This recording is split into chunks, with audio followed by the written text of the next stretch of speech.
This is a rebroadcast of the Eau Claire City Council meeting. The audio for this program can be heard on WRFP LP 101.9 FM. This meeting of the Eau Claire City Council will come to order. Please stand for the Pledge of Allegiance. Pledge allegiance to the flag of the United States of America and to the republic for which it stands, one nation, under God, indivisible, with liberty and justice for all. Clerk, please call the roll. Councilmember Duax. Here. Emmanuel. Here. McKay. Here. Klinkhammer. Here. Larson. Here. Lewis. Here. Mitchell. Here. Strobel. Here. Von Hayden. Here. Worthman. Here. John. Thank you, Madam City Clerk, and welcome everyone to the Monday, September 8th, 2014 session of the Eau Claire City Council. During its Monday night sessions, the Council listens to public input. We hold public hearings, as is our duty.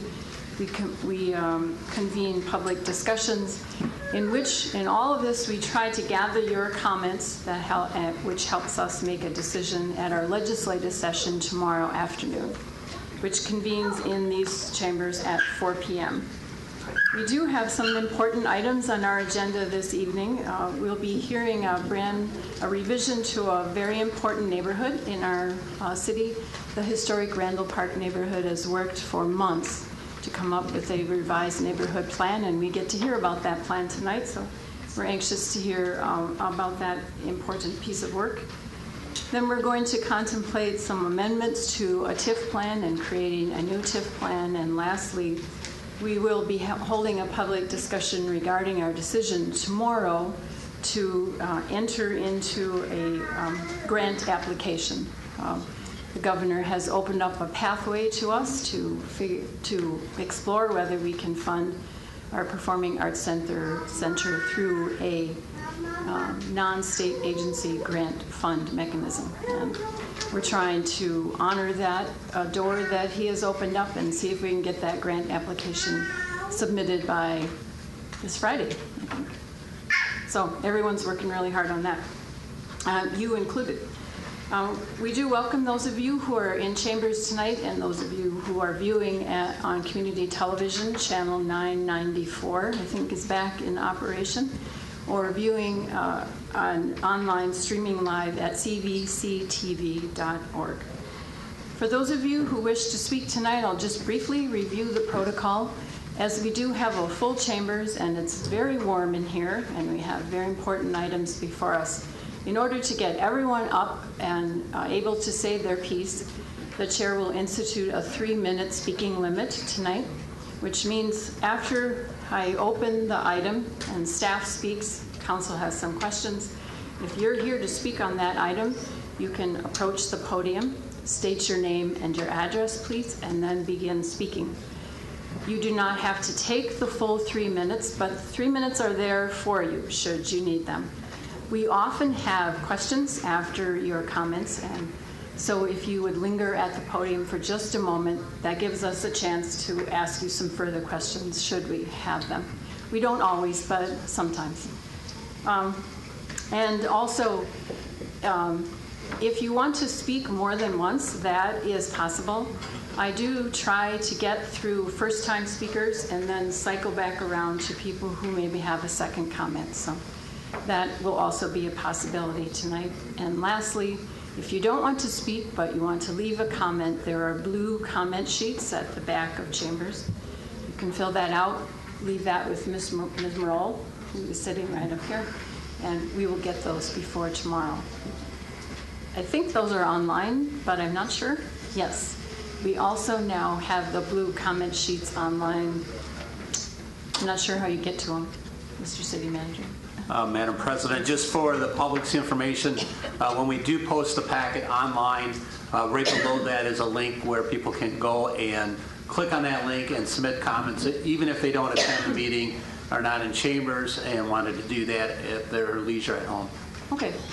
So that was, I think, Councilmember Emmanuel requested that a while ago, and we've responded to that request, trying to make every avenue possible for public input. And we feel that's a very important part of having a vibrant civil discourse. So to that end, let us begin with our agenda. Tonight, item number 1 is a public hearing on the proposed vacation of Delbert Road, Anderson Drive to North Hastings. Mr. Silbert. Good evening. Good evening.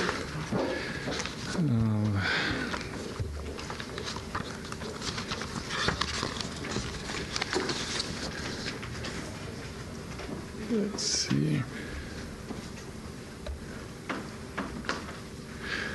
The origins of this item stem back to our quiet zone study that we had earlier this spring.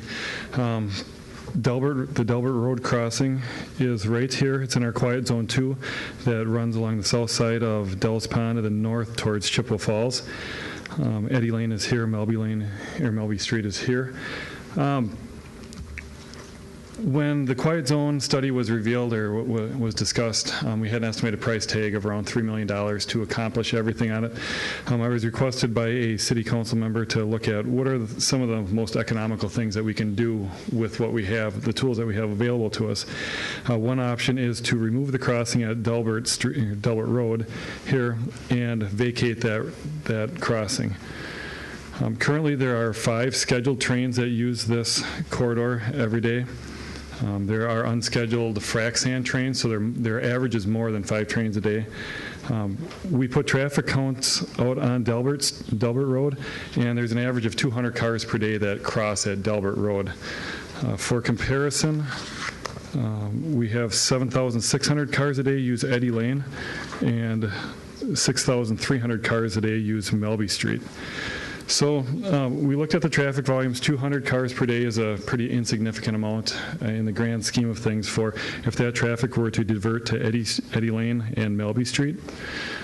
If this vacation is chosen to go forward by the City Council, the next step would be to officially contact in writing the Union Pacific Railroad.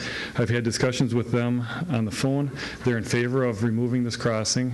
They would remove the amount of the crossing that's within the railroad right-of-way. The City of Eau Claire would be responsible for removing the crossing that's in our right-of-way. And then also there's a small strip of right-of-way that's owned by XL Energy that we would be responsible for removing. If this crossing is removed, there would be a financial award to the City of Eau Claire. The first dollar amount that was thrown out was around $5,000 that the railroad would give us upon removal of the crossing. If the Union Pacific Railroad agrees to go along with the vacation of this crossing, the last step of paperwork would be to to approach the Office of Commission of Railroads for the state of Wisconsin. Since Delbert Road is a public street, they have to grant permission for the crossing to be removed, even though it's a city street. It's considered a public road. If they agree to it, which they likely will, from my discussions with DOT, the earliest that the crossing could be removed, or the soonest, would be as early as spring of 2015 for that. We did mail out in anticipation of tonight and the Plan Commission meeting from last week. We mailed notices to residents within the yellow shaded area just to make sure that we got the message out. We estimated they would be the most interested. Those residents would be the most interested. The closer you are to Eddy Lane and Melby Street, we figured those residents were using those access points to Hastings Way anyway. So we did send out a number of letters, I believe over 40 letters to the public. This item was presented to the Plan Commission last week. It was approved by the Plan Commission 8-0 to vacate the right-of-way, but they requested that bike and pedestrian access be maintained across the old crossing to the bike trail that it runs parallel with Hastings Way. I talked to the Union Pacific Railroad for that, and if the current configuration is maintained only for bicycle and pedestrian, the trains would still have to sound their horns at that crossing. We'll probably be talking about that a little bit. So there could be improvements made, just like there would be. This originally for vehicular crossing was $300,000 to $400,000 worth of improvements to make it a quiet area. I'm trying to gather clarification what level of improvements are necessary for bicycle and pedestrians. I'm not sure that we would need the gates. That would be a cost savings, but there would need to be improvements made at this location. to safely accommodate pedestrians and get the horns to stop. In the meantime, and if we did keep bicycle and pedestrian accommodations here, regardless of how safe we make this crossing, they wouldn't shut the horns off until the entire quiet zone the safety was satisfied from the first one. So if we remove the crossing now, the horns stop immediately. If we wait and do the safety improvements, we still have to make all the other improvements in the quiet zone for all of the horns to stop at all crossings. And with that, that's all I've got. I'll entertain some questions, beginning with Councilmember Mitchell. Thank you, Mike. I don't exactly have a question, but I gathered from the discussion at the Plan Commission that recommendation of maintaining the bike and pedestrian path was only if it didn't then require the whistle to be blown. Okay. Yeah, I wasn't in attendance at the Plan Commission, but those are the facts with it. Councilmember Duix. Just to clarify, with respect to Melby and Eddie Link, I believe you've said this before, but for the benefit maybe of our audience today, help me understand if this is incorrect, but I believe you said that all of the identified crossings need to be corrected in order for any of them to have the horn stopped. Correct. So the others you have there, right? Yep. So even Center Street down by the pickleball courts, if that was the last one and all of the other crossings were compliant, they would still be waiting for that one, even though it's nowhere near that area for it. They treat the corridor holistically. Am I correct in asking then, by eliminating the crossing at Delbert or any other place where it might be, that can be done independent of that? Correct. If a crossing is removed, then there's no train horn. So if Delbert's removed, at least this middle part would be a quasi-quiet zone. They would still sound at Melby and Eddy, but at least in the middle they wouldn't be sounding their horns. So it's a I guess a cheap way, inexpensive way to achieve a partial quiet zone. Thank you. Councilmember Lewis. Yes, you showed what homes, residential, were notified. Some of those businesses back there, does it have an impact on them at all? Do you know if any of the traffic is going back into that area? Well, with the traffic counts that I took, we have 3,000 on Star Lane here, or on Anderson Road Drive, and then 1,500 up here. So it looks like the main route into these businesses is coming off at the signals at Eddy, and then going up into the industrial park. This access is a right in, right out only from southbound 53. So all traffic going into the industrial park from the south, coming from the south heading north, would either come in here or come up to Melby and then over and back. Councilmember Jean. Do you ever see any call or feedback from residents that they can hear about that? We mailed the notices out about a month ago, a little over a month ago, and I haven't received a phone call or a letter or anything for that. So. Councilmember Whitson. Thank you, Madam President. Mr. Silberg, can you review how the zones were set up? Because it seemed confusing to me why that's considered one zone. And am I correct in that the Galloway and Putnam crossings are a separate zone? Correct. How did that come about? Well, I know why they are. I don't know why the limits. The study started before I arrived here. There's two separate zones because of the cardinal direction for the zones. The quiet zone 1 runs east-west parallel with the river, and then it moves out, and then ultimately up to the west side. And this is a more north-south that goes up through the neighborhood. Thanks. That's why they weren't linked. I think the quiet zones, those are put out by the railroad, or are those just in our study? These were the areas that were identified in the study. I'm not sure if you would approach the railroad and say we want this for a quiet zone and we want this for a quiet zone. I got the impression, and I can clarify for tomorrow if you would like, that they like to link all of the crossings that are using similar trains that are on the same route and path going through there within a zone of influence. There are more crossings just north of this in Halley that weren't included in our study. But I don't think they would look at it. I know when dealing with federal entities, they wouldn't segment 2 and 2 and 2 and call those quiet zones, because that's kind of going around the intent. If you could put that, I know we're talking about Delbert Road, but I know Councilmember Worthman and I had a question on Galloway. Because we had this presentation earlier this year, and it was our understanding that each individual crossing, if done correctly, would stop the railroad from blowing the horns. Not necessarily all of them together. Is that incorrect? That's incorrect. Galloway Street needs just a minimal amount of improvements on it, and if we were to improve that, the horns would still sound until we fixed Putnam there. Yep. Councilmember Bundy? Yeah, just quick, you have any idea how many bikes we have out there on that, or is there? I do not. That's one.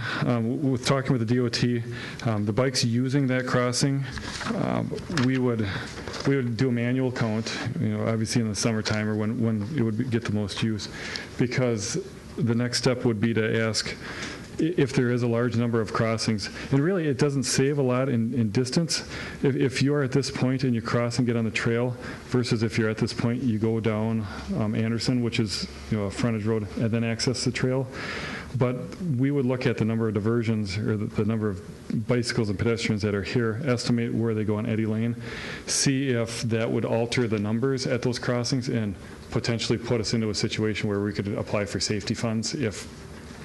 I don't think there's a great deal of crossing like we have on Menominee Street, but it's something that we definitely have to look at for that. Councilmember Manuel? Thank you, Madam President. Mr. Silber, can you talk to us about maybe what steps we would take if we chose to close off Delbert to bicycles and pedestrians, about signage and basically rerouting folks on their bikes and feet? Well, one thing we could do is enhance the signage and wayfinding signage, and if there's a bike boulevard up here, so if you're up on Eddy, you're on Anderson Road, we'd have to find out where the pedestrians are coming from. But I think if you had just some additional wayfinding signage showing access to the Chippewa River Trail, that would help direct them in this area. I don't know if we would need special markings or so forth, but just reinforcing signings to keep people going. May I ask about at this time, if we were to decide to do that, is there anything that would be cost prohibitive where we would say we couldn't afford to put those signs up, or do you think we have the resources to redirect traffic? We have the funds in our wayfinding program to do the signs. We make the signs in-house, so they're quite cost-effective. So it would be something that we would not be an issue to put wayfinding signage up for that. Thank you.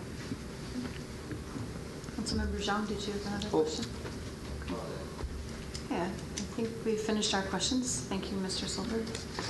We will anticipate a resolution tomorrow, and whether it needs to be amended or not to reflect the Plan Commission. Okay, we'll take care of that tomorrow. Okay, Thank you, Mr. Silver. Is there anyone here tonight to speak to the vacation of Delbert Road? Sure. My name is Mary Voidovich. I live at 3210 Anderson Drive. And listening to his presentation, I'm kind of confused as to why we need a quiet zone there. I've lived by the railroad tracks since 1971.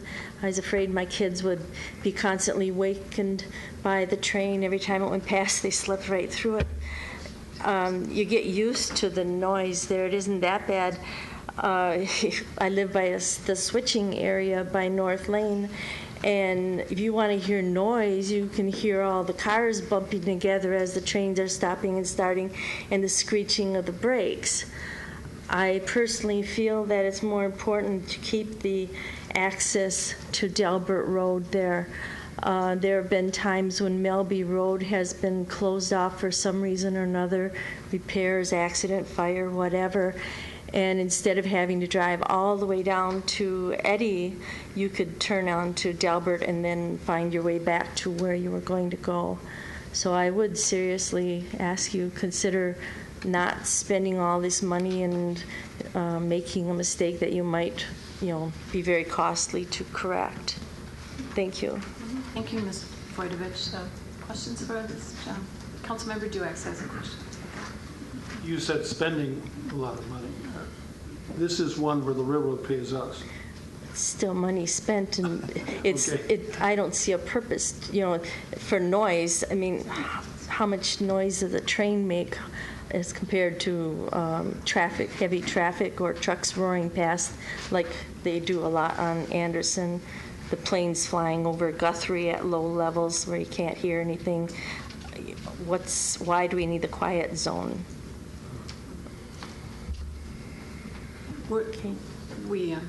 We're just thinking. We don't mean to not be answering you. Sure, that's okay. We're just thinking. Okay, thank you. Yeah, thank you for your points today.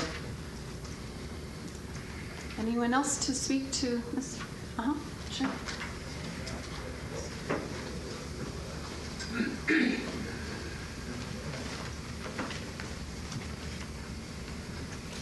My name is Michelle Detmer. I've lived at 3219 Robin Road for 33 years, and I'm asking that you not vacate Delbert Road. I went on the internet and I found from the United States Department of Transportation, the Federal Railroad Administration, where they have the use of locomotive horns. And under the train horn rule, a horn should be sounded no more than 20 seconds in advance of all public grade crossings. Train horns must be sounded in a standardized pattern of 2 long, 1 short, and 1 long. And the maximum volume level for the train horn is 110 decibels. I didn't measure that, but it seems a lot louder. Also, the horn should be blown 1/4 mile from public crossings. Eddy to Delbert is 7/10 of a mile, and Delbert to Melby is 5/10 of a mile. During the school year, the intersection at Eddy and Anderson is very difficult to enter. I use that Delbert Road to get on to 53. I think that's it. Well, thank you, Ms. Detmer. Questions? Councilmember Duex. I'm just wondering, now you are on Robin Road. Are you up by Melby or are you south of there? We're north of Delbert, south of Melby. In between? In between. And you drive south. You can't drive south on Robin Road to get onto Delbert. It's a cul-de-sac. So I'm trying to figure out. No, Robin Road south of Melby is not a cul-de-sac. Well, how do you drive then when you're going, let's say you're going south, you want to go downtown? Okay. I go from Robin, I think it's to Cardinal, to Anderson. Well, then how do you use Delbert, I guess is my question. Oh, okay.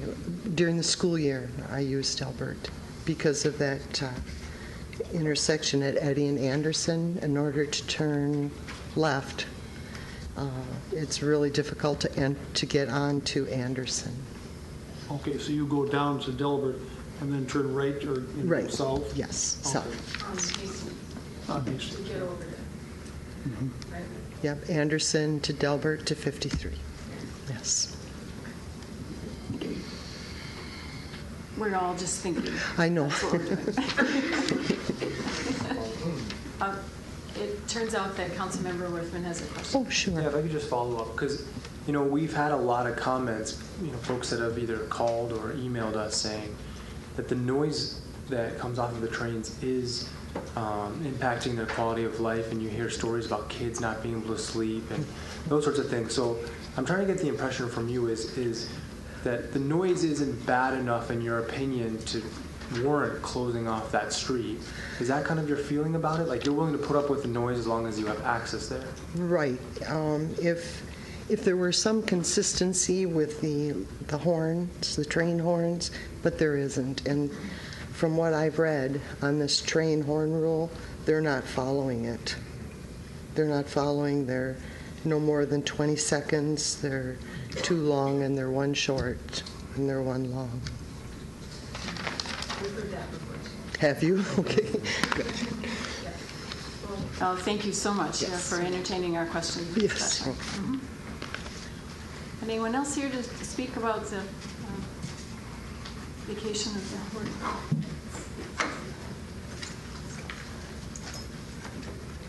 Hello, my name is Lori Metcalf. I live at 3524 Anderson Drive.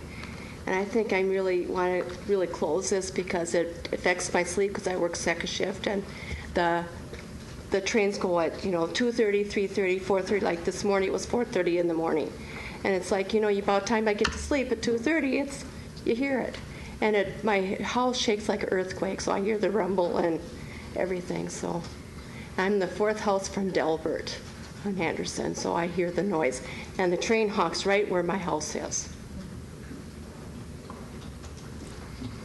Okay, Councilmember Lewis has a question for you.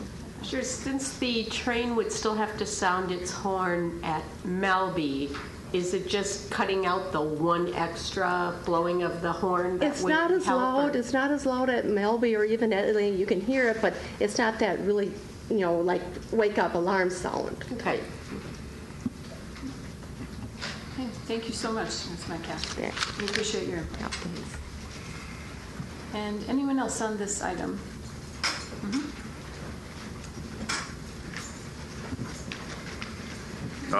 Jesse Prophet, I live at 3518 Anderson Drive. We're 2 houses from Delbert. I would support eliminating Delbert. It takes you about maybe 30 seconds more to drive down to whether it's Melby or Eddy. I would agree with our neighbor there. The horns, we bought our place in 2002. 2002, there was one train, I believe, every Sunday night. And the fact that when we bought our house in 2002, is probably a difference of value, a quality of life from 2002 versus 6 or 8 trains a day with the horns that blow through there. That's just my personal opinion. For some of the people that are saying that they would like to see it stay there, I don't think they live within the 2 or 3 houses of Eddy or Delbert where they're actually blowing their horns. I mean, if they wanted to stay at my place when they blow their horns, I mean, they can do that too. So that's all I got to say. Thank you, Mr. Prophet. I see no questions. And I think I saw another. Yes. Hi. Trevor Martis, 3416 Anderson Drive. I am also in favor of closing Delbert just because of the simple fact of the multiple trains, the multiple horns that go off. It's several times. And I moved in 2000, I believe. And like he was saying, it was once in a great while, but now it's 5-6 trains a day, 3 in the morning, 2 in the morning. And it wakes me and my family up, generally speaking. We do get used to it. You can get used to it, but it's pretty loud. And with their extravagant use of the horn, you can't ignore it. Any questions? Thank you, Mr. Mortis. I see Councilmember Klinkhammer has a question. Sure. How close to Delbert do you live? I would say 3 houses. Okay. I know this would be anecdotal, but do you see a lot of pedestrians or bicyclists crossing to access the trail? Not as often. I mean, there's definitely lots of on the path. We'll see a lot of it, and that was a great opening. A lot of families in my area will hop on there and go ride their bikes, and then we really enjoy that. You're saying crossing over, right? Not too often. I mean, kids generally, I have some families that will cross over there and head out, but it's not that often. Maybe a few families, I can tell. You bet. Thank you again. Oh, Councilmember Duex has a question. Just a question for you. You mentioned families using their bicycles and so forth on the trail along Hastings Way. Do you now go up to Anderson, or do you go down up to Melby, or do you go down to Eddy Lane to get onto the bike path? To get onto the bike path, depends on which way we're going to go. Yeah, but you use those routes rather than the Delbert connection, or do you use the Delbert connection? You know, honestly, we go a variety of directions. So we'll go down to Melby, we'll go down to Eddy. It all depends on which way you feel like going that night, you know. But in other words, you don't depend on Delbert? No, it's not necessarily something like we can get on here and go down there. We follow paths, so everybody uses the side of the road, or et cetera. You see bikes on there all the time using the side of the road. Thank you. Thank you, Mr. Mortis. Thank you. And anyone else? Seeing none, the chair will close item 1. We will be making a... Oh, whoops, sorry. Okay. That's why all these people help me make sure I get everyone. Sorry about that.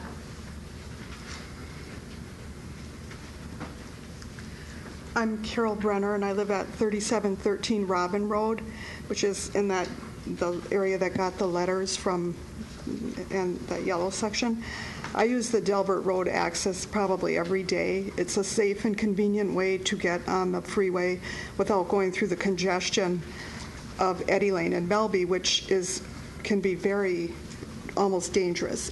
Trying to take a left turn onto Eddy is impossible much of the day. There's 2 churches and 2 schools right in that area, so that it's 7 days a week. The traffic is really jammed up on Eddy. Melby has all the semis and that type of traffic, so it's much safer and easier to use the Delbert exit. I also use the bike trail exit, get on the bike trail there almost daily. So the noise, my house is probably right where they blow the whistle, pretty close, but I'm on Robin, which is 1 street behind Anderson. And when I'm in my backyard, the train sounds like it's right in the backyard. It's very loud, but it never keeps me awake. I have never woke up once from it. You get used to it, and the noise doesn't bother me at all. I'm kind of like some of the other people that said, I don't understand why there has to be a quiet zone. I just don't think it's that bad. Being the airport's there, the highway we've had there for years, there's all sorts of noise in that neighborhood. So I don't find that it deteriorates from my quality of life at all. And the safety of Delbert adds a lot. Thank you, Ms. Brenner. We've had some very good input tonight. Anyone else?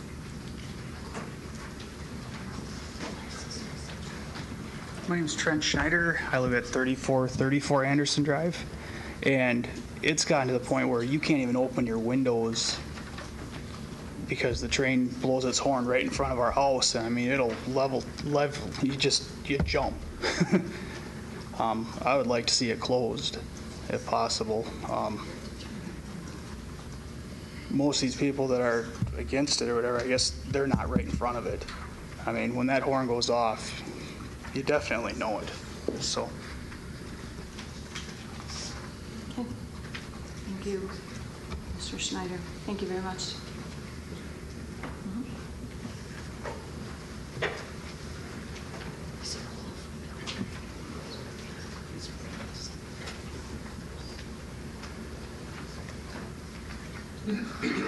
Hello, Council. Dan Metcalf, 3524 Anderson Drive. I've been a resident of Anderson since 1981 for 33 years, and I'm disgusted with the train that comes through with the whistle. I haven't had that. I had probably 32 and a half years of peace, and it's been disgusting. I hope they close Delbert off yesterday. I grew up on the north side. I lived on Jupiter Avenue, kitty corner from the Armory, which is only less than a quarter of a mile from the airport. And I was a young boy. I was impressed with the sounds and all that, but I got used to that. But the trains in front of my house, which are only 100 yards away, if that, I can't live with that. It shakes the house, it rumbles the house, and I'm very disappointed. Thank you. Any questions? I see no questions, but we thank you for your patience and your input tonight. Okay. And the chair will ask one last time, any input on this item? Now, seeing none, we will close item 1. Council will be making some kind of decision about that item at 4 p.m. tomorrow afternoon, which is also live if you want to watch those proceedings. Item 2 on our agenda tonight is a public hearing on the update of the historic Randall Park Neighborhood Plan. Mr. Ivory. A 50-some page plan. Lots of great detail in here.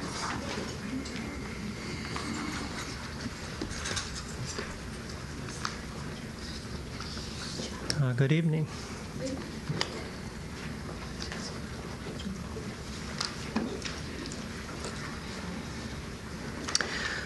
Tonight is the public hearing for consideration of the update of the historic Randall Park Neighborhood Plan. The current plan was prepared in 1995. The Plan Commission held a public hearing on this last week and recommended its approval. With the public hearing tonight, I need to apologize briefly to Councilmember Mitchell, Councilmember Larson, and Klinkhammer, because all of you have seen this presentation or heard this presentation at least once or twice. And also to the members of the Planning Steering Committee that have gone to numerous meetings also. But for the sake of the council members that are not familiar with the plan, I do want to provide a brief overview or recap of the plan. First, I want to start with what an explanation of what a neighborhood plan is. Neighborhood plan is a guide for the neighborhood and the city to identify problems and issues and develop cooperative strategies between the city, residents, and other organizations to help stabilize and promote the revitalization of a neighborhood. There's been several neighborhood plans that have been prepared in addition to the Randall Park Neighborhood Plan. The East Side Hill, which Councilmember Strobel was president of the neighborhood at that particular time. The North Side Hill that we've actually done an update of. The North Riverfront's plan was one of the original plans, and we've had 2 updates of that. The Third Ward plan, the West Riverside, which is probably one of our most current plans, and that's the newest plan. That's the west of the Chippewa River and north of Madison Street, and then also the Water Street commercial area, which is a little bit different than these plans, but yet generally the kind of the same format as what the neighborhood plans are. Based on some of the discussion at the Plan Commission, the question came up, why prepare neighborhood plans? The Eau Claire Comprehensive Plan stresses the importance of strong, stable, vibrant neighborhoods to provide a place where people want to live and also where they encourage reinvestment within these areas. The city has over 30% of its population, about 20,000 people, that basically live around these older neighborhoods around the downtown area. Most of these neighborhoods have some type of issues or problems that exist, but most of them, in terms of residents or associations, can't address them by themselves.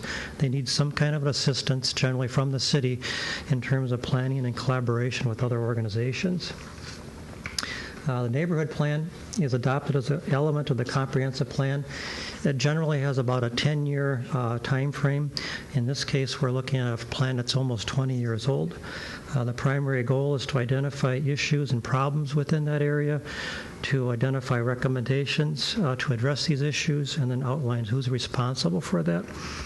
Neighborhood plan is not a cure-all in terms of addressing the issues within a neighborhood, but it's a tool that can be used to help engage the residents of the neighborhood and also engage the city in terms of starting discussions in terms of how to fix some of the problems and also build upon some of the strengths that are in those neighborhoods.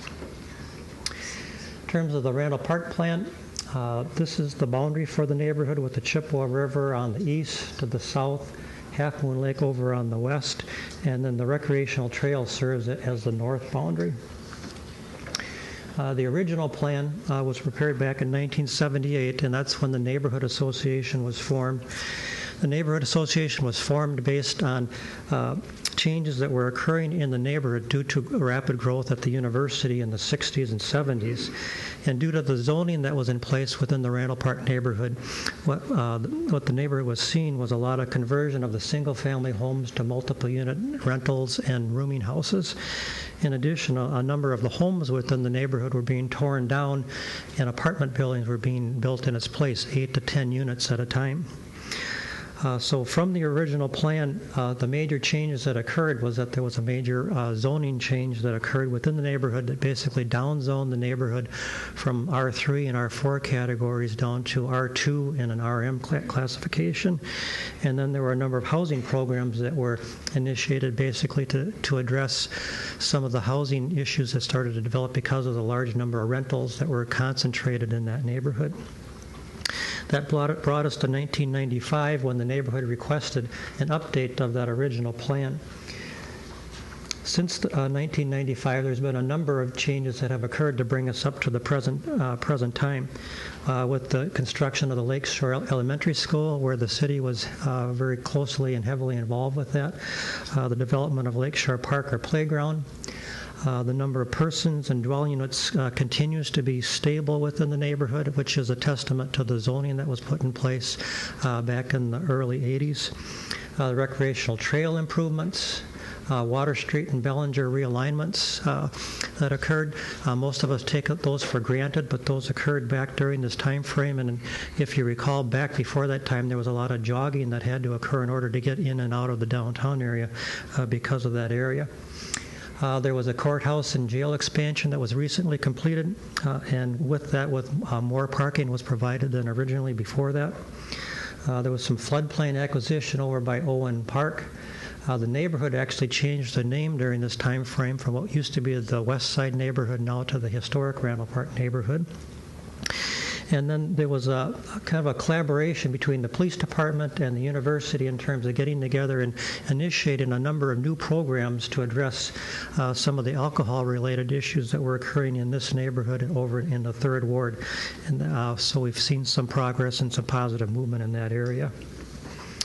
So that brings us to kind of the current time frame, and the Neighborhood Association approached the city in 2012 and asked for an update of the neighborhood plan. And the Plan Commission authorized the Planning Division to prepare an update starting in the fall of 2012. To assist in that update, the Neighborhood Association formed a planning committee that consisted of 12 members, 10 within the neighborhood. One was a member of the Water Street BID, and one was a member from the university. One of the first things that they wanted to try to make sure that they took care of during this process was to try to get as much neighborhood input and citizen input as part of the process. So an internet survey was taken initially to get comments from the public. This is similar to what we did with the Water Street plan back in 2009. We also met on it several times with the Neighborhood Steering Committee to talk about progress with the plan. And then the Planning Committee had specific meetings with officials from the university, from the Eau Claire County, from Mayo Hospital, from the police department, the city county health department, and then we met with the city code enforcement officer, and then I met with various departments such as Public Works and Parks as needed as we put together the plan. And then we did meet with the Water Street BID this summer to iron out a couple issues between the Water Street plan and the Randall Park plan, in which we were able to come to a compromise on. And then the plan itself has been posted on both the neighborhood and city websites for a couple months for comment. This is an example of some of the information that we updated in the plan based on the 78 plan and then the 1995 plan. Just to touch briefly upon some of the demographics that we're dealing with, there's about 4,037 people living within the neighborhood. 25% of those people are 25 years or older, but this is in comparison to 34% were of that age back in 1990. If you look at this table here, I'll zoom in just briefly. This shows how the ages have changed between 1990, 2000, and 2010. If you look at some of the older, the age groups from 25 to 59 and 60 and older, you can see over this 20-year period how those numbers have declined during that 20-year period. If you look at the elementary school age children in this area, you can see how those numbers have declined also. Whereas if you look at the age group 20 to 24, which would typically be kind of the general college age, you can see how those numbers have increased during that time frame. The number of dwelling units within the neighborhood is 1,935, and this is a breakout of the number of dwelling units by category. And you can see the large number of 3+ units and apartment buildings that are in the neighborhood that weren't in the neighborhood back in the early 70s and mid 60s. There currently are 494 single-family dwelling units within the neighborhood. 275 of those are owner-occupied, or about 15%. And this compares to 430 units that were owner-occupied back in 1990. This is one area in particular that we were somewhat disappointed in. One of the goals of the 1995 plan was to try to stabilize the number of owner-occupied homes within the neighborhood, to try to provide a mix of that. And what we were seeing is that actually didn't occur during this 15 to 20 year period, that we saw a decline, and you can see that here from the 430 down to the 275.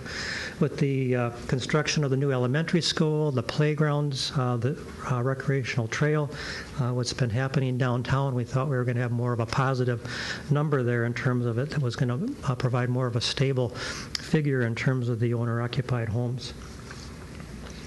This shows the land use within the neighborhood, with the yellows and oranges being the single family and the duplexes, whereas more of the browns are the multiple family. And you can see what used to be basically a neighborhood that would have been all yellow, maybe some orange. You can see how the number of multiple family dwellings occurred within the neighborhood before the zoning was put into place back in the early 80s.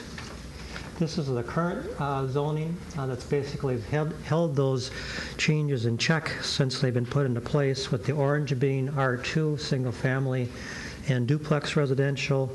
The gray is what's called the RM, or mixed residential, which is kind of a hybrid between the lower density R2 and the R3. So it allows some of the rooming houses and 3 and 4 units, but it doesn't allow a lot of the conversions that was occurring, so it kind of stabilized what's going on.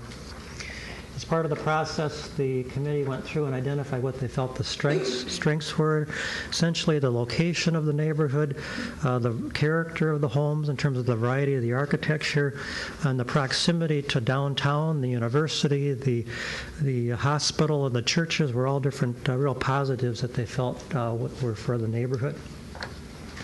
Some of the key planning issues that were identified from the survey and from the neighborhood planning committee, first was the decline in the owner-occupied dwellings. That was probably one of the key things that we found out first. Property upkeep and yard upkeep continues to be somewhat of an issue, even though we have additional programs that have been put into place through the city and the city-county health department. Snow removal on sidewalks has always continued to be a problem within the neighborhood in terms of particularly the rental properties where the sidewalks are not getting shoveled on a timely basis. Code enforcement was identified as an issue in terms of because of the reduction in staffing. Back in 2010, when our code enforcement officer retired, the city eliminated that code enforcement position. And then 1 year after that, then reinstated that position at 2 days a week. And the neighborhood still feels that 2 days a week is not sufficient. Something else that occurred kind of during this time frame is that the planning division had regularly attended the neighborhood meetings on a monthly basis for all the different neighborhoods to provide some additional connection and communication between the city and the neighborhoods. And in fact, that was felt to be so important back about 12 years ago that the council created a new position within our department that was strictly a neighborhood liaison.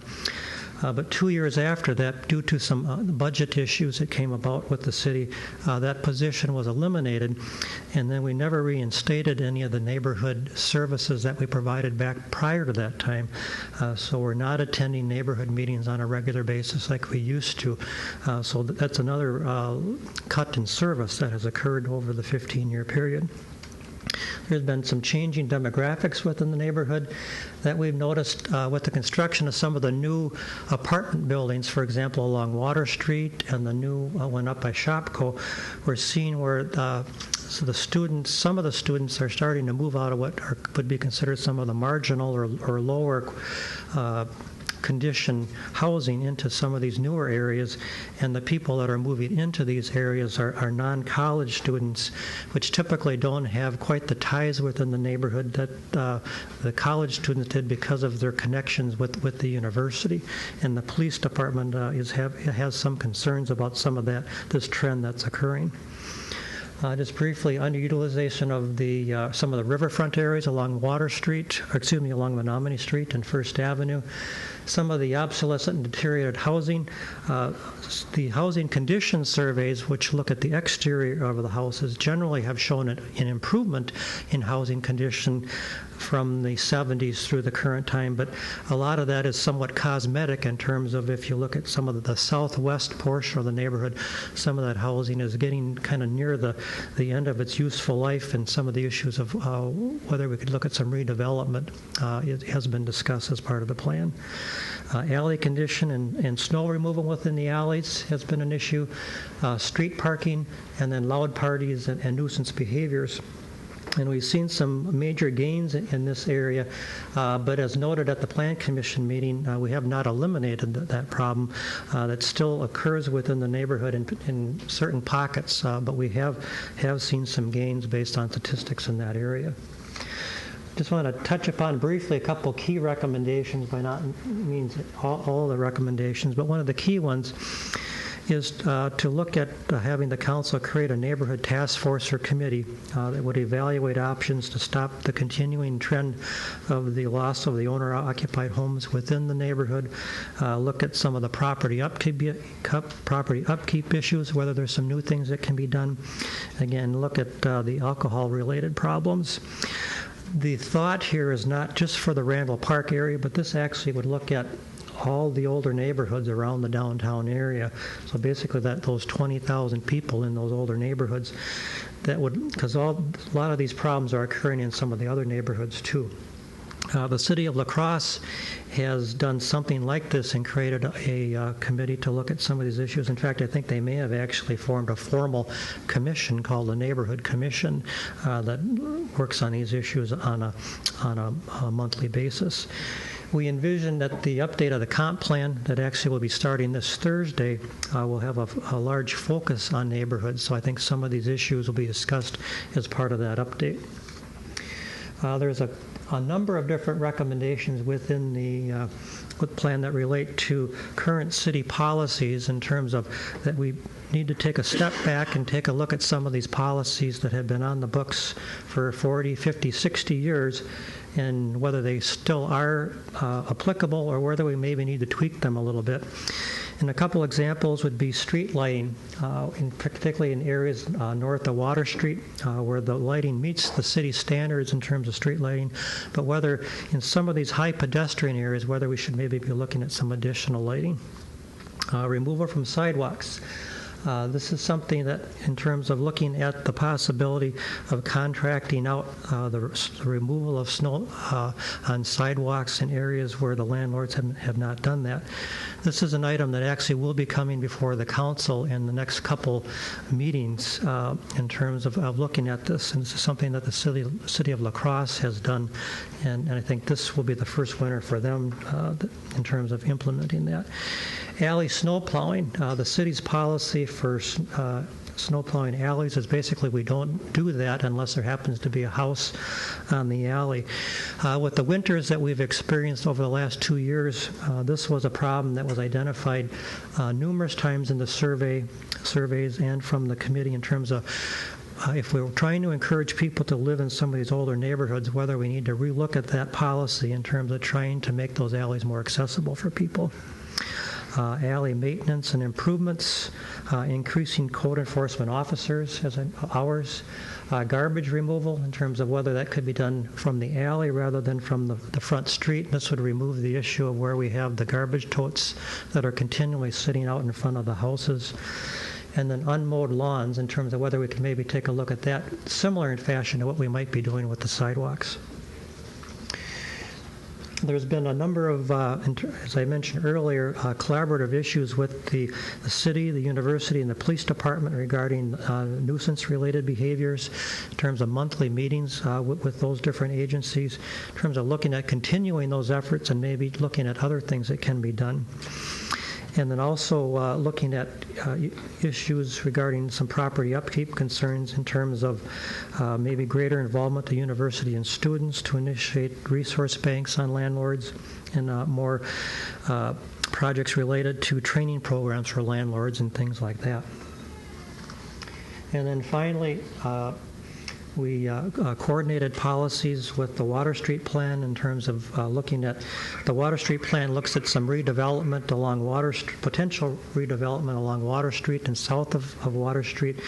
And what we've done is, working with the Water Street bid, have come up with some compromises in terms of so that will occur both to the satisfaction of the bid and to the neighborhood.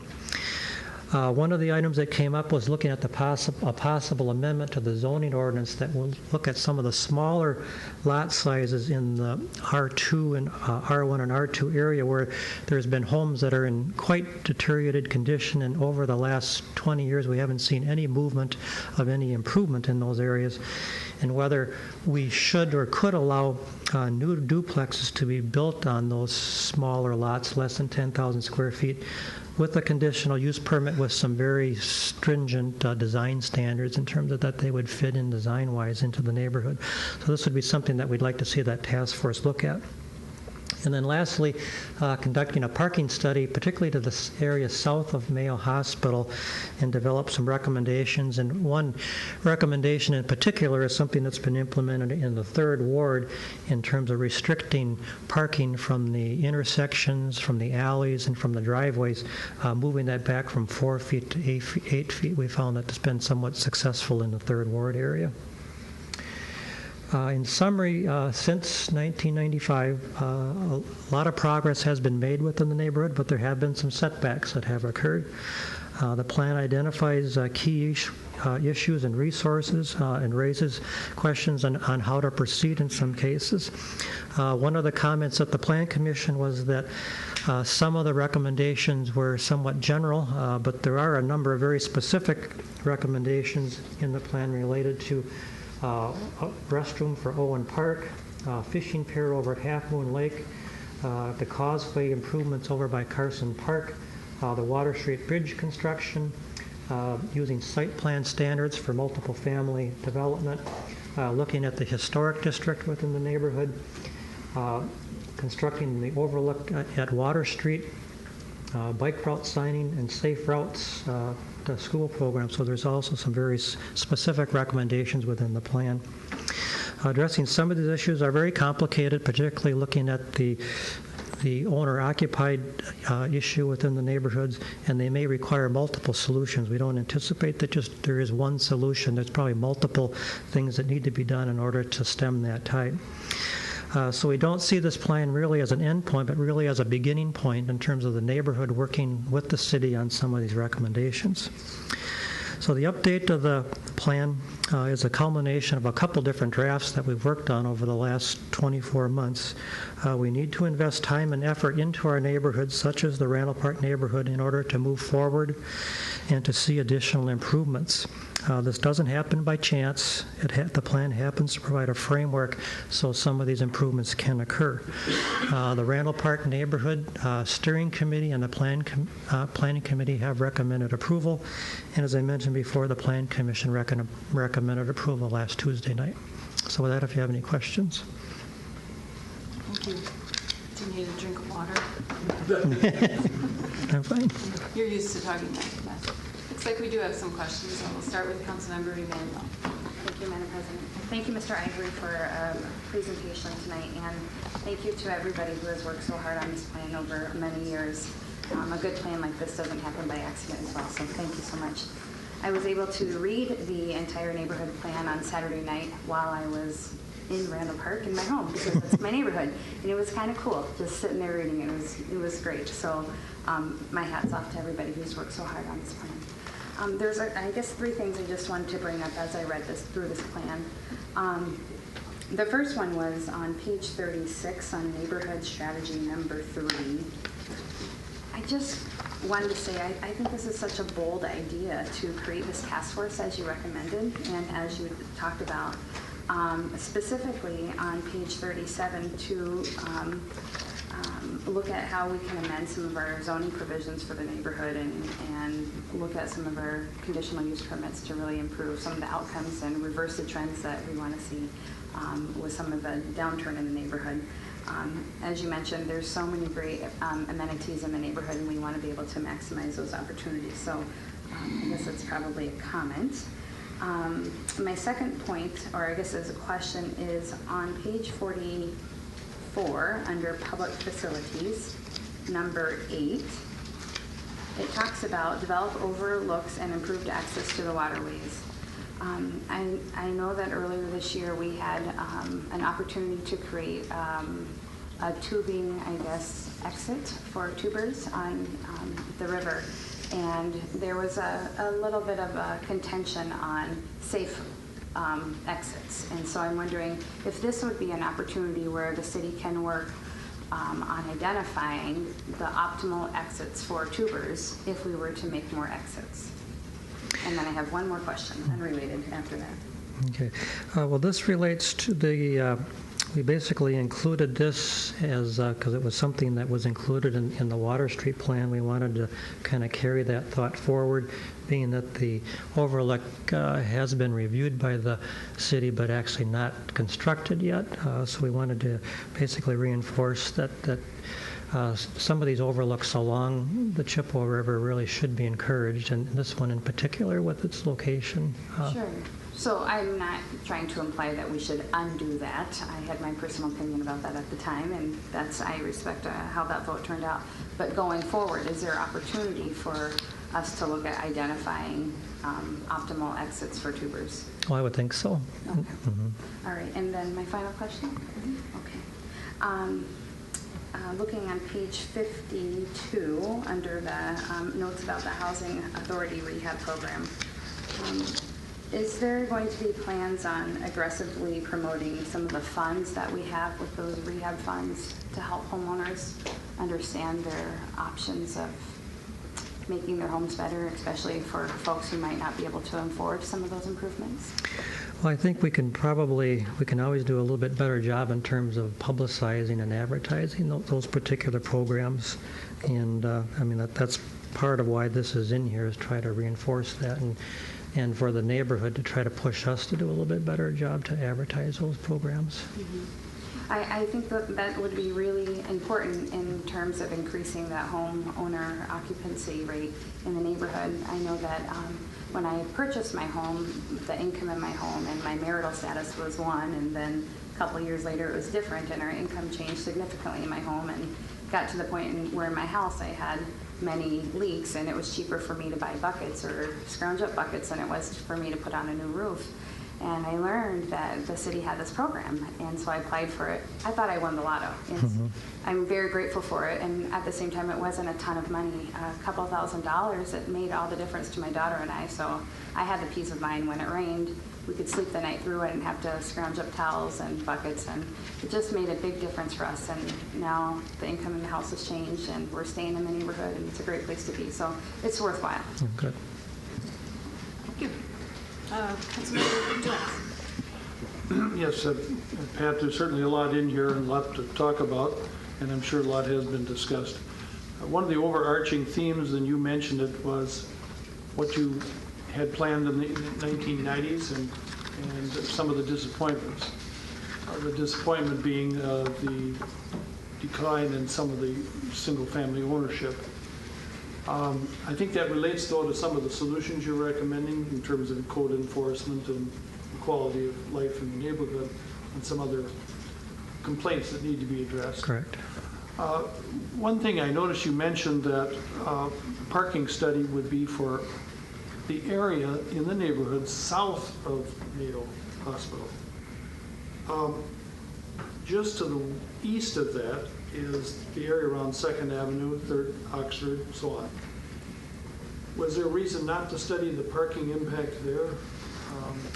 Well, I guess when I referred to the area south of Mayo, I guess I'm referring more generally to the northern part of the neighborhood. So in terms of the area that you're talking about, a little bit further to the east, that would be included also.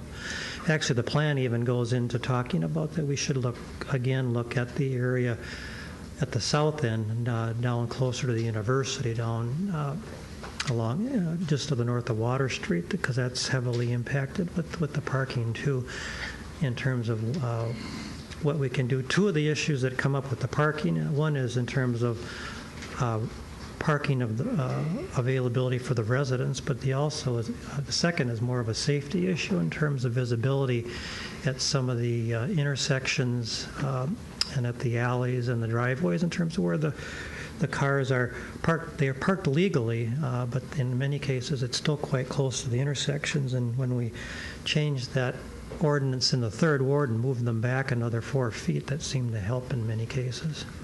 I agree with that. A couple observations about that parking, and I wondered if this was part of your thinking. Not only the actual setbacks of where they should be parking, so that they aren't on some of these intersections, which I've seen them that happening over there.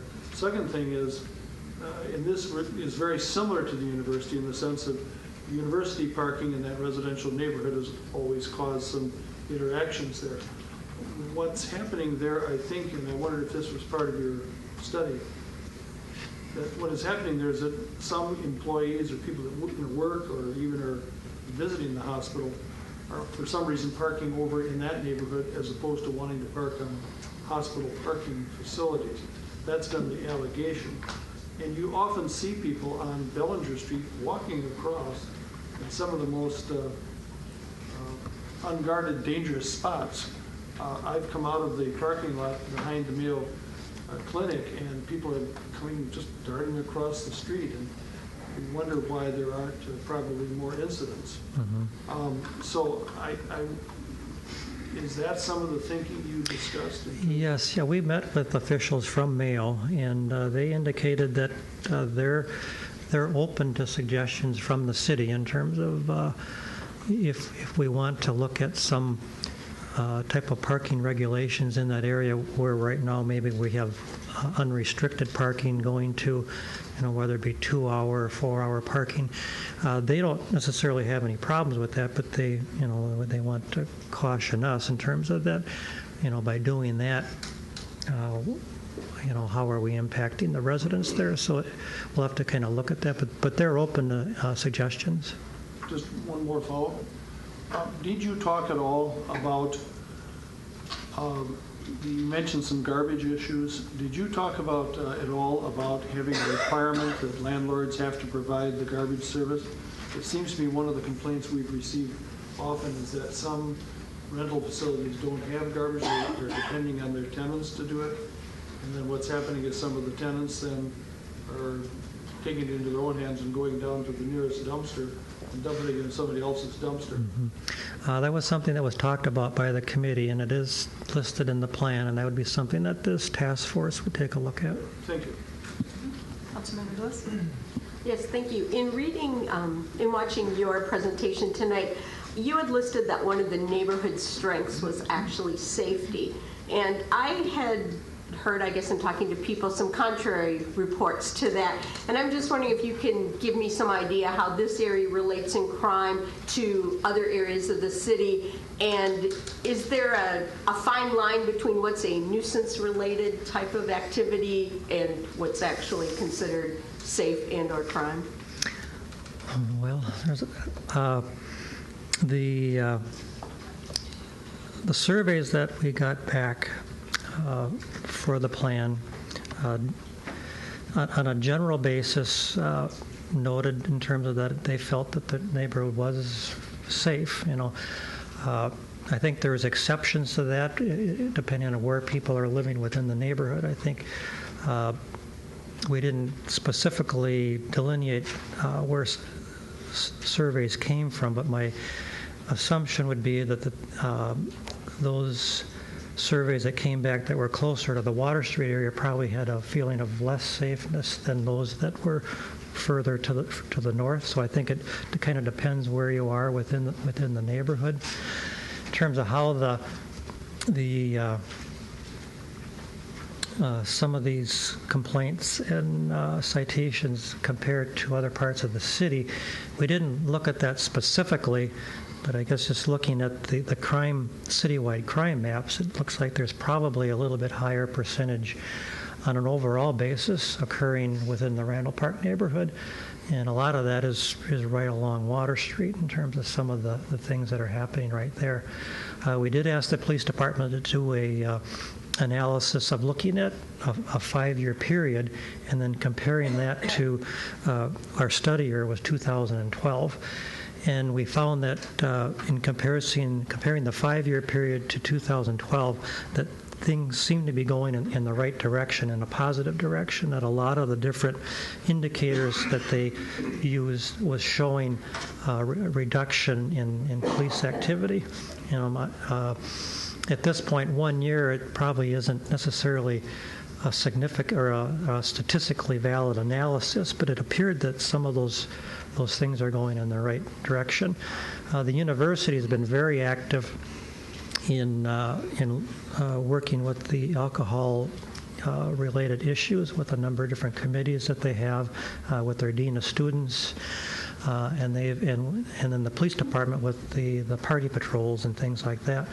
So we feel that the trend is in the right direction, but we were reminded at the Plan Commission meeting by a couple of residents that got up and spoke and indicated in their part of the neighborhood that things are not all in well, that there are problems. And unfortunately, I think just because of the nature of what we're dealing with, we're never going to eliminate the problem, but if we can make strides in improving it and continuing to do that, I think that's our goal. And Councilmember Strickland? Thank you.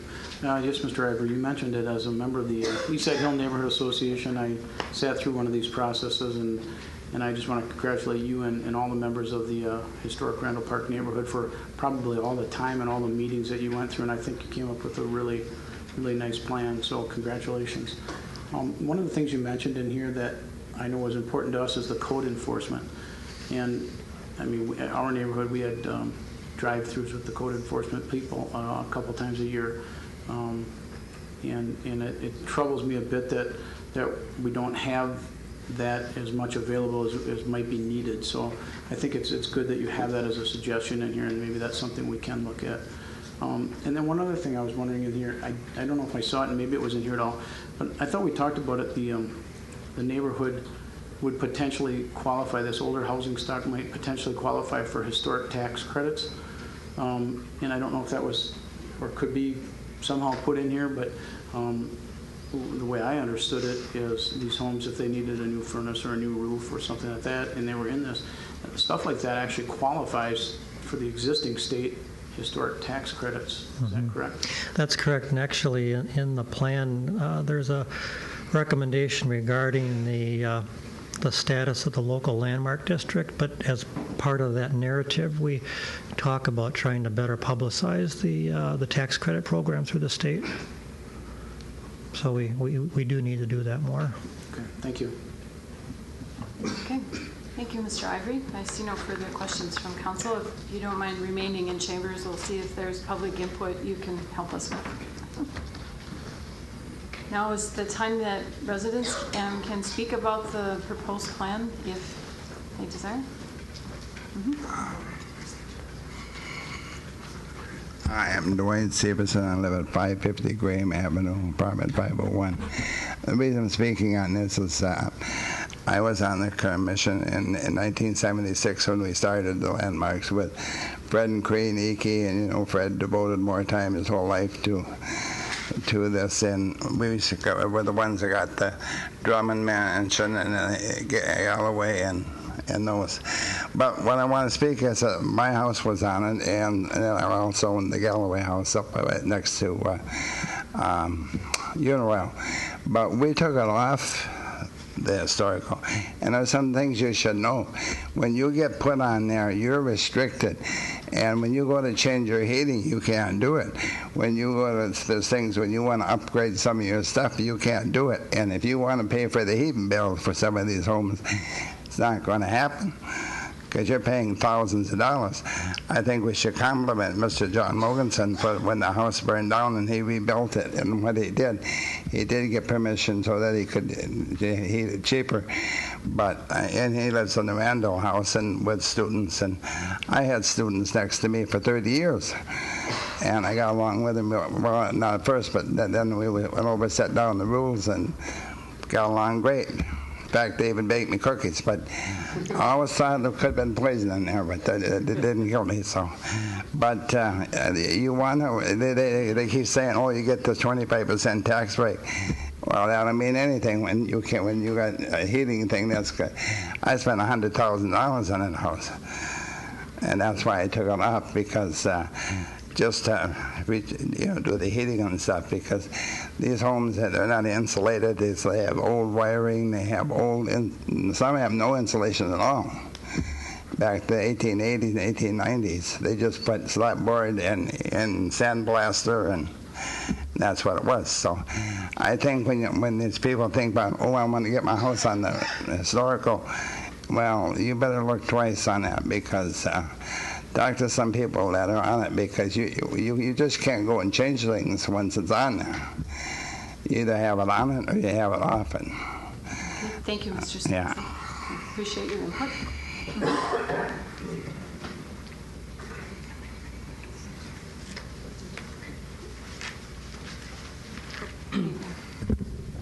My name is Helene Smyer, and I'm the president of the Historic Randall Park Neighborhood and there's Association, and there's nothing I can say to improve on what Mr. Ivory has just said. I just want to take the opportunity to thank him, his perseverance, his patience with the group, the time he put in, the product that he produced, I think is exceptional. I also want to thank the committee members, some of whom are here this evening, for faithfully showing up and for doing their homework. It was important. There is one little thing I might add, maybe 2 or 3, but on page 50, when we talk about code enforcement, and it's been brought up here, the recommendation in here is that we go from a part-time to a full-time position. I wish in hindsight we had asked for 2 full-time positions so we would get 1, because I can't stress enough how important this is to the quality of life, to the appearance of the neighborhood. You have the laws. We need to have them enforced. They're on the books. That's all we need. We are going to need your support, and you probably have already figured out it's mostly financial. I mean, encouraging support, but we will need you to look for these funds, to get the personnel, to do things with the alleys and the garbage and the et cetera. I don't even want to. Pat did it all. It's all in there. Second, I just want to let you know that we anticipate that you will approve this plan, and so I've already talked to Pat to ask his help to get the neighborhood started. We're willing to do our part. We're setting up our October 16th meeting as our annual meeting as our starting point for moving forward. Quite personally, I'm tired of talking about the problems. We really need to get moving on making improvements. And Mr. Ivory has agreed to be there. He's agreed to help me, and that's no small thing because I need a lot of help. But I invite all of you to attend that meeting. I'm willing to send you an email to remind you of it, particularly if you've never been to a neighborhood association meeting. I would like for you to see how committed these members are, the steering committee members. I'm the one that you see because I'm the designated spokesperson, whatever it is, the lamb that goes before the slaughter, whatever. But they're the people that have the ideas, and they're the people that come every month, and they do the work, and they're committed. And so I will send you an email. And then the last thing, I'm personally encouraged that you're addressing the older homes and the older neighborhoods in the comprehensive plan. And I hope that that means only good things for us as we move forward, because we are obviously one that is in great distress. So I thank you. I thank all who have worked on this, and that's all I have to say. Thank you, Ms. Meyer. Looks like Councilmember Mitchell has a question for you. I asked you questions at the Plan Commission. I won't do that tonight. Oh, thank you. But I like the way you say, if you don't know, just say don't know. Just say no, right? So I'd like to say, oh, no. Which you did. That was fine. I just want to say thank you for the work on this plan. I think that and I'll say this tomorrow, but I want to say it while you're here, that I think this will be a very fine guide for some of the work we're going to be doing with the comp plan update. So it's very well done. And thank you. Chairing a neighborhood association is a thankless job, I think. And we do really appreciate the work that you do. Thank you. It's not quite that thankless. The committee, I mean, we have some wonderful people, and it's a pleasure to work with them. Get to know. Thank you, Ms. Meyer. Okay. Appreciate your input tonight. Thank you. Anyone else here to talk about the historic Randall Park neighborhood plan update?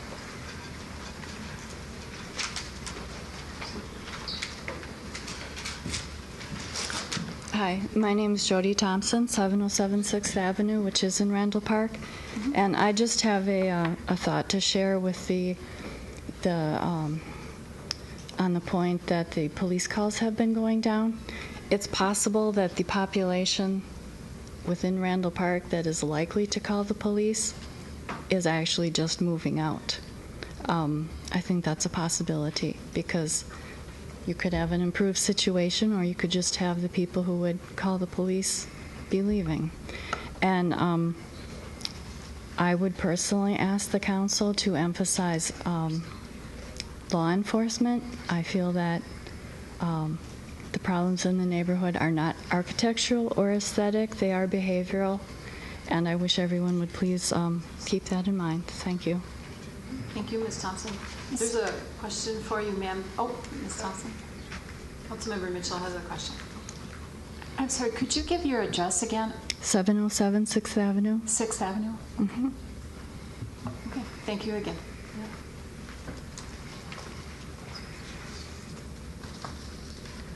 Let's see. Is the camera working? So I just set it here. Okay, got it. Yeah, no, I'm not ready for it yet. I'm Mary Jo Cohen, 1759 Drummond Street. I reviewed the Randall Park report, and my heart goes out to the folks in those neighborhoods. At the same time, as a Third Ward resident, I'm watching the same kind of deterioration in my own neighborhood. From what I can see, there are two major issues. Issue number one is spot zoning and compliance variations. Authorizing changes from R1, R2 zoning, which allows to zoning which allows multiple unrelated parties to occupy single-family homes or duplexes is a major problem. It results in more rentals, more deterioration of properties, more congestion, more noise, which causes people to move out of their homes, sell them to landlords, and the vicious cycle continues. The second issue is the failure to enforce city code and ordinances. It seems to me that the most important thing a city can do is to enforce its own rules. I note, as noted, Eau Claire's code enforcement officer has a 2-day-a-week job and spreads the tasks among other departments. What can we possibly expect? Failure to enforce the laws is an invitation for abuse, and Randall Park is Exhibit A. Exhibit B, I'm afraid, is the Third Ward. And I see this in the neighborhood all the time. I see compliance variations from the Plan Commission that shouldn't occur. Why aren't we enforcing our rules? And I'll just quickly go through an example from last week. A neighbor built a garage that was above the height restriction. In this case, it's 20 feet. 18 is the max. Before that, it was 15, but there were so many changes that the commission decided to make it 18. 20 feet is very high. As you can see, it's actually higher than the house that it corresponds to. That's not what you see in this neighborhood. You see small garages that fit with the houses. This one's a little bit bigger, but again, it fits. Architecturally, things look nice, and this is an anomaly. It results in the neighbor loses her light because it's so high. It results in potential loss of property value and more deterioration. It's something that should not occur, and it's so easy. Just enforce the rules. May I make 2 recommendations? First, the Plan Commission needs to respect the residential neighborhoods and enforce the zone, the coding. Help our neighbors by saying one simple word, no, when the request occurs. Second, I would hope that the City Council would direct the city staff to prioritize staffing to enforce ordinances. Staffing is a matter of priorities. I know that huge amounts of time are spent on comprehensive planning. What is the point if the plans ultimately won't be enforced? Let's divert those people to a truly important task, making sure that which is on the books is enforced. That will ensure that our beautiful neighborhoods remain inviting and a healthy place to raise a family or enjoy a wonderful retirement. Thank you. Thank you, Ms. Cole. I see no questions. Thank you for your input tonight. Anyone else here to speak to the neighborhood plan? Anyone else? Seeing none, the chair will close item 2 and bring council's attention to item 3 tonight, which is a public discussion on the adoption of an amendment to the project plan for tax increment district number 8, downtown development area, and the creation of tax increment district number 10, the South Barstow Confluence Project. As a matter of presentation, we will begin this item with Mr. Winzans, the Finance Director.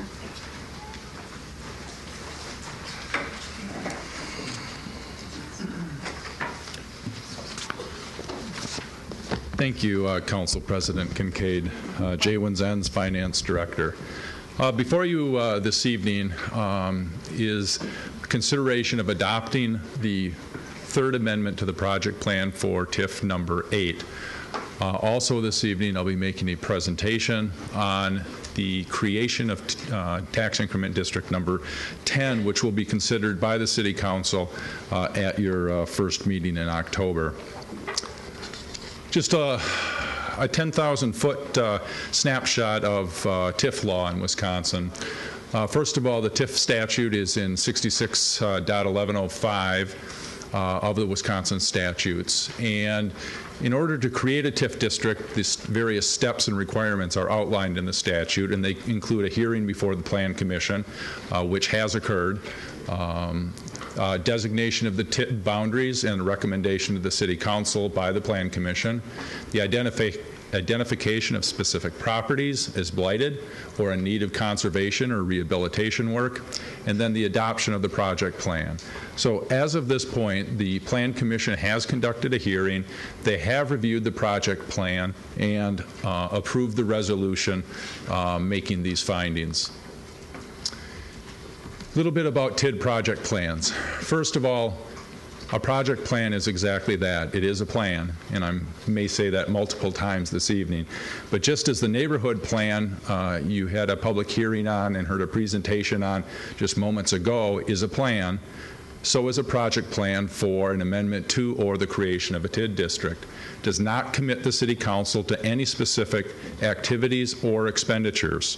And this may be a little bit of a deviation from past practices within the City of Eau Claire in that the resolutions approving the project plan in the past have included appropriation language. The resolution before you this evening for the approving the third amendment to TID District number 8 does not include any such appropriation language. So expenditures contemplated within that amendment will need to come back before the City Council either through the capital improvement process as part of the annual budget, or in the case of a developer incentive, as part of a development agreement that the City Council would need to review and authorize the city manager to enter into. Also within the TID project plans, it's required to include a listing of proposed public works or improvements, economic feasibility study, a listing of project costs, methods of financing and timing of those project costs, map of existing uses and conditions, map of proposed improvements and uses, proposed changes of zoning, of the zoning ordinance, master plan, building codes, and city ordinances, non-project costs, if persons are going to be displaced, how those individuals will be relocated, how the plan promotes the orderly development of the city, an opinion of the city attorney as to whether the plan is complete and complies with the requirements, and then an approval by the resolution which finds the plan is feasible and in conformity with the master plan. The Plan Commission reviewed the plan and all of these individual elements, and following the presentation and discussion and a public hearing, did adopt by resolution findings that included that the plan was both feasible and in conformance with the master plan of the community. There's been a good deal of discussion about blight and the definition of blight, and I guess for legal questions, I'm certainly going to turn it over to the city attorney for specific comments. But just in general, the blight definition and the blight statute is very broad within the state of Wisconsin. It includes many different elements. And there is very little case law within the state concerning the definition of blight. The case law that there is has, for the most part, given deference to the legislative authority of city councils in making the determination and plan commissions in making the determination. But it is a very broad definition. And my guess is you'll hear more comments about the definition of blight at some point this evening. A couple common myths I've been hearing over the course of the last several months about TIF districts. First of all, if a property is included in a TIF district and declared blighted, the city is going to make me sell my property to them. That's not true. Neither the project plan for TID number 8 or the project plan for TID number 10 contemplate the acquisition of any properties. So just because a property has been included in a TID district and has been declared blighted as part of the creation of that district or amendment to a district does not mean that the city has any intention of acquiring the property or displacing the property, the individuals either living or renting the particular property. Another common myth is that the assessed value of property located within a tax increment district is less than the fair market value. That's not true. Under Wisconsin law and the uniformity clause contained within the Wisconsin Constitution, property must be assessed at fair market value, regardless of whether it's located within a TIF district or outside of a TIF district. That's the statutory role of the city assessor and is a requirement in Wisconsin statute that it be assessed at fair market value. Another myth we've been hearing is that some businesses located within TIDs receive property tax breaks. Not true. Once again, the uniformity clause in the state statute requires that all property be assessed uniformly as well as taxed uniformly. There's one tax rate for the city of, for properties located within the city of Eau Claire. That tax rate is applied to all properties, regardless of whether or not they're located within a tax incremental district. And once again, all property must be assessed at the fair market value. There are no tax breaks for properties located within a tax incremental district. Map of the overview of the proposed amendment to TID 8 as well as the creation of TID 10. The large crosshatched area is currently the boundary of tax incremental district number 8.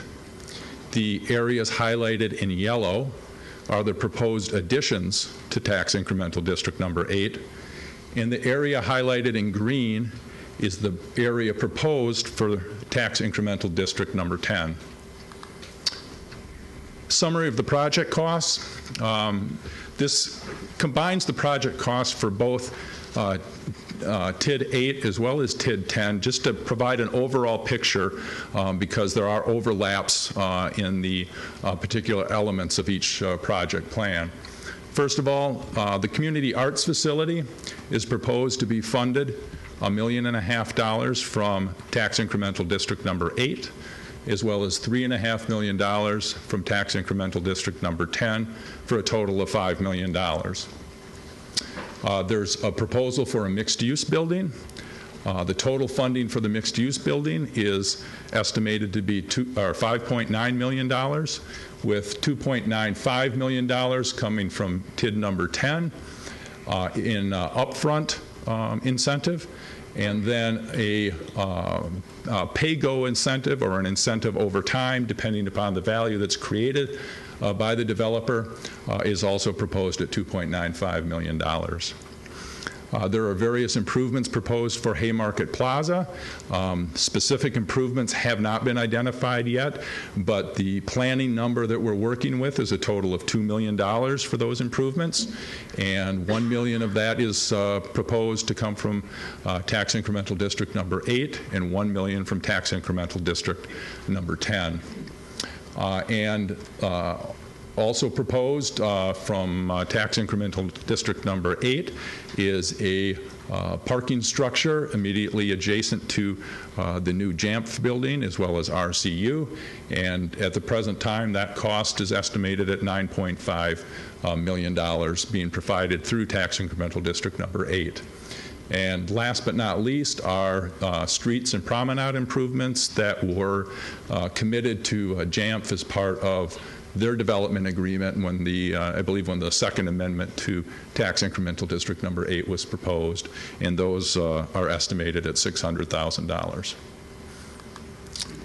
Now, turning our attention specifically to the second amendment, or excuse me, the third amendment to Tax Incremental District number 8. Just a little bit of history about this district. The original project plan contemplated about $19 million in project costs and project revenues of about $19.6 million. Projected the value increment at about $23 million. The actual project costs have been about $12.5 million. Project revenues to date about $5.6 million. Actual value increment is over $36 million. So this district still has life in it. It will recover its project costs. I just wanted to point out that the value increment has exceeded those initial estimates by about $13 million. Proposed public works improvements within the third amendment to TID number 8 total about $11.1 million. They include the plaza infrastructure as well as the parking structure located within TID number 8. The third amendment, in terms of economic feasibility, project costs are estimated to be about $31 million. Project revenues are estimated to be $33 million. Projected new value is $59.6 million, and it is projected to recover its project costs within the final year of the TIF life.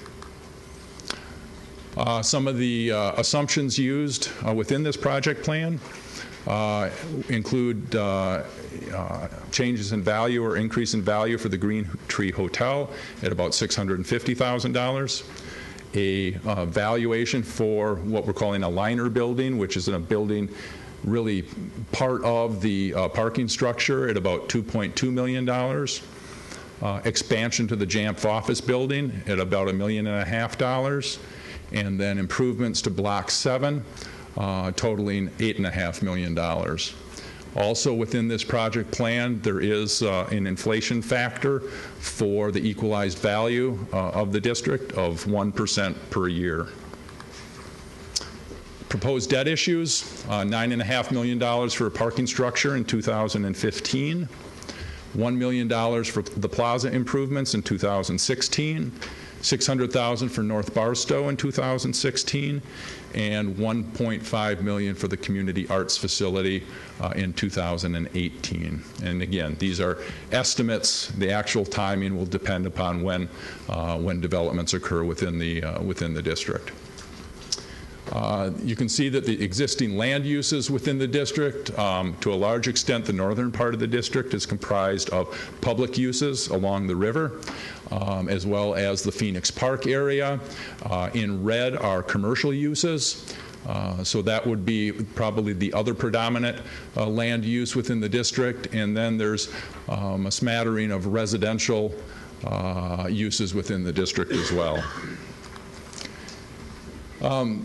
This map shows the blighted parcels that are being added to the district. Those are shown in gray within the boundaries of the district. The other thing that I added to this map was the green boundary. And the green boundary is the boundary of the downtown redevelopment area. And I think what's important to note on this slide, as well as when we get to the discussion of TID 10, is that much of this area has already been declared blighted by the City Council and the Plan Commission when they created the redevelopment area. So that determination covers a majority of the area within tax incremental district number 8. Proposed improvements within this district include the about $9.1 million for the parking structure, Haymarket Plaza at about $1 million, and the community arts facility, both Haymarket Plaza, the community arts facility being south of the Eau Claire River. The parking facility, this is, I guess, the most recent schematic of what that facility may look like. As you can see, it's tucked in behind RCU and immediately to the east of JAMF. And what's also designated on here is shown as a development area, but that's where we would be considering the construction of what we're calling a liner building there with frontage on Barstow as well as on Riverfront Terrace. Non-project costs, there should really be an or in this particular slide. Not sure exactly what the extent of the streetscape improvements are going to be south of the river, but if we just do the 3 blocks immediately adjacent to the Confluence project on Graham, the non-project costs are estimated at $1.3 million. If we do all the blocks within the district, we're looking at about $2.2 million. So this should actually be a range of costs that, again, are non-project costs, that being that they're not being funded out of the TIF district, but may be constructed as part of the projects within the district. The creation of TID number 10. The only public works improvement that's included in TID number 10 will be the plaza, any improvements to the Haymarket Plaza. Summary of the costs. As I indicated before, about $3.5 million is being proposed as the city's commitment to the community arts facility. Total of $5.9 million in a contribution to the mixed-use building, divided equally between an upfront contribution as well as a pay-as-you-go incentive. $1 million for improvements to the plaza, the Haymarket Plaza area, and the remainder of the costs are bond issuance and administrative costs associated with the district. In terms of economic feasibility, the project costs for this district are estimated at $14.2 million. The project revenues are estimated at $17.6 million. The projected new value created from this district is $25.5 million, and it's projected to recover the project costs in 2038, which would be the 25th year in the life of this tax incremental district. Some other assumptions similar to the assumptions used in the amendment to TID number 8. We are assuming $22.5 million in value, new value from the mixed-use building. We're assuming $2 million in additional value on other parcels that are owned by the developer of the mixed-use building. We're assuming $1 million from potential redevelopment of the Wells Fargo site. and we're also including an inflation factor of 1% per year of growth in the equalized value. Proposed debt issues, we're looking at $2.95 million for the mixed-use building, perhaps in 2015, $1 million for the plaza in 2016, and $3.5 million for the community arts facility. Once again, these are all projections based upon the plan, and the timing and the amounts may end up varying from those included in it. Existing land uses within TID number 10, as you can see, predominantly commercial and parking. Those are the two uses within the proposed boundaries of TID number 10. Blighted parcels. The blighted parcels, once again, are shaded in gray. And once again, I've overlaid the boundary of the downtown redevelopment area to indicate which parcels have already essentially been declared blighted by the City Council and Plan Commission as part of the creation of the redevelopment area. Proposed improvements within TID number 10. The mixed-use building at the corner of kind of at Barstow and Graham at $5.9 million. Then the community arts facility, $3.5 million contribution. And then between the two and kind of linking them together would be proposed improvements to Haymarket Plaza, estimated at a total of $2 million, with $1 million from this district, as well as $1 million from TID number 8. Once again, non-project costs, again, should really be an or in here, but somewhere between $1.35 million and $2.25 million in total project or non-project costs. In terms of TID number 10, required findings is that, first of all, the plan is feasible and in conformance with the master plan. Not less than 50% of the property within the district is blighted. Improvement of the area is likely to enhance the value of substantially all property within the district. The project costs relate directly to eliminating blight. And in terms of upcoming events related to these plans and what the next steps are, I anticipate that the City Council will vote on the third amendment to tax incremental district number 8 tomorrow at your legislative meeting at 4 o'clock. We anticipate that TID number 10, the project plan for that, will come back before the City Council at your meeting on October 14th at 4 o'clock for consideration and action. Following, hopefully, the adoption of the project plan for TID number 8, we will be meeting with the Joint Review Board. The Joint Review Board has to meet within 30 days of the council approval in order to approve the project plan as well. And then we'll have a separate meeting with the Joint Review Board in October, assuming that the City Council at that time adopts the project plan creating tax incremental district number 8, or number 10, excuse me. And I'm out of breath, and I'd be happy to answer questions. Thank you, Mr. Winzenz. We'll start with some questions. Councilmember Lewis has the first one. Could you explain on these charts, this is going to be a two-part question, what comprises project revenues? Like on your sheet where you talked about, your original project plan, you had project cost and project revenues. What actually are those revenues coming from? It depends upon the district. For tax incremental district number 8, they're coming from two sources. One is the property taxes, or I should say the difference in the property taxes between the base value of that district and the new value or the incremental value that accrues to that district. Also within tax incremental district number 8 is anticipated revenue from the lease of parking stalls in the parking ramp to both JAMF as well as RCU.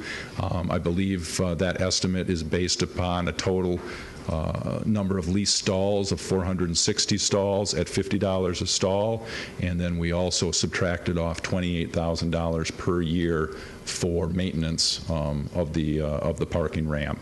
Within tax incremental district number 10, the revenue is all coming from property taxes, the incremental property taxes paid off the new development within that district. So my follow-up question then, so when it says that project revenues as of 12/31/13 are only at $5 million of the projected $19 million, is that something that's going to grow over time, that's just a snapshot in time? We haven't underestimated it? No. In fact, our projections are that district will break even within its life expectancy, and that assumes an additional almost $11 million in expenditures, actually over that, about $13 million in expenditures within that district. So it is projected to break even. Councilmember Larson. Thank you. I'm looking at, pardon me, I acquired a cold over the weekend. I might have projected it to you because I think I'm getting one too. I'm looking at the slide that's titled TID number 10, creation of blighted parcels. And there's a number of parcels in here that are in gray. Did you say that these parcels have already been found to be blighted? Anything within the green, the area outlined in green, so pretty much all of the properties along the Eau Claire and Chippewa River that that are part of the Confluence project, as well as the two properties immediately to the south, are all part of the redevelopment area, and as part of that process have been declared blighted. Okay, thank you. Councilmember Dwix. First of all, Mr. Winsands, I want to thank you for clarifying something that we had quite a lengthy discussion about a few months ago, wherein the discussion was about when is an appropriation within a TID project. And you clarified that and made that very clear, that a plan is a plan. Yes. And it is not an appropriation. No. That when we appropriate, we do it separately. That's how we'll be doing it, at least from this point forward. We didn't do it before, and that was the source of a lot of disagreement and misunderstanding, and I appreciate your clarifying that, and that way we can work with this as a plan, which, as you've already suggested, is fluid because some of these things are not settled yet. Okay. I'd like to ask you about a couple of them that are not settled. First of all, with respect to TID number, on page 6 of your slides here, TID number 839, Public Works or Improvements. We've got listed on there Plaza, 700,000, Plaza acquisition. Right. Is there, am I recalling correctly that there was part of the so-called Plaza is actually owned by the Haymarket Group? I don't believe any part of the plaza is owned by the Haymarket Group, and in fact, my understanding was there's a portion of it that they may need to acquire the rights to use from us. Let me explain what those things in parentheses are. In the second amendment to the project plan for TID number 8 included expenditures for infrastructure along South Barstow and property acquisitions, and those amounts were $700,000 and $300,000. What I attempted to do here was show that the items in parentheses were kind of prior allocations within a previous project plan, and the numbers, or not the numbers, the description outside of the parentheses is now what we're planning on using it for. So. The first item, Plaza Infrastructure, South Barstow, where we have $700,000. The second amendment to this project plan included $700,000 for infrastructure on South Barstow. We're no longer going to be using it for that purpose. So this project plan is now proposing that $700,000 essentially be reallocated from that project to improvements to the Haymarket Plaza. So that's what each one of these is going down. It's kind of the description in parentheses is where the money had previously been allocated, and the item outside the parentheses is where we are now planning to use it. Jay, can I just interject real quickly? Just one minor point of clarification. The actual identification for the plaza infrastructure and the plaza acquisition was actually part of the original project plan adopted. It was not part of the Second Amendment, but that's just a carryover. Right, yeah, it was a carryover, yeah. Russ is correct. Councilmember Joyce, you may continue. Yeah, I'll continue with, thank Mr. you. Winzans. Continuing in that vein, you've noted that $1 million for the plaza is to come from TID 8, $1 million from TID 10. That's correct. It's a total of $2 million. Do we have any estimates as to what is contained within that, or are these just placeholder? It's, I mean, we have kind of high-level concepts of what might be included in there, but this is, for the most part, a placeholder. It's a plan, and that's what the estimate is at the current time for the types of improvements that we're anticipating to that plaza area. But it's a budget number at this point. Any future planning efforts would be part of a planning process, and would come back to the City Council for approval as part of, probably as part of a CIP. With respect to our discussion about what is blight and definitions, you cited in your slides here a reference to Section 66.1105 Wisconsin statutes. And as you had pointed out in an email earlier, late last week, you cited in the other section, 1333, yep. Yeah, 13. And could you please explain for clarification, because I think it's important to clarify, what are the differences between those two definitions, and why are we discussing the 66.1105 today? Well, in fact, the city attorney and I went over that earlier today, and I'll largely defer to him. But the definitions are really very similar. They're both very broad and subject to interpretation. The definition in 1333 contains three parts. The definition in 1105 only contains two of the three parts that are included within the urban renewal statute, 1333. But really, if you read through the definitions, they're very similar and encompass many of the same types of elements in that definition.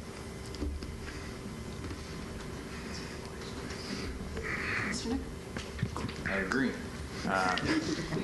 They're worded slightly differently, but the definitions are very similar, and I guess the key significance being that the 66-1333 is the authorizing statute for the redevelopment authority. The city has a redevelopment authority, number of districts, including a district, overlapping with the proposed TIF districts that we're discussing.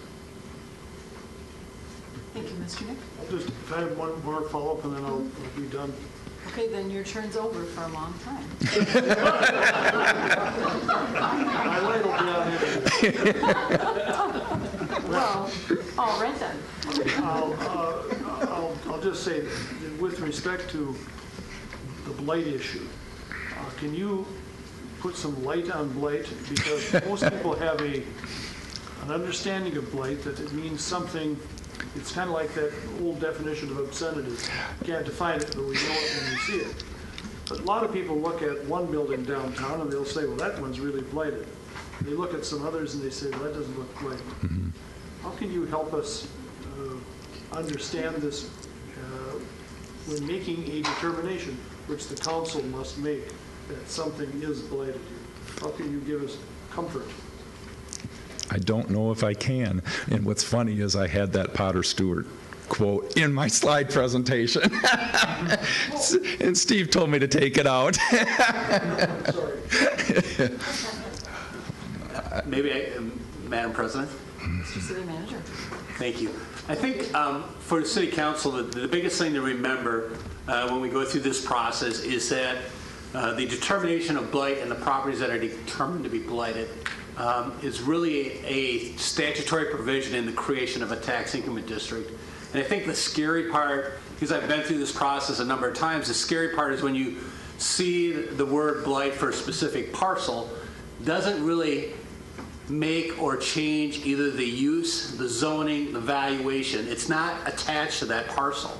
It's used in this definition to create the rationale for creating the district, and it's not attached to that parcel moving forward. So that all the issues with zoning, remodeling, reconstruction, valuation is all independent from the finding to create the district. And Mr. City Attorney? I try as well. One of the reasons I wanted the, I mean, it's a famous quote, but it gets overused. And one of the key things about that quote is that it's highly subjective. And while ultimately the determination of blight, just along with whether this plan is appropriate for this community, is a decision that this council makes, it's not highly subjective. There are standards. There is a definition. It is just simply a very broad definition, and ultimately it's a decision that you make. While we have not a wealth of cases in Wisconsin on it, we have several that are instructive, and we have a number of cases across the country on it because TIF financing or urban renewal statutes are very common and have been for decades across the country. And one of the things the case law has very broadly in common is that it is a legislative determination. It is something you get to decide, and courts very rarely, if ever, have overturned it, and when they have, it's in cases of very clear abuse. One of the few I could find, I think it was a Kentucky case or a middle border state type case, where it was a brand new subdivision. But certainly nothing similar to what we're dealing with here. One quick quote, it goes on for 50 pages. I'll give you one quick paragraph from the American Law Review. In regard to blighted areas, it's very broadly defined. It is not essential that the property affected be in such a state of disrepair that it could be condemned as a nuisance. We were talking about nuisance properties earlier in the Randall Park neighborhood. It's not that, doesn't need to be that, to be termed, quote, blighted. Explained the court, quote, blighted area legislation was intended by lawmakers to make proper development of the property in the community and to prevent stagnant or unproductive conditions of land. Other courts have stated it as stagnant or declining property values, which we've seen, particularly valuations of the improvements, where value is moving from the improved structures to the land value.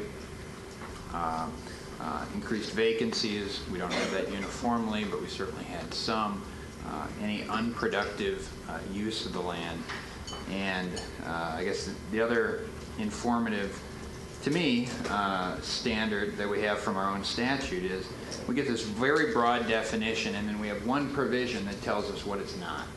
So it's a very broad and many tiered thing in terms of what could constitute blight, and the only indication of what it's not is in sub 2 of the definition, and that is that it doesn't include a predominantly open land area that has been developed and used only for agricultural purposes. That's the only one the legislature tells you it can't be. We don't have that here. Everything else, it's really within your discretion to determine whether this is an area that is in need of redevelopment. Thank you for that further clarification. And Councilmember Strobel has been waiting and is next. Thank you, Mr. Winston. Talking about the blight thing here, isn't there like 4 different types of TIFs that you could choose from? I'm speaking from a previous document that previous finance director got to us, and there's some information on that I'm sort of referring to. There are different TIFs that you could use. Why the blight TIF? Why not a different one? I think the blight TIF is most appropriate in this particular case, but yes, there are several different types. There are mixed-use TIFs when you've got a mixture of commercial and residential uses within the TIF district. There are industrial TIF districts. There are rehabilitation TIF districts. So there are several different kinds of districts enumerated within the statute. Very true. The only other thing I would add in terms of why One, the existing TID 8 is a blighted TIF, as already established by the city, and the other key functional issue would be its statutory life. So both blighted or rehabilitation TIDs have a longer life. They have 27 years with the potential of adding 3 years on upon petition to the state. A mixed-use TID, which this also certainly can qualify for, particularly 10 could. I mean, 8, again, is a blighted TID already, has a 20-year life. So it's a shorter life for a mixed-use TID. So one of the key advantages of using a blighted TID is a longer time within which you can recover project costs. Okay, thank you again. And Councilmember Strobel? And then back to TID 8. This is, I haven't been on the council that long, but this is like the second amendment we've done to TID 8. Is there a limit to how many amendments you can do, and does that continue to stretch out the payback on the TIF, or can you help me on that? You're restricted to 4 amendments to a TIF district. This is the 3rd amendment to TID number 8, so we've got one more possibility. And as to whether or not it stretches out the payback period, it depends upon if you're including additional project costs within the district as part of the amendment. You may not be. In my experience, we've amended TIF districts before to add increment sharing language, also language that allows you to expend funds within a half mile of the TIF district. So things like that may or may not add to the life expectancy of the TIF. So it just depends upon what the amendment encompasses. In this case, it definitely does increase the payback period for the district. One to follow up on TIF 8, if I may. And then when you amend it, the parts of it that were like deemed blighted in the beginning that are no longer really blighted, do they just continue to stay blighted within that 50% range? I mean, is that doesn't change those previous ones, even though they may be totally developed? No, it's when that district was created or amended that determination is made, and then that just continues forward. Thank you. Councilmember Von Hayden. Yes. This is more or less a general comment and a question at the end. One of the things that we have, and obviously it's not approved yet, is the parking ramp that's being proposed in TID 8. The concern, and I just want to make sure that the public is fully aware of it and they understand the concept of it, is that basically the parking ramp as proposed at the current time is going to run at approximately $9.6 million with interest about 3.1 or 12.7 million. We're proposing to get revenue back on that of about 3.5 million. So what that means is that taxpayers are going to pay 9.2 million to put a parking ramp in TID 8. And this is a decision we as council members are going to have to decide, should we do that? The question I have for Mr. Winsan is, why such a low rate of $50 when the Twin Cities rate's roughly $7 a day, or roughly, and here we're looking at $50 or a nominal amount for a brand new ramp. Is there any reason why we're proposing to subsidize the 2 major tenants? Well, where the lease rate came from, or proposed lease rate, was first of all taking a look at the existing Civic Center parking structure across the street and what our rates are there. And our current lease rate, I believe, is about approximately $39 per stall per month in that facility. The other piece came from a discussion we had with a developer about another project where the construction of a parking ramp was discussed as part of that project, and that developer indicated a lease rate of $50 per month per stall was something that they were looking at. So between those two, the combination of saying, well, our aged structure is about $40 a stall, and a developer from the outside the community saying they would be willing to pay about $50 a stall, led us to using that estimate. That again is an estimate. It could be go up could go down depending upon negotiations with the tenants, and I believe as a lease of a municipal facility would probably need to come back before this body for approval. I guess so, yeah. But if we're talking building a ramp, it's basically got 460 stalls, and it's primarily going to be used by 2 tenants. Why would the city taxpayers subsidize it to that effect? Well, I think during the day it's going to be used primarily by those 2 tenants, but the parking ramp will be a 24-hour facility and can be used in the evening hours for events that may be occurring in Phoenix Park. Certainly when I came here, or shortly before I came, there were a good deal of concerns about parking during the farmers market. The facility, certainly on the weekend, would be available for use by the farmers market, as well as any other events that are occurring, certainly north of the Eau Claire River. I would argue as well that events occurring south of the Eau Claire River can take advantage of this facility as well. Walking 2 or 3 blocks, if you're in the Twin Cities or Madison, if you can find parking within 2 or 3 blocks, you consider yourself lucky at that point. So I think that as downtown Eau Claire continues to develop, which I believe it will, that parking ramp can serve a multitude of public uses.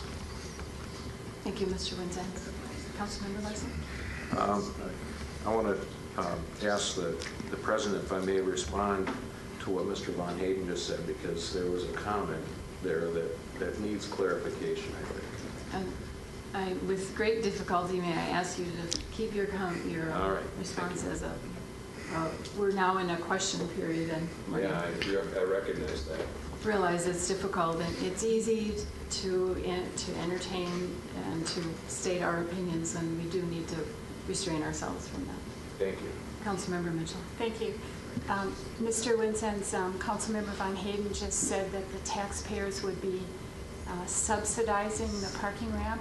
Is there some other taxation here outside of the TIF that's in operation? No, all of the cost for the parking structure itself would be paid for through a combination of the lease of the parking stalls, as well as bonds that are issued to finance the ramp, and those would be repaid through the increments coming from the additional value within TIF number 8. Councilmember, okay. Councilmember Larson, now is I have a question. Without the parking ramp, would we realize the tax revenue from the Liner building or Block 7? I don't believe so. Block 7 would need to continue to be used for parking as part of our development agreements with JAMF and RCU, and the part of the block where the Liner building is going to be located is the existing post office site. I'm not sure how else that parcel may redevelop, because there would be pretty limited parking in that area. So those are incremental revenues that we would receive as a result of constructing a parking ramp. Assuming that those developments occur, right. Yes. Thank you. If we're back to Councilmember Duex. It has been a long time, so you're back. Right, Bill. May I ask you a question about the parking ramp revenue projections? Do you have any revenue projections with respect to just regular people that drive in there on weekends or evenings? Have you included any of that in addition to the contractual revenues? No, we have not included any revenue other than the lease of the stalls to RCU and JAMF. Okay. With respect to that dollar amount, how is that dollar amount for those projections going to be determined? You mentioned the word negotiation one time, but is the parking study that is underway going to be able to help us looking at what the market is doing in other communities? I'm not involved at all in the parking studies, so I would need to defer to other city staff to answer that question. Thank think I see Mr. Solberg out there, and he might be the best person to step forward and help us answer that question. If that's okay, Madam President. Mr. Solberg. I mean, I didn't catch the full question, if you could. Okay, I'll repeat my question. My question is, in trying to project for purposes of the TIF and for purposes of constructing a parking ramp, we're making an assumption about some parking revenues with two contracts, with JAMP and with RCU, at a certain amount per month, $50, let's say. Yep. My question is, Mr. Winsand has said that he based that on a current revenue that we're getting from the parking ramp across the street, and also from talking to one developer about an out-of-town situation, or an out-of-town developer. Is our parking study going to shed any light on what we should be getting for revenue from such contracts, and by comparing us to, let's say, other communities of similar size and circumstance? Yes, our current parking study is comparing us to 5 other like-sized communities.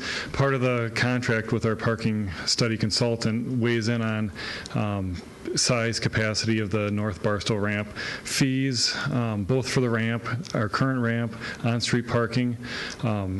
I'm planning to have the consultant here in 2 weeks for the next council meeting to present those findings, specifically how it relates to Barstow. It won't have the holistic fee structure for all of the entire downtown area. But I wanted to weigh in. I think the $50 is a pretty conservative estimate right now based upon the current parking ramp, the demands that go in down there. I mean, if we have, a significant game changer on Block 7 where parking is at a premium down there, I think the price would reflect that as well. And that's something that he's supposed to take into account with demand and opportunity pricing and so forth. Thank you very much. I think that helps a lot. And I just want to thank you, Councilmember Joax, as we're old colleagues, and I want to thank you for letting me tease you just a little bit. Not so old. We've known each other for a long time. Experienced. How about that? Councilmember Lewis. Yes, could you, the history with this parking ramp, was any funds allocated in the original TID 8 or in the previous amendments, or are we coming up with basically all the money saves this $400,000 maybe for the study? Was any of this allocated prior to Amendment 3?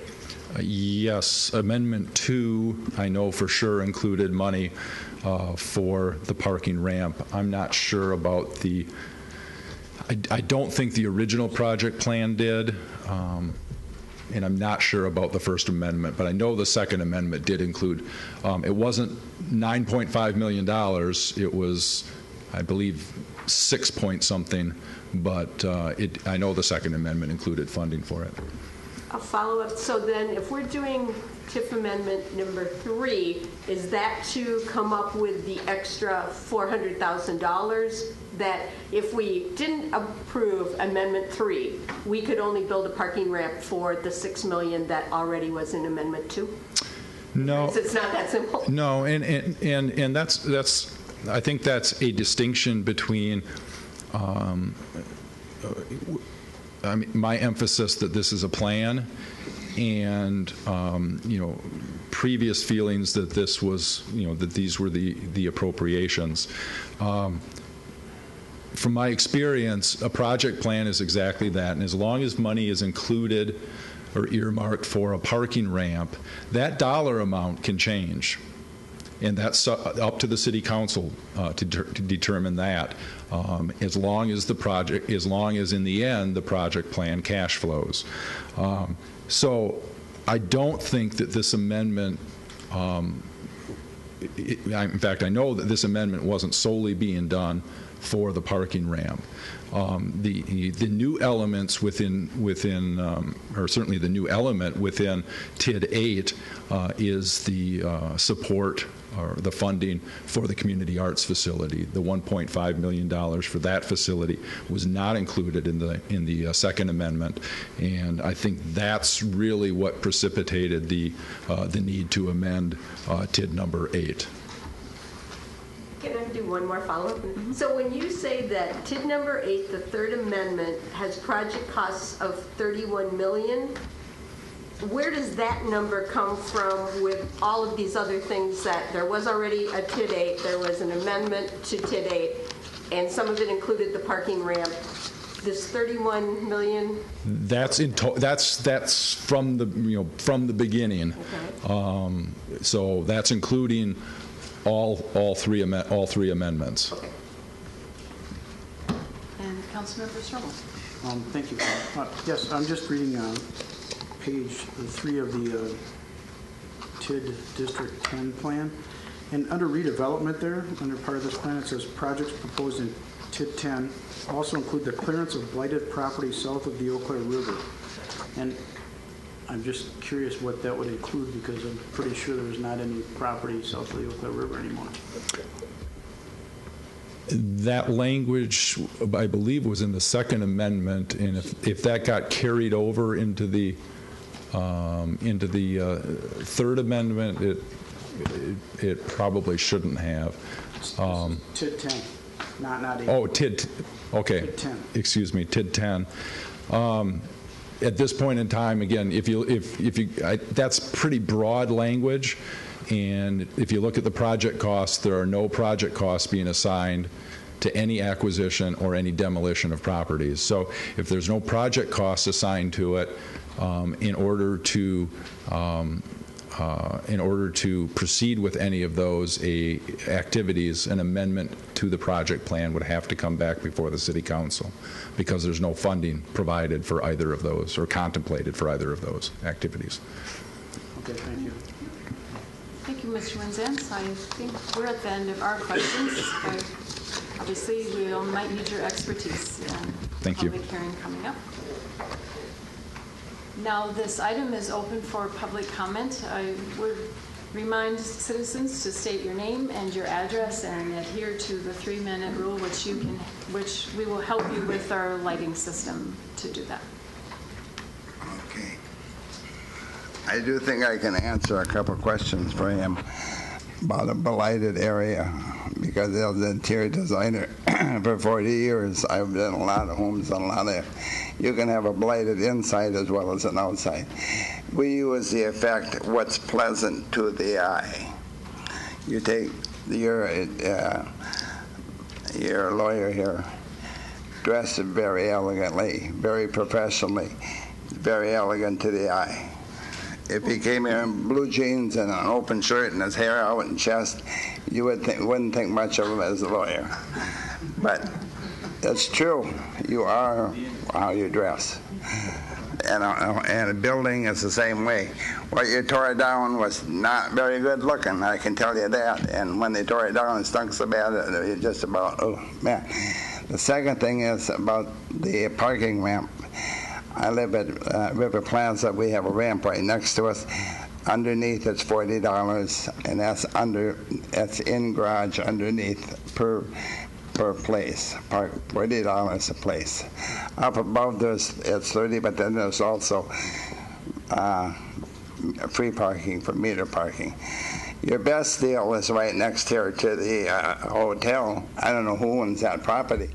But man, for what your guys are paying and what those is parking there for free, I think that comes out to about $75 a spot if you look that up. So, but I'm here to say that I come from a long history of the university. My aunt graduated in the first class in 1918. She started in 1916. And my mother graduated, my wife graduated, and my daughter graduated, and my granddaughter graduated. And it's now up to 11,000. And if we can't do this for our children and think ahead in the future, I will surely, with what they hear and what they're going to do down the river, we'll be up to 15, 16, 18,000. You know, that brings a lot of revenue into this town. The university kids spend a lot of money. And they're good kids, and yeah, you got a few bad ones, but we got a few bad old people too, I'll tell you, and we got some retired ones that should have died years ago, but they're hanging on. But I hope you pass this, and I hope this goes through, because we are setting something here, and I've been on the internet, and they're saying Oh, I just can't wait till Eau Claire gets this. This is magnificent. This is something, and you're going to see more. I talked to a senator, and he said you will be seeing more in the future, where cities will be working with universities and school districts. That is the becoming thing. It's the only way it's going to grow, and this is coming out of Washington. So I'm going to tell you, please, please vote for it, because these kids deserve a chance. Thank you, Mr. Stevenson. We appreciate your input.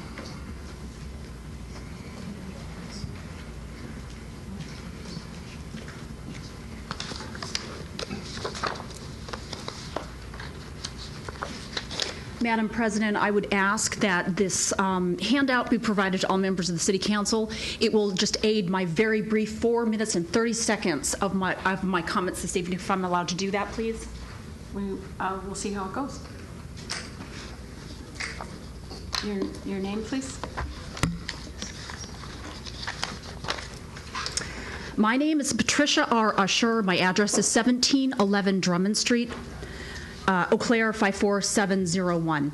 I am a licensed Wisconsin attorney and the mother of 4 children. I am speaking to you today as a private tax-paying citizen, very concerned about the growing local city debt and efforts to create a TIF to divert revenue from other city and municipal obligations over the next several decades. As an attorney, I believe that the city is misapplying the term blighted area as used in the Tax Incremental Financing Statute, Section 66.1105. While I have not ever practiced municipality law, the rule of statutory construction applies in all regulatory law, and I thought it might be helpful if we reviewed the definitions found in the Act using that construct. Now, there are actually 2 definitions of blighted area in the statute. We will start with the second definition, Part B, as it is my understanding that that is the one the city is attempting to apply. Please direct your attention to the very first page of my handout. It states exactly what Part B is. It's reiterated on the second half of the page, changed format so it's a little bit easier to read. Okay, what does that definition mean? The area must be predominantly open, and the reason it is open can be either of 2 conditions. It is primarily part of, quote, an abandoned highway corridor, end quote. The statute refers to another section of the law where the actual definition of that applies. Or it is land upon which the buildings or structures have been demolished at SEC. Either way, for this section to be applied, the land must be predominantly open.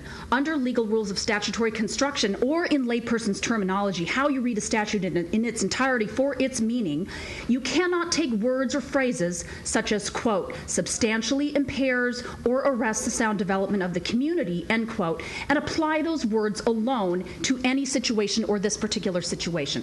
That stands to reason. Otherwise, the city could take private property for any reason simply by reaching the conclusion that it, quote, substantially impairs or arrests the growth of the community. That would destroy private property ownership as a foundational principle, not to mention be unconstitutional. Bottom line, downtown Eau Claire is not an open area. So now we have to look to the first definition, or Part A of the statute, and that is what is located on the second page of my handout, where it lists the Part A definition, and again, it's broken out in easier to read format.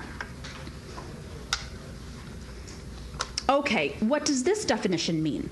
It lists various conditions that must be present and must lead to certain things. For example, ill health, infant mortality, etc., before the property is considered blighted. And finally, quote, it must affect public welfare in a detrimental fashion. So then, what is required under the law for blight in this definition? To be deemed blighted, the building's condition must be such that it is conducive to 5 issues: ill health, transmission of disease, infant mortality, juvenile delinquency, or crime. If those things are present in the expansion of the TIF area, they also must be detrimental to public welfare. If I am mistaken, and we do in fact have those issues in the downtown area, particularly to the proposed TIF 10, I would expect that the city of Eau Claire would have a long-standing history of dealing with those property owners, police reports, efforts to remedy, inspections, re-inspections, building codes, sanitation, and the like. And then as a final resort, those areas having been condemned long ago. I think others and myself would have noticed that if that were the case. Downtown Eau Claire is not Detroit. You are charged today, members of the council, with taking the facts as they are and not trying to fit the law with the facts as you wish them to be. Thank you. Thank you, Ms. Usher. I see no questions. Thank you for your handout and for your input. I do have a Councilmember Lewis has a question. I know you have to go through this fairly quickly, so maybe could you just for me summarize why what you're giving us here is different than what we have been told maybe previously tonight? Well, I think part of the problem is blight, and there was a little bit of discussion that I was listening to prior to in this conversation. And if you look at redevelopment, urban planning, and all the types of different things cities and communities can do, there's lots of definitions of blight. And I think we have to be really, really careful because we're kind of mixing apples and oranges. If we're going to talk about TIF, then we have to follow TIF. We have to follow tax incremental finance section of the law, which has a very specific definition for what blight means. Don't throw in 66-133, which is the redevelopment or rezoning or urban development planning definition of what blight is, because that's different. It's slightly different. It's similar, uses similar language, but my point to the council is everybody needs to stay in the lane. If we're going to talk about a TIF and creating a TIF, then we need to use the definitions that are contained in that statute. Thank you. Thank you, Ms. Usher. Anyone else?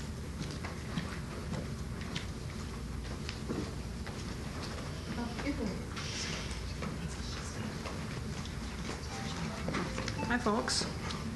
My name is Janeway Riley. I live at 311 Garfield Avenue, and I want to express my concern about the addition of all this debt.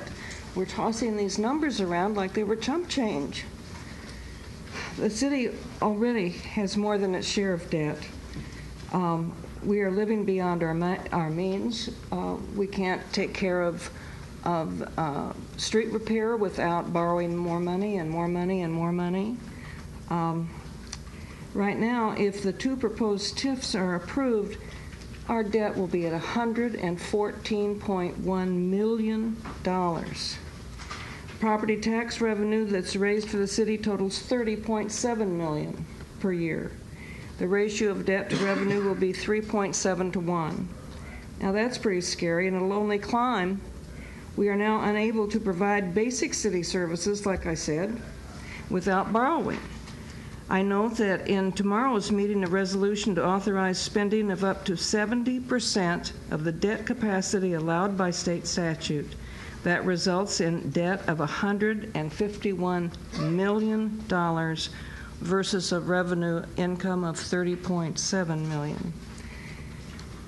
How many of you live with a debt 5 times your annual income?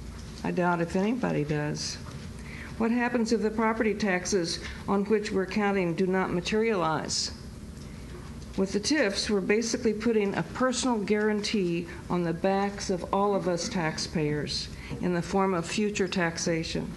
And we as taxpayers are on the hook for the principal and interest. If, for example, $5 million of the property taxes required to pay back the bondholders are not paid by the property owners, the taxes on an average $150,000 home increase by $181 a year. And that is forever. Ask the folks in La Crosse who pay almost $1,000 more per year on a similar home what caused their property taxes to spike. Are tax payments from the proposed student housing building a sure thing? Far from it. In order to pay property taxes, the building must make money. To do that, it has to be occupied. Do we know what occupancy rate is required to meet all operating costs, including the taxes? We need look no further to a similar facility at St. Cloud State, which according to one of the city council members is financially hemorrhaging. It has literally lost millions of dollars each year. Rental prices like those required to meet expenses for the proposed facility are high, and there are only a limited number of students that can afford these kinds of costs. The St. Cloud project opened in 2010, and they are hoping to break even in 2016 and 17. After losing millions of dollars. Can we afford to follow in their footsteps? We currently have plenty of private sector student rentals. Putting one downtown on prime property means trouble just waiting to happen. I personally believe that the highest and best use of the Confluence area is not student housing. Check out Eau Claire housing situation. Metro Crossing is currently struggling with its private student apartments with a 14% vacancy rate. The new 522 Water Street apartment building has a still leasing sign on it for their commercial space. If the Confluence project was strictly on the backs of the private sector developers, they would be required to have solid letters of intent for the commercial space, plus locational analysis studies to determine what occupancy rate they can reasonably expect for both residential and commercial spaces before any construction is started. It would not be a guessing game as this appears to be. Thank you, Ms. Riley. I just have to ask you to bring your comments to a close. Well, I guess I have to ask, Madam President, as a citizen, I'm wondering why the resolution to increase the borrowing authorization to 70% of the statutory limit isn't on tonight's hearing agenda. That kind of authorization does affect each and every one of us, citizen taxpayers, and many of us would like to be heard before the council makes a decision. To that end, that's an agenda item for tomorrow afternoon, and we would be very happy to receive your input and your comment via phone call or an email to us prior to our decision tomorrow. And we have heard your comments tonight, but would welcome more of them as you have time tomorrow before 4 p.m. Thank you. Mm-hmm. Thank you for your input tonight. Next.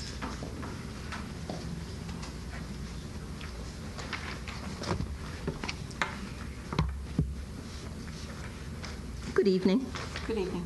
Can you hear me all right? My name is Stella Pagonis. I live at 1019 10th Street in the city of Altoona. I also have an office right down the street at 920 South Farwell Street, so I pay taxes in 2 municipalities. As a resident of Altoona, I have the privilege of being the Eau Claire County Board Supervisor from District Number 4. And in that capacity, I'm on Finance and Budget, and I'm actually Chair of Finance and Budget and have been for 6 or 7 years. Because I am Chair of Finance and Budget, I have been the county's member on the Joint Review Board. Joint Review Board is one of the requirements as part of 66.1105 4M, which is part of the tax incremental funding. So each member of the taxing entities that would be affected by the tax incremental district has to convene in a review board to discuss the elements of the proposal, of the proposed tax incremental financing. From my point of view, well, let me say, I've been on joint review boards for probably about 6 years, in Augusta for Bush, in Fall Creek, in Altoona for Kurt Manufacturing, in Altoona for River Prairie, and in the city of Eau Claire. I remember one that we did on 312. I was part of TIF 8, and now I'm part of TIF 10. From my point of view, as an elected official and as chair of finance, we like TIFs. As you all are aware, we have no ability, we have 0% increase in our property tax, except for increase based on equalized value due to new construction. Going forward to 2015, our new construction as determined for, I'm assuming 2013, is 1.78%. So we could increase our property tax levy less than 2% only because of the increase in equalized value based on new construction. Municipalities have the statutory authority to create tax incremental funding for new development. Typically, from the experiences that I've had, what the municipalities are doing is they're creating infrastructure so that a company, a business can come in and develop or expand. So a good example would be Kurt Manufacturing. They were expanding the TIF. They amended the TIF so that Kurt Manufacturing could make an expansion of their building. But the requirement of the city of Altoona was to reconstruct the highway and to create a better ingress and egress for the trucks. It was an infrastructure improvement that was required for the expansion. The expansion would not have occurred but for that infrastructure improvement. We would not expect a private industry to make infrastructure improvements. These are public work improvements that are the responsibility of the municipality. Of course we borrow for that type of thing. I understand that there's debt that's incurred, but we have to keep in mind the increment in the property values are paying that municipal debt. So from that point of view, we like TIF districts. TIF districts serve a very, very specific purpose. And Ms. Pagonis, My time's up. Please allow me to interrupt. And the chair can see that 3 minutes is not working. So I'm going to instruct the city clerk to change the time allotted to our 5 minutes. You don't have to take your whole 5 minutes, but the 3 minutes just aren't working. Well, and Ms. Riley, if she's still in the audience, she will be granted 2 minutes time. Perhaps she left, but anyway, the 3 minutes aren't working, so you can continue for 2 more minutes. Thank you very much. The point that I've wanted to make, and I think I've made it, is that it is the responsibility of the municipality to put in water and sewer and traffic lights and roadways and all of those things that we would never expect a company to do. Similarly, for a Bush Beans expansion. And they hire people. Kurt Manufacturing is hiring people. Bush Beans is hiring people. This is our livelihood. This is how government continues. This is what we are looking for. I also want to tell you, I read the statutes also, and tax incremental funding supports, public policy supports tax incremental funding because as a community, we would like to see expansion. We would like to see we would like to see that businesses, private industry, are building and they're hiring our local people. And tax incremental funding is one vehicle that municipalities have to allow that to occur. So anytime there's an improvement in a building or we're promoting building improvements or expansions, as I stated, that is that public policy favors that. And if you're interested in reading about that, that's in 66.1101, which is the start of that particular statutory section. With regard to some of the comments that Ms. Usher recently stated, I disagreed with everything she said because the word "or" is in the statute. So it's not an "and," but they're "ors." And I also, as I said, I read the statute, and so it's buildings that are dilapidated, obsolete, inadequate, or all of those other factors that she talked about, ill health and crime and all of that stuff. So, also something Ms. Usher said, 66.1333 is referenced in 66.1105. So they are part and parcel. And Mr. Nick, I think, knows that. Unless you have questions. Oh, can I make one comment on debt? Amount of time? Okay. Now your 2 minutes are up. But if you're lucky, someone will ask you a question. And then, okay, then I won't say anything, and we'll let someone ask me a question about debt. And it looks like we have 2 questions. 3 questions. Councilmember Duets, I'll start with you. First of all, I want to thank you for coming and attending this. Certainly one of the concerns I had is that the Joint Review Committee have an opportunity to get a fair and complete consideration of this, because it does have impact on other taxing jurisdictions, yes, including Eau Claire County and the school districts, yes, or school district in this case. Yes. Now, from that standpoint, I don't know if you care to comment.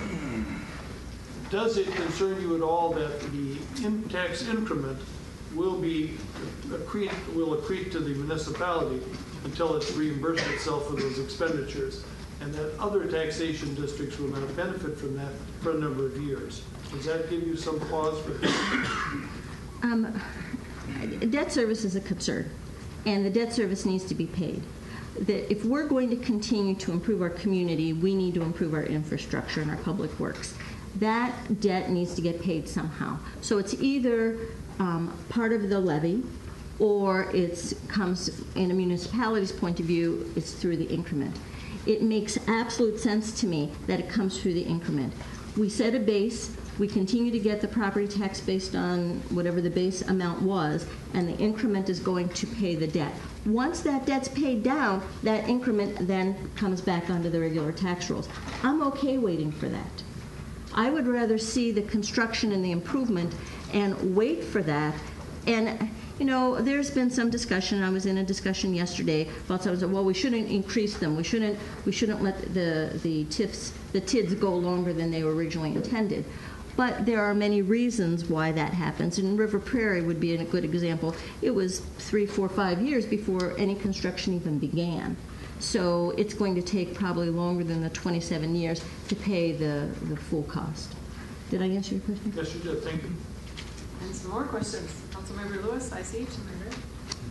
Sure. You talked a lot about TIF money that was going for infrastructure improvements, putting in roads, maybe a bypass off of a highway or something. In our case, one of these is solely to, a big portion of it is to give $5.9 million to a developer. Could you explain how that is different than giving it for infrastructure, for roads and water and things like that, and why you would feel that's almost the same thing?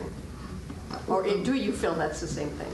Well, I guess I'm not sure in what form that funding is going to the developer. If that's incentive funding, I think that would make sense to me. I think there's going to probably be more to it than that, because there's going to be some additional work done near the waterway. I understand there's going to be some plaza. There is other stuff. But given the magnitude of the confluence, if that's what you're talking about, given the magnitude of the confluence and the potential revitalization of the downtown, I think it's completely appropriate for the city to provide certain incentives to get things jump-started. When, going back to River Prairie, there was a particular incentive to the very first group that constructed there. And you know, I remember thinking about it, thinking, is this what we want to do? But we needed to jumpstart that construction. So, sure, I thought that was an okay thing to do. We provide certain incentives. That's one of the things that municipalities have the opportunity to do. On a county side, we can't do that.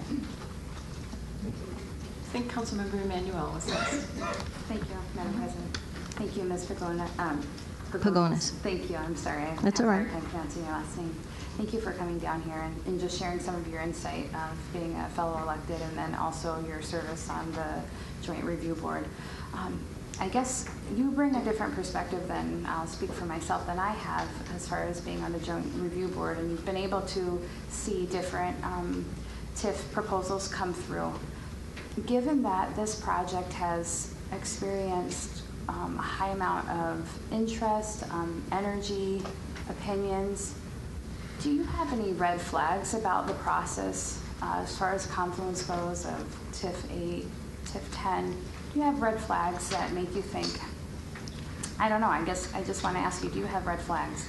If your question goes to the process, meaning have all the steps been appropriate, I do not have any questions about the process. As I said, I've been on the TID 8 JRB since the beginning, so I've watched it, and I've watched it come through. And really, Councilmember Emanuel, from my point of view, TID 8 is really successful. I mean, it's way beyond my expectations. The projections are way beyond my expectations. When it was first created, JAMF wasn't part of that. And to have JAMF come in, to have all of the additional apartments come forward, the whole Phoenix Park creation has been highly successful, and I think the council should take pride in that. So I've been in it from the beginning. I don't have a concern about it. I consider the expansion of 8 and the morphing into TID 10 really a city responsibility to improve the downtown. I mean, I think the city has that obligation to do that. Does that answer your question? Yeah, it really does, because you see the process and you see the low profiles and maybe the high profile proposals that come through, and I think it helps bring a perspective that this seems in order and routine. I appreciate your perspective. Thank you. And Councilmember Mitchell. Thank you. You may have said this, Ms. Pagonis, but I wanted to repeat it and ask it in the form of a question. But one advantage that the city has, and I assume the county does too, is that the new construction becomes part of the equalized value. That's right. During the course of the TID. So it can help our levy situation right from the start. It doesn't have to wait till the TID closes. Exactly. So we benefit from the increased value of the construction based on the increase in equalized value. That is a state determination. Our equalized value is a state determination, and new construction is immediately determined by the state in terms of what the additional percentage is. The fact that it's a tax incremental district doesn't make a difference from the state's point of view. We have no other means of raising our property tax levy. So I want construction to happen. You know, I want that. I want our equalized value to increase. And I mean, really, if we think about it, by having the increase in equalized value, we're really spreading out our property tax levy to a broader base. We want to increase our base.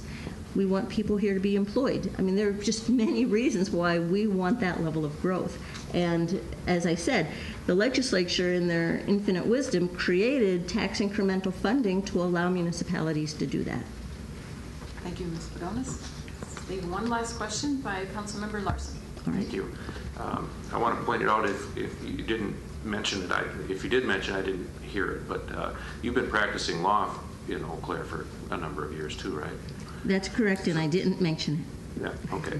So you have some expertise in the law, in public policy, and in finance and TIF.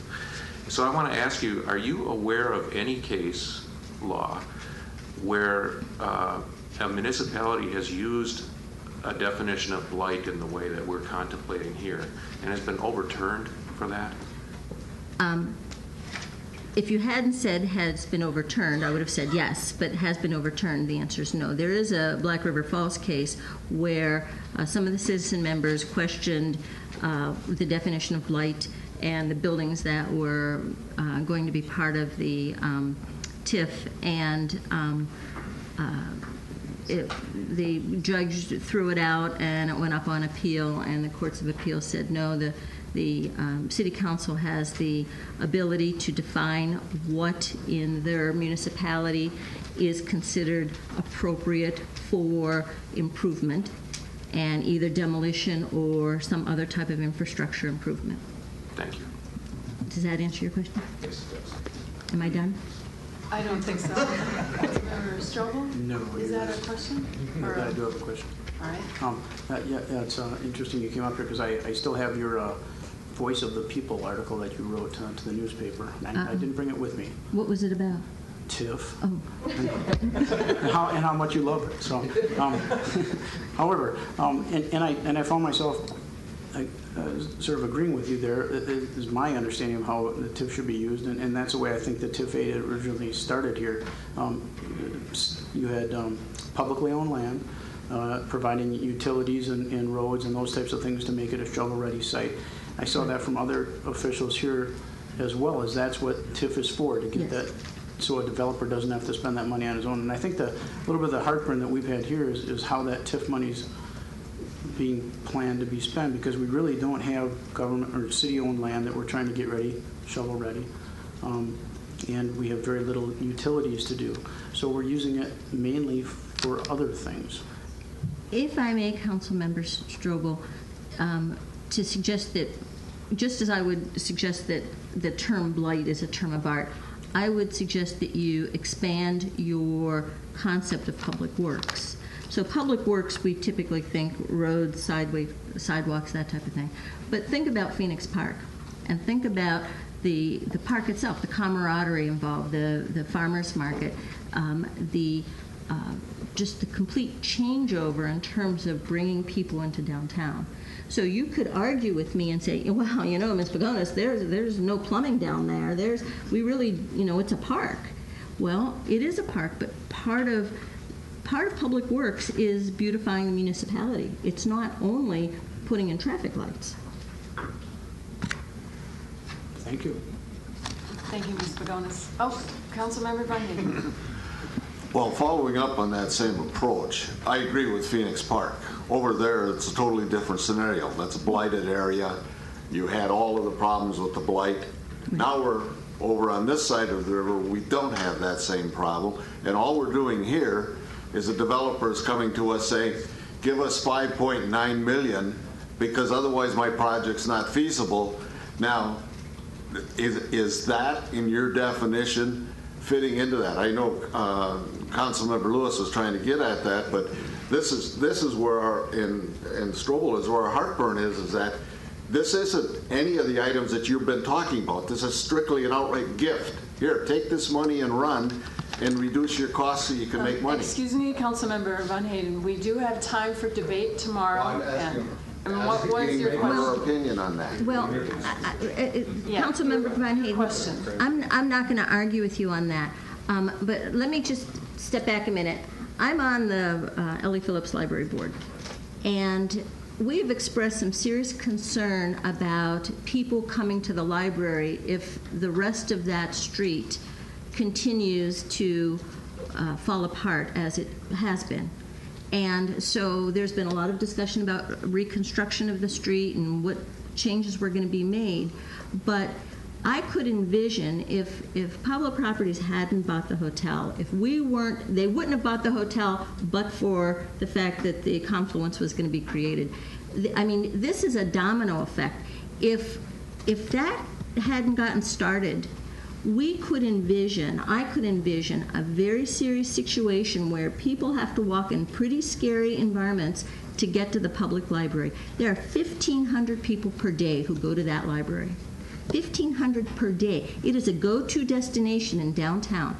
We have a responsibility to have the downtown to be a welcoming and inviting place to go. So if the concern is, should we create theaters or have other things, my answer is yes, of course we should. We need to bring people downtown. Should City Council have put money into a farmer's market? Yes, of course you should have. I mean, these are all part of, I think, your responsibility to develop an attractive, welcoming downtown. I'm concerned about the library. The library wants to have people come in. There are lots of children in the library. And if they had to walk down that scary street past the rat-infested hotel, I think it would be an issue. Thank you, Ms. Pagonis. You're welcome. I'm done. Thank you for your input tonight. Thank you. Thank you for the extra time. Next. John Prince, 1229 Cummings Avenue. I'm not going to take nearly as much time as my former colleague on the county board. I was going to comment only on TIF, but I would like to comment on the proposed ramp, and I have some sympathy with the only certified public accountant that sits on the city council. And I want to tell you about ramp charges in the Twin Cities. The Lumbermen's Exchange building, $7 a day to drive in there and park and leave. And if my daughter had to leave for a meeting during the day and re-enter, it was only another $5. So that day cost her $12 a day to park there. Now, I don't expect it to be anywhere near that in Eau Claire, but those proposed rates that you're thinking about charging is not nearly enough to cover a major portion of that debt. As far as the TIF district is concerned, I have an acquaintance that in a current blighted area, somewhat north of the senior citizen building, and he has a little concern that he wouldn't get a fair price from the city if that building was taken over. But he has lots of problems since it's in a blighted area. For example, insurance on a building. And it's very high. He's checked with other private insurance companies, and the proposed rates are even higher. And this is a problem that these businesses face once they're in a blighted area. I have a daughter that lives in Mendota Heights, Minnesota. This is a community that's adjacent to and directly south of West St. Paul, where the taxes are much higher than Mendota Heights. That Mendota Heights is a community within Dakota County, and the mayor and city council do not believe in TIF districts. They've never had one. They don't plan to have any in the future. My property in Eau Claire is valued at $160,000. My taxes this year were $3,300 total. My daughter's property in Mendota Heights, it has an estimated fair market value of $340,000. She pays the same $3,300 a year that I pay. Now, of course, they do have a homestead exemption in the state of Minnesota, so that's part of it. But if she had that property in Eau Claire, she'd be paying about $6,000 property taxes on that house. So I think we've got enough TIF districts in Eau Claire, and we certainly don't need to subsidize the builders by providing more TIF districts. And I agree with the earlier lawyer that commented on her definition of a blighted area and what it consists of. That's it. Any questions? I see no questions. Thank you for your input today. Thanks.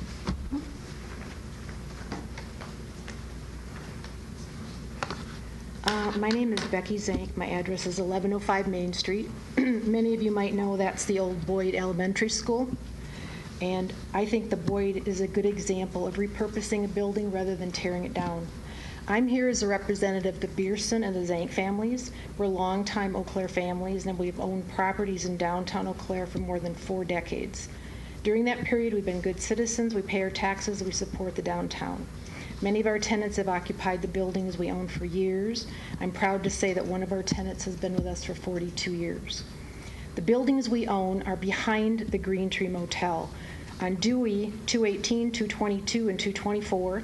Turn the corner to Wisconsin Street, we have 507, 511, and 515. Turn the corner onto Farwell, we have 215 North Farwell. Those properties house a shop that we own, 3 businesses, and 20 tenants. The buildings have been inspected by the City Housing Authority and the Fire Department at various times, and the properties are considered to be in good condition. I have 2 central points. My first is I don't want our properties to be designated blighted. I think it will affect our financing options and perhaps the future sale price. I think the city is designating these buildings blighted only so in the future it will find it easier to use eminent domain. If our buildings or our land are valuable to a future developer, let them come and offer a fair price. They should not need nor expect the city to come in with a heavy-handed club of eminent domain. My second point is I think any tax increase from these 2 blocks should remain in the city, county, and school fund, not used to be paid off TIF debt.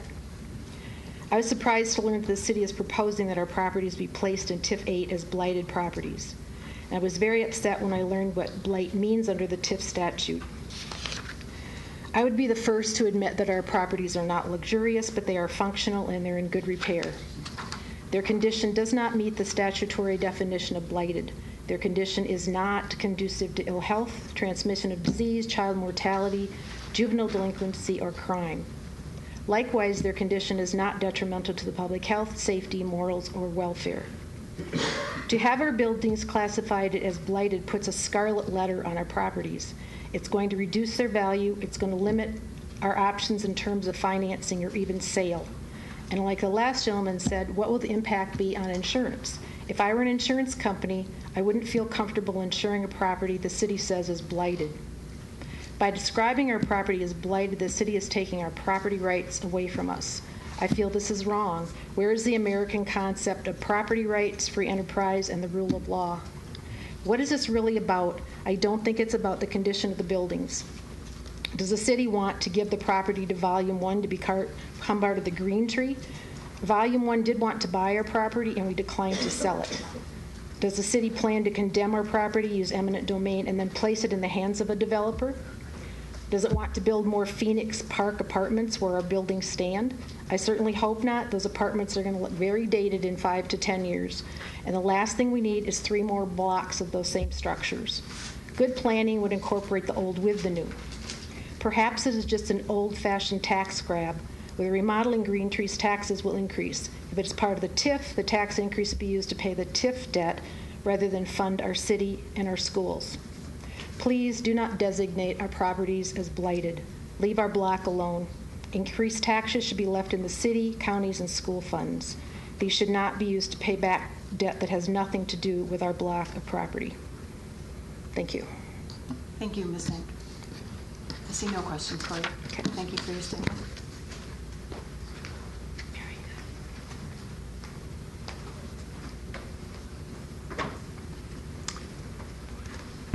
My name is Ron Keyser. I'm short, so I'm going to pull this down. I won't need 3 minutes because I'm going to talk to you about perceptions tonight. And the first perception is I hope you support the Confluence Project and the TIF districts, or TID, whatever you call them. Number one. Number two, the second perception is this Confluence Project and those other districts are good for downtown Eau Claire. Number three, there have been no other plans, as far as I understand, by any of the people that are against this for helping this decayed area, whatever you want to call it. Number four, this reminds me of the six-pack group that used to be here in the city council that were very much against the bike trails, mainly because they couldn't ride bicycles. And look what happened. I mean, it's a wonderful success. The next perception is a lot of people have talked to me about these things that are throwing up all these figures and tax things. And they're sort of like kids that throw tax out on the road. And so I would say the perception is to sweep up the tax and move forward. Thank you. Thank you, Mr. Keyser. Thanks for your Questions? input tonight. Thank you. Mm-hmm.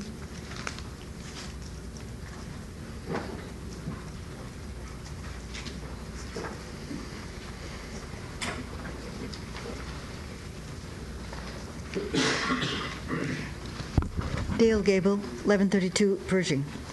There seems to be a belief that development in the downtown area won't occur without our city's involvement. Is that really true? Has the major development in the city all been TIF-based? Is private enterprise a thing of the past, and we, the citizens, have to force the development? Is central planning the wave of our future? I don't think so.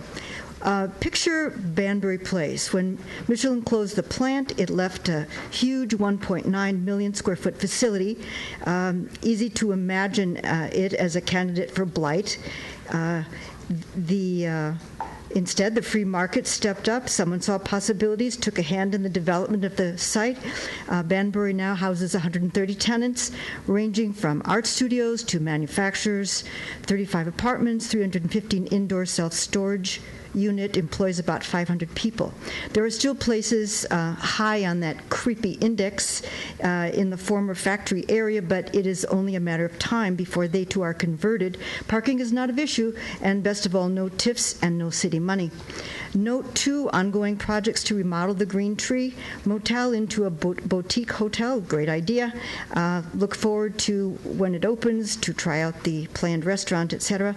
The remodeled Ramada, now the Lismore, is likewise slated to open next year. I believe the City Council recently improved a liquor license, and it'll be great to have a hotel again, particularly one with a good restaurant. Or look at the Strobel Building. What a gem. Remodeled by a local entrepreneur was a flair for preserving history.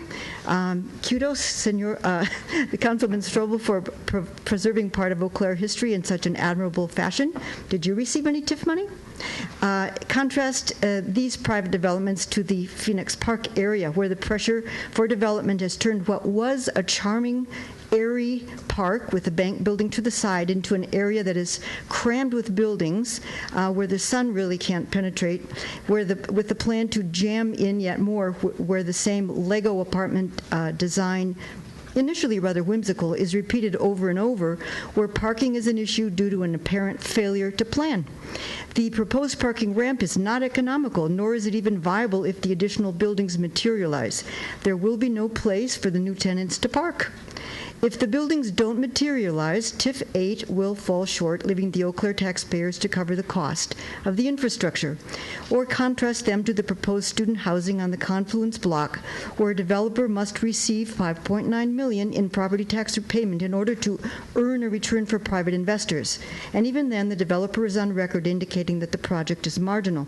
It should be noted that if it were not for our city's intervention with the Confluence, South Barstow would have been developed. 2 South Barstow was being converted into a lovely apartment building with the understanding that the historical motif be maintained. The Klein building would have been remodeled and reopened in 2015 as the new home of the Acoustic Cafe. The balance of the building would have been filled and thriving. I'm haunted somewhat by the comment of the guy who was involved in the rehab of that building, who said the foundation was without a crack. It was perfect. The balance of the building would have been filled, so we can picture that. Instead, all of our historic buildings are gone, and we will have a giant 6-story, full-block Lego building, which clashes horribly with the few remaining historical buildings across the street. Please, let private enterprise do the developing. Central planning has never worked. Please vote no to the amendment to TIF 8 and no to TIF 10. Thank you. Thank you, Ms. Gable. Thank you for your comments tonight.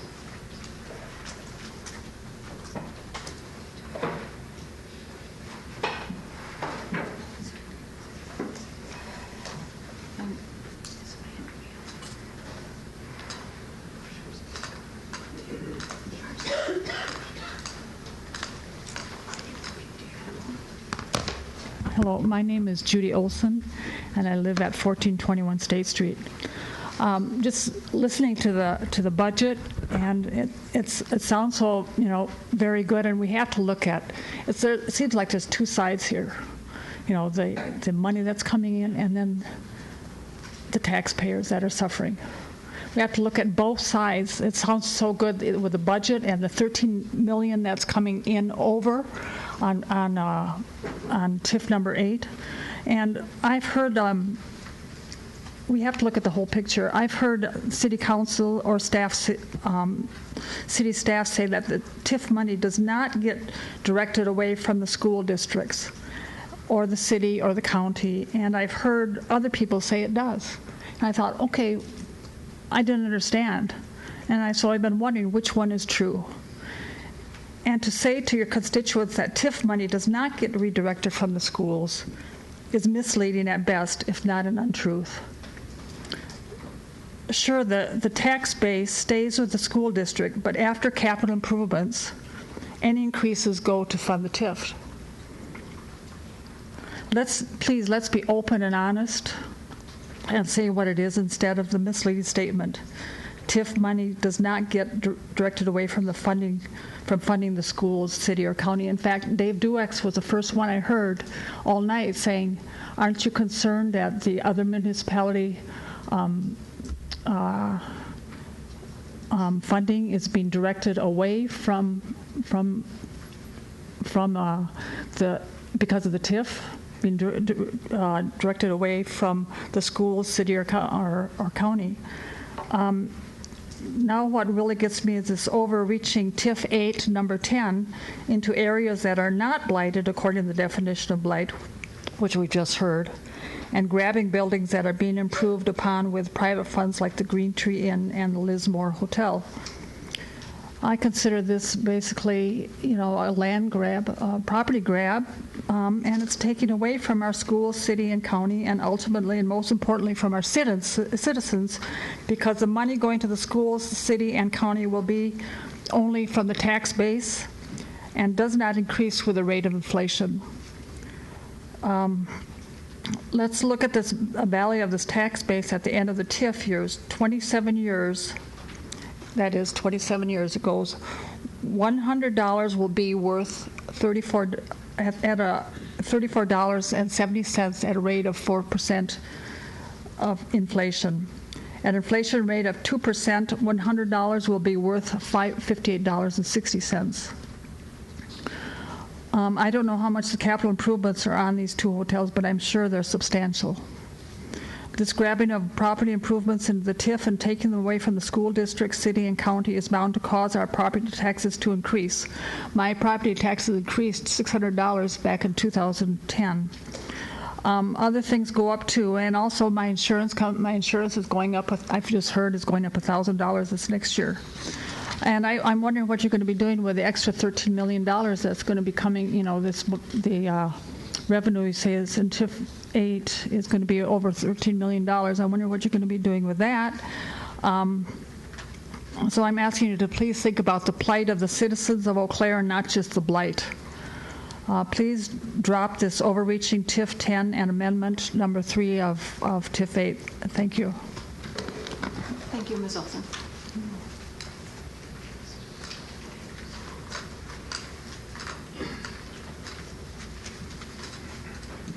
Hello, my name is John Myers. I live at 2904 Hemlock Lane, Eau Claire. Earlier, it was mentioned about Kurt Manufacturing and Bush Beans, and both these places are manufacturing places. They pay good jobs, good insurance, and what do we have to offer about these jobs that they're going to offer down there? A lot of them are going to be part-time. If we compare apples to apples, it doesn't make sense. The rat-infested hotel I mentioned earlier, remember, that's taxpayers that paid for that hotel the first time around. And it was a white elephant then.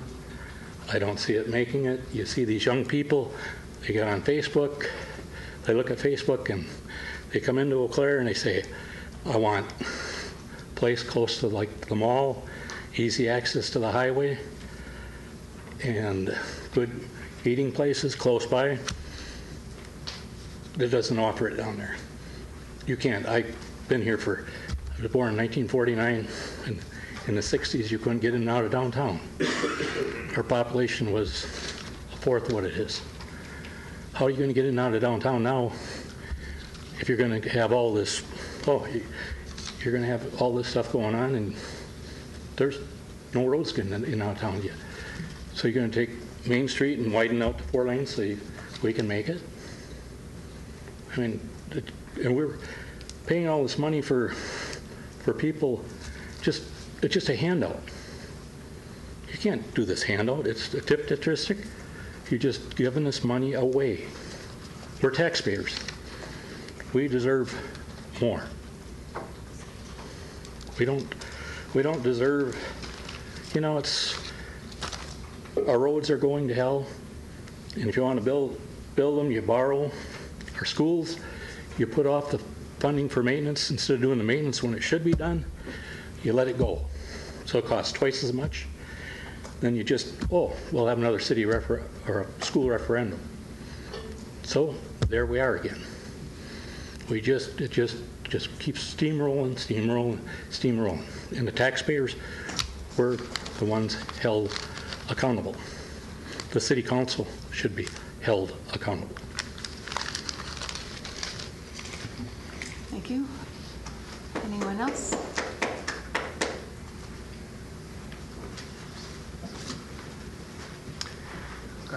Good evening. Chuck Gable, 1132 Pershing Street. First of all, Stella and I have been having conversations for a long time, so whether I disagree or agree with her, she is very astute.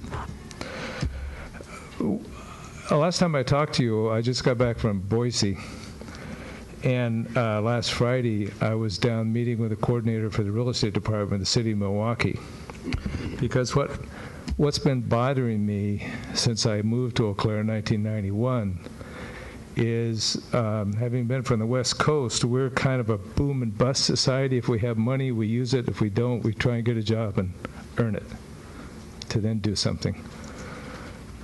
I'm not used to TIF districts and people I know or city attorneys or people like that who have a different way of approaching things. So what I did is I met with Boise and I met with Milwaukee, and I asked them how they were doing what they're doing. And we came up with this. If you take the fees from the Confluence project and all the people who contribute because they need a music venue capable of the quality of their music and things like that, and have them forego those fees and build the confluence and get their money out of results, out of operations. You've got $25.3 million already committed. You don't need a TIF. You don't need anybody else's money. Just let them build it, collect the taxes, and go on to something else. Thank you. Thank you, Mr. Gable. Anyone else? Hello. My name is Dorothy Westerman. I live at 941 Violet Avenue, Eau Claire, Wisconsin. And I would say that the resolution that you will be voting on tomorrow is missing one key element in my mind, and that is whether this council must determine that the proposed expenditure makes any sense. Surely that is a major question rather than the technical queries about blight or the percentage of blight. If the expenditure doesn't make sense, there's no reason to even consider a TIF. The bulk of the TIF 8 amendment is intended to fund the proposed North Barstow parking ramp. May I make a recommendation? Don't bother. At the very least, let's wait to see if the parking ramp is approved. If common sense prevails, it won't be. First, the media has stated over and over again that there is a contractual requirement to build a ramp. There is no such requirement in either the contract with JAMF or the one with RCU. The city did promise to use best efforts to provide an additional 330 surface or ramp parking spots. And I looked online, saw that this agreement was signed by City Manager Van Gumpel on May 17, 2013. At a meeting on April 7th, representatives of JAMF and RCU indicated that surface parking was acceptable. In any event, under the contract, it is the city's choice of what to do. Given the difference in cost between $10 million for a parking ramp versus $600,000 for surface parking, common sense says that surface parking would be a wise choice. Plus, the cost of operating and maintaining a ramp is considerably greater than the cost of surface parking. Second, the economic justification for building a ramp is the plan to offer the current parking lot at the corner of Wisconsin and Barstow to developers to build an $8.5 million building. A 10.4 tax-exempt taxpayer investment for the privilege of securing city taxes on an $8.5 million assessed valuation that someone may or may not build. The payback, the point at which the collected city taxes on the $8.5 million building covers the $10.4 million investment, is merely 170 years. To me, this seems truly an awful investment. And that assumes zero capital cost and zero operating cost. I do understand the contractors would like to have the work building new buildings, but common sense says that we are better off with surface parking. If RCU and JAMF want to fund and maintain a parking ramp, allow them to do so. There's lots of space in Eau Claire. Why do we want to cram another huge building into this small area? And where will the occupants of this new $8.5 million building park? Would we build them another 520 stall parking ramp? I don't think so. The plan is to build the ramp over the existing 141 parking spots, which would give us, if you subtract the promise to RCU and JAMF, an additional 49 spots for public parking, plus parking for the new $8.5 million building. It just doesn't make sense to me. The balance of TIF 8 deals with expenditures for the Confluence project that are contingent upon the community raising $19 million by March, next March. but I've heard only $5 million has been raised during the past 2 years. I could be mistaken on that because the figures aren't public, but they also wish to secure a record-breaking $25 million non-state agency grant. Common sense that there is no rush to fund this expenditure at this time until we know if that grant will ever happen. In all likelihood, I'm sorry to say, the 3-theater building probably won't be built. What the governor actually said was he supports public-private collaboration and that he would recommend a non-state agency grant. He never promised $25 million or any other sum, for that matter. In truth, the current Confluence proposal has no private money stakeholders in the game. It's all city money, county money, state money, and public university money. Please do not approve TIF 8 amendment tomorrow. Use your common sense. At the very least, the vote can and should be deferred until the actual, I only get 5 more words, final decision is made on the parking ramp. Thank you very much for your consideration. I didn't mean to interrupt you. I could tell you were coming to a close. All right. Thank you for your indulgence. All right.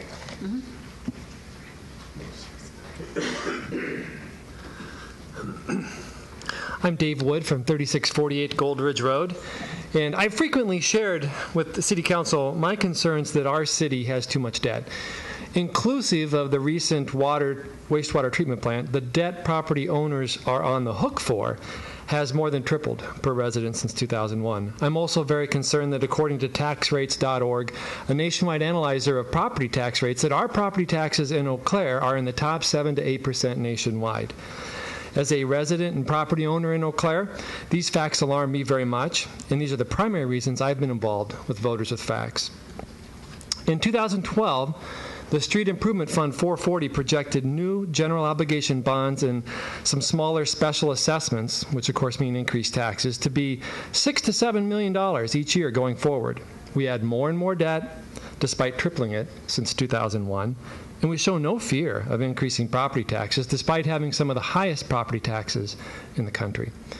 These TIFs add to this problem. Regarding TIF number 3, I want to go through each TIF and share some details that I'm very concerned about. The removal of over $1 million from the tax increment for raising the Haymarket buildings is inappropriate and effectively provides Haymarket with a discounted property evaluation. Haymarket knew when they purchased the land that the buildings were gutted and would have to be raised.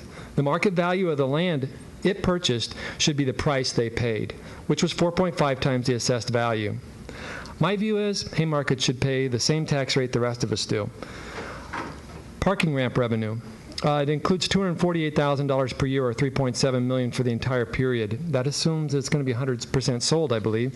And realistically, will all the stalls be rented?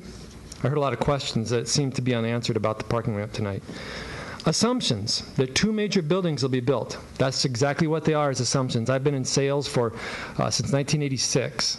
I've always had to put together projections on what sales are going to be. There's always a lot of blue sky in those kinds of things unless you really temper them down.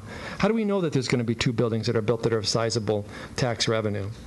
The repayment plan uses the full 27 years available under a blighted TIF. Using this assumptions are risky. How do we know what will actually happen with the remodel of the Green Tree Motel? How do we know inflation will occur?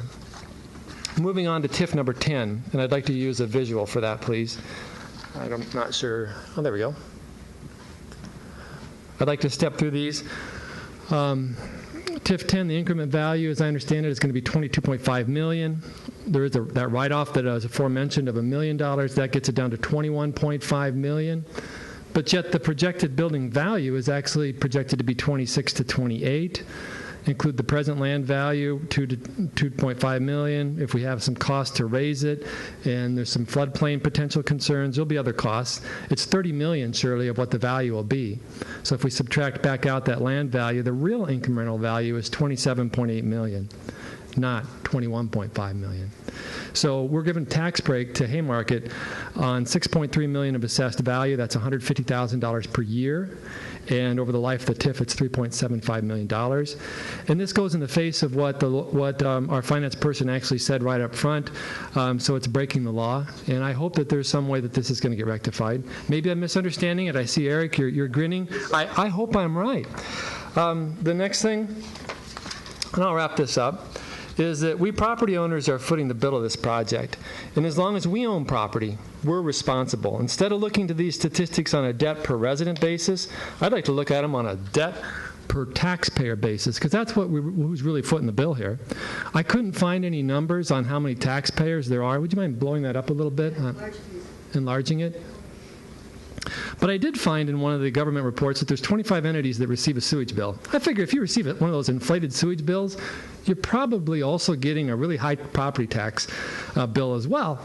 And our total debt in 2012 was $84.4 million, plus a new 213 street repair assumed $7.5 million. So the current debt is actually $91.9 million, or $3,676 per taxpayer, assuming my $25,000 is right, and assuming a $49 million debt for the sewer plant that we taxpayers are responsible for. That's another $1,960. So the new debt is $5,636. This new Confluence debt, $23.5 million. You guys will surely bond that street improvement. You've done it every other year. So that'll be $27.1 million. So that's another $1,000 per taxpayer. So the new total is $6,720 per taxpayer. And in closing, I got your email, Councilman Larson, and I appreciate your looking at the other cities in the state. But I've often heard that there's not a lot of debt for our country, but we should look at Europe and see what they're doing. Well, look at what Europe has on debt. I would argue and counter back that those cities have too much debt too. And I don't like to have a lot of personal debt. And I think it's a wise move not to have a lot of personal debt. But yet a typical American has a lot of personal debt. Just saying that other cities have debt doesn't mean that we should too. Just because Europe and Japan have a lot of debt doesn't mean America should. Just because everyone else in America has a lot of debt doesn't mean I should or you should. Those are my points. Thank you, Mr. Wood. You may ask her question. Sure, go ahead. Councilman Larson. Thank you for speaking, Mr. Wood. It takes some guts, I enjoy our conversations that we have. I think you're correct that it would be illegal for us to tax a building at less than its value. Does that change your opinion about that aspect of what you said? In other words, you said that we would only be charging, or we would only charge a tax at a valuation of $22.5 million. But if in fact the building is worth, let's say, $27.8 million, and we were charging a tax revenue based on that value, I have to make this a question, so does it change your opinion about that aspect of what you said? Well, I definitely still don't think we should proceed with TIF number 10, if that's what you mean. But if it doesn't break, I think we should get this in line with the law, and I assume that you will. I mean, does it change what? I mean, I think it's wrong. This is wrong. I think you probably agree this is wrong. Maybe my facts are wrong. I hope they're wrong. We thank you, Mr. Wood, and if you want to leave that with Ms. Merle, we'll be able to go over your paper tomorrow. Okay. Thank you very much for your input tonight and your patience. Ms. Westerman? I need copies, and I was going to hand them out when I get done talking, but... Sorry, I didn't mean to holler at you. Well, I did. Next. Hello, Andrew Martin, 668 Wisconsin Street. You guys don't get paid enough, first off. I promise you there's young people in this community. I promise you there's people that have drive, have desire, have integrity, have a want for a great level of livelihood, a place to go to be entertained, a place to take family, a place to enjoy. And we're out there. Sadly, we're not here as being the youth of this city, but we need to see a future. And what I hear a lot of today is stagnancy, is let's status quo it, let's push this off, let's not do developments, this isn't in line with my views. I need, I don't know, cheaper health care. I'm not sure what the other desires or views are that cause them to want to stop development and stop growth in their city. But there's better out there, and I think we can attain it if we have the belief and the confidence in our city staff, in our private industry, and in our public education system that is screaming to work with us. And soon, eventually, they'll say, all right, let's walk away from that because the city doesn't want to do anything. So maybe the city's not the right partner to do any work with. And we will take our contributions from hardworking private industry, and we will build our arenas, or we'll build our facilities, and we will partner with maybe private, but we won't mess with city. And I deal with, my day job is I'm a commercial broker, realtor in town. I'm also an investor. I did the math earlier. I'm paying $10,000 of the tax bill. I am leveraged more than 5 to 1 on the future because I invested in the future. I didn't spend frivolously. I don't have $100,000 worth of credit card debt. I have over $500,000 worth of real estate debt, and that real estate's in Eau Claire, Wisconsin. And I trust that the city is going to drive this group of people, because that's all the city really is, in the right direction to a better future. And a better future is going to lead to better income for me because my rental rates will go up, a better livelihood for me because I'll be living in the city that's driving in the right direction, and an ability to pay down my amazing amount of debt. And I'll do that because I'm industrious, and I work hard, and I believe in my buildings, and I repair my buildings, and I partner with people to make better businesses. I partner with people to make their businesses a possibility. And I have many businesses that come to my door, and frankly, they don't really have a vastly positive opinion of the challenges of getting through business in Eau Claire, Wisconsin. Rice Lake, Wisconsin, Chippewa Falls even, Menominee, quite easier to deal with in my opinion. And that's my opinion directly. And I actually have worked with all those municipalities in getting things done. We are a great city. I was born here. I've lived here most of my life. For a brief stint, I was in central Wisconsin. I love it. I'm a longtime resident, and I hope to be a person that stays through all of the challenges that the city will have in the next 40, 50. I don't know how many more years of living I have to do, but if I sit through much more of this meeting, I will die. So I wish you luck in your very difficult choice. I know that people's views that are counter to mine are good, have some basis of truth, but I think it's becoming too much of a war over this is what we want and this is what they want, and those things are bad and those things are good. There is good in the middle. Moderation, and this city is awesome at it. A gentleman talked about California and their ups and downs. They live in boom and bust, and they don't see public and private organizations come together. They don't see TIF districts, and I don't know how this confidential thing works. Well, we didn't see a humongous drop. We were one of the sand states that had 40% losses in real estate value. We didn't see the unemployment numbers get drastically above a manageable situation. We're wonderfully moderate, and we survive in that category, and we thrive in that category. But we need to make partnerships because the future of financing life in the United States is going to get tricky, and I think we need more partners than we need less. So, thank you for your time. Thank you, Mr. Martin.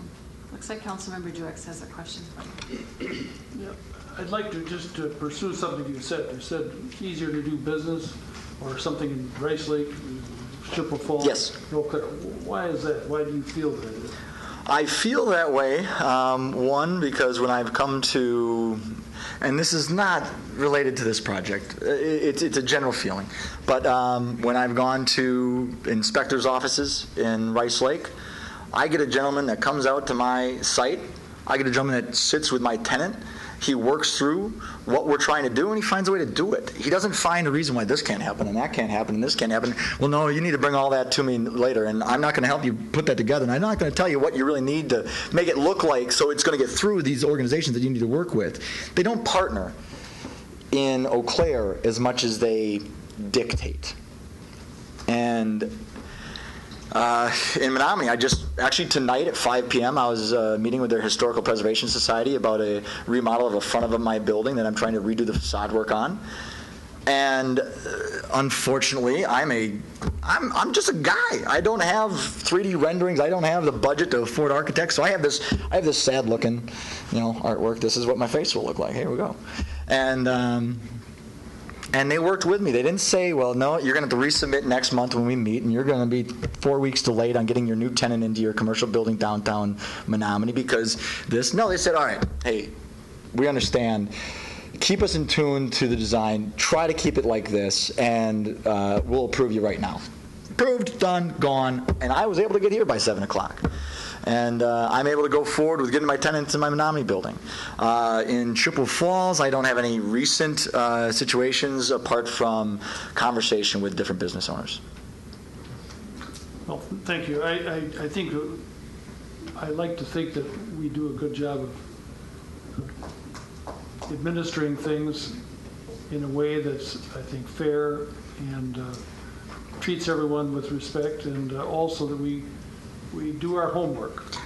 And I think that sometimes that can probably come off as being a little bit hard to get along with because they're asking you to go through more hoops. Having said that, I want to ask you just one final question.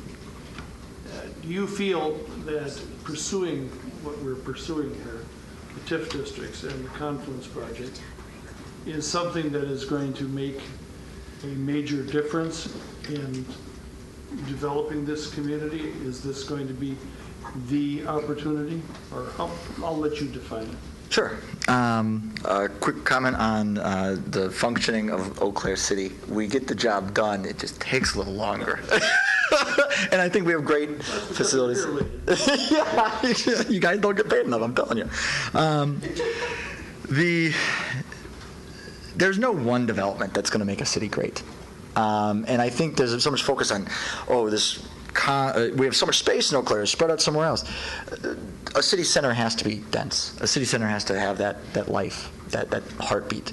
I think what this development on the riverbank gives to Eau Claire is something to promote to incoming industry, something to promote to possible job suppliers that are looking at multiple populations. I've had multiple times I've gotten emails from Elaine Coughlin, part of the planning offices of the city of Eau Claire, when she has a lead come in. We've had multiple 30,000 square foot leads come in for the city of Eau Claire to give this person information. And this person is looking at 3 different communities. Winona is a very common one that's bridged against us. Eau Claire is always in there. And most likely another city that has had a failed call center or something like that. They're always looking for square footage. They're looking for rates. They're looking for what the city provides and how are they going to find their employees. And amongst all that, somebody wins. Somebody gets that employer. Somebody gets those jobs. Somebody gets that tax base. And I think we need more of that because really there's not a lot of things exciting on the one sheet fact sheet of Eau Claire, Wisconsin, because we're steady Eddies, we're moderate. But I think it's a great, important piece to step down. And do I think it's going to be that thing that helps development? It already has. People, there's different opinions of when these things start, but Clear Vision, I think that started in 2007, I'm not sure. Clear Vision was what got Zach Homestead, in my opinion, because I don't really know him, and I'm just speaking for him because I'm a crazy person. Got him excited about downtown Eau Claire, kept him part of and the UW is why he's here at all. And the reason why he's able to buy that hotel is because he's a risk taker. He's a business owner, and he sees an opportunity, and he believes that this will happen because it's the right way. It's the common sense way to put this city on the right step into the future. Thank you. Looks like Councilmember Von Hayden has a question. Yes. Well, thank you much for your comments. I think they're very interesting and enlightening, and I love your spirit and your investment in the city of Eau Claire.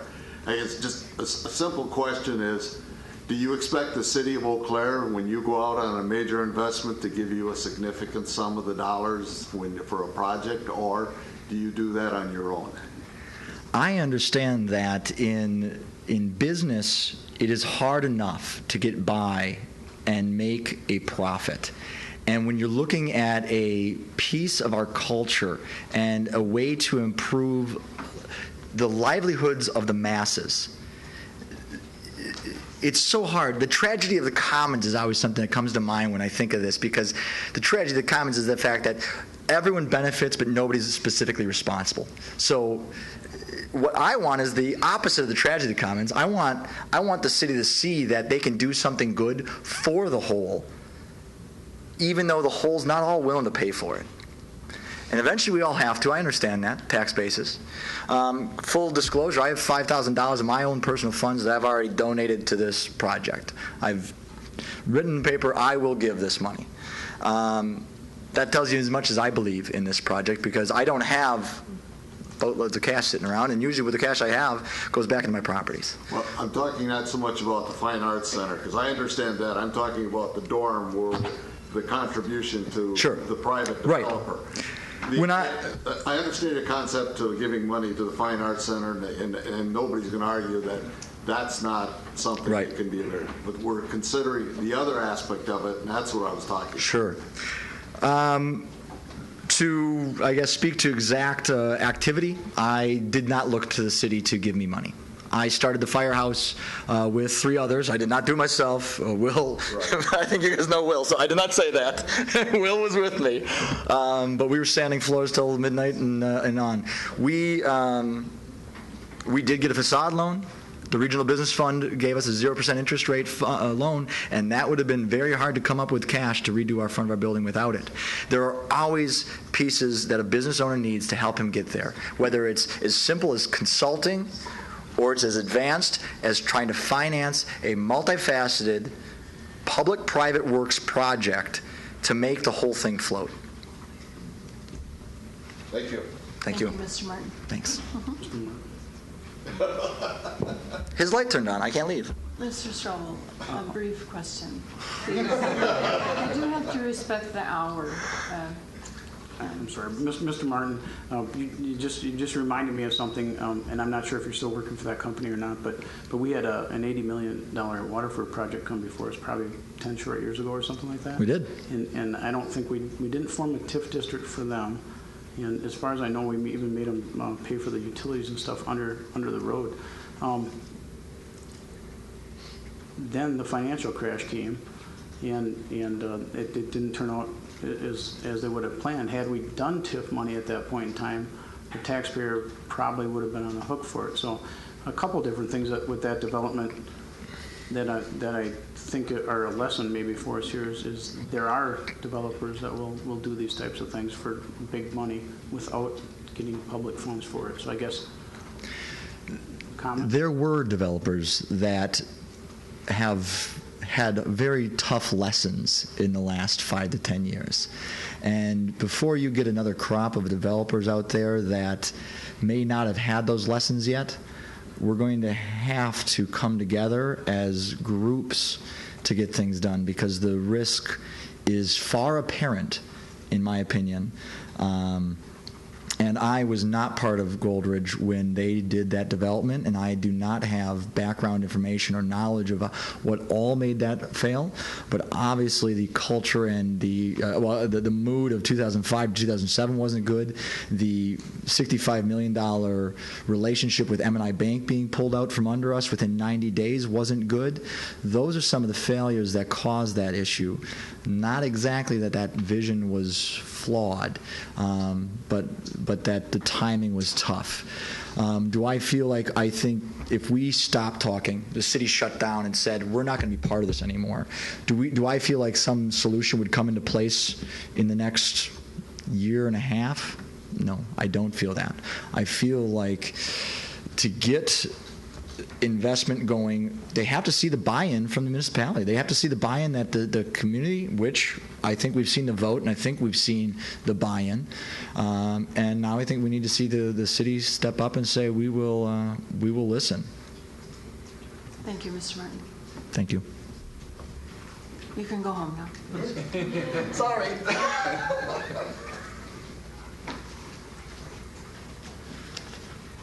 Well, I want to say it's good to be back, but I remember these 11, 12 o'clock public hearings now.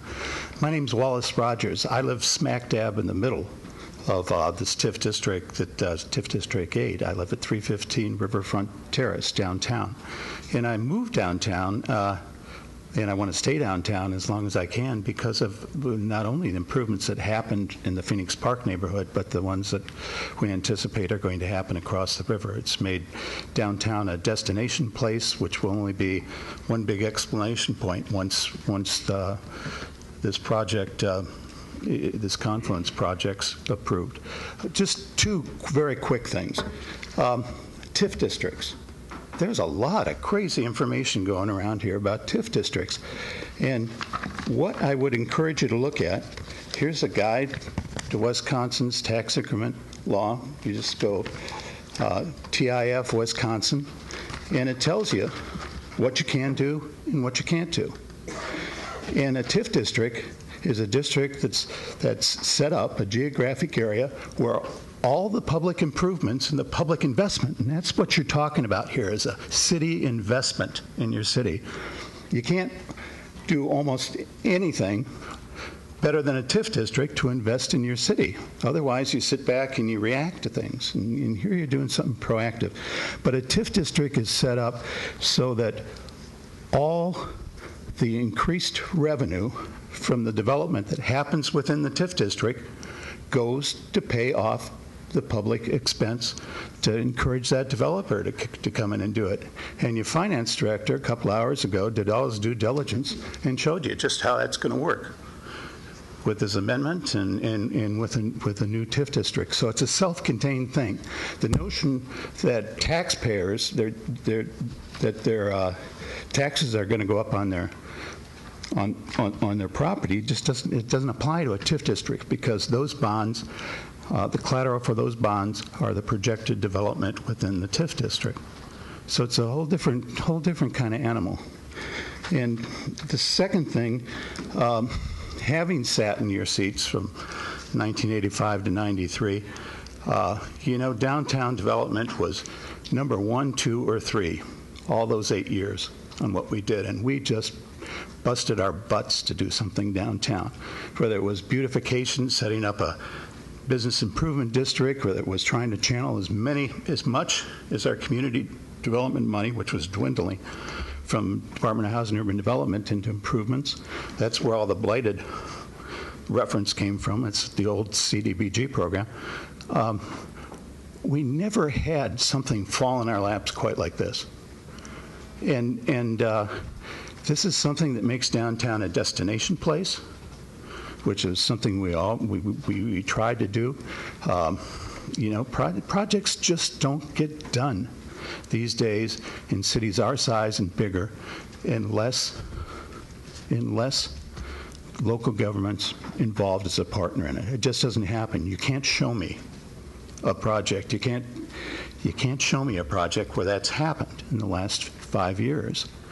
Here, La Crosse, somebody talked about Banbury Place. The first day I sat in that chair as council president, first day, Michelin says we're closing your plant. The first day.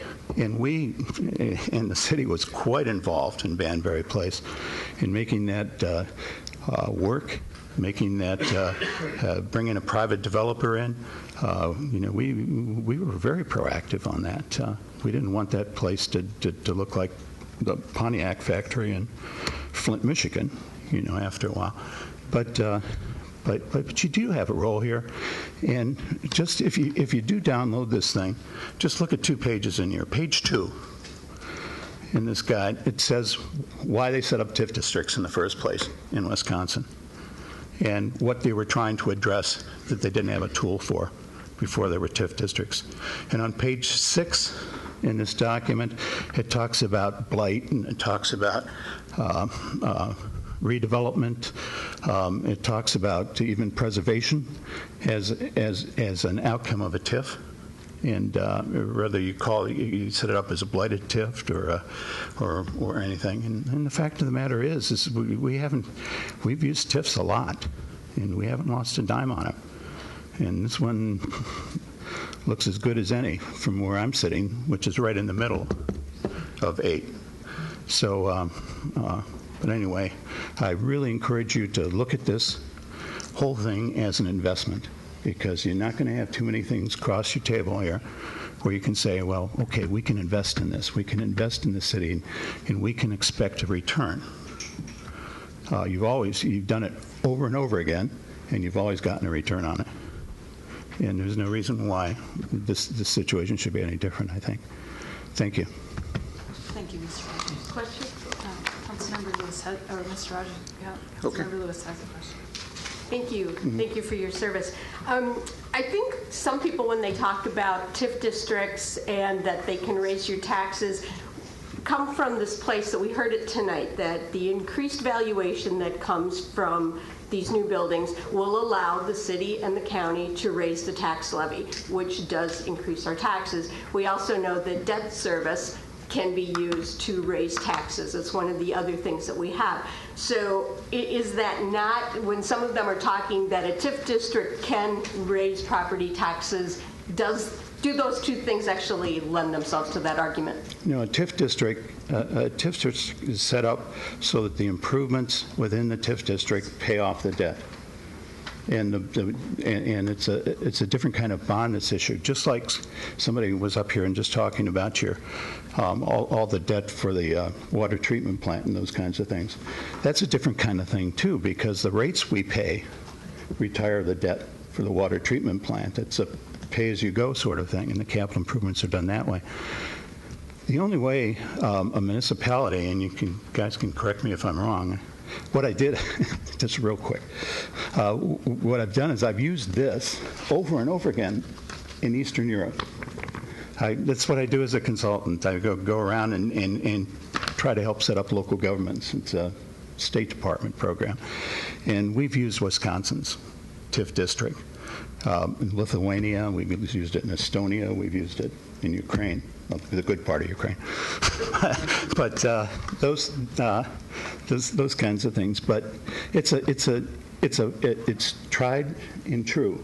The only way that, at least from my reading of TIF districts, that the taxpayer is going to be on the hook for this is if the TIF district does not work. If the TIF district can't pay off the debt that the bondholders who bought those bonds expect. It's not happened in Eau Claire before. In fact, we got situations like Oakwood Hills where the TIF district was paid off in 7 or 8 years, because of all the development there. So we've been kind of trending the other way, actually. But it's one of your great tools to invest in the city. And it's used all over. You've got a great history of doing it here. You've got great staff that'll walk you through it. And I'd encourage you to do this. It's the centerpiece of downtown redevelopment, and we've been dealing with this before I came here, and this is the best thing that's come along since I've lived in Eau Claire since 1980. Thanks for hiring me, Dave, when I came up here from a while. So, okay. Okay, thank you. Thank you.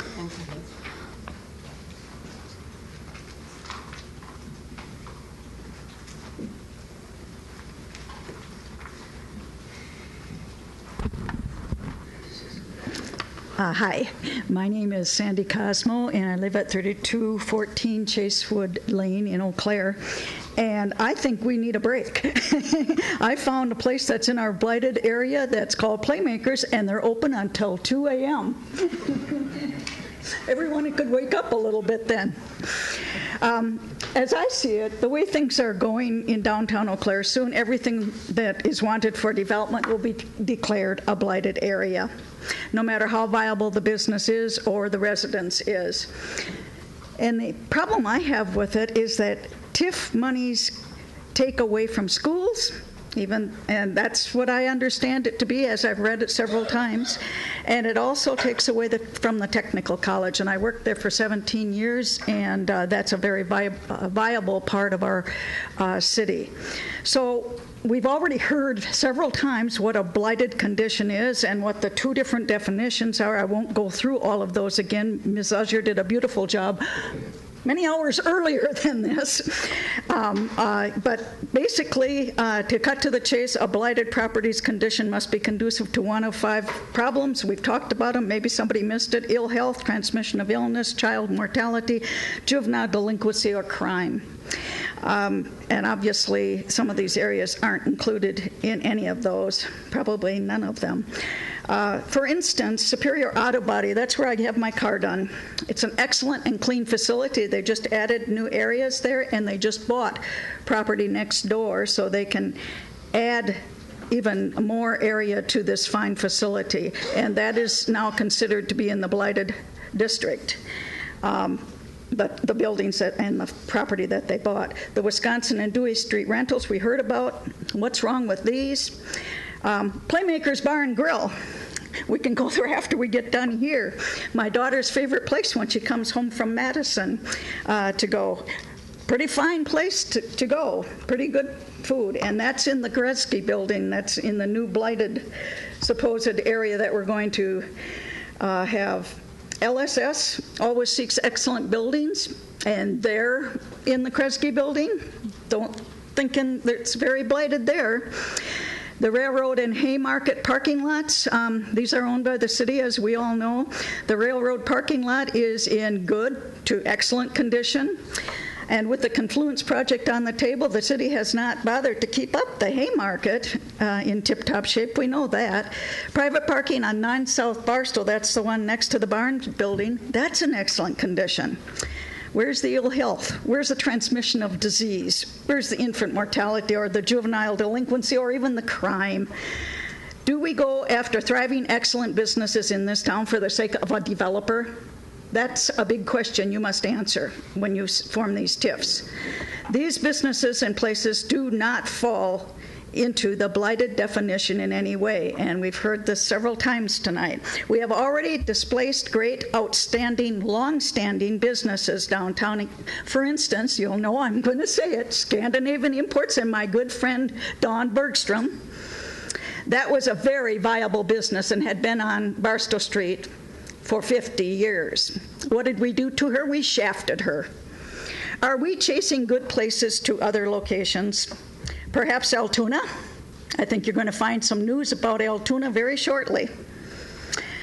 Or the town of Washington, or out of business altogether by the insanity of declaring whatever a developer wants as blighted. Then there's this other category. 2, first block of South Barstow and Graham, second block of Eau Claire Street. The 3 entities purchased this property at premium price. We've heard that before tonight, too. The property in Haymark is raising for it was purposely made blighted. Floors, ceiling, wiring, furnaces, yep, all forced into blight. The developer by law now must either build or cede. Category 3, the Green Tree Motel and the former Ramada Inn. These two, a strange way to deal with blight, I must say.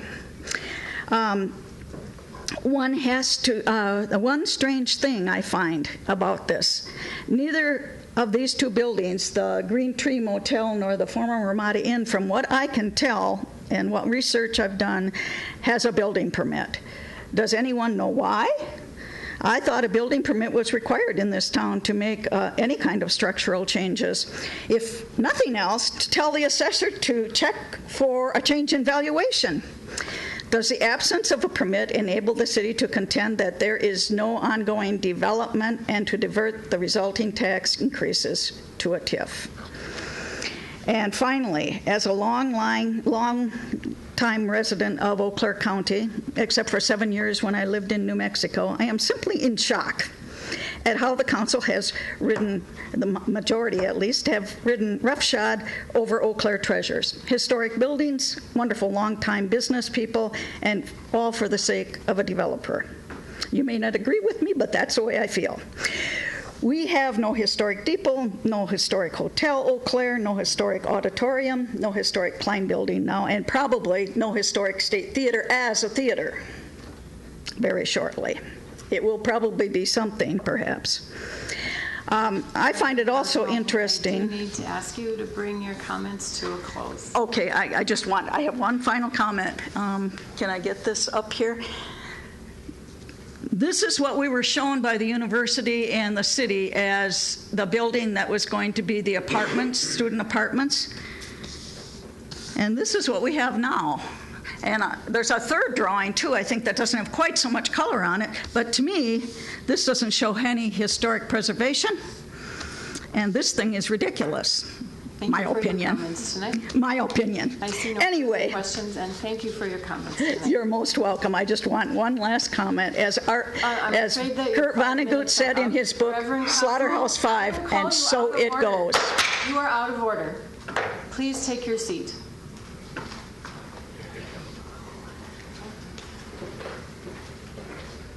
She reads me. Hi, Mike Carlson, 3005 Windward Court in Eau Claire, president of Downtown Eau Claire Inc. and South Barstow Bid. Make this short and sweet. I think this is a great investment for our downtown, and I can just say that the excitement and the buzz from the business community about downtown has never been stronger. There's a lot of things happening, and I think this has as much to do with that, the Confluence Project. So I encourage you to vote for it. Thank you, Mr. Carlson.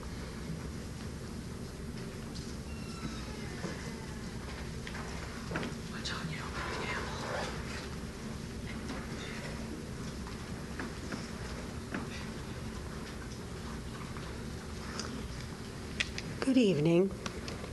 My name is Janice Nukowski. I live at 3208 Garner Street.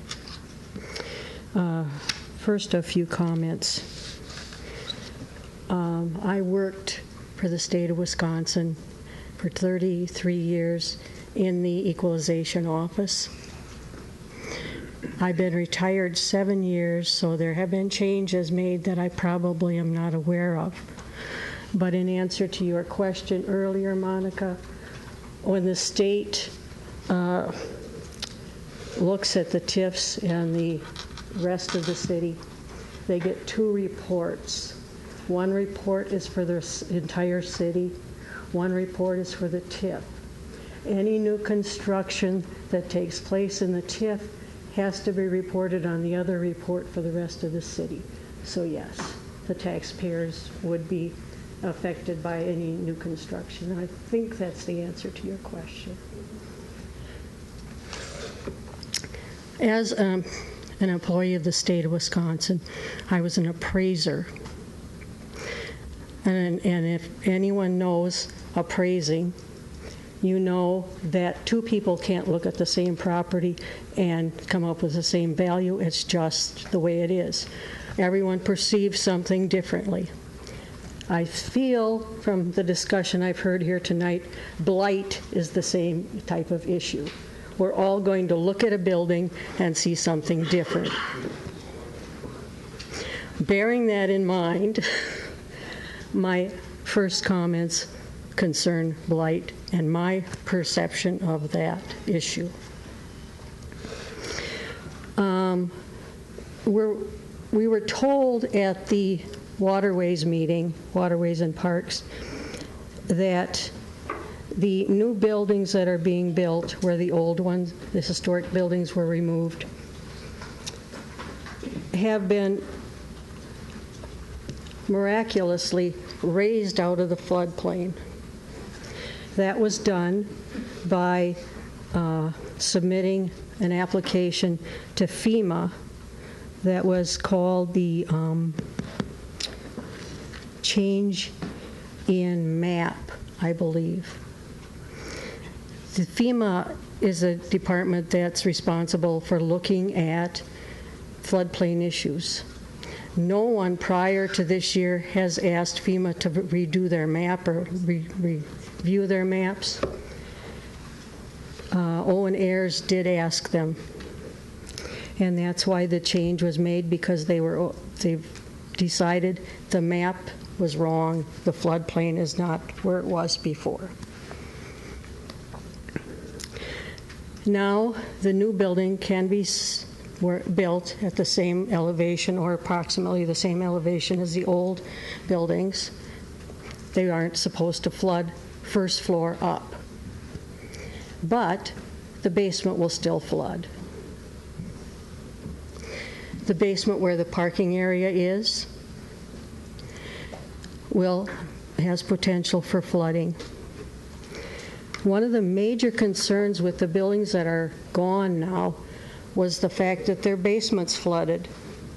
Basements flooded causes structural damage, we were told, or concern for structural damage. Now we're finding that these same people that told us there were issues to destroy the historic buildings are going to be affecting the new building. Their basement will flood. They've said that it's a potential. There's an early warning system that will alert the students to get their cars out of the basement so they won't be submerged. So my question I'm leaving you with is, will this cause the new building to be considered a blighted building in the future? Thank you. I do have one other point, but my time will run out, so I will wait till others, and then I'll come up. Thank you, Ms. Zukowski.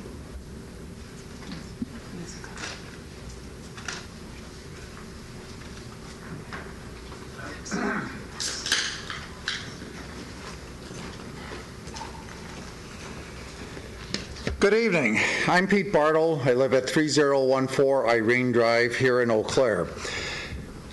As I listened to the comments this evening, if you're against passing these TIFs or amending the TIF, you're against investing in Eau Claire, and we're all evil people. There's no reason to amend TIF number 8 at this point.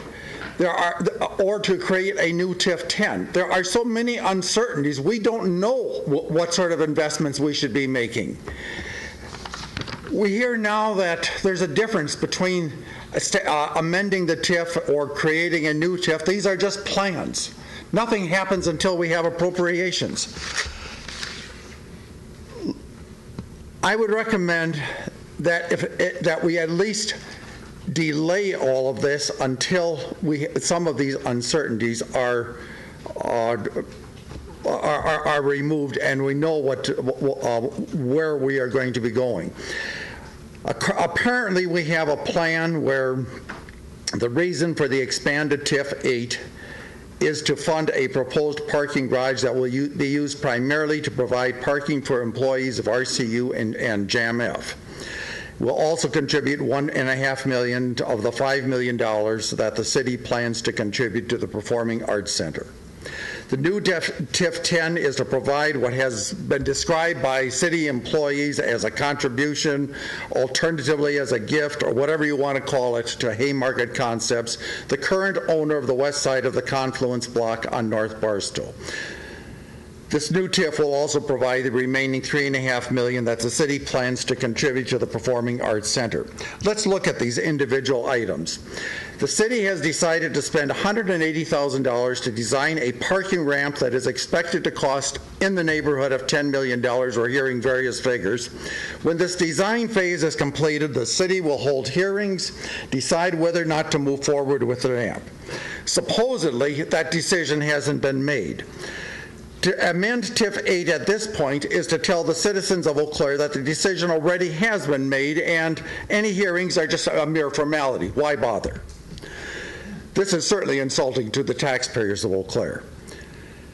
It is particularly insulting when there is an option of providing surface parking at a cost of about $600,000, and the proposed parking garage is, and we have different figures on this, is only going to provide something like 22 more spaces than the surface parking. Of course, there is a hope that buildings that are going to bring in another $8.5 million and $2.1 million would be built.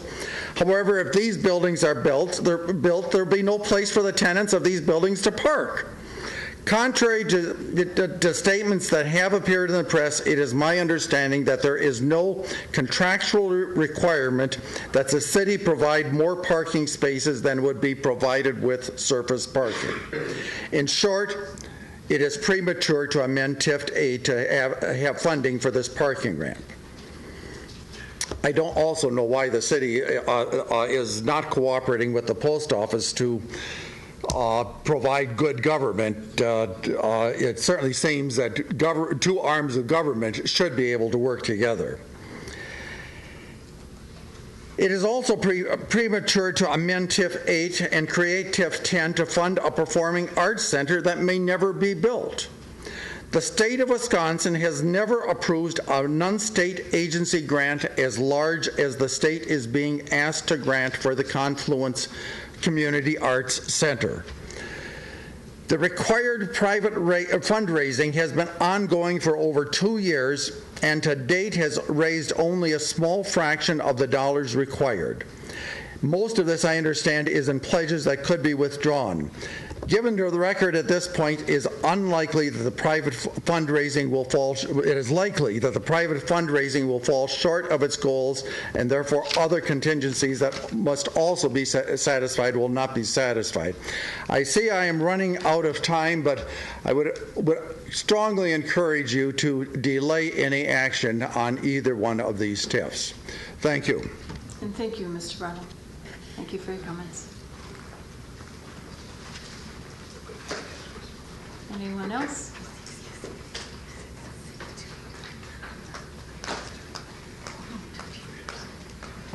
It's been sitting too long. Cindy Burton, 3242 May Street. I heard some comments about the blighted property definition, and I heard that it's very unlikely that the property owners are going to get that overturned because the state defers to the local entity.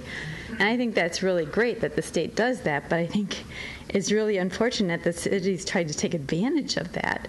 I mean, that the contortions the city is going through to create the funding mechanism for the $23 million in more city debt is unnecessary and without regard for private property rights in favor of a special interest or a pet project. I don't know what it is, but it's something. Why would the Haymarket developers pay millions of dollars just recently for property they couldn't afford to develop? Development is already happening with the Haymarket property, the Green Tree Hotel, and the former Ramada, soon to be Lismore. The Lismore has already been granted their liquor license. The only question I have is, where are the building permits? An open records request I made for building permits for the newly blighted properties, returned building permits for other properties, but none so far for Green Tree or Lismore. In addition, we are being reckless with our declaration of blight. Blighted does not mean not new or could benefit from remodeling. If the city is going to put that label on all these new properties, then those property owners should share in the $5.9 million incentive. At best, this is premature. The philanthropy required for the Performing Arts Center has not materialized in any substantial way. The UW system's $25 million for the building and the ongoing contribution for half the operating costs did not materialize. That was not a surprise. The principles set forth by the regents were not met. It is dishonest to suggest that going the route of a non-state agency grant is good news. If you supported the Confluence project as it was proposed, this is bad news. A one-time grant, likely to be much less than $25 million, with no ongoing contribution to operating costs, is woefully inadequate and does not meet the city's criteria, and therefore the county's criteria for honoring their pledges. You need to know when to recognize that Plan A isn't working. Let the Confluence property owners go back to the drawing board. It was an interesting idea that failed to come together. Better to have the wisdom to recognize it now and come up with something viable and sustainable and do it in a way that we can be proud of. Phoenix Park and the RCU building were supposed to serve as a catalyst. That would have been great. But what we have seen is an unending appetite for more city control and more city debt and an expectation for handouts. It isn't necessary. Good things happen without the meddling of the city. And we've already talked about Banbury Place. Their success did not raise my property taxes. That's the kind of success I can afford. Look to the proposed major event center. That's done with leadership of significant philanthropy. Keep our city safe, well-maintained, provide dependable services, respect and enforce your own rules and laws, conduct city business transparently and with high ethical standards, and the rest will most often take care of itself. No TIF 8, no TIF amendment, no TIF 8 amendment, no to TIF 10, but at the very least, postpone and evaluate what is being done and how it is being done. Thank you, Ms. Thank you. Surgeon. Thank you for your input.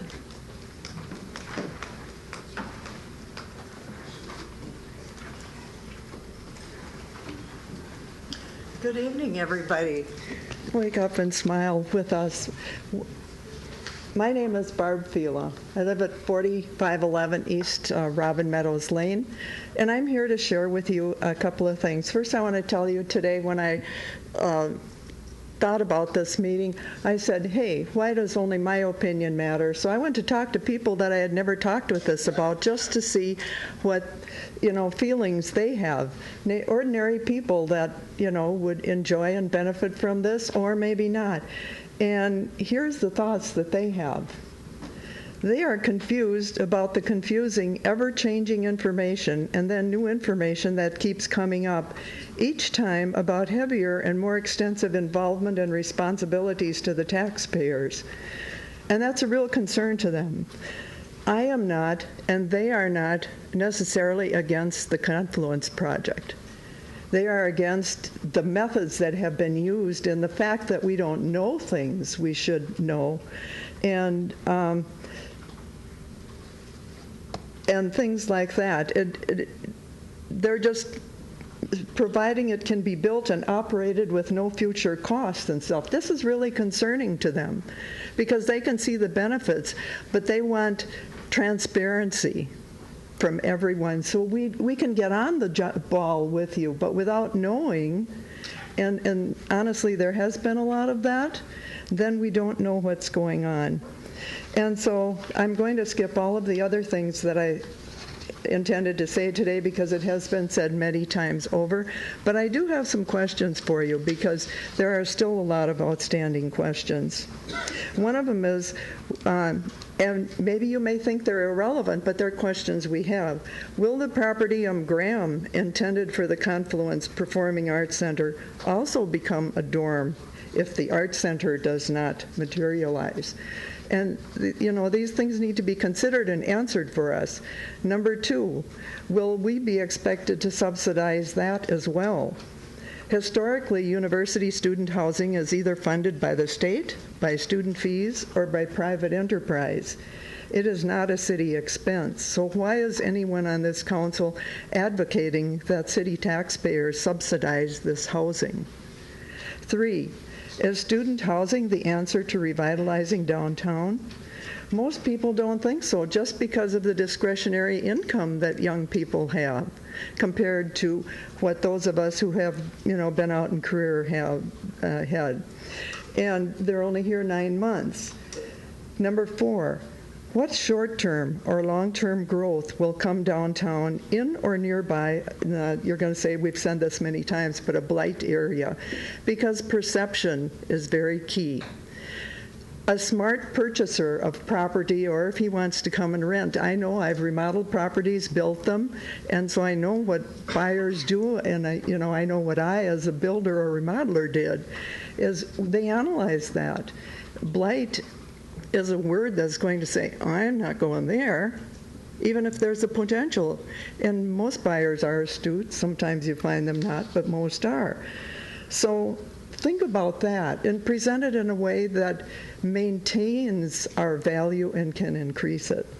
So please, I'm sure you care about Eau Claire, but we need to see that. Please do not authorize subsidies for student housing because of the reasons presented above, until you know if we can really handle it or if the center is coming about for sure. And at this time, please do not approve either TIF. Let's go back and really put things together, have a real good plan there. It doesn't appear that way. Maybe you think you have, but it doesn't appear to us taxpayers like that. I'm sorry. And please do not consider moving forward with the housing until we are assured that the Confluence Performing Arts Center will go forward. That would be very helpful. And again, we are for this, but you need to inform us and share with us. Thank you. Thank you for your input, Ms. Taylor. Any questions? I see no questions. Thank you. Okay.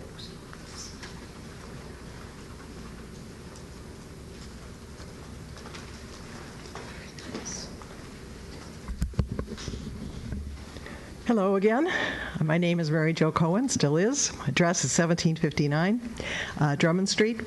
I'd like to comment on the resolution that will be before you tomorrow on TIF 8. Before doing so, I do have a request to make, and that is another public hearing to be held on TIF 10.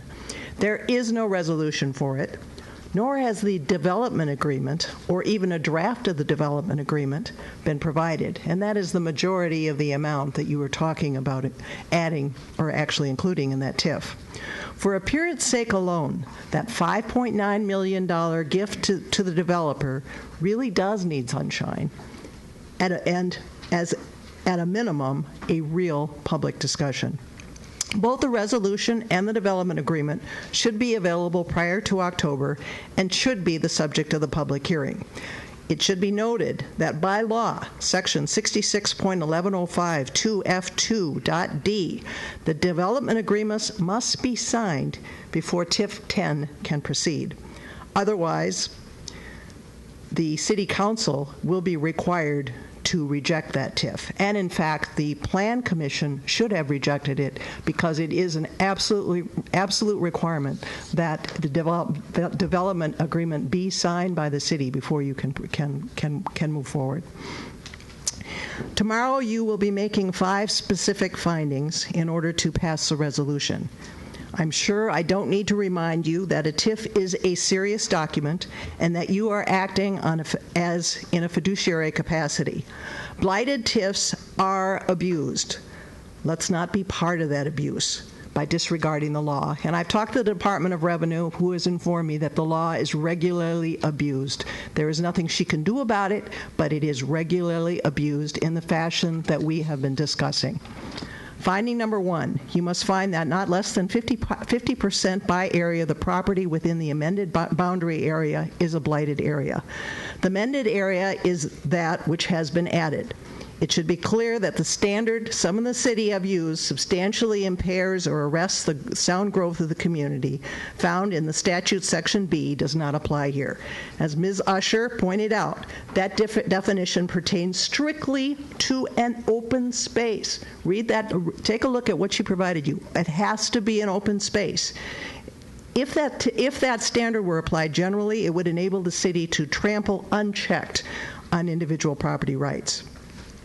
We are not dealing with open spaces here.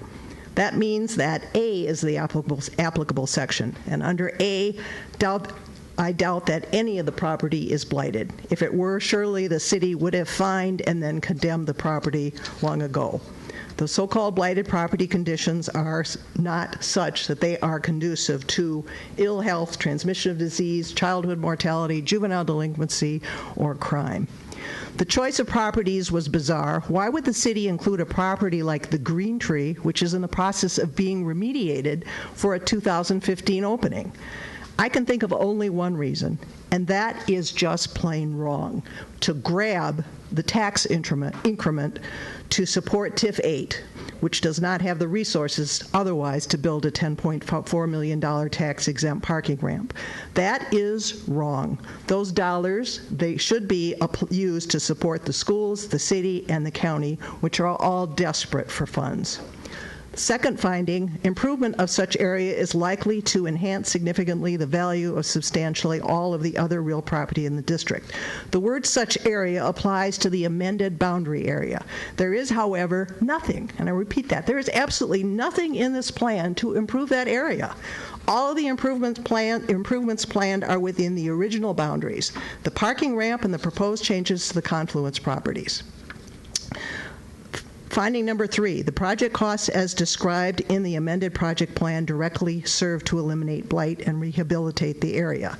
The project costs have no impact on this area whatsoever, as they provide $1.5 million towards an unfunded and unapproved $50 million performing arts center, and we have yet to see any plans on this building, $1 million towards another city park, and $10.4 million towards a parking ramp in lieu of additional surface parking. The latter would cost the city $600,000 versus the $10.4 million. Finding number 4, I'll leave to the accountants. Finding number 5, I recommend that the resolution should be less about meeting comprehensive plans and job diversification and more on whether the proposals make economic sense. I think you've heard enough today to know that they do not make sense. We as citizens ask that you, as our elected officials, perform your duties as fiduciaries. Those duties would result in your voting no to the resolution to amend TIF 8. Ms. Cohen. Councilmember Mitchell has a question. Thank you. Ms. Cohen, could I ask who you talked to at the Department of Revenue? Boy, I don't remember her name. There's only one person that deals with TIFs. I can give you I can give you her phone number, and I will do that tomorrow if that's okay. Thank you. I have a question. Councilmember Woodson. Thank you, Madam President. Ms. Cohen, could you clarify the statement earlier about the Plan Commission taking a vote without the agreement signed? You said that the Plan Commission took a vote on TIF 10 that they should not have taken a vote on? Correct, because... Can you just describe that? Sure. I'm referring to 66-1105-2F2D. Cash grants made by the city to owners, lessees, or developers of land that is located within the tax incremental district. I'm sorry, let me go back. Notwithstanding subdivision 1, none of the following may be included as project costs for any tax incremental district for which a project plan is approved on or after July 31st, 1981. Okay, clearly the major project cost in TIF 10 is the $5.9 million.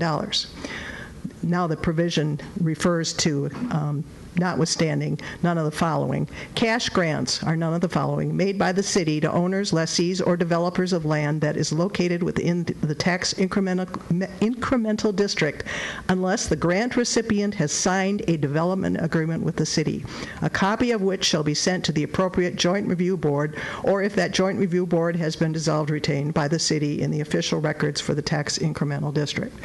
So until that development agreement is signed, this TIF doesn't move forward. Thank you, Ms. Cohen. I see no further questions. Thank you for your patience and your input tonight. Thank you.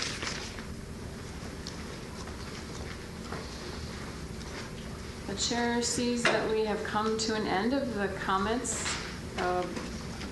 almost to an end of item number 3. Oops.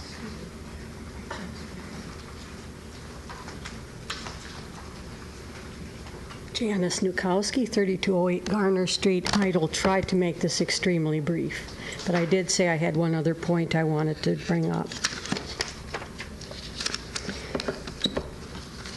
At the Waterways and Parks Commission hearing, we were shown by Mr. Klumpner an architectural rendering of the new building. Let's see here.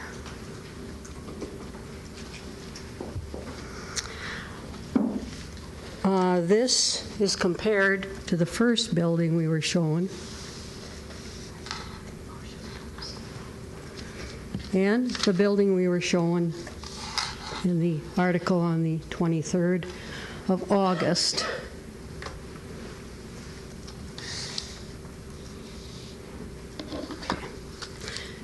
Mr. Klumpner says this is the rendering, which is going to be the closest to what they're considering constructing. I'm wondering whether this is going to enhance the area. There were some concerns expressed at this meeting also about this building. The exterior of the building and the fact that it does not appear to meet guidelines for buildings constructed on the river. Also the fact it does not fit in with the existing surrounding historic buildings. The absence of historic features promised, the 6-story height, the narrow walkway, trail, or path, bike path versus patio area, misconception concerning boundary setback from the river, and an absence of green energy-saving features. The developer did request that this building be approved by the Waterways Commission with the understanding that they would address the issues brought up by the Waterways. Point of order. Yes. Madam President. I don't believe this speaker is on point. Councilmember Worthman has raised a point of order that Okay. the topic isn't germane to our decision tomorrow. And I do grant your point of order, and thank you for your patience, but we'll be That's all hearing right. this strongly. Thank you for at least allowing me to say that much. Now the chair sees that public input has come to a close on item number 3, and we'll close that item.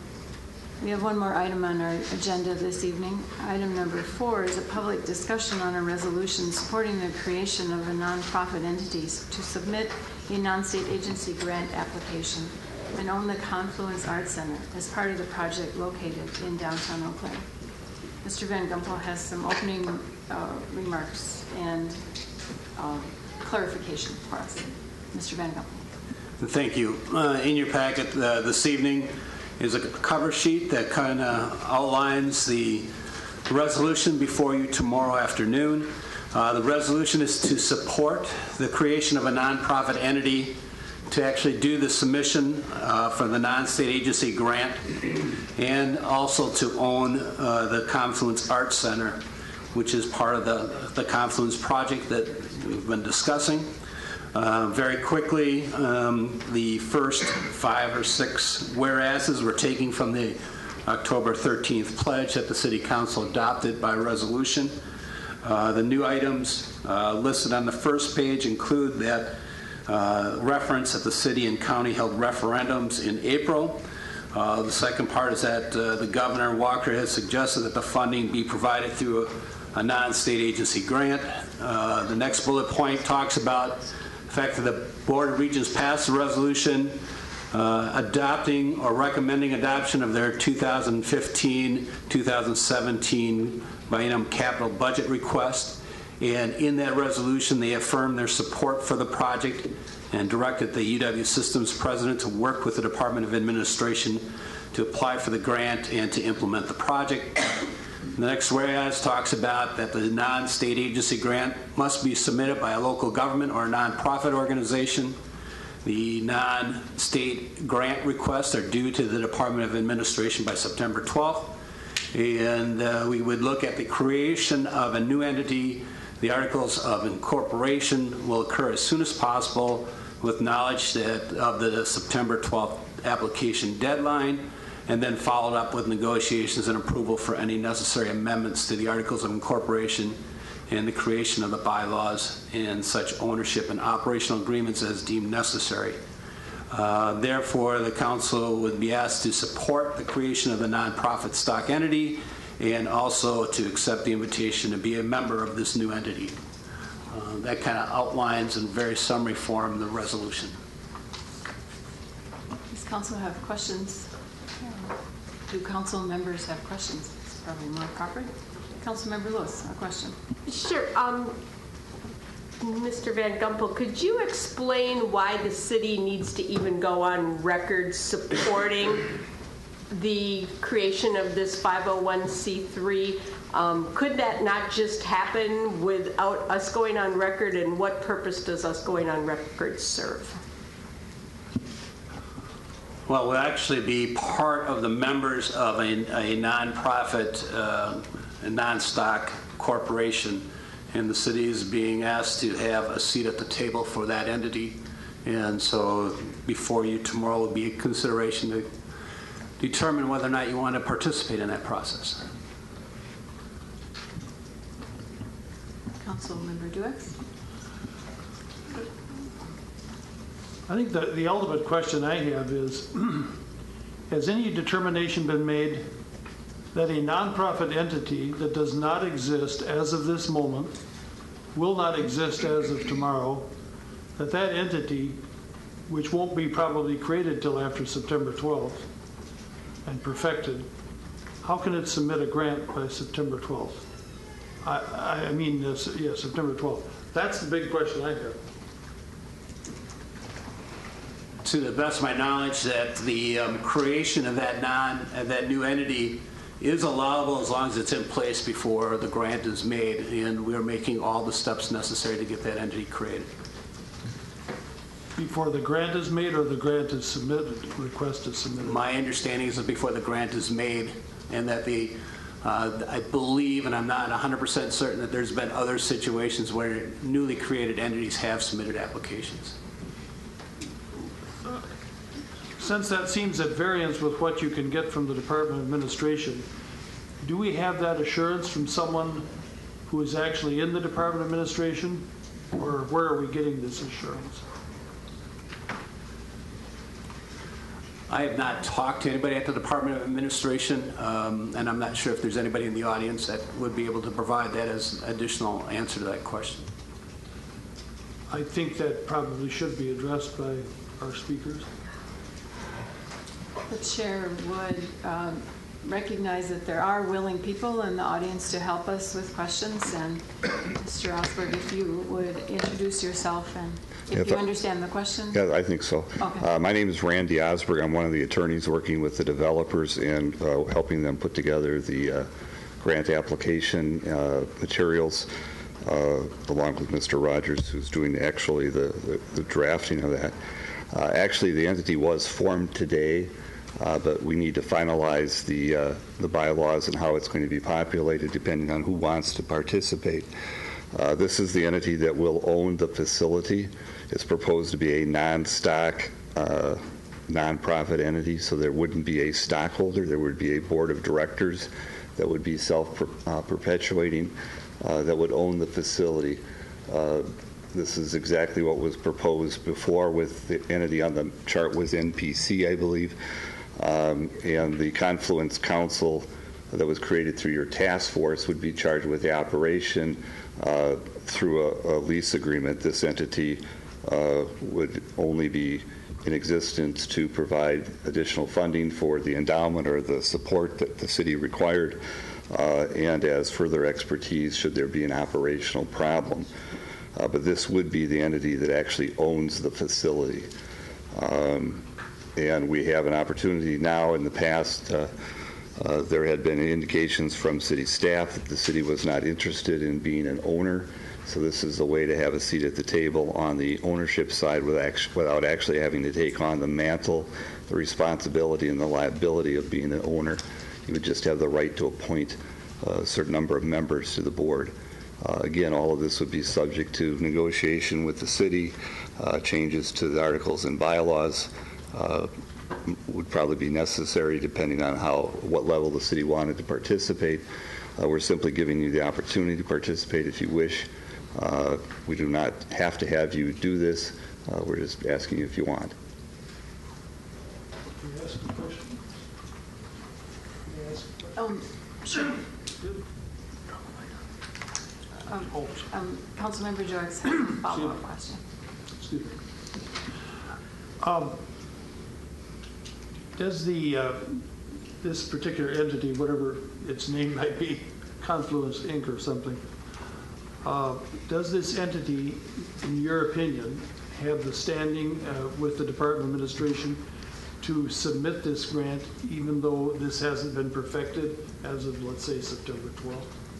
It is an entity that exists. It can be an eligible grant applicant, but to make it a stronger application, we do need to get it populated and finalized, or have another entity be the grant sponsor. For example, one of the other participants in the board group. So it would be helpful, but no, this entity it exists and it can apply. Is the guarantor an issue right up front? That's one of the differences with the non-state grant process. The instructions for applying for one of these grants is literally 2 paragraphs long. There are no forms. There are no rules. There's much less oversight. And to answer your question, in none of the prior applications for these that have been granted, has there been a requirement for that? There is a requirement for, obviously, some demonstration of viability, but there hasn't been a requirement for a particular guarantee or an endowment or anything like that. Who would decide what the amount of the grant request is to be? The grant request will be, since we have to do it Friday, will be in the $25 million that has been proposed. But if there would be any alteration in that, it would come through the board of this new entity, which is, the name of it is Eau Claire Confluence, Inc. Couldn't use the Confluence, Inc. There's somebody else that has used that. Again, and that's one of the advantages of the non-state grant. There are certain costs and procedures you do not have to follow or incur that you would have to do if you went through the university process. With respect to the grant request being for $25 million, that presumes that the building is still a $50-some million building? That is correct. Does it also presume that this would be a matching grant, 50-50? Essentially for that, if you look at it, just the Performing Arts Center alone, yes. So in other words, there would have to be the local or the non-state match of $25 million. Right, and again, that's one of the reasons we did not propose the city or anybody else of your ilk to be an owner, is that would interfere with the new market tax credits, which has been part of the plan since the beginning. And then it would be your contribution, the county's contribution, and the philanthropy to fill out the $25 million, just as it's been. Okay, thank you. Councilmember Worthman. Thank you, Madam President. I suppose this, I'm not entirely sure this is a question for our city manager and for you, but I guess the first question is about the ownership piece of this, and I know that we had discussed this early on in the project a couple of years ago, but is our decision tomorrow really about sort of the benefits of our role as a part owner in this project? Is that somewhat something that we're sort of needing to wrestle with as a council? Because I feel like there's a lot that kind of goes into that question. There is, in my recommendation, in the way that resolution's created, you're supporting the concept. You're not actually approving your participation in the entity. And we left that purposely for another discussion at another point in time. But we felt that if the city council went on record and was comfortable with making that recommendation, would add to the strength of the application. Can I ask a follow-up too? My impression is that this is a less likely option than what we previously had, working with the Board of Regents to potentially do a building project through that revenue stream. Is that impression correct, that you're applying for a grant, you don't know how many other applicants there are, you don't know necessarily the outcome? Is this part of the shaky situation there? This part of the grant actually has less rounds of approval that it has to go through. We don't have to go through the Board of Regents and their process, and then through DOA and DFD, and then the governor's office, and then the building commission and the legislature. You still go through the building commission, the legislature, but the decision on whether to allow the grant initially is the governor's alone to put into the budget. There'll be a recommendation from DOA, but the governor makes the decision whether it's going to go in and at what dollar amount. The building commission can then deal with that. They may grant it, they may deny it, they may lessen it, but it's decided essentially along the same timetable as the budget. So I don't see it as a less or as a riskier thing or a more iffy thing. Okay, thank you. Same people are voting on it. Councilmember Stroll. Thank you, and this could be for, again, you were the city manager, and it's on the same probably the same line that Councilmember Worthman was. I have a hard time seeing where this doesn't make us an owner of this. It says Confluence Inc. is the owner. We're agreeing to be a member, and I would think that would make us an owner. And I guess even in one of the last whereas there, it talks about ownership and operational agreements. So that's a part I'm struggling with here. It's a little confusing. So if anybody could help. Let me try first. There isn't an owner to a non-stock entity. We're asking you to participate on the board of a company that would be the owner.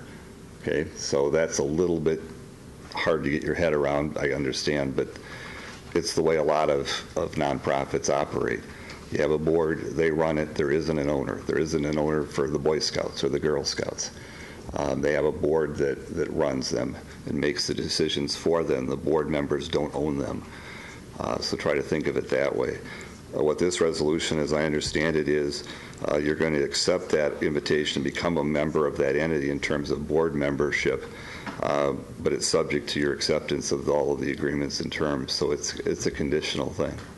You're not in until all those conditions are fulfilled on both sides. Follow-up, please. The conditions which we haven't set yet. Yeah. I have a chance to. And so this nonprofit then would be still responsible for the operations and the operations losses and that type of thing? Not directly.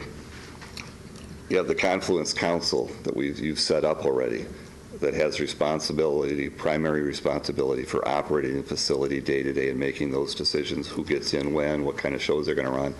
They run it.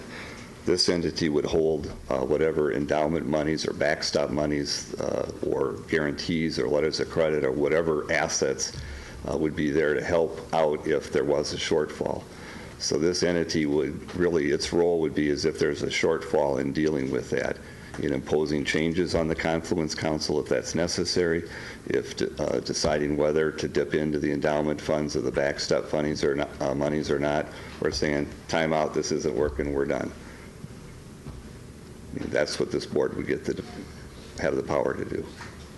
Councilmember Lewis, if you don't mind, just keep answering questions. I'll try.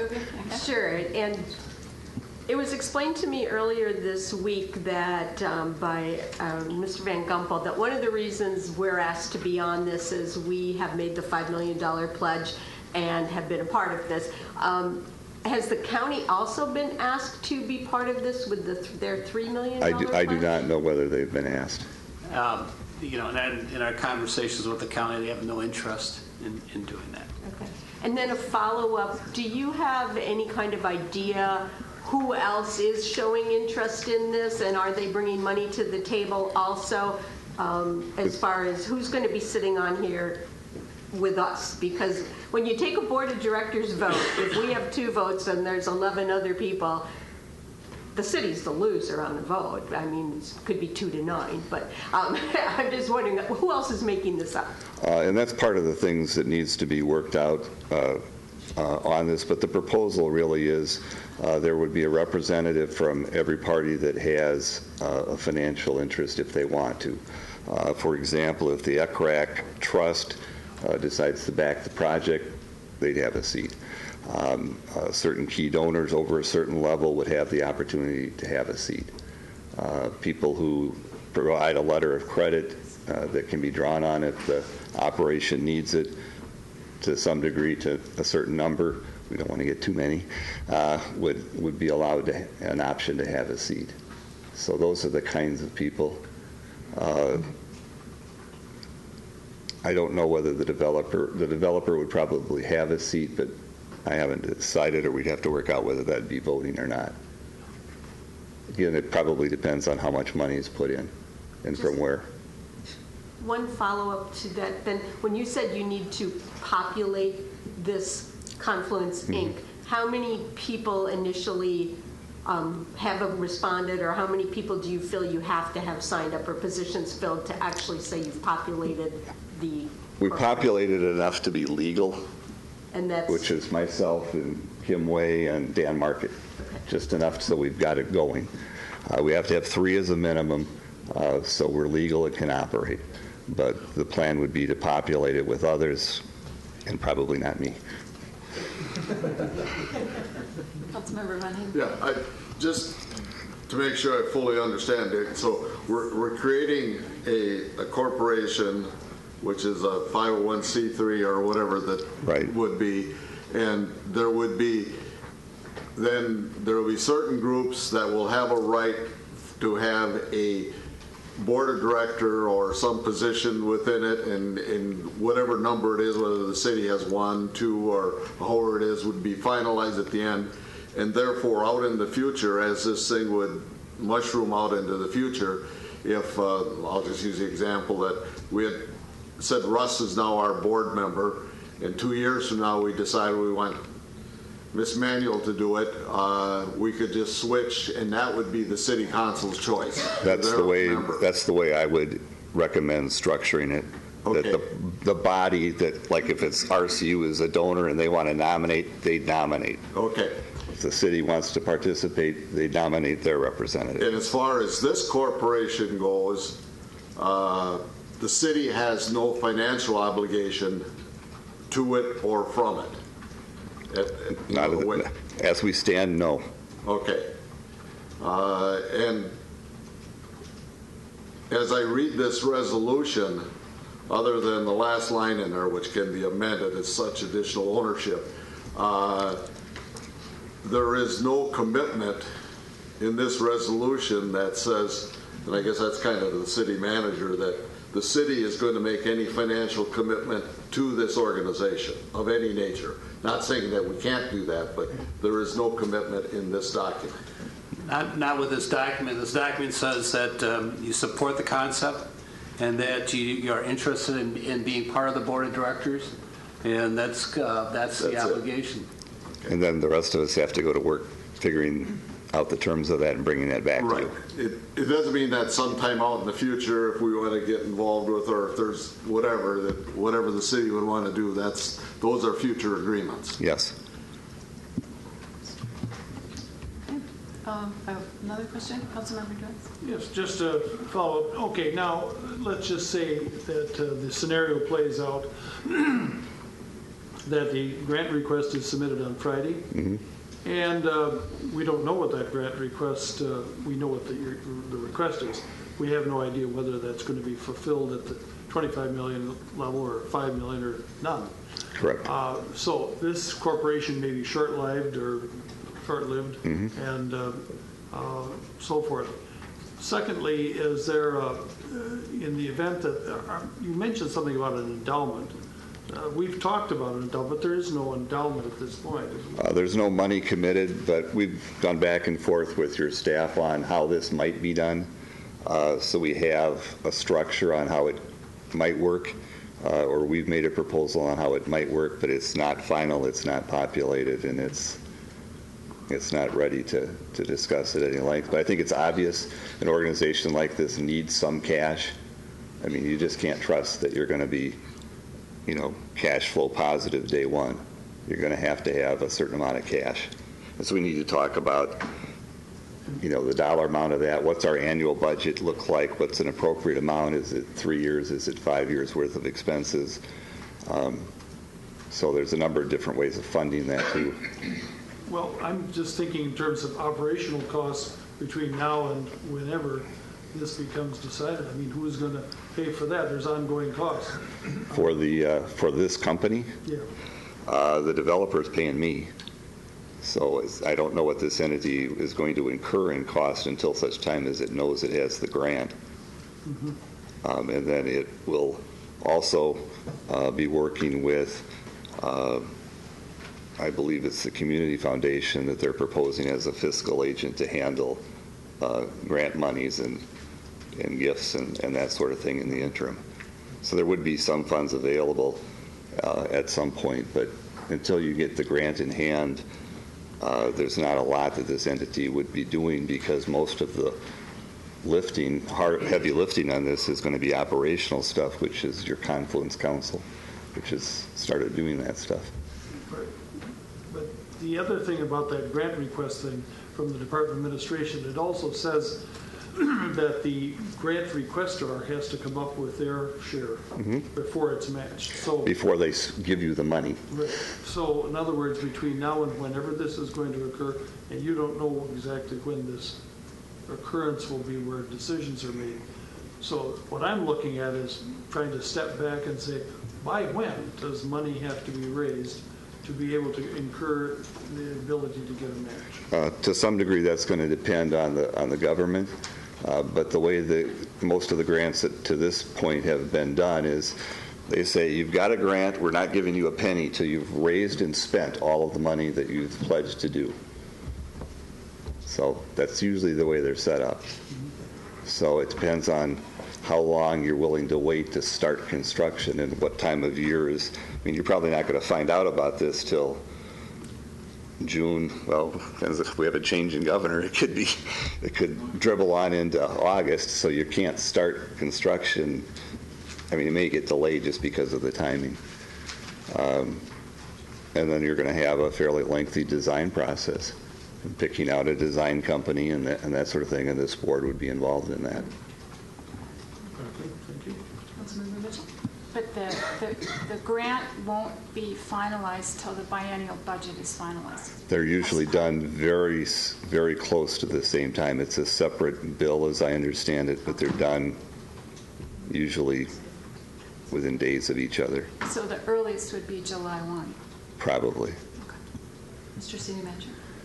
I guess I just wanted to reemphasize the point that, part of this process is driven by the fact that the application for the non-state agency can be done with either a local nonprofit entity or a local government. I guess that in looking at the pros and cons, my druthers would not have the city of Eau Claire be the lead agency writing the grant application. And so in working with all the parties involved, we thought that the approach of creating this new entity to actually do the grant application made the most sense. Okay, thank you, Mr. Osroy. I guess Councilmember Strobel has the last question. Yes, it will be. The city's pledged $5 million towards the $50 million facility. You're applying for a $25 million grant. If, let's say, you get $10 million, and maybe the city decides, well, maybe we no longer want to be a partner. We've accepted an invitation to become a member. Can we unaccept an invitation? You can certainly withdraw. I think the other thing to remember is, the condition of the pledges still stand. And so the conditions that the city council put on making that $5 million pledge included the scenario that $25 million would come from the state of Wisconsin. It was not specific if it was through the systems or through any other non-state agency grant. If that non-state agency grant, for example, comes in at a different dollar amount, we'll have to revisit the whole thing, including the size and the scope and all the other conditions associated with it. So that's why the resolution's kind of prepared the way that it is. Thank you, Mr. Osborne. Thank you. This is a public discussion, and the chair would now welcome persons of the public who wish to speak to this item. Good evening. Howard White, 2390 Ridgeview Drive. I'm here tonight to speak on behalf of the Regional Arts Center Endowment Trust. Just to let you know, we have been looking at the possible creation of a 501c3. Actually, the Endowment Trust is a 501c3 organization. Back about, I want to say May, we started looking at the possibility of creating a 501c3 organization or expanding our own 501c3 to do exactly what the city manager is speaking of right now. I think this is a wonderful idea, and the Endowment Trust is very interested in participating in something such as this. As we have pursued the philanthropic part of the fundraising, we have individuals who not only are interested in giving money to the Confluence Project, but individuals who have spoken also about endowment gifts, as Councilmember Duax has spoken of. We don't have the wherewithal without this type of project, this 501c3 project, to take endowment gifts at the present time for the Confluence Project. It's the kind of thing we do for the Regional Arts Center, but for the Confluence Project, it's not in place at this time. So I think the faster that we can put this together, the more we can go out and not only raise money for the stopgap that the city is interested in putting together for operating expenses, but also create an endowment so that there will be funds in the future should the Confluence Project be built that we can rely on in future years as the project goes forward. So we're very, very interested in participating in a project such as this. Thank you, Mr. White. Is there no questions? Mm-hmm.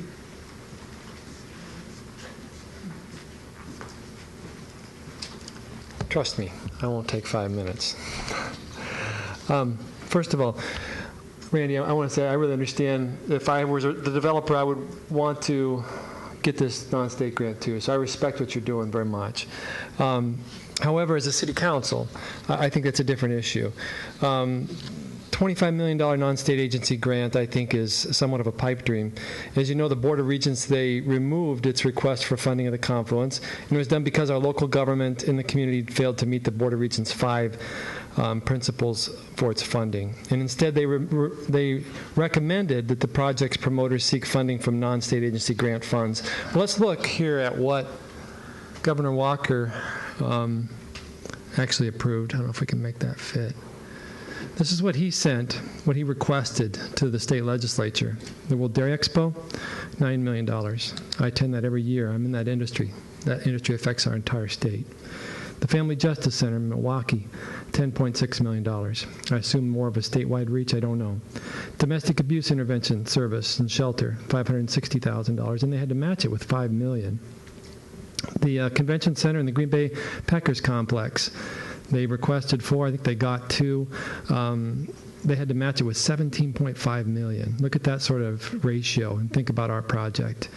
A medical college, which surely impacts our entire state, $7 million is what they requested.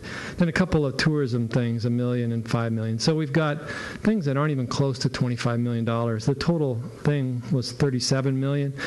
I heard one Republican senator state that in the Doyle administration, some of the requests were bigger. Maybe Governor Doyle gave a little bit more money than what Governor Walker suggested. This, of course, had to go to the state legislature. Governor Walker had control of both the legislature and he's a Republican, so he probably went to the legislature, talked to them, jointly came up with this, I would think, but I don't know. So that's one major concern. And then the second is from our end, how are we going to come up with this? You know, this doesn't look very good for the project. The community portion, $25 million. Mr. Larson, thank you for having the $2.5 million endowment. I think that's a good addition. So that's $27.5 million. County 3.5, city 5. This federal market tax credit I heard is no more, so that's probably not going to be there. The contributions private, $13.5 million. It's going to have to be higher than that. The $2.5 million contribution endowment fund. Here's the take-home message. 3.5, 5, we need $19 million to come up with the $27.5 million. We have $5 million to date, and those are just pledges, and I don't think that the legislature will accept what we propose unless we have real money, you know, not just promises. And the non-state grant does have to pass the legislature and has to be signed by the governor. So, you know, the Confluence was sold to taxpayers back in April. That it would be virtually free. Will the city elect to borrow $14 million, maybe, to offset in donations? If we can't meet this, I think that $25 million on this, it's a pipe dream. Those are my points. Thank you, Mr. Wood. Anyone else?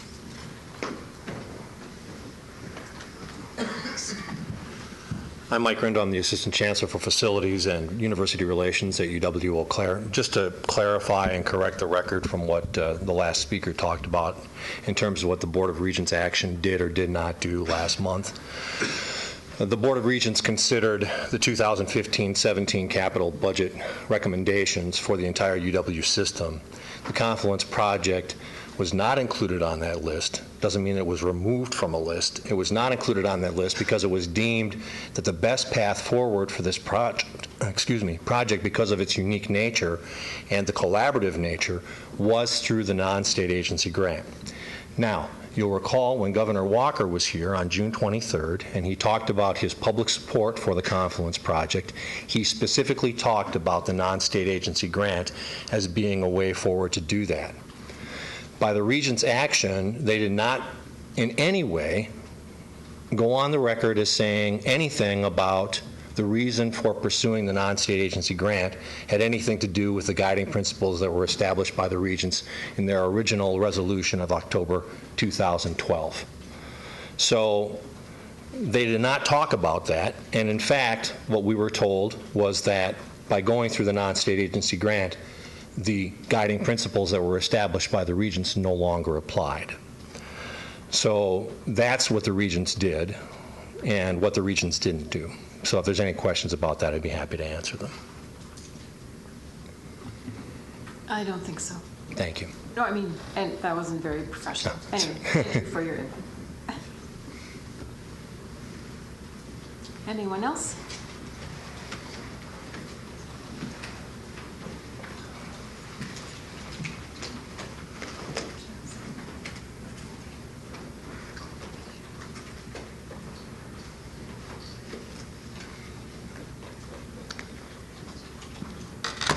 Janice Nukowski, 3208 Garner Street.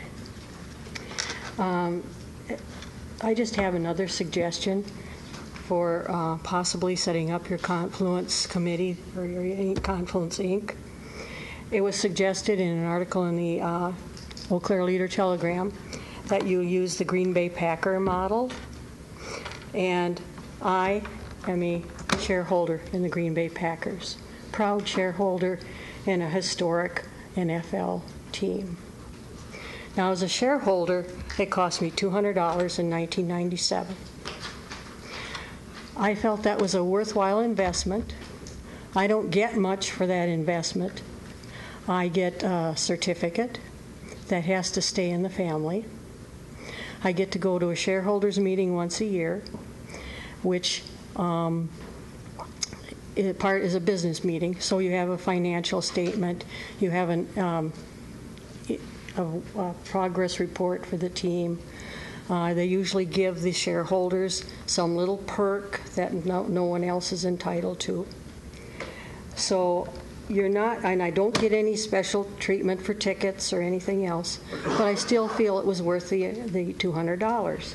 And perhaps you might want to look at doing something like this for the city's Confluence Inc.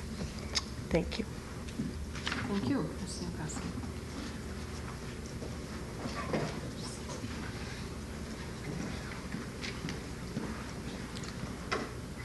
Hello, I'm Sue Bornick, Executive Director of the Eau Claire Community Foundation, and I just wanted to make an announcement of what our Board of Trustees has just recently done. The Board of Trustees of the Eau Claire Community Foundation has approved the Confluence Endowment and the Confluence Building Fund, which will be a pass-through sponsorship fund. Our vision states the Eau Claire Community Foundation will be widely recognized in the area as a leading community resource promoting philanthropy and collaboration and building endowments. The Confluence Project fits our mission by serving as a catalyst to address the community needs. We, as the Eau Claire Community Foundation and community foundations in general, are a vehicle through which donors can give to support our community and its charitable organizations. It's very similar to Sculptor Tour Eau Claire and the relationship that we have had in the past with them. And it is very, very similar. The agreement is almost identical to the Pinehurst project, which they have now applied or are in the process of applying for their 501c3. The Pinehurst project was established at the foundation on February 13th, 2013. And my last phone call with Damien is that their 501c status under Outdoor More with their attorney, their paperwork is almost complete and will be filed shortly in another month or two.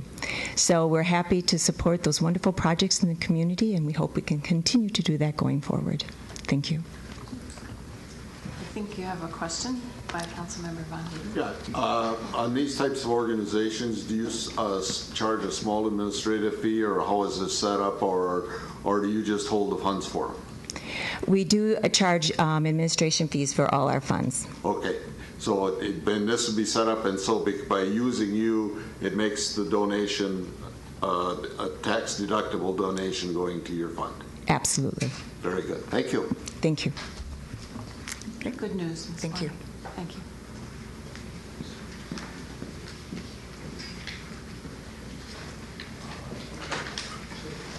Hello again. Mary Jo Cohen, 1759 Drummond Street. Actually, I love the idea of making the Confluence Inc. follow the Green Bay Packer model, and I believe Don Hoopshire of the Leader Telegram indicated that would be the fact. Based on the information, however, it is anything but a Green Bay Packer model. Per the August 26, 2014 letter of invitation to the city written on Confluence Inc. stationery, but signed by the principal of the developer, Commonweal, and the city manager's August 29th letter explaining the structure, the differences are profound and are as follows. For A, there will be no stock offered and thus no shareholders. B, only the city, the developer, the University Foundation, and 5 to 10 major donors will be on the board and will have a voice in decisions. In the case of Green Bay, you can't own more than 200,000 shares in order to avoid that exact situation. C, the city is expected to stand behind the operations. The invitation letter indicates that the new structure holds an advantage over the previous model under which the city was expected to agree to an open-ended guarantee of the local share of operations. That's news to me, and contrary to the terms of the city's $5 million pledge, to one in which it can negotiate, oh wonderful, an annual cap on its expenses. D, the city through its representatives on the board would be involved in the approval of annual budgets and major capital expenditures, establishing policies and monitoring the performances in the manner in which the corporation conducts its business. And I'm quoting here. Well, this certainly isn't the Green Bay Packer model, nor is it a one-time $5 million payment using TIF money towards the Performing Arts Center. It is instead the permanent presence of our city in funding the operations of what, based on the experience of other communities, will be a major money-losing venture. Note that we as citizens lose control as the corporation is a private entity. That means for us, none of the state protections of open meetings and open records apply. The city manager was quoted by the Leader Telegram on May 11, 2014, in connection with a similar organization, the Confluence Council, explaining that the organization voided statutory citizen protection. The Confluence Council and its own community organization, said City Manager Russell Van Gumpel, who is among the new group's members. The Confluence Council is not tied to the same open meetings and public notice laws and local government bodies must abide by. Interaction between the City Council and Confluence Council will be limited to when key documents such as proposed budgets are released, Van Gumpel said. And look at the representation on this board. The interested parties are in control. The developer effectively has 4 seats on the table through their own direct participation and Blue Gold Realty. University Foundation is one of the 3 partners of the developer, Haymarket Concepts LLC. One has to wonder who the large donors will be. Will those be donors who have actually donated money or simply pledged money? What other concerns should public have with this structure? There are no independent controls in place. The people in control are the ones who stand to profit the most on this project, in particular, developers.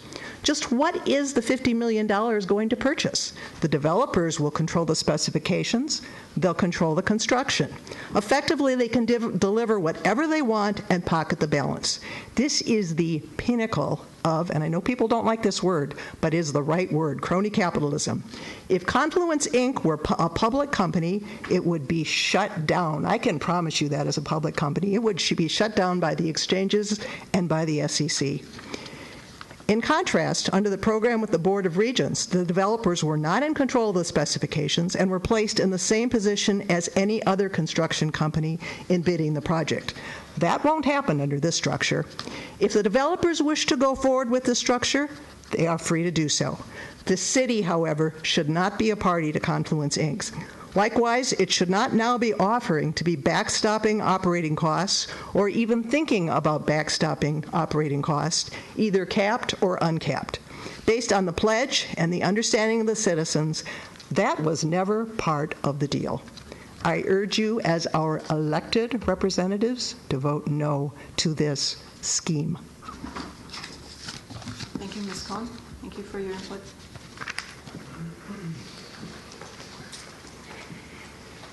Hello again, I'm Dorothy Westerman, 941 Violet Avenue, and I totally support last testimony by Ms. Cohen and totally agree with it, so you can do ditto for me. Thank you. Thank you. Anyone else?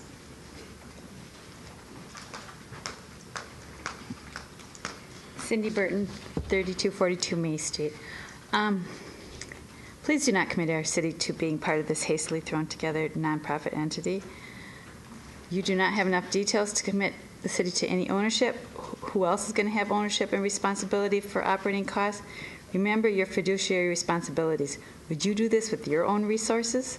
Shouldn't you exercise an even higher degree of care when it isn't your money? This isn't a monopoly game. Remember, the Civic Center was in financial trouble already in 1990, maybe even before, as reported in an old copy of the Leader Telegram I was just recently shown. Show me an example of a city-owned or any performing arts center that operates in the black without major ongoing philanthropy.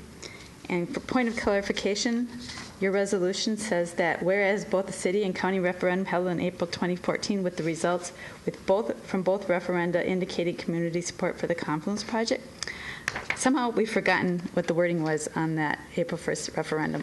It was not a question about supporting the Confluence project. It was a referendum on trusting our city leaders to make wise decisions with projects greater than $1 million. Do not be reckless with that trust. Do not buy into this door-to-door sales technique of saying you can buy in now and back out later. And one other point of clarification, I'm pretty sure if you look at the city's pledge, that it was contingent on specifically $25 million or more from the regions. I'm quite sure it stated that. Thank you, Ms. Burton. Anyone else? The chair sees I have a question for a previous speaker. Attorney Augsburg, is that correct? This came up during discussion, and it was something I was wondering too. Is there a reason that this is not a stockholder thing? One of the things we heard, I think, Downtown Awards, the DECI Awards, they talked about having community buy-in, and these things are so much more successful if your community is part of it. And what I'm wondering is, selling stock something we just can't do, and why wouldn't we look at funding if that was a possibility to do it that way? And you may do that at some point, but if you get over 35 shareholders, or if you have people that are out of state, they have to be accredited investors, or you have to get it registered. Green Bay Packers spend a lot of money. Being able to offer that stock offering is just not practical to do up front in a shorter period. Thank you. Maybe we can have T-shirts too.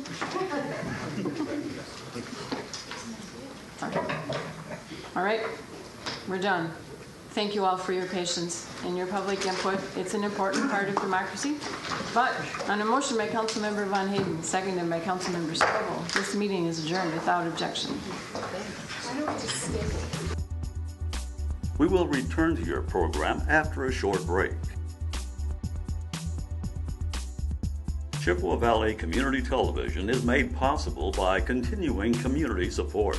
If you would like to volunteer or make a donation, you can contact us by calling 715-839-5067 or on the web at www.cvctv.org. The audio for this program can be heard on WRFP LP 101.9 FM. We now return you to your program. This is a rebroadcast of the Eau Claire City Council meeting.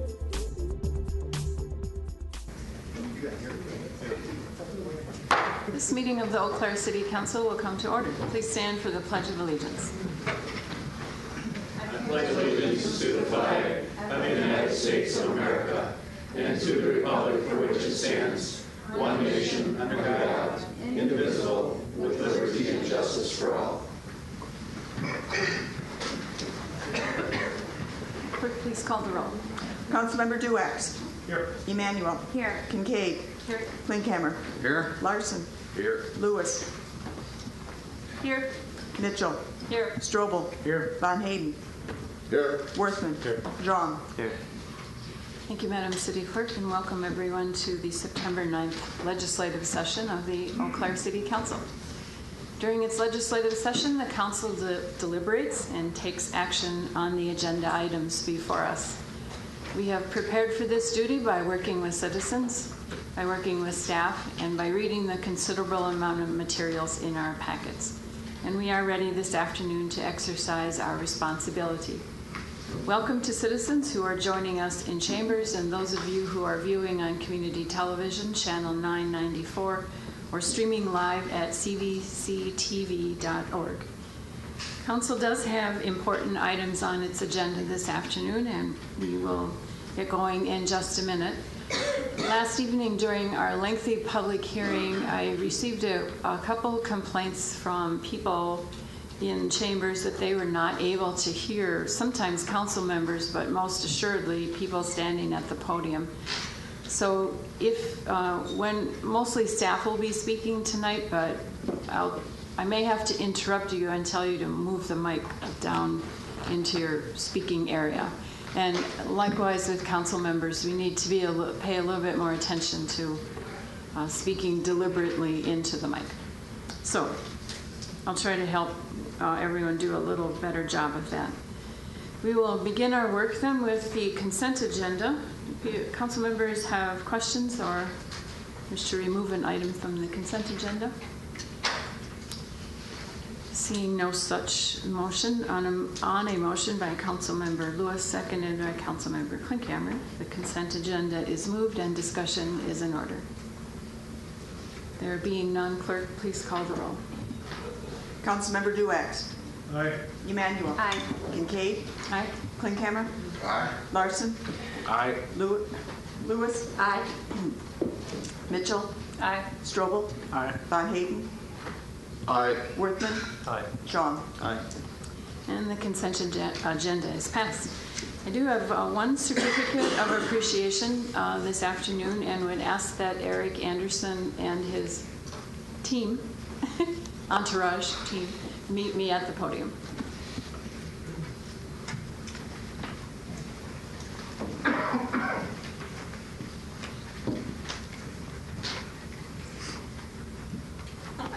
Hey. I haven't seen you in a long time. The Kaiser girl, are you going to the wedding this weekend? No, I'm watching the kids for them Oh, while I they see. go. All right. It was brought to my attention by Councilmember Emmanuel, actually, that we had a world second place champion team in our midst. And so thank you for bringing that to my attention. And then I contacted Mr. Anderson and asked if he would mind if the city could acknowledge this honor that they have brought to our city. So today we are going to do that with a certificate of appreciation.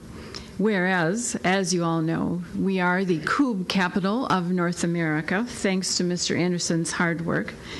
And that Team Claire Mini completed the 2014 Cube World Championship in Rhön, Gotland, Sweden on August 1st and 2nd with 181 teams in competition. They were the first ever team complete team made up of 6 Americans to play in the Cube World Championship. And indeed, they took second place. So it's quite an honor, and Mr. Anderson took best player in the final match. So we'd like to hear a little bit about their story, and we do have a certificate showing our appreciation for highlighting our city on a world stage. Mr. Anderson. It's a long story, but there's 4 of us from Eau Claire, myself, Scott Graham, Dave Elringer, and then Aaron Elringer, and he's sick today, so he's not able to attend. And the other 2 persons on our team were from Minneapolis. So they were going to hopefully come today, but they weren't able to come as well. So we went to the World Championship, the first ever team that's made up of all Americans, and played against 181 teams, and came home with the silver medal. And yeah, I don't know if you guys want to say anything, but I guess I'll add this, is in December 13th, 2011, the City Council proclaimed Eau Claire as the Coupe capital of North America. And some people maybe chuckled here and there, and that's fine, but we played against a lot of teams, a lot of top teams from all over Europe, and to a team, they had all heard of Eau Claire. And so I think what we're doing here, and we're building a culture and doing these great things here in Eau Claire. We host the U.S. Championship. We have Coupe in the schools. We have so many other things that are going on that I think we're doing something that people are really noticing, and they're striving to replicate or do on their own, maybe in a different way or as well, all around the world. So, yeah, thanks.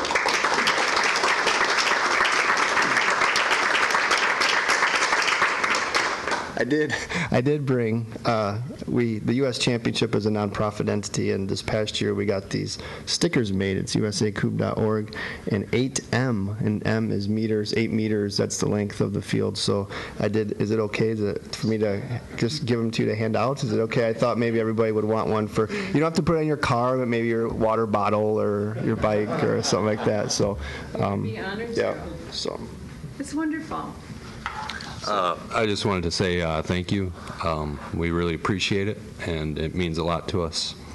And I think we all went there kind of feeling like an American team in Europe, but I think, at least for myself, I felt like I was representing Eau Claire there too. So I think we all tried to do that, represent our city, and like Eric said, obviously with the help of the internet, but a lot of people there in Europe competing, they all knew about Eau Claire. So, I mean, our name is out there thanks to the game. So, thanks again. I'd like to just express my thanks too as well. And one of the first teams we played with over there, one of the guys was 86 years old. So I'm only 69, so I got a long life here with Coupe yet. So thanks again. That's great. Thank you so much. Thank you. Appreciate it.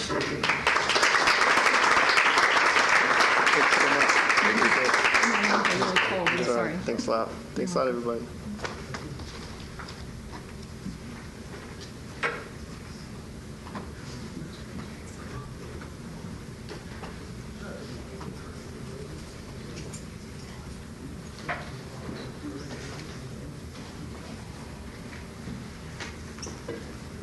Okay, that's very positive.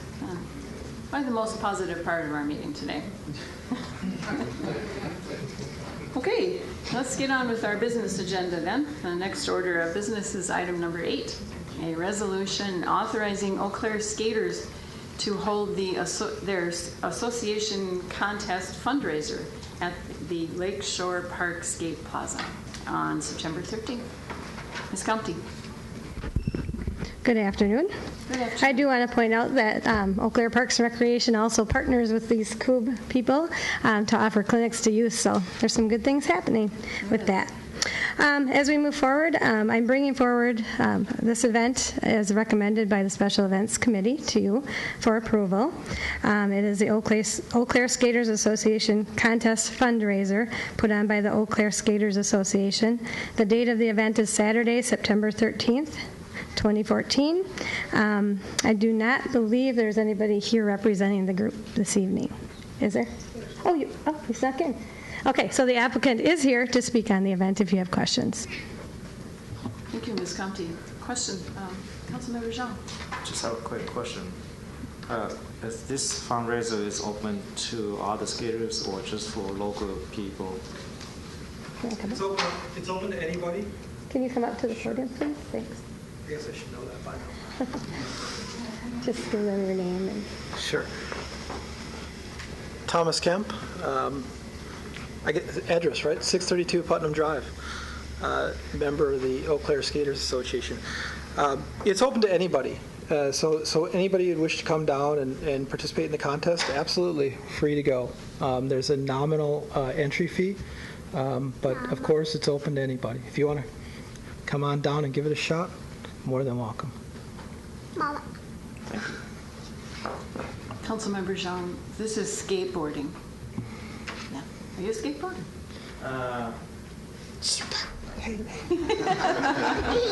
Sounds like it's open to all levels. Yeah. Yeah. Yep, all levels. Thank you so much. Welcome. Oh, Councilmember Duex. Okay. Okay, we're done. Just a question for you, Dawn. I noticed the application was dated July 16th, and here we are just days before this. Was there some problem in getting this?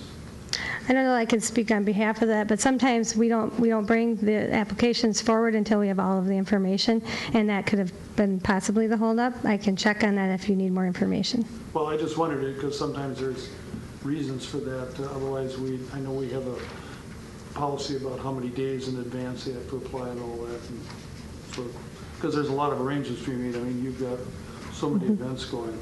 We do. I see no further questions then. Thank you, Ms. Compte. On a motion then by Councilmember Duex, seconded by Councilmember Zhang, item 8 is moved and discussion is in order. There being none, clerk, please call the roll. Councilmember Emanuel. Aye. Kincaid. Aye. Klinkhammer. Aye. Larson. Aye. Lewis. Aye. Mitchell. Aye. Strobel. Aye. Von Hayden. Aye. Worthman. Aye. Jean. Aye. Duex. Aye. That resolution passes. Item 9 is a resolution authorizing the Haunted Hustle on October 25th in Owen Park. Ms. Compte. Okay. Well, like you said, our next event is a Haunted Hustle 5K Run Walk and Kids Half-Mile Spooky Sprint scheduled for Saturday, October 25th, organized by Group Health Cooperative. And we do have the applicants here in Chambers, Caitlin and Joanna, if you'd like to ask them some questions. Questions for the applicant or Ms. Compte? I see none. We have few questions at the beginning of our meeting today. On a motion then by Councilmember Strobel, seconded by Councilmember Worthman, item 9 is moved and discussion is in order. There being none, clerk, please call the roll. Councilmember Kincaid. Aye. Klinkhammer. Aye. Larson. Aye. Lewis. Aye. Mitchell. Aye. Strobel. Aye. Von Hayden. Aye. Worthman. Aye. Jean. Aye. Duex. Aye. Emanuel. Aye. And that resolution passes. And item 10 is a resolution authorizing the Walk a Mile on October 26th in Carson Park and on city trails. Ms. Compton. Okay. Like you said, our next event is Walk a Mile for Chippewa Valley. The date of the event is Sunday, October 26, 2014. The supporting organization is the Family Support Center for Bolton Refuge House and UWEC. Our contact, Lisa Dorn, is in Chambers with us if you'd like to ask her or I some questions. Yeah. Oops, excuse me. Questions regarding this event? I guess event is the right word. Correct. I see none tonight, nor none for the applicant either, and thank you. On a motion then by Councilmember Mitchell, seconded by Councilmember Larson, item 10 is moved and discussion is in order. There being none, clerk, please call the roll.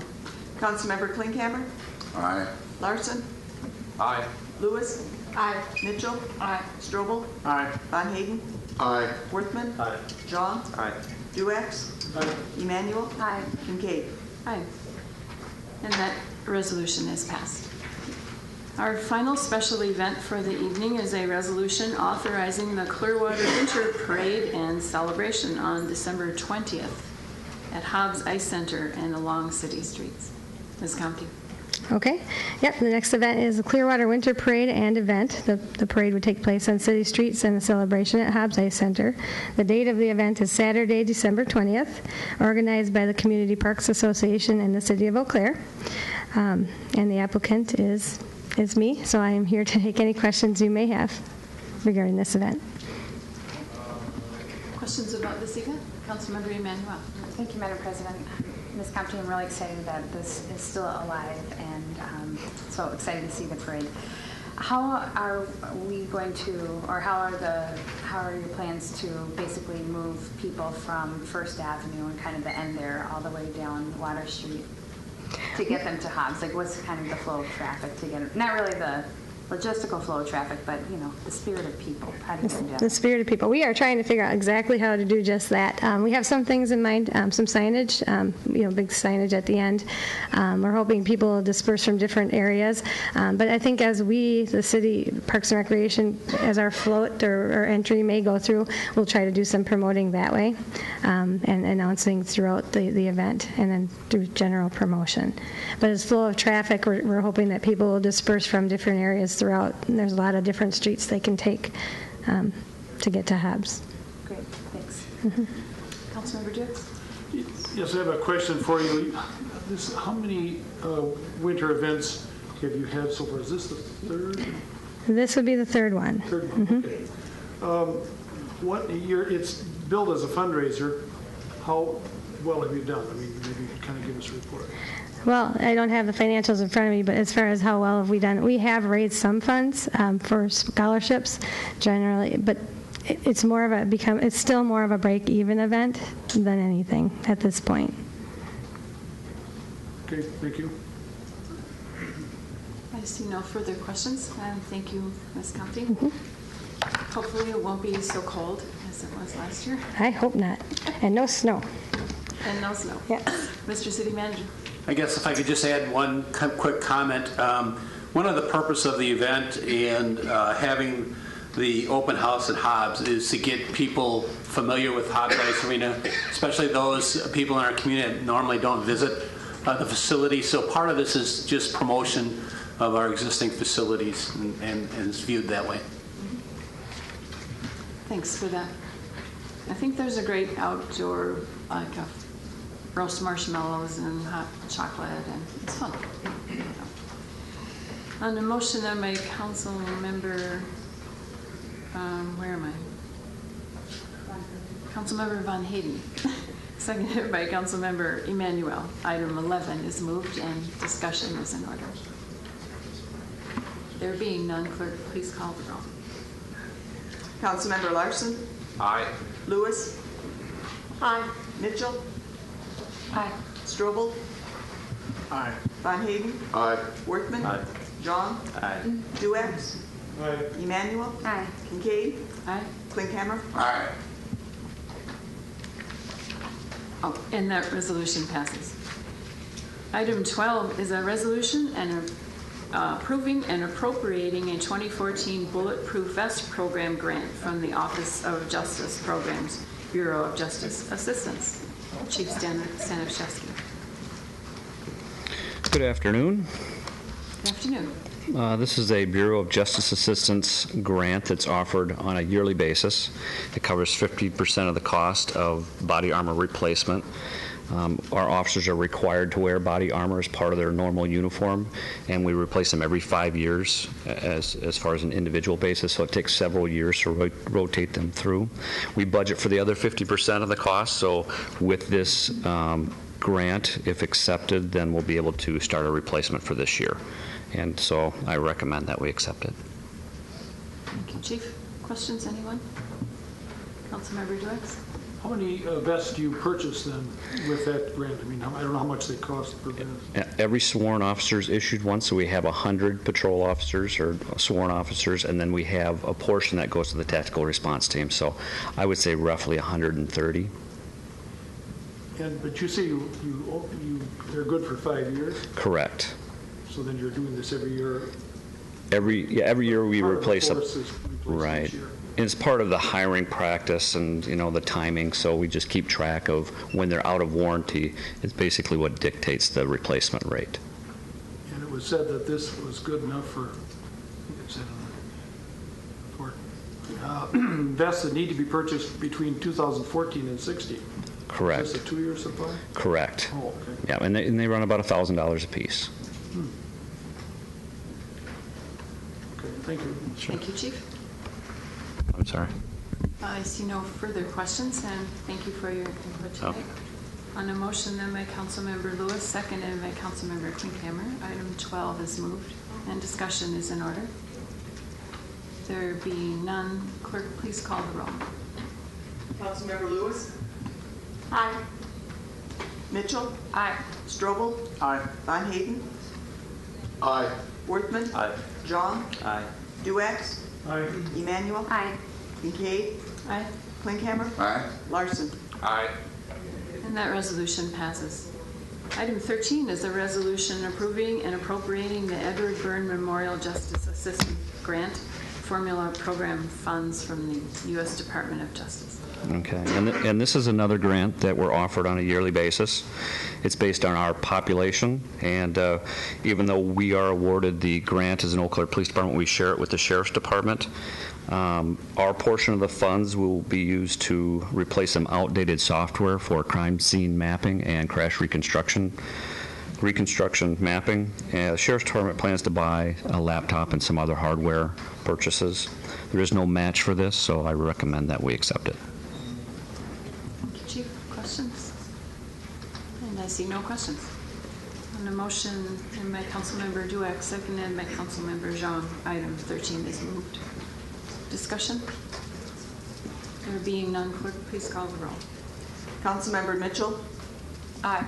Strobel? Aye. Von Hayden? Aye. Worthman? Aye.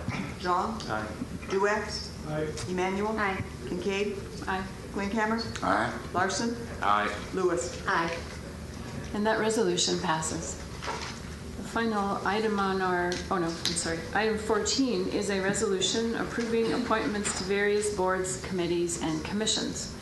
The Advisory Committee on Appointments met and does make the following recommendations. To the Transit Commission, Rebecca Jewell, a new appointment as the UW Eau Claire Student Representative for a one-year term to expire August 2015. And to the Waterways, and Parks Commission, Allison Gomer, a new appointment to fill an unexpired term to expire December of 2016. Council members have questions regarding either of these recommendations? Are the things not working? I'm sorry for the interruption, but this gentleman seems to be having a problem. Maybe he could use one of the earphones back there. Yeah, thanks. Ms. Merle, there, oh, yeah. Oh, no, thank you. Two people, one back. So, thank you, Councilmember Klinkhammer. I'll see if we can help him out a little bit.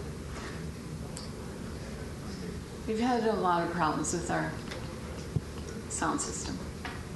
Okay?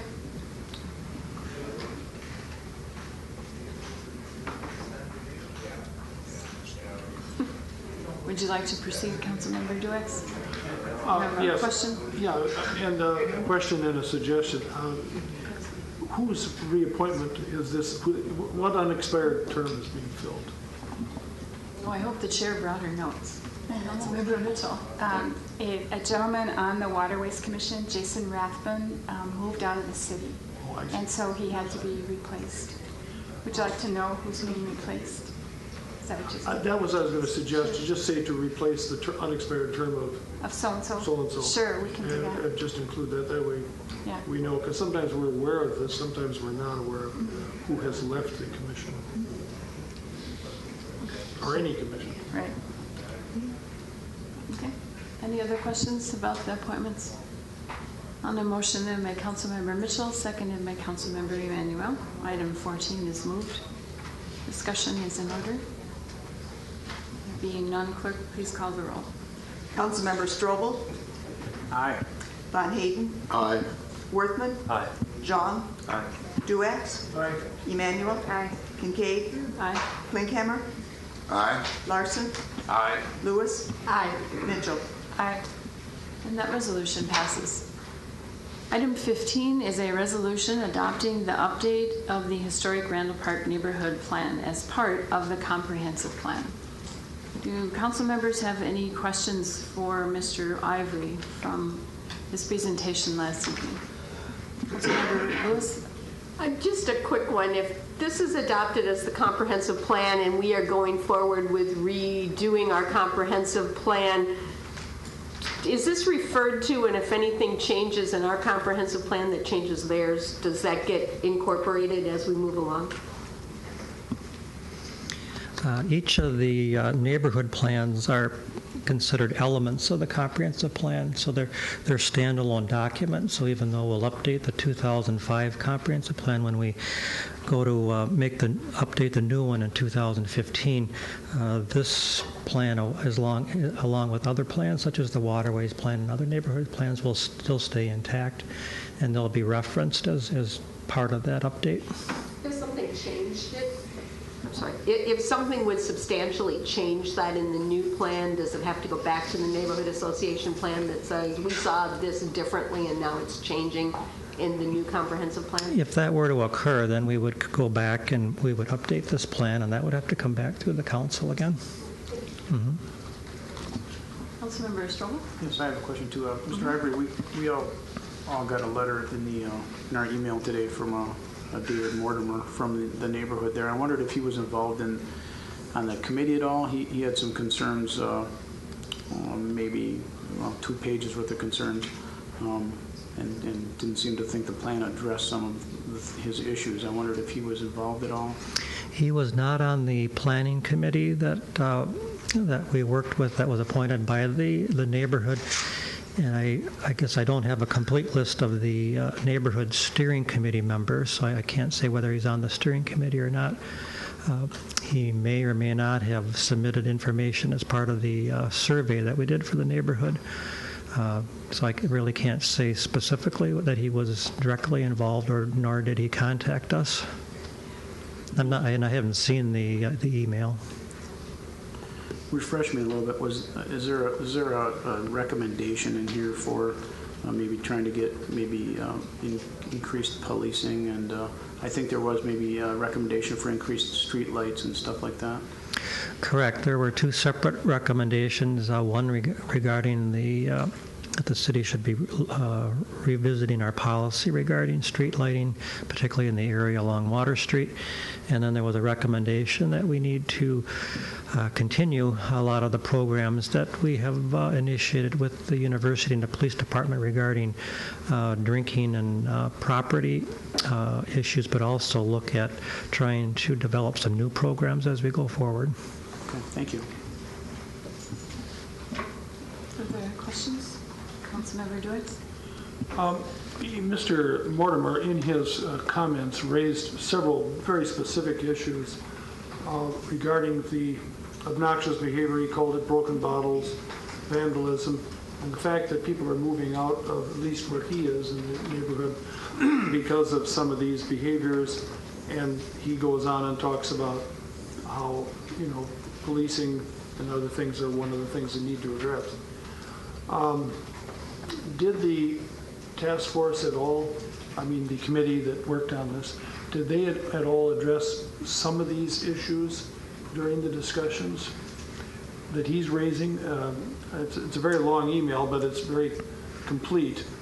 And it says, I've attended all the UWEC and neighborhood association meetings, but it seems that our police department and elected councilors do not realize how bad the problem is in our neighborhood, unquote. Has this been addressed by that committee that worked on the updated neighborhood plan? Well, I think the committee did. This was one of the major focuses of the committee in terms of looking at the alcohol-related issues and the property upkeep issues. That was one of the key things, and I think that's one of the key components of the recommendations of the plan, both in terms of looking specifically at what the police department and university can do, but also looking at the establishment of that neighborhood task force. I think that was something that they wanted to look more specifically at in terms of what more things can be done.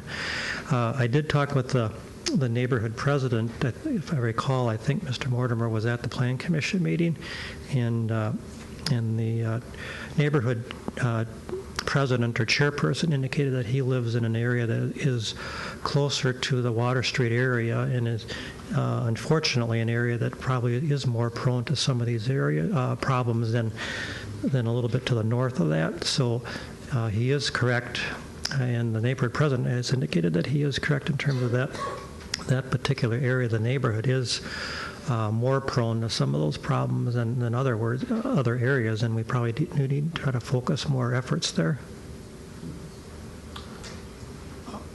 I could follow up with a related question with our chief, for him to see what is. Okay. Chief. Chief Madden. Dan Schiff's. Gotta get the right guy here. Chief, I wondered, I don't know, you probably haven't seen this letter, but he talks about really the enforcement issues, the alcoholic behavior down there, saying that that's driving people from living in the neighborhood is basically his message. Can you speak to any things that you're seeing or doing in the department that might address some of these things, or how we might be, shall we say, satisfied that things don't need special attention? Because what I guess he's saying is we need to focus some special attention to our successes. How do you feel in terms of how things are going?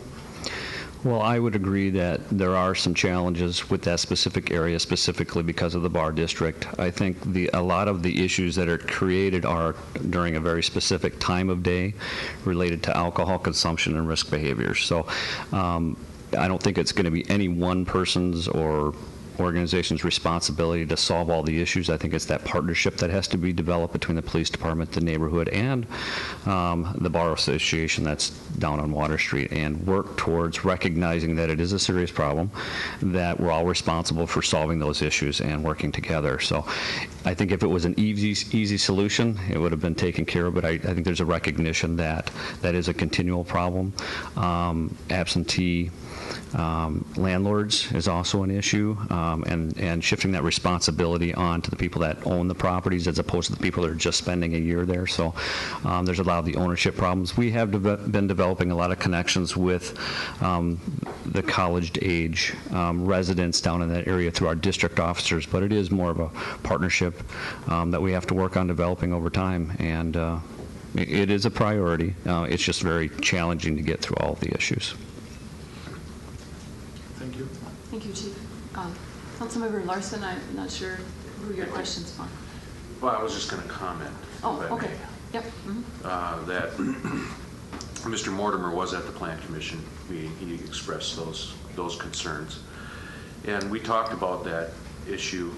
There are a couple of issues in that neighborhood that have been long developing and will be long in solving. One is that issue of binge drinking and the behavior that comes out of that in the neighborhood. And the other one is the drastically reduced number of homes that are owner occupied down there. Neither of those two problems are easily solved. They've been developing over a number of decades, and they won't be resolved easily. But as Chief Staniszewski mentioned, I don't think we're going to address those issues by having one entity responsible for them. The police department's been working for a number of years on binge drinking and the behaviors that come with that. They've been involved in the Bridge group with the university that does binge drinking education and runs programs to try and reduce that. I forget what Bridge stands for, Chief, but I know that the police department's been meeting with the university and student groups and the bar association to work on those issues. One thing that we can do as a council, I think, is take the opportunities when they come to us to change the sort of atmospheres that draw people to Water Street. A number of years ago, we had an opportunity when one of the liquor licenses was revoked. And it was at an establishment that had a long history of creating problems. Another fellow came along and wanted to purchase that license, and I thought we lost an opportunity to make more significant change on Water Street down there. But it's something that doesn't come along very often, but we as a council, I think, can help in that regard as well. So. Thank you for that insight. Did you have a question still, Councilmember I did, Strobel? for the chief. Okay. Hi, Chief. Another question, I know I've been down there at 2 in the morning picking up my kids and stuff, and the sort of the center of the road is pretty much filled with police cars, sheriff's cars, the whole thing. Is there anybody running the neighborhoods after that at all, like maybe on bikes or something? It sounds like this is happening after they sort of leave that area. You know, that's pretty heavily policed, but it sort of sounds like a lot of this gentleman's problems are maybe a few blocks away. I mean, do you do anything like that? And then another thing that he mentioned in here, maybe you can speak to, is that we do not, or whatever, arrest people for public intoxication is what he mentioned. Maybe speak to that for us. Sure. On the first question, we do redirect our resources down to that area of the city during that period of time, because obviously that's where a lot of our calls for service are generated. Unfortunately, at 2:30 in the morning across the city, we get a lot more calls too. So it kind of spreads our resources a little thin, but we obviously, through our crime analysis and tracking, recognize where the issues are and try to put people in those areas to try to discourage, have a presence, and monitor that activity. As to the second question, public intoxication in and of itself is not a crime or against the law. The behavior associated with that, it usually is what it is. But you know, at that point it becomes a safety issue, maybe a detox, something that might need some medical attention, but being intoxicated in and of itself is not. Before we go any further, the Chair would just remind us to try to limit our comments to the neighborhood plan update and focus them a little bit more. We could, obviously, if council desires, schedule a discussion about this very issue. That we're getting a little far afield. But we thank you for your insights. Okay.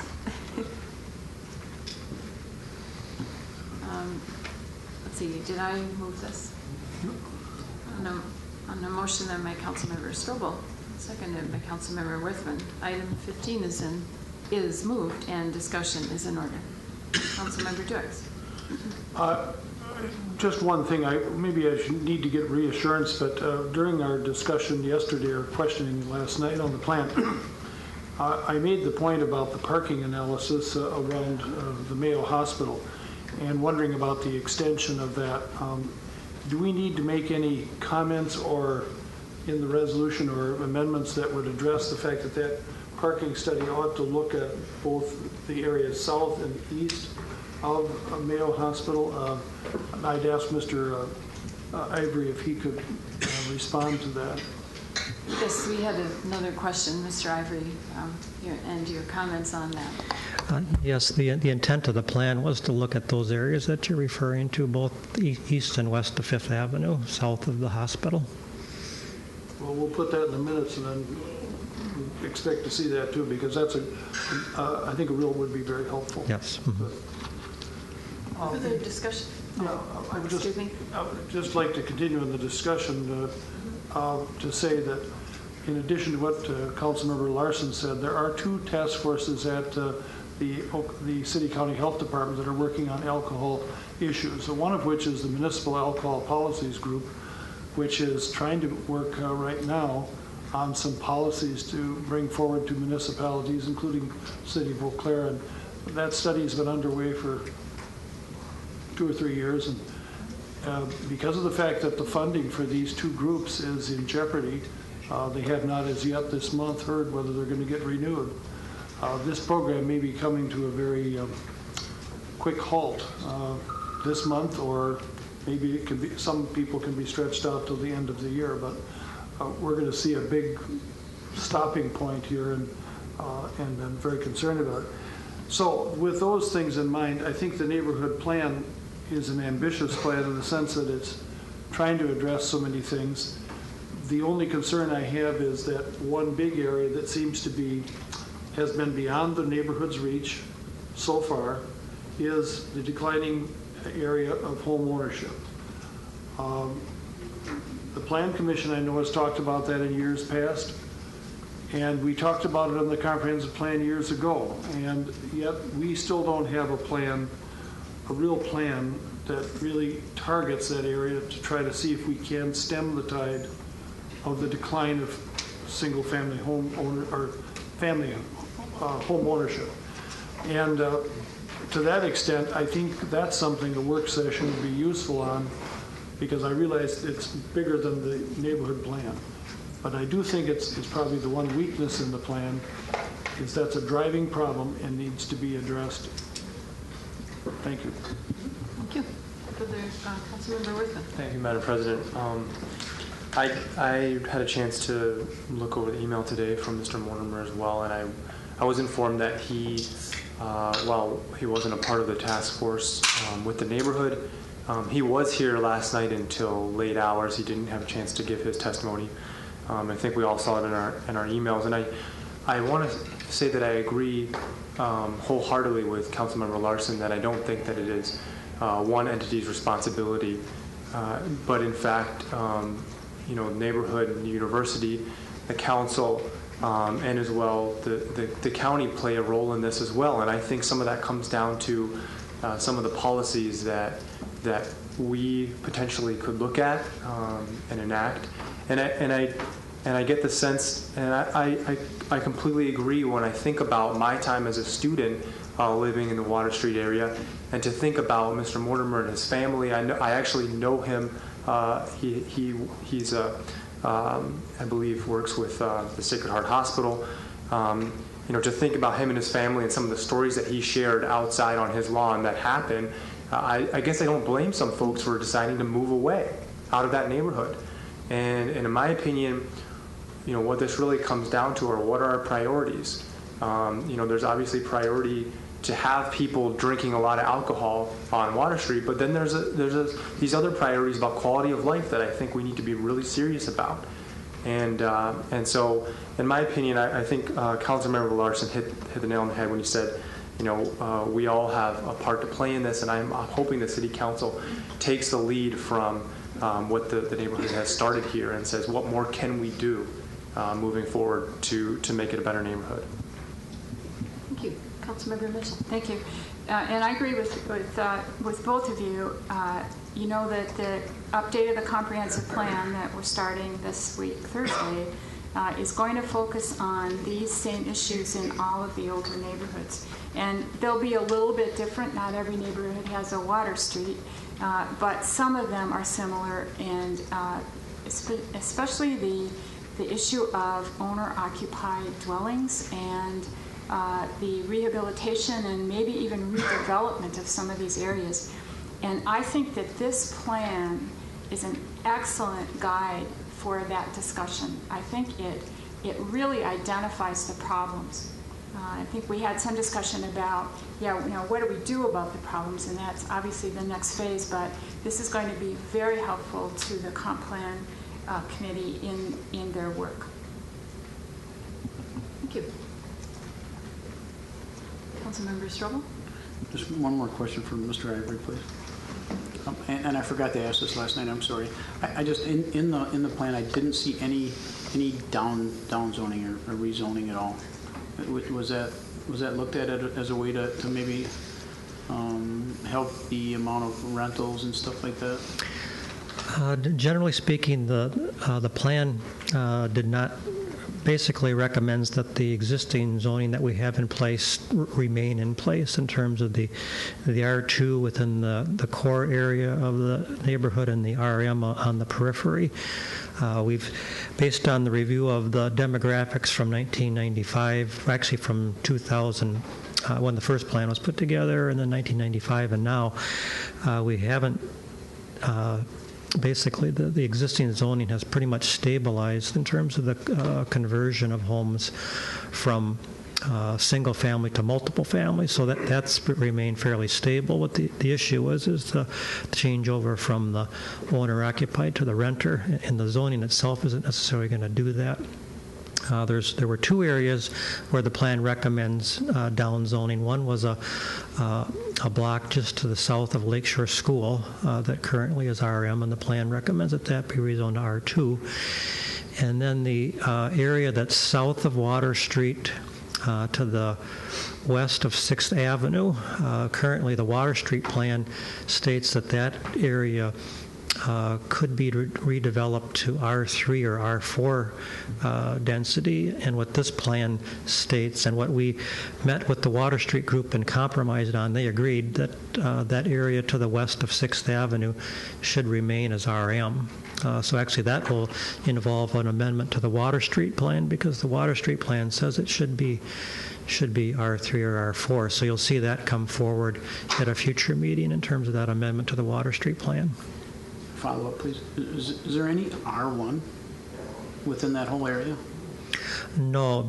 In all of our, well, I shouldn't say in all of our, but most of the older neighborhoods, the R2 classification is generally what is used, because there is such a mix of single family and duplexes. If we went to an R1 classification, we'd create just a large number of non-conforming properties then. Thank you, Mr. Irving. Councilmember Bond. Yes, I'd just like to agree with a lot of the council members here have said about everybody working together on this, because for many years, Historic Randall was my district, and I attended a lot of the neighborhood meetings. And back in these earlier days, we had a representative from UWEC. We also had a representative from the police that would come at various times to the meeting.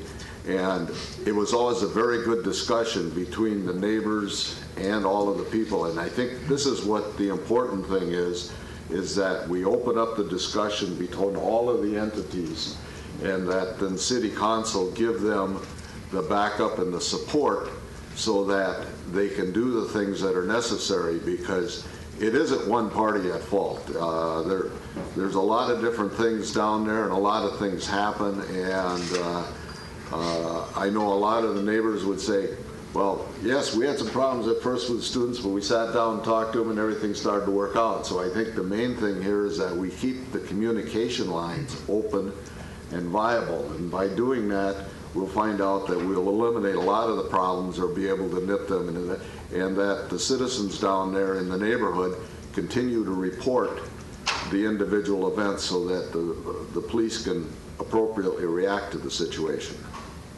Thank you. Councilmember Emanuel. Thank you, Madam President. Councilmember Sherville, I would bring your attention to page 37. There's some additional discussion about a task force identifying the possibility of some rezoning and also the effect of conditional use permits in some parcels that are less than 10,000 square feet in size. So I think there's a couple approaches, and that one I thought was pretty bold. I also received the email, and I was very empathetic with the email. As somebody who lives in the neighborhood, I've had many nights where I'm sleeping peacefully or enjoying my time peacefully with my family, and then something happens and my blood will boil. And I'm a peaceful and a very happy person, but not so much at 2 in the morning. And this is certainly a quality of life issue for people. I certainly have entertained the thought of moving. It would be easier in some regards. In the same token, this neighborhood is going to reap the benefits of what's happening downtown. It's a really exciting time to be in Roundup Park. Just to think, in December I'll get to walk 4 houses down and see the Clearwater Parade and enjoy that. And I get to hear blues music every Tuesday night while I'm picking the tomatoes in my garden during the summertime. It's a great place to be. So it certainly has its challenges, and it also has its really amazing opportunities to live in that neighborhood. I also would like to point out that a lot of this is education for the new residents that transition every fall. Sometimes these are young people who are living in their own home for the very first time, or living away from mom and dad. And so these partnerships that we're investing in are really important, because it's the first time that these young people are having to make decisions and be accountable for themselves in their own dwelling unit. And so it's really important that we continue those opportunities. I'd like to commend the police department for working on, I don't know what the technical term is, but I think it's officers that are dedicated, especially at the beginning of the year, of working on reducing some of the high-risk behaviors that come along with the partying. So I don't think they call it the police crew, or excuse me, the party crew, but it's something kind of like that. And so that's strategic. That's a decision. We look at data, we evaluate, and the police department has done a really nice job of that. So thank you for your work, and it's exciting to hear there's so much interest in helping this neighborhood thrive. Thank you. That's a good discussion. Any other discussion? Seeing none, clerk, please call the roll. Councilmember Von Hayden. It's gone. Worthman. Aye. John. Aye. Duax. Aye. Emmanuel. Aye. Kincaid. Aye. Klinkhammer. Aye. Larson. Aye. Lewis. Aye. Mitchell. Aye. Strobel. Aye. And that resolution passes. 2 years of work. Thank you. Item 16 is a resolution vacating Delbert Road, Anderson Drive to North Hastings Way. Council members have questions about this item from our discussion last night. Councilmember Lewis? Yes, I had reached out to Mr. Solberg just to see, we had heard that by closing that there are some problems with traffic when they go from Anderson on to Eddy, to see if there is anything the city could look at ever to make that intersection a little better. Being someone who rides my bicycle out there too, I know that that one gets a little bit congested. Good afternoon.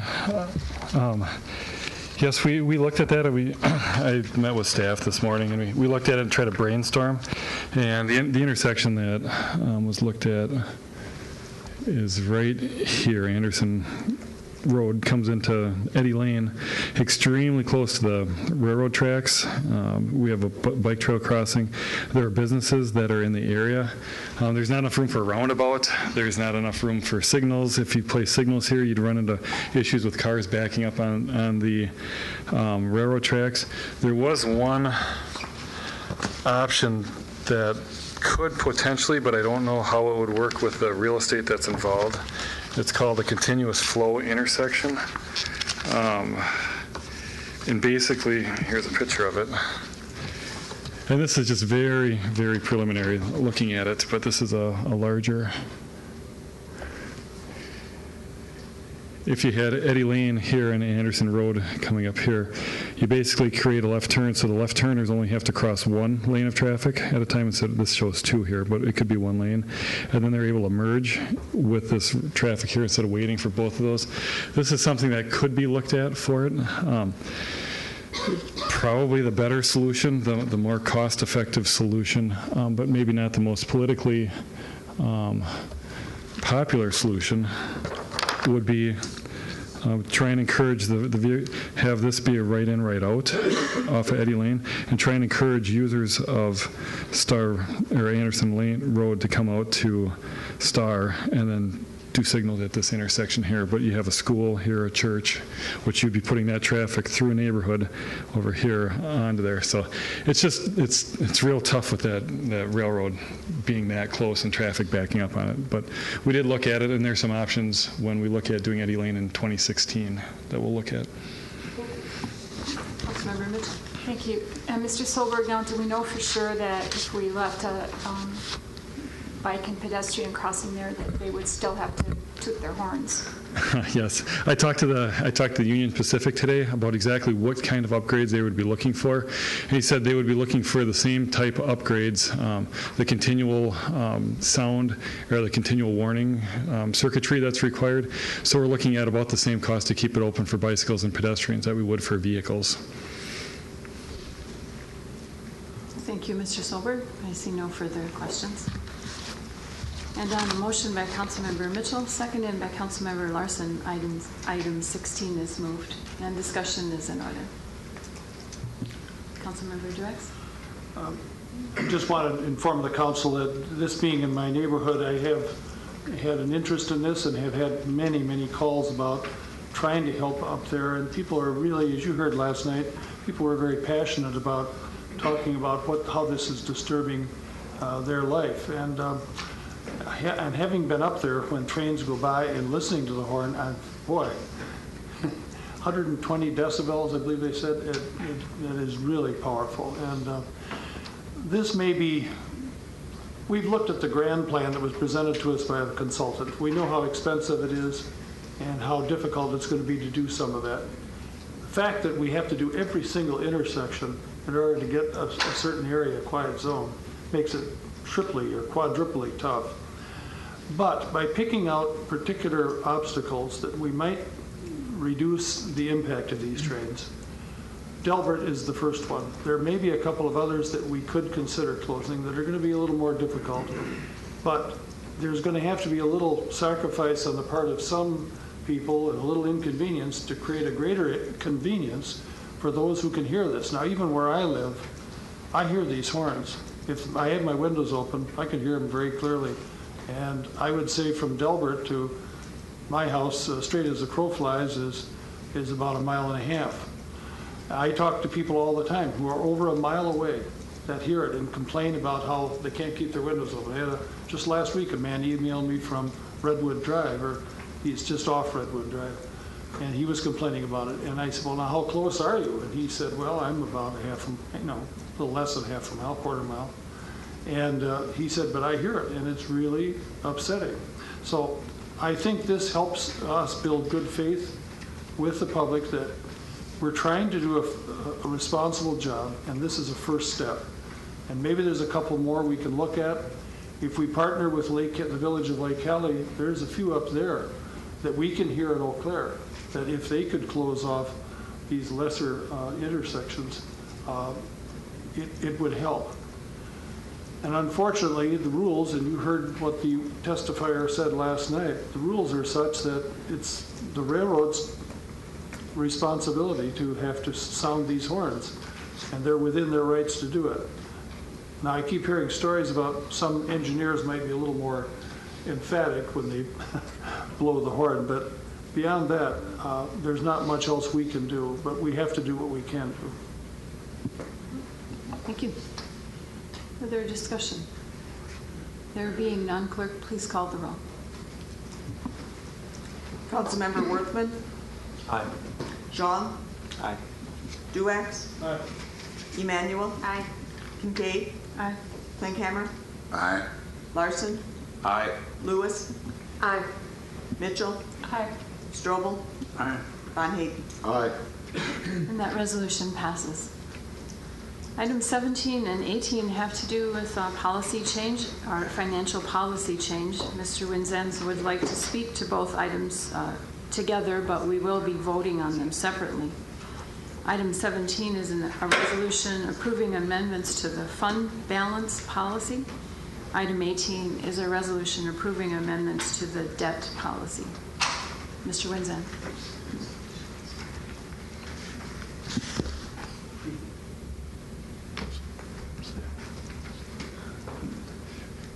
Anybody see a mouse running around?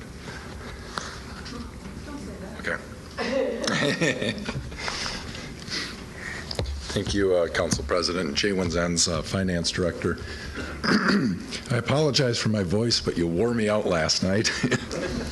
So I'll do my best.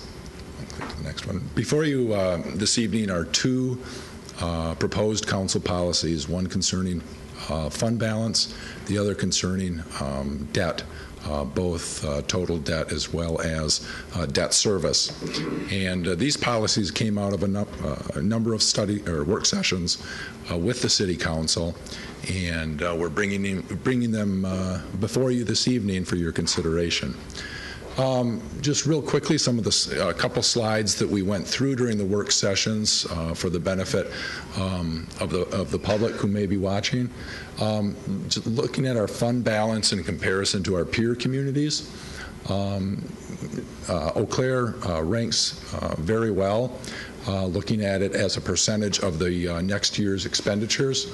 The vertical line on the graph is the average of our peer communities, and as you can see, Eau Claire is a little bit above the average of our peer communities, and in this particular case, being above the average is a good thing. A higher percentage of the fund balance as compared to the next year's expenditures. There it is. Wonderful. We also discussed a little bit about the fund balance and the policies of our peer communities. We've got a number of them listed here. They range widely from a minimum of 10% of the operating revenues up to 25% of the budgeted expenditures for the following year. So there's a whole range depending upon the community. No magic in these numbers. It's what the City Council and what the community feels is right for them. The proposed fund balance policy contains a couple of revisions. First of all, the total unassigned general fund balance equal to a minimum of 15% of the ensuing year's budgeted general fund expenditures. This would, with a target of 20%, and this would include a working capital reserve of 10% of general fund expenditures. At the present time, the fund balance, the informal fund balance policy contained within the budget includes the working capital piece at 10%. Also within the policy, there's a plan or indication that if the fund balance drops below 15%, then staff is to prepare a plan on how that fund balance will be restored and present that plan to the City Council. Shifting our attention to debt. There was a good deal of discussion about debt at last night's City Council meeting. But once again, if we take a look at Eau Claire compared to peer communities within the state, if we look at net long-term debt as a percent of equalized value, being lower on this graph is better. Eau Claire is below the average of our peer communities and really is in the bottom half of the peer communities in terms of debt, long-term debt as a percent of equalized value. If you look at the debt service as a percent of total expenditures, once again, Eau Claire is well below the average of our peer communities and in the bottom three of those communities. Another measure is debt per capita, or how much debt per person does Eau Claire have? Really, we're right on the average of our peer communities on this particular slide. And I believe the last comparison to our peer communities is the debt service per capita, or how much on an annual basis, how much does basically each person within the community pay towards debt service, or would they pay towards debt service? And once again, Eau Claire is in the bottom third of our peer communities and well below the average. Just comparing Eau Claire's policies to those of our peer communities. At the present time, Eau Claire has a policy of a maximum amount of general obligation debt at 70% of the statutory maximum.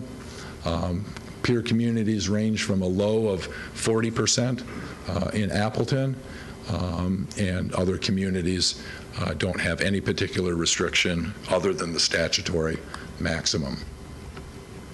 The policy before you this evening maintains the current limit at 70% of the statutory debt limit, establishes the following criteria: that net direct debt not to exceed 3 times the operating revenues, the general fund debt service not exceed 25% of total expenditures, and at least 65% of debt due within the next 10 years. There is a goal within the policy to maintain and or improve our credit rating. Contains language that when debt issues are being proposed, that the impact on the tax levy will be presented. Creates language for refunding of existing debt. Creates language for interfund loans requiring that interest be charged on interfund loans. And also contains language regarding financial advisors. The proposed policy was, it must sound really painful, the proposed policy was very much modeled after the Green Bay policy that Councilmember Lewis distributed at the last work session. If we look at the impact of the proposed debt policy on the city of Eau Claire, the top three lines that run parallel represent 70%, 60%, and 50% of the state limits.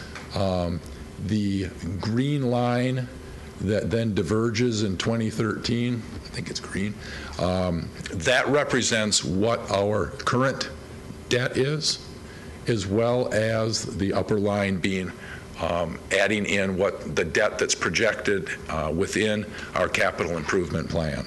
So that looks at both existing debt as well as planned future debt and projects those out through 2018. So as you can see, the green line stays below the 50% level, even projecting out the general obligation debt contained in the capital improvement plan. I also took a look at debt service or projected debt service as a percent of the tax levy. And once again, we stay well below the 25% level contained within the policy. If we include the debt service projected out through 2018 as part of the capital improvement plan. In terms of debt service, I heard concerns about rising debt, and I certainly understand those concerns. Debt service will eventually plateau, and what I mean by that is, debt service may increase for a period of time, but then you'll get to a point where the amount of debt that you're retiring on an annual basis will roughly equal the amount of debt that you're adding on an annual basis. And at that point, it kind of reaches a steady state. So as you add more debt, you're paying off debt, and you're adding more debt at the same time. And I think that's what you're starting to see happen because 2013 through 2015, you see the debt service going up and going down and going up and going down as a percentage of the tax levy. So with that, I'd be happy to answer just a few questions. And the chair will allow questions on both of these items, so you can switch back and forth if you like. Councilmember Mitchell. Thank you. I noticed in the debt policy that you offered the current maximum of general obligation debt at 70% of the state limit. And I was considering offering an amendment to lower that to 60%. And could you offer an opinion on whether that's a good idea or not? That's purely a policy decision for the City Council to decide what you feel is in the best interest of the community. In terms of the impact upon Eau Claire and being able to issue debt, I don't, based upon the proposed debt issues in the capital improvement plan, I don't see that would create an issue for the community. And certainly at the point in time at which it might create a limitation on debt, the seated City Council at that time can have a discussion about whether or not they want to continue with that limit. But I think that it is strictly a policy decision for the City Council. Philip, and so the chart that you were showing toward the end there, the line chart, that shows us that even at 60% that we will still have plenty of debt capacity remaining.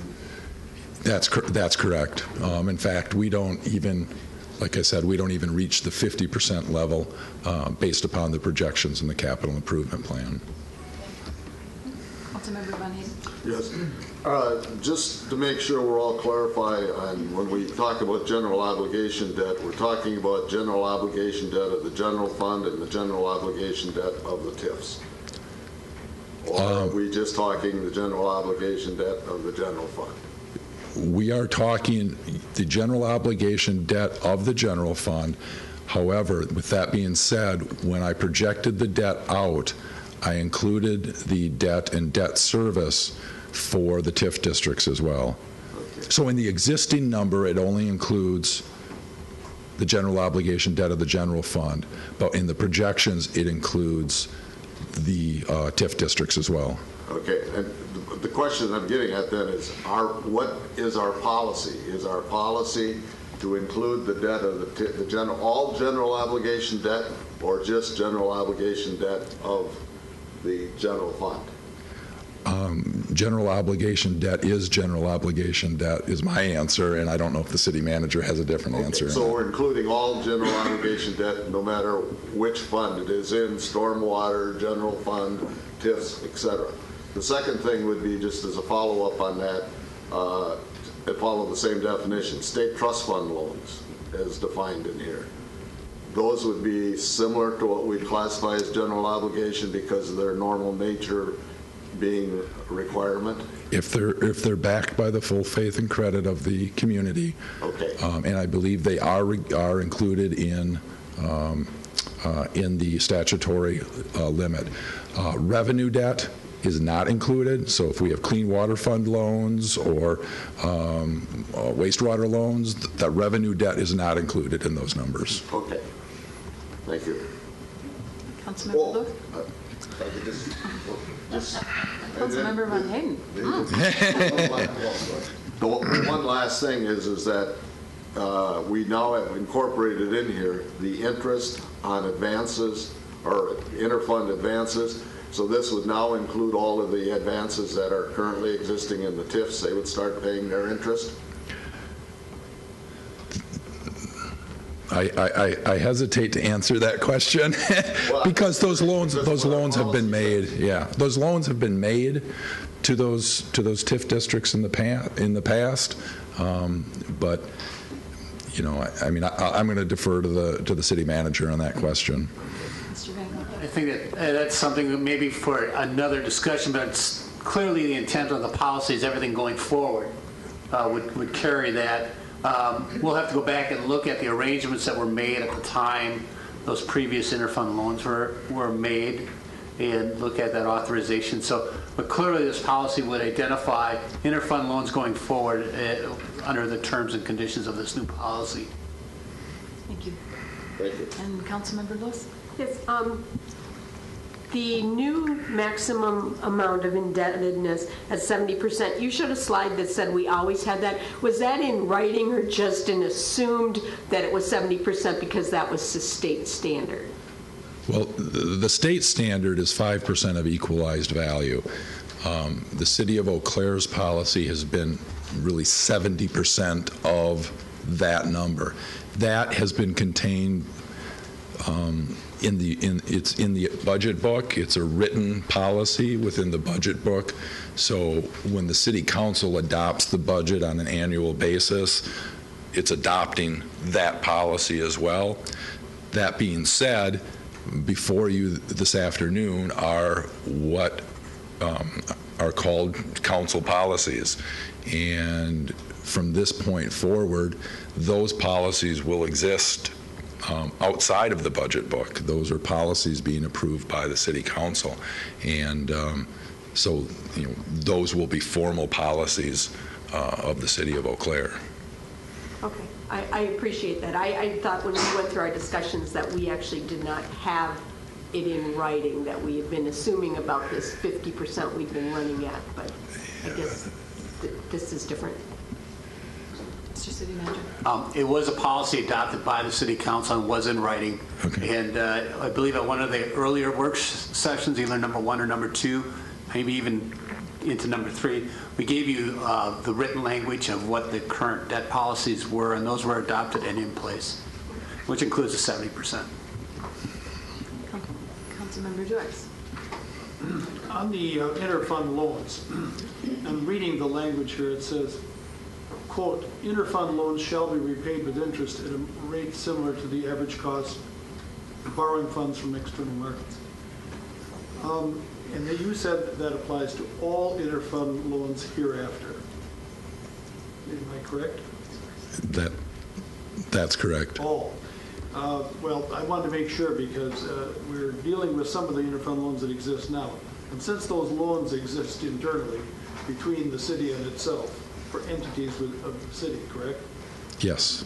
Then I would hope that we could expeditiously look at those and bring those into compliance. I realize you're looking at this as a forward-going policy, but I'm wondering if we couldn't start this, like, say, effective with existing ones and get it straightened out by January 1. Every fund is on the same program. We can take a look at what the impact of that would be on the various funds. It's my understanding from speaking to Kathy Ludak today that we are actually tracking that interest, even though we may not have been expecting to actually recover it. So even on the TIF districts, we are tracking that interest or calculating it, even though the project plan doesn't indicate that it's to be repaid. So we have been calculating it. Okay, help me with understanding. You're calculating, but you're not using it. I mean, how do you use it then? Well, it's simply being calculated in a spreadsheet. It's not. For example, the TIF districts are not repaying. Are not repaying the funds that were advanced to it at this point, but within the spreadsheet that's tracking those loans, we're calculating what that interest amount would be if it were repaid. So we should have those numbers and should be able to get those to you. Councilmember Strobel. Thank you, Mr. Renzens. I had two questions for you. One of them is on the debt service chart you showed. I think per capita, whatever, it was pretty low for I guess when you were showing the other communities. Yeah. If you have that. Or not. And maybe. That one? Yeah, maybe. Maybe, yeah. And anyway, I guess I can make my point. I think what you told us is that, and also part of our policy here is to increase up to 65% of our debt repayment to 10-year. Yes. I thought maybe what you had told us there is that figure may be a little bit low because a lot of our debt has been financed out over a longer period of time. And maybe we're changing our policy to go to a shorter period of time in order to maybe save some money on financing and that type of thing. Well, one of the, I guess for lack of a better word, one of the modifiers in the Standard & Poor's credit rating, or something you kind of get bonus points for, if you will, is a rapid amortization of your debt. And they like to see at least 65% of your debt retired within the next 10 years. And right now, Eau Claire is sitting at about 67%. So we're getting that bonus point right now, but it's close. I mean, and so I think that that's something that as we issue debt in the future, we're going to need to take a look at the amortization schedules and how much of our debt is being retired in the next 10 years so that we continue to get those bonus points, if you will. What that will do, or may do, is drive up annual debt service, because the faster you pay off the debt, the more you have to pay on an annual basis. But it's just one of those things that I think we need to keep in our minds when we set those amortization schedules, so that we continue to maintain that good credit rating we have. Okay, and then my follow-up question was on the fund balance. I think the unwritten policy right now was a certain dollar amount, I thought, on fund balance, and I think the suggested is 15 to 20%. Yeah, I believe the policy is 10% for the working fund balance, and I'm not aware of any other dollar amount. So go ahead. Thank you. There was some discussion, and quite a bit of discussion, about more of an informal policy that wasn't written, that contained a certain dollar amount. And I think in the first or second work session, we talked about some of the issues with that is when you state a dollar amount, some of that is actually designated for a specific purpose. And I think, having the definition of the unassigned fund balance is actually going to be a little bit more conservative to look at it into the future. And you might have issues, and not issues, but situations where you might want to set up additional designation or reserves for a specific purpose that would fall outside of that undesignated category. One of the easiest examples to get your arms around would be the Hastings Way example, where we took ownership of Hastings Way. We got a settlement from the state of Wisconsin, and we put that in a designated reserve category. You really don't want to count that as your undesignated balance. So I'm not sure what the next circumstance or possibility might be, but if we have to put aside reserves for a specific purpose, I don't think you want to count that towards your undesignated amount. So that's why I think the percentage would work better in the long run. Thank you. I think the other reason a percentage works well is because then it changes, to reflect the city's expenditure level, whereas a flat dollar amount doesn't change over time unless you come back and do it.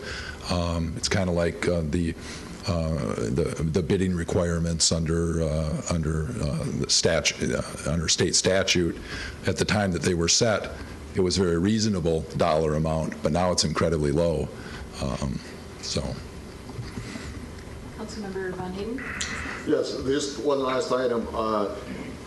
Would it be viable, or should we consider including our advances in the debt limit? I realize it's not there for the state requirements or that, but would it make sense to include those so that we have all debt funds out there that are owed back and forth? Because an advance is really nothing more than a general obligation debt, but it's our own general obligation.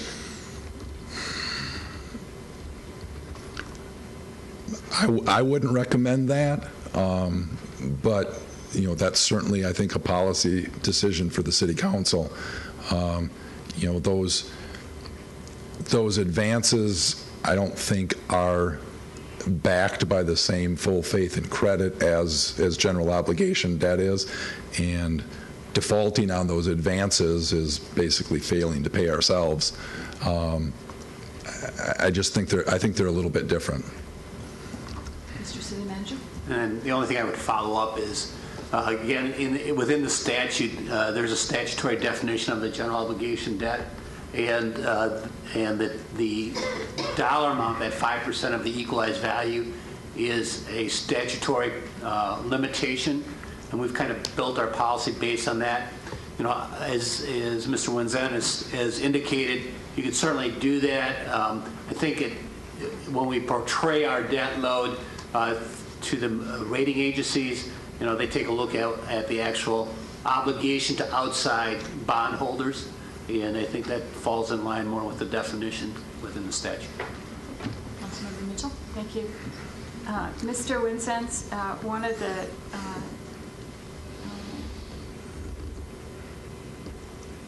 paragraphs in here is about conduit debt. Could you give an example of that, and have we ever done that, or would we ever do that? I don't have enough history to know if we've ever done it, but industrial revenue bonds might be an example of conduit debt. And I don't know if the city of Eau Claire has ever issued industrial revenue bonds or not. My guess is you have at some point in your history. Steve's nodding yes. So. Councilmember Dress. I was a little confused about the terminology here. The total unassigned general fund balance. Unassigned general fund balance would not include something like that money that you illustrated with Hastings Way, because that was actually set aside only for use on the Hastings Way. It was escrowed, I guess, was another way, but isn't that correct? So that really couldn't be counted as unassigned. No, it wouldn't be, but I think that's the point that the city manager was making, is that fund balance is made up of, when you just talk about fund balance, it's made up of a number of components. I mean, there's fund balance that's restricted to specific expenditures. It's not available. Another type is it's not available, inventories, those sorts of things. There's assigned fund balance, which is like the Highway 53 Hastings Way maintenance, where a portion of the fund balance through some action of the council has been assigned to a specific purpose. And then there's the category of unassigned, which includes the working capital reserve as well. So I think that's what the city manager was indicating, is that the policy only talks about unassigned, which is, in our opinion, a more appropriate measure of the fund balance. And Councilmember Strobel. One more follow-up on this. Can you show the bar chart that you showed us before of our existing unassigned? And then right there. I was looking for where we are currently. Oh, I don't. And then your 15 or 20% you had on there. Well, yeah, this one's. Yeah, that's it. Right. Yep. So that shows where we're at currently, which is probably about what, 23%. Yeah. And we're suggesting to drop that to 15 with the target of 20. Why would we not potentially just change the policy to 20%? We're well above that right now. I guess, what are your thoughts on that? Well, we're not well above it right now. We are above it right now.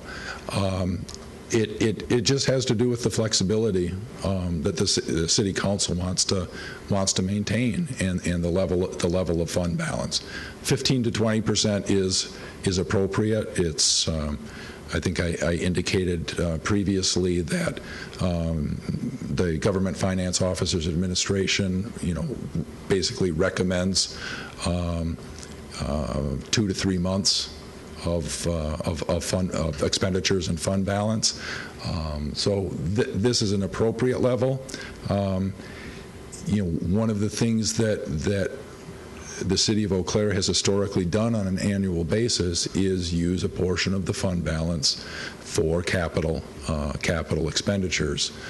Reduces the amount of borrowing that the community undertakes on an annual basis, and those one-time expenditures, in my opinion, are an appropriate use of fund balance. So that may be something that the city council wants to continue. So to me, it's more of an issue of flexibility and being able to continue that practice of pay-as-you-go financing for capital improvements. Councilmember Lewis. Yes, we're talking percentages. Could you just give me an idea of what's 20% in millions of dollars and what's 15% in millions of dollars based on, I don't know, like maybe this year's budget? Let's see, 20% is in the neighborhood of $12 million, 11 to $12 million, I'm pretty sure.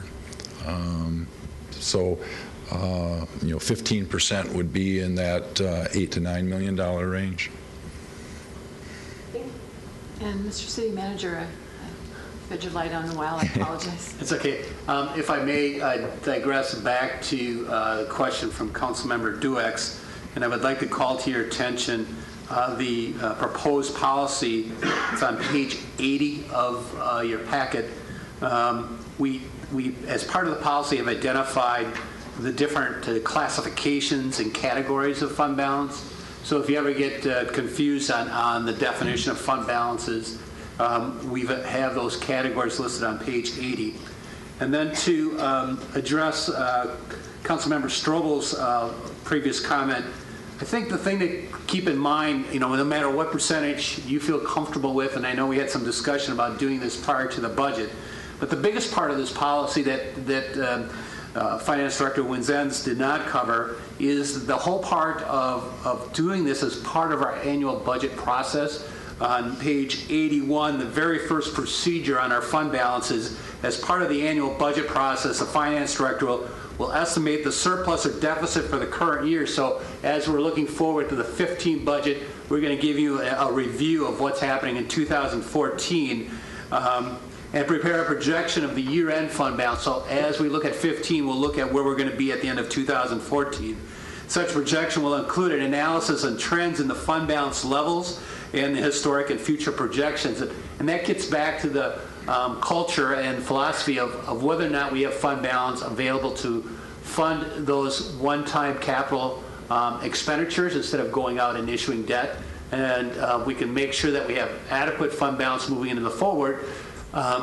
So you get back to the dollar amount, we have the percentages as a framework of our discussion, but we'll actually make, and the council will be asked to make a decision on what's appropriate moving into the upcoming year. So, that's part of the debate and discussions as we move forward to kind of answer the questions on percentages and what's the right percentage.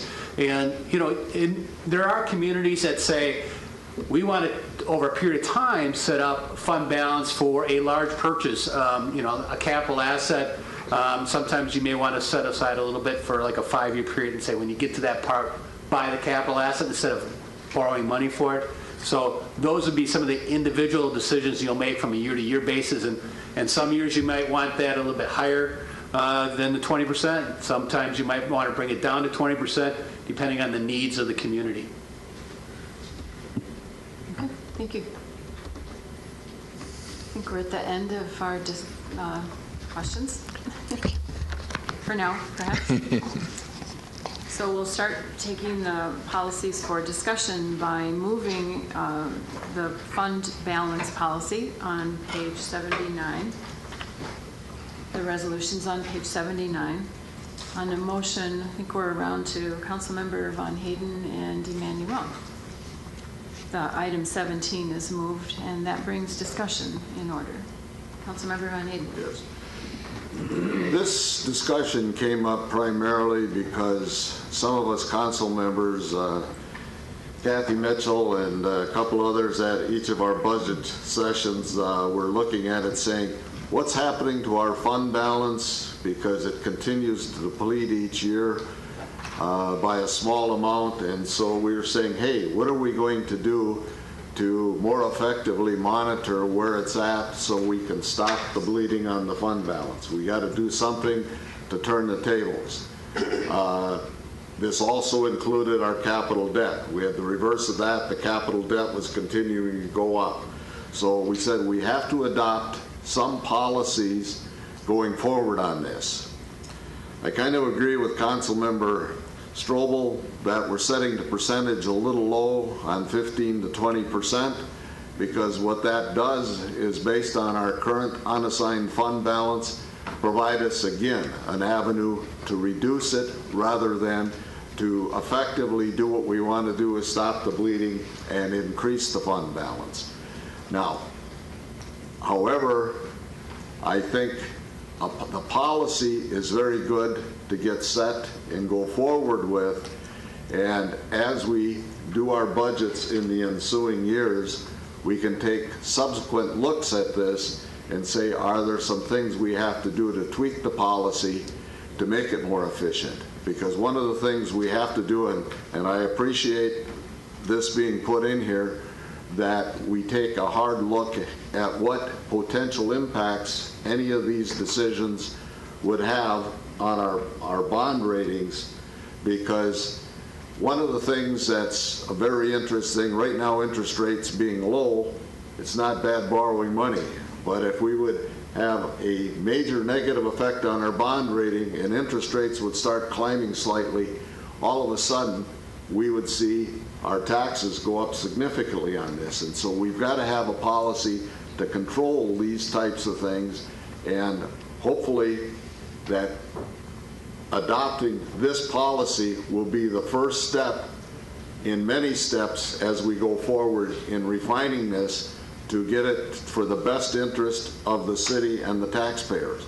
Because we do have to have the flexibility within the policy, but at the same time, we do have to make our city manager and our city finance director and our department heads accountable for their operational expenditures and put some pressure on them to control costs, because we don't have unlimited monies to spend. Thank you. Councilmember Mitchell. And I'm with Councilmember Von Hayden on most of that. If I'm reading the CAFR correctly, our unassigned fund balance has actually gone up and down, but not that much in the last 5 years, somewhere between 12 and 14 million. It actually went up between 2012 and 2013. So I don't think we're bleeding our unassigned fund balance. Other parts of the fund balance are going down, but not the unassigned. And so using some of that from year to year for pay-as-you-go capital projects, I think is a good idea. And then that leads me to say that I think that 15 to 20% is a good idea, and it gives us flexibility. But then I go back to Councilmember Von Hayden, and if we stay at the 15% end, we could spend as much as $4 million out of this unassigned fund balance in the next budget, and I don't think that's acceptable. It's not to me anyway. But that's up to us, I think, in the budget process to watch that. And we can send that direction. We can give ourselves the flexibility of staying at 15 to 20%, but then watch in the actual budget that we stay closer to that 1.1 million, which is what 20% would give us. Okay. Councilmember Klinkhammer. Thank you, Madam President. Are we only talking about fund balance, or are we talking about? I'll save my comments. Councilmember Larson. Yeah, thank you. I want to thank Councilmember Mitchell, who was really the person more than anyone who was responsible for having the council go through this exercise. So it was very educational for me as a new member of council.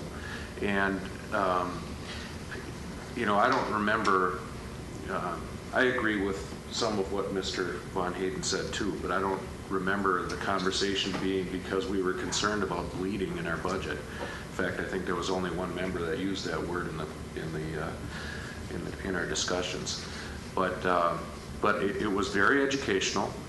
It gave me a sense of confidence actually in our budget practices, not only in where we stand with our budget, but also the idea that we are setting some standards here as we go forward. So I think it was a good exercise. It gave me a good deal of optimism with regard to our budget, and so those are my comments. Councilmember Lewis. My problem is not so much the 15 to 20 as much as it is where we are now and if we drop to 15. There is only the $4 million spread between 15% and 20%. If you take a look at where we are now and you just kind of guesstimate that, we're at the more of the 14 million, maybe getting closer to 15 million. So that's a drop of 6 to 7 million if we would go all the way down to 15%. That concerns me more than if we were at 20 now and we were saying 15 to 20, no big deal. But we're closer to 23 right now. I actually look at this and go, the line looks like it's hitting at about 18. Do we really need to have to go all the way down to 15? I mean, granted, from where we've been, and if we're hearing we've actually been holding a little steady, went up a little, haven't gone down that much, do we really need to allow ourselves to go all the way down to 15 at this point?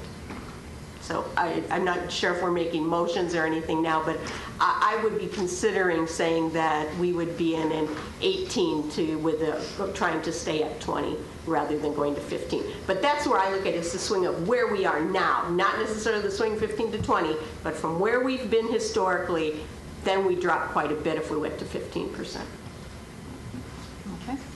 No formal motion or amendment there yet. Councilmember Klinkhammer?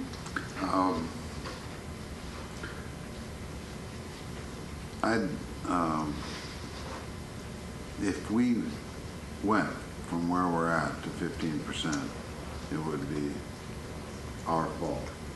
It would be a decision that we would make consciously as a group to do that. And if 11 people that are normally fairly responsible would make that decision, it would have to be for something rather significant in order to do that. I share Councilmember Mitchell's I think a degree of flexibility is a good thing, but a degree of fiscal responsibility is included in this, and I think for a council to make a decision to adjust the unassigned balance, fund balance, by a third of the amount would be, I think, rather unusual and unlikely.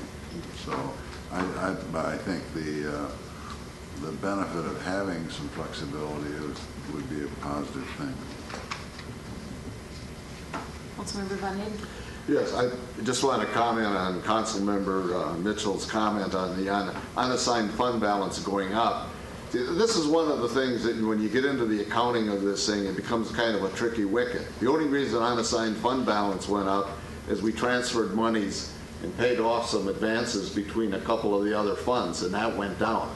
Overall, our fund balance went down in all of those years with the restricted fund balance, but in one of those years, what they did to get the unassigned fund balance back up is they transferred from one of the revenue-producing funds and paid off a loan, and that flip-flopped it. So if you look in your audit report, you'll see that example was given there. Now, having said that, it is important that we look at the amount that we use within a given year, as Councilmember Klinkhaber said. Just because we have a policy of 15% does not mean we should drop to 15%. This is a guide, as something to look forward to, because there are a lot of other factors between funds that will make a difference on all of these. So in the budget process, and that's why I say this is a good first step to start with, to take a look at. Then, because we have to hold our staff to something, and we may want to say, as Councilmember Lewis said, in the future we may want to raise that number. I'm not saying we don't, but it's something I think we've got to start and take a look at and get as a good starting point. Councilmember Emanuel. Thank you, Madam President. I guess I would just like to add to the conversation that when Councilmember Von Hayden says we're taking a first step, it's a really long first step. This is about an 8-hour plus first step that we've taken. We've had a significant amount of work sessions.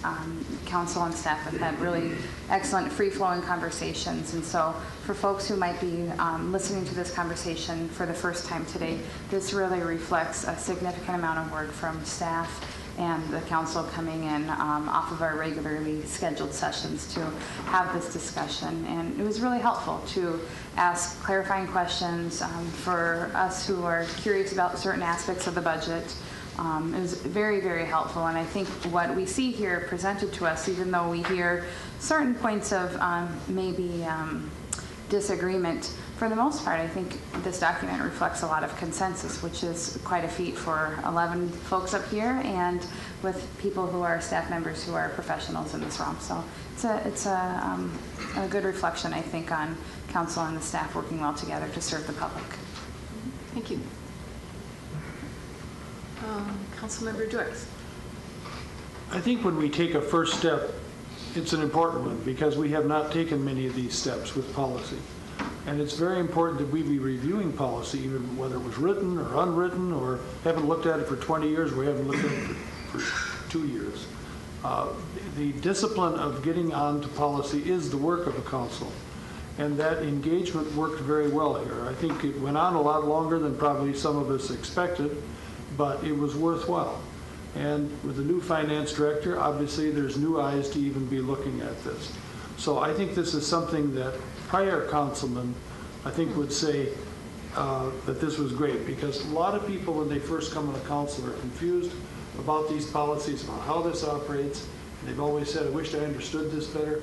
I think this gave us all an opportunity to learn about this and to craft then together something that we can all agree upon.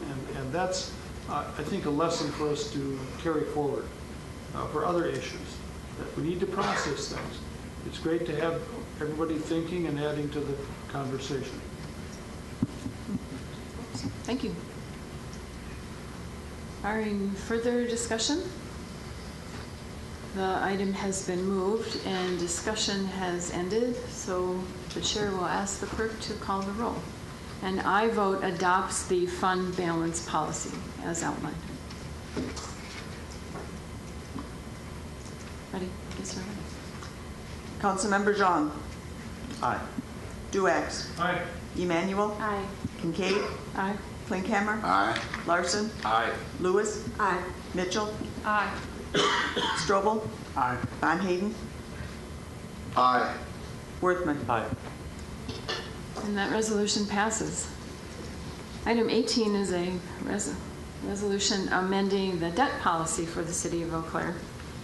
Barring further questions, the chair will move the item on a motion by Councilmember Lewis, seconded by Councilmember Klinkhammer. Item 18 is moved and is open for discussion. Councilmember Lewis. Thank Excuse you. me. I had heard mention of possibly taking this from 70% to 60%, and that is something that I would actually look at doing on this guide to get us started. We haven't even reached 50 yet, and if we went to 60 for now, knowing we could always raise it again if we needed to.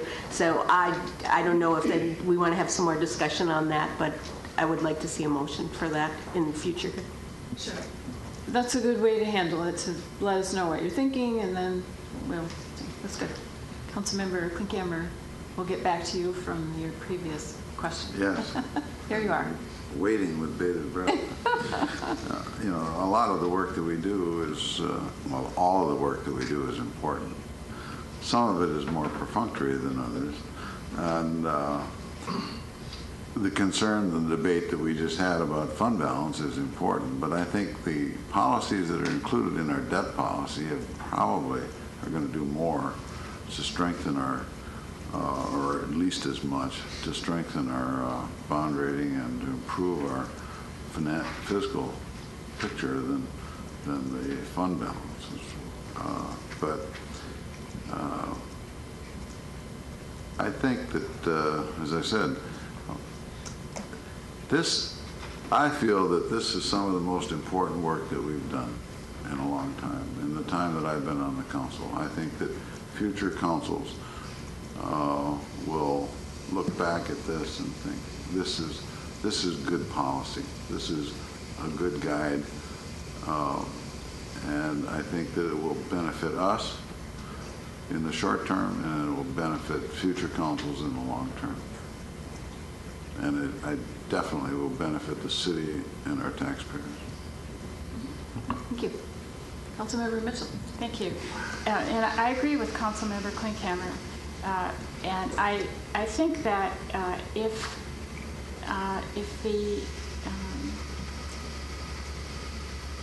we hadn't set our own internal debt limit at 70% of the 5% of the state limit, it probably would seem okay. But since it's 70% now, I think that we would show some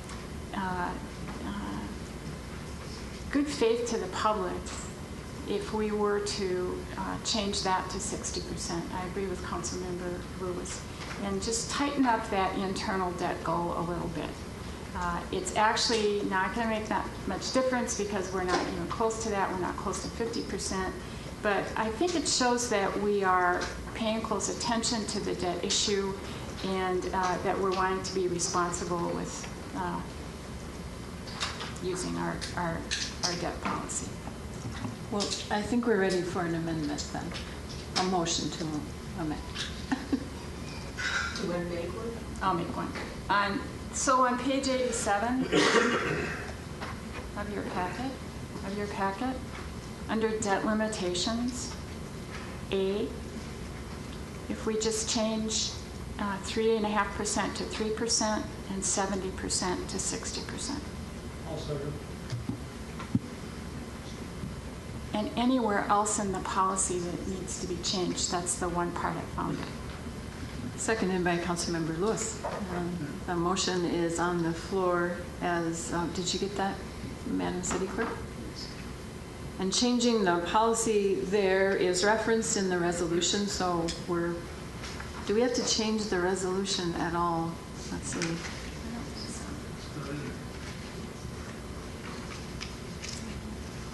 So, yeah, and now therefore we adopt the debt policy, so we're fine. Okay. Discussion is in order on the amendment. Councilmember Von Hayden. Yes, I think the amendment is very important and it makes a lot of sense. In very simple terms, it basically reduces our borrowing limit by $21 million. And if you look at what impact that would have on the taxpayers in the city of Eau Claire, to amortize $21 million in debt, you're probably talking somewhere in the neighborhood of 3 to 5. I don't have the exact percentage increase that would be on taxes, but it would be significant. And I think that's why we're here, to make sure we do this.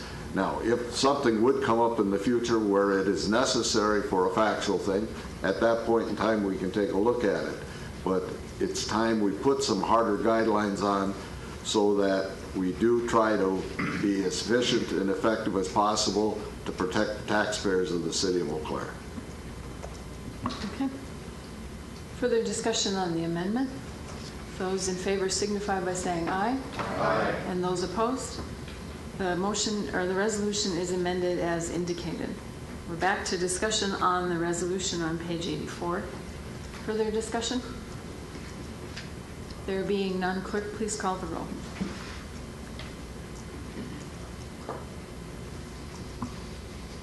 Councilmember Duex. Aye. Emmanuel. Aye. Kincaid. Aye. Klinghammer. Aye. Larson. Aye. Lewis. Aye. Mitchell. Aye. Strobel. Aye. Von Hayden. Aye. Worthman. Aye. John. Aye. And that resolution passes. Thank you for your hard work, Mr. City Manager and Mr. Winson. Item 19 is a resolution approving amendments to the project plan to provide additional infrastructure and improvements and to expand the boundaries, making findings for tax incremental district number 8. Do council members have questions from our before we get into our discussion period? Councilmember Lewis? Yes, I asked this question last night and did a little bit more research, and maybe you can explain this. When I look at Amendment 2, which was passed, there were $12 million of project cost. I'm sorry, Second Amendment, there was $7.7 million of project costs, and $6.2 million of that was the parking ramp. And now when we look at Amendment 3, there's approximately $12 million of project costs and $9 million for the parking structure. So I'm wondering, does the 6.2, is that superseded now? Is Amendment 2 kind of gone, and those 7.7 of project costs, that gets eliminated because Amendment 8 takes over for that? I was confused, because when I read the two documents, it makes me look like there's now almost $16.7 million that's been allocated for the parking structure. Mr. City Manager. I think I can try to answer that question. And if you don't have it open for reference, we're really referring to Exhibit 5 in the project plan, which was found on page 10 of the project plan. And I'll try to be brief. The exhibit number 5 is really the total proposed project cost, and we've broken it down to show what the original TIF district covered, and that was basically $3.4 million. With the Second Amendment, the additional cost is $7 million. Amendment number 3 adds $1.5 million, so the total is $12,952. Oh, okay. So that's I mean, you can't. It's not cumulative. It's just that's enough. Can I just question that? It's not cumulative, or it is? If you take the 3.4 and you add the 7 and you add the 1.5, right now the total, kind of what we can spend in TIF to date is 12.9 million. Correct. The total's 12.9. Okay, thank you. Okay. Councilmember Strobel. Ask the questions now if Mr. Winzen. Okay. Under the valuation in there, it included the green tree, the liner building in Block 7 for extra revenue. Why is it necessary to add the other blocks and declare them blighted if the owners don't want to? Why is it necessary to make this work? I don't know that it is necessary to make this work. I think the question is whether or not those blocks may redevelop at some point in the future and would be assisted by the creation of the TIF district, and would they redevelop without the existence of the TIF district? I think that if we look at the block that, in particular, that Superior Auto Body is on, that is a non-conforming use within the downtown area. I think for the most part, when somebody would plan a downtown and the activities in a downtown, an auto body shop normally isn't something that one would plan out. And as I said, it's a non-conforming use at the present time. So as this area continues to develop, which I believe that it will, that block is potentially a block that may develop, and there may be a developer at some point looking for or requesting some sort of assistance to do it.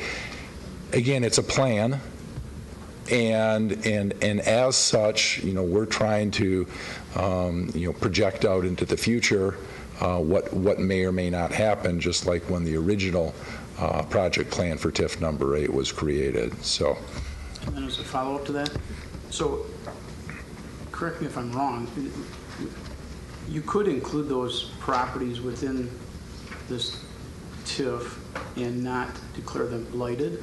Is there a reason they're declared blighted? I mean, it seems to me like you're saying it's going to work with or without. Madam President? Oh, sorry, Mr. City Manager. Yeah, thanks. I might be able to shed some light on it. If I could just take a quick step back and probably just call to your attention the fact that we've had a long discussion about how do we finance our commitment to the Performing Arts Center, the community arts facility.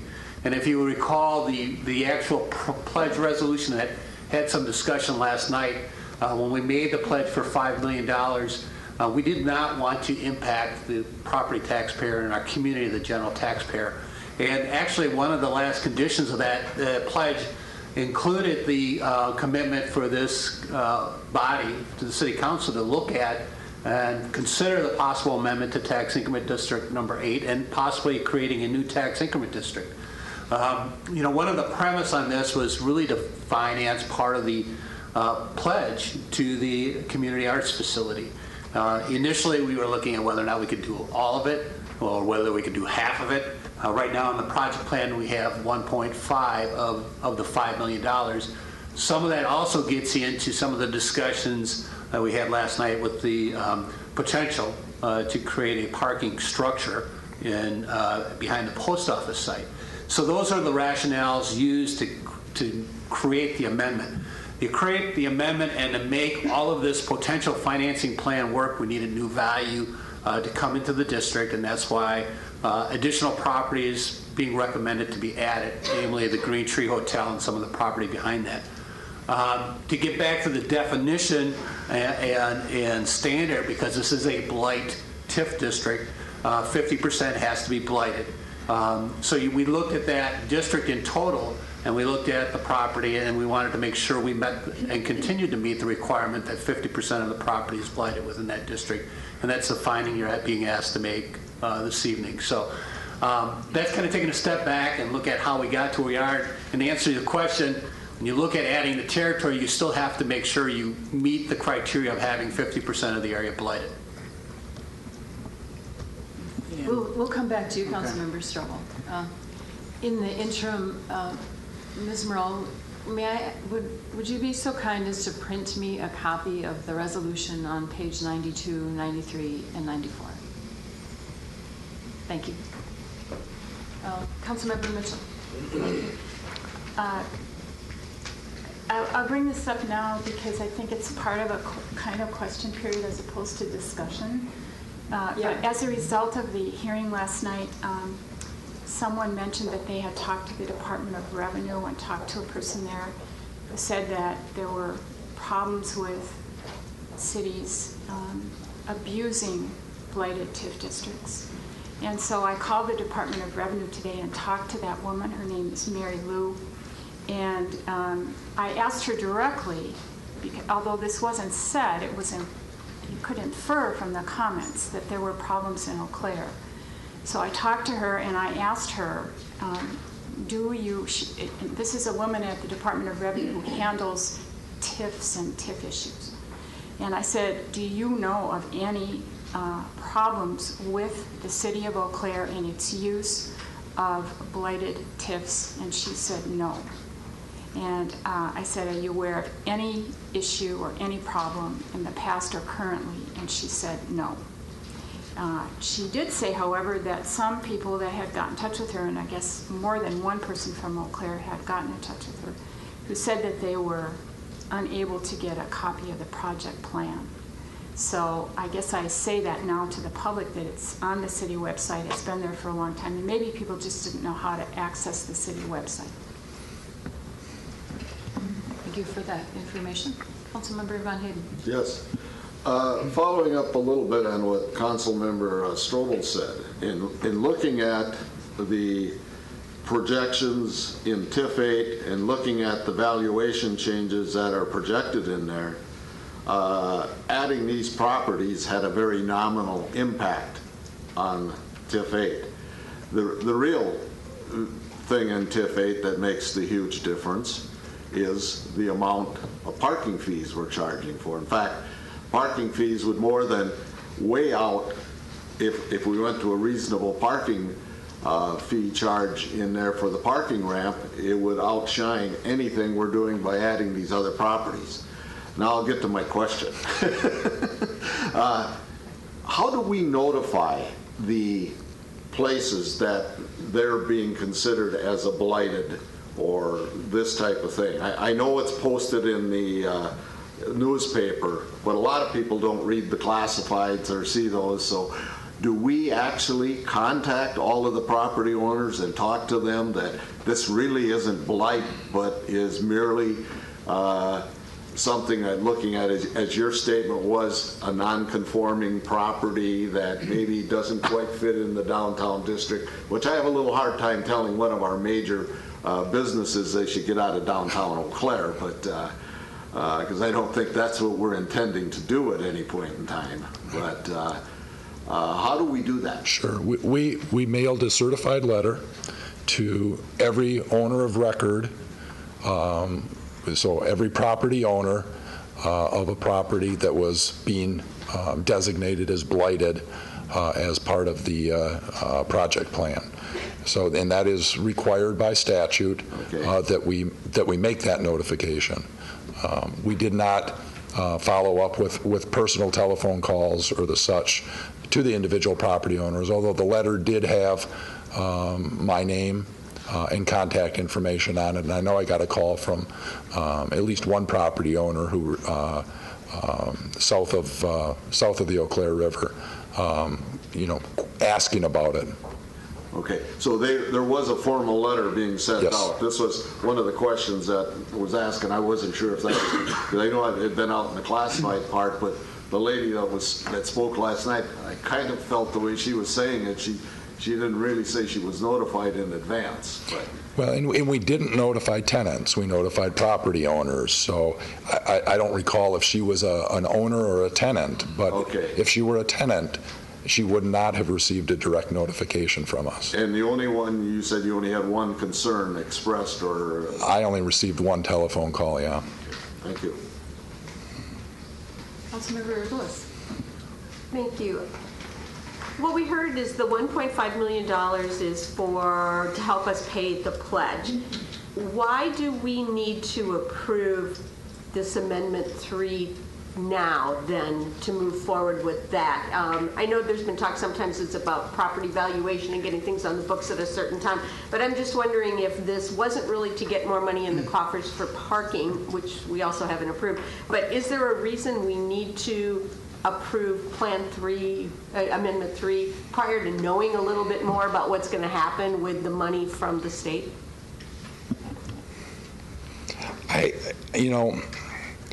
I think we wanted to, I think part of the rationale in moving these forward was to be able to demonstrate to the state that we have a mechanism in place to fund the local share of the contribution. I think as we talked about previously, there is a rationale for creating TID 10 after October 1st, and that has to do with the determination of when property values go into effect. TID 8 is probably a little less time sensitive. Again, in some respects, and I don't even think that's as important for TID 8. Some of it has to do with if there are revenue or if there are improvements going on in the district where we want the base value to be as of January 1st of 2014. But I'm really not aware of anything that's moving along that quickly. There are some projects in the works, such as the Green Tree, but I'm not sure that project is moving along that quickly that it's a critical determination. Mr. City Manager, did you still want to respond? Yes, I think I might want to expand on that just a little bit. And please bear with me because some of this is a little bit technical, but I think might help put that in perspective. Again, when we do the amendment to Tax Increment District number 8, it creates a value at a certain point in time. And then when we create 10, it moves off of the base value of 8. And quite honestly, one of the considerations is taking that snapshot. The snapshot has to occur on January 1 of each year. So if we make the amendment to 8 before September 30th, it moves that snapshot to January 1 of 2014. If we do the amendment to 8 or create a new district after September 30th, the new snapshot point is January 1 of 2015. It's no secret there has been substantial changes in the valuation, namely the removal of the buildings along South Barstow Street that has to be accounted for. And honestly, our recommendation to council is that if we move that snapshot back to January 1 of 2014, the degradation or the reduction in increment falls on the burden of Tax Increment District number 8 before we start with the new district number 10. So that's why it's our recommendation that you would want to consider this before September 30th. Okay. We're slowly getting it. Councilmember Strobel? I'm probably going to have a bunch of questions. Now, I'm still trying to get at this blight thing here. You could change the boundaries and still pick up the increment you were discussing, I believe. And so I guess I haven't seen a map in here that shows this whole area, how much is blighted, but how much is, what percentage of this is blighted, and why did we need to declare these blighted if we just wanted to pick up the increment? Is there a different reason, I guess is what I'm getting at, and what is the percent in this area that is declared blighted right now? I don't have the calculation in front of me. The area within the amendment is what you're looking at. So it has to be within that amended area? It has to be? Okay. That amended area has to be 50% blighted. It doesn't go back to the whole district. Okay. And is it in page? If you look at the project plan, it's page 1. When we talk about the clearance and the actual calculation is 67%. Okay. But for this purposes, all I'm looking at, I guess, is the new area. That's the part that you have to have at least 50% of. No, the entire district has to stay above 50%. That's what I was trying to answer. Oh, I'm so sorry. I'm so sorry. To answer your question, the entire area, including the amended area, has to stay above 50%. So then back to my question, you could add this area and not declare any of these blighted. What purpose does it serve? Because you'd be well above 50%. I did not do the calculation without this area, so we went ahead and looked at the value and wanted to make sure that we stayed at 50%. I can't answer your question specifically.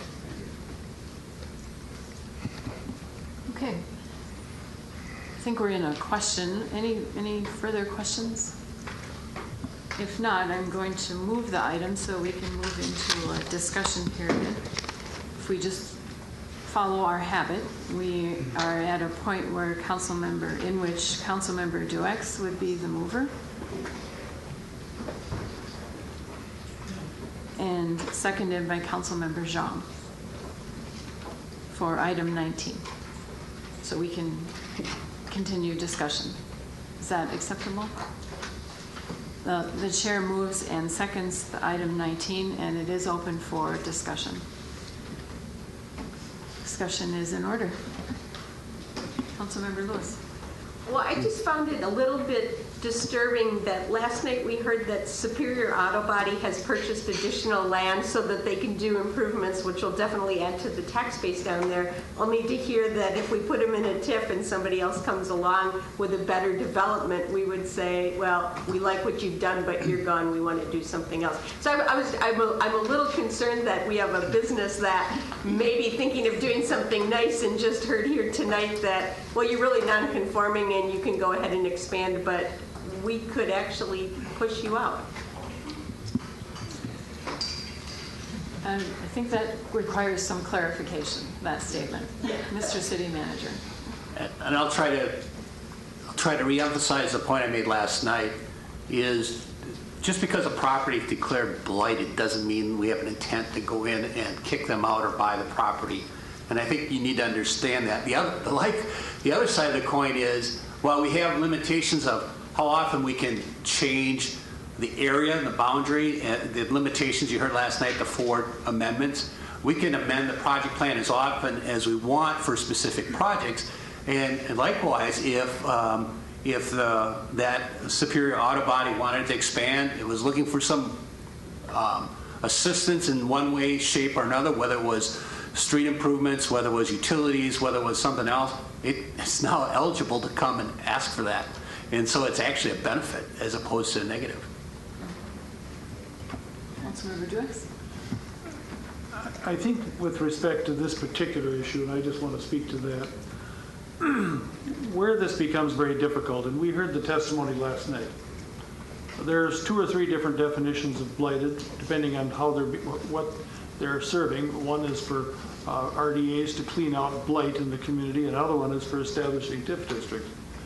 The definitions are not consistent between them. Some language is similar, but some is not. All of which made me conclude quite a while ago, after I was acquainted with these, that these are statutes that need serious legislative reference bureau, legislative council study, because they seem to be problematic. The fact that none of them have ended up in many court cases is probably a testimony to the fact that people are able to interpret and read between the lines, but they certainly require some technical revisions. That having been set aside, I think one of the defining things we found last night is that apparently by prior action, either of this city council, and I wasn't sure if it was the RDA, that the area in question had been determined as, quote, blighted for whatever reason some years ago. And I believe if I'm wrong, I'll stand corrected. But having said that most of the area of existing TIF District 8 has been determined as blighted, we're being asked to either continue the sin or to reject it at this time, if it was a sin. I think we're in a situation where we're out in the middle of the muck, in the middle of the lake, and the question is whether we're going to walk back through the muck or go ahead through the muck to get to the other side. And I think that's where we're at with TIF 8. TIF 10 is another issue, and we'll deal with that in a few weeks. But first of all, I think with respect to the property that was questioned about Superior Auto, if they are a non-conforming property, that already, if it is a non-conforming, for the sake of argument, if it's non-conforming, then their ability to expand may be limited or to do certain things as long as that non-conformity exists. And so that will be dealt with through the Plan Commission and through the Community Development Department. I think the most revealing things last night were, just to summarize them, is the concern over this use of the word blight. I think we'd have to agree that if you were writing that statute again today, you might have picked a better word or a series of words to describe what exactly you're trying to get rid of. But like I tried to joke last night about definition of obscenity, that was Otter Stewart's famous one. Everybody knows what obscenity is when they see it, but they don't know how to define it. Maybe blight ends up being the same way. The writers of the statutes couldn't figure out a way to clarify it. Now, where am I going with this? I think we've heard a lot of testimony of concern about that definition of blight. There's not much we can do about it, except that we have to move on or go back. I think we need to move ahead as far as we can. Secondly, I think we need to look at the fiscal concerns. We've dealt with two big issues just moments ago, on our fund balance policy and also on our another budget factors on debt limitations. That helps us understand what the sea that we're in. It's a very difficult thing. Now as we move through TIFs, we're going to finally deal with these things in an honest and straightforward way. We're going to be looking at TIF projects in which money dollar amounts are being inserted for planning purposes only. And the appropriations are going to come later, as Mr. Winsons described the other day, Monday night. We're going to see those two separated, which they always should have been. We're not going to get into the confusion we did a few months ago. As such, we're taking this as a step at a time. And even in this summary of project costs, there are some costs there that frankly I don't agree with, but they're in a plan. And it is just that, a plan. We're not talking about the actual expenditure of things that aren't even appropriated yet. We can deal with those. So now the question tonight is, are we going to move ahead with the plan as we see it? Mr. Van Gumpel has just indicated why timing is important for it. And I think that casts to me the light on it that if we're going to get the thing set for the January 1, 2014, we have to act before September 30th. And then for TIF 10, we can act after September 30th for a yet future date. And that's a good fiscal plan. So at this point, I think those are key issues that we need to discuss and settle, because that was the key of what the testimony was last night. Our debt policy, the effect of this on debt, whether we're going to be able to balance the budget, and there are certainly some concerns about that as we move forward. We haven't even tackled the very expensive parking ramp and what alternatives we might have. We haven't tackled knowing how we're going to pay for that. We're going to go through that step at a time. And I think that as long as we work like we have been working, I think we'll get there. Thank you. Councilmember Emanuel. Thank you, Madam President. I think we heard many perspectives last night. I think the conversation was larger than some of the points that have been brought up. And I guess I'd just like to use my microphone to share an email that a citizen sent to all of us council members today. I don't think I've met this person, and I don't know what they thought about the spring election, but I'd just like to share the words that were written. I wanted to take a moment to express my support for amending TIF 8 and the creation of TIF 10. And I share this because I think this is like the crux of what we have in front of us. Having owned several businesses and property in the downtown area for many years, I experienced firsthand the fall and the rebirth of downtown, the North Barstow Business District, and all that these two TIDs encompass today. I couldn't be happier for how well this has all come together and for what it has meant for Eau Claire.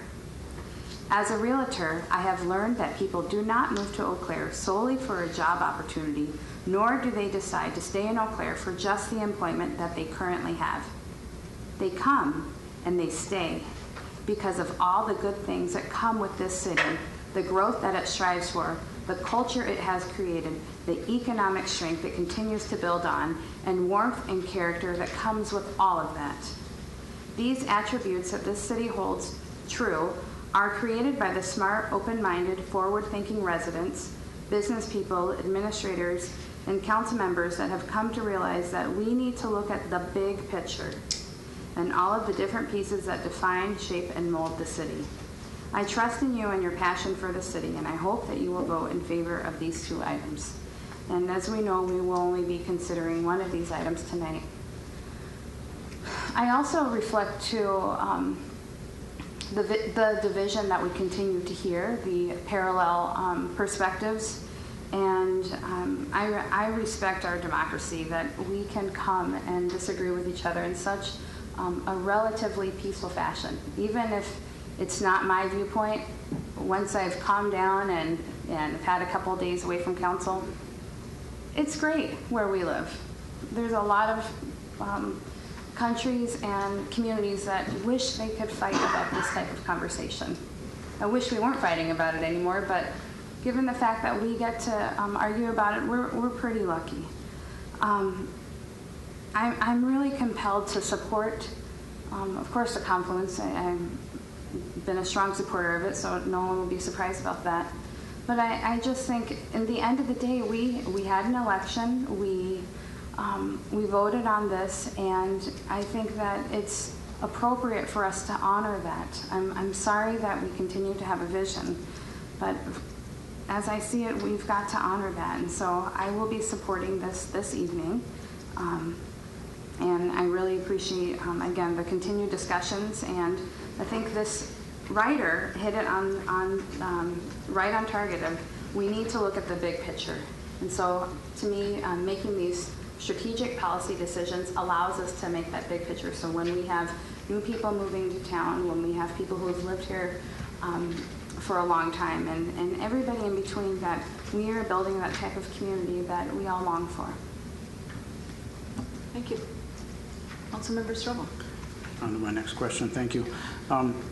Mr. City Manager, on page 10 of the handout from last night, it lists some non-project costs for streets, about $3.6 million. Those are streets within the TID 8 that will be done that will not be paid for with TIF funds, is that correct?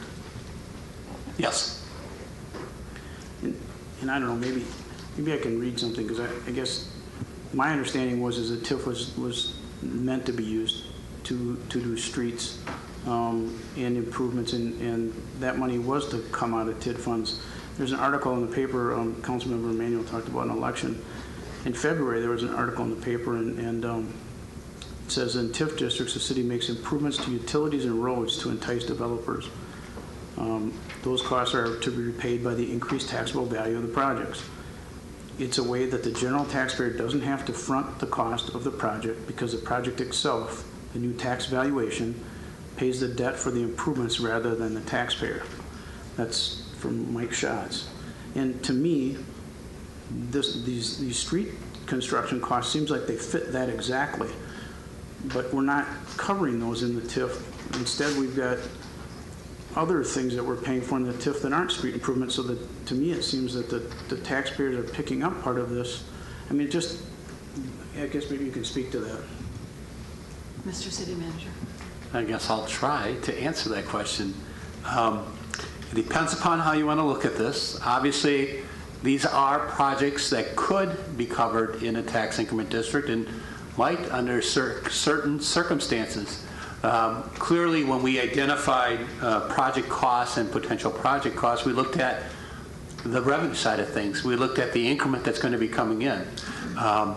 Obviously, if you're looking at it in the eyes of a potential developer, having these costs covered by a tax increment district would be an attractive vantage point.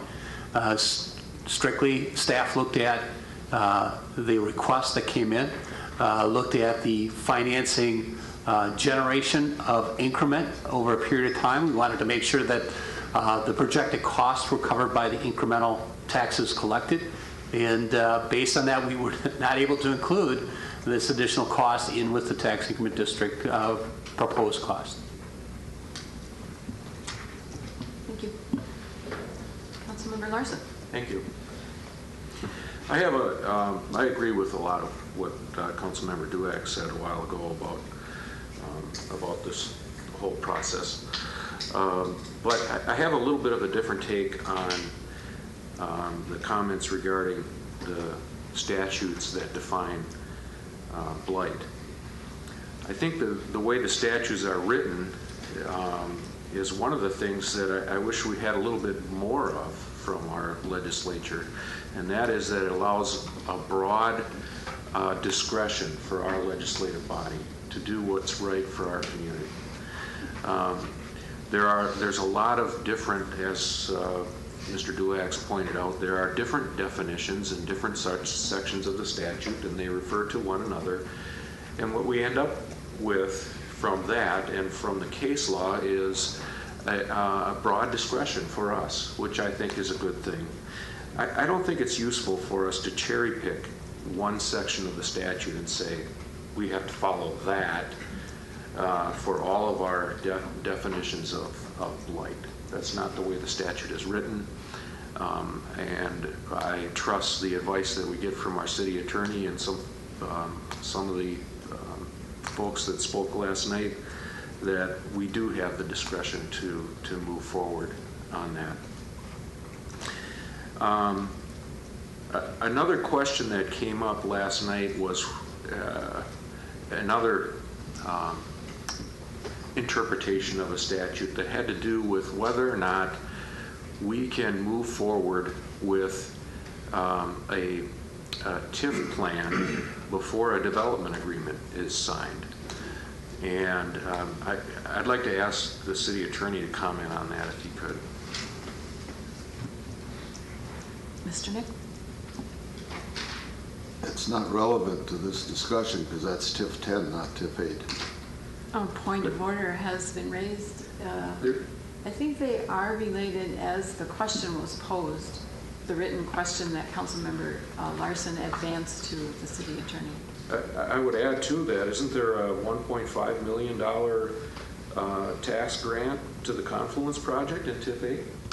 That's not a development agreement.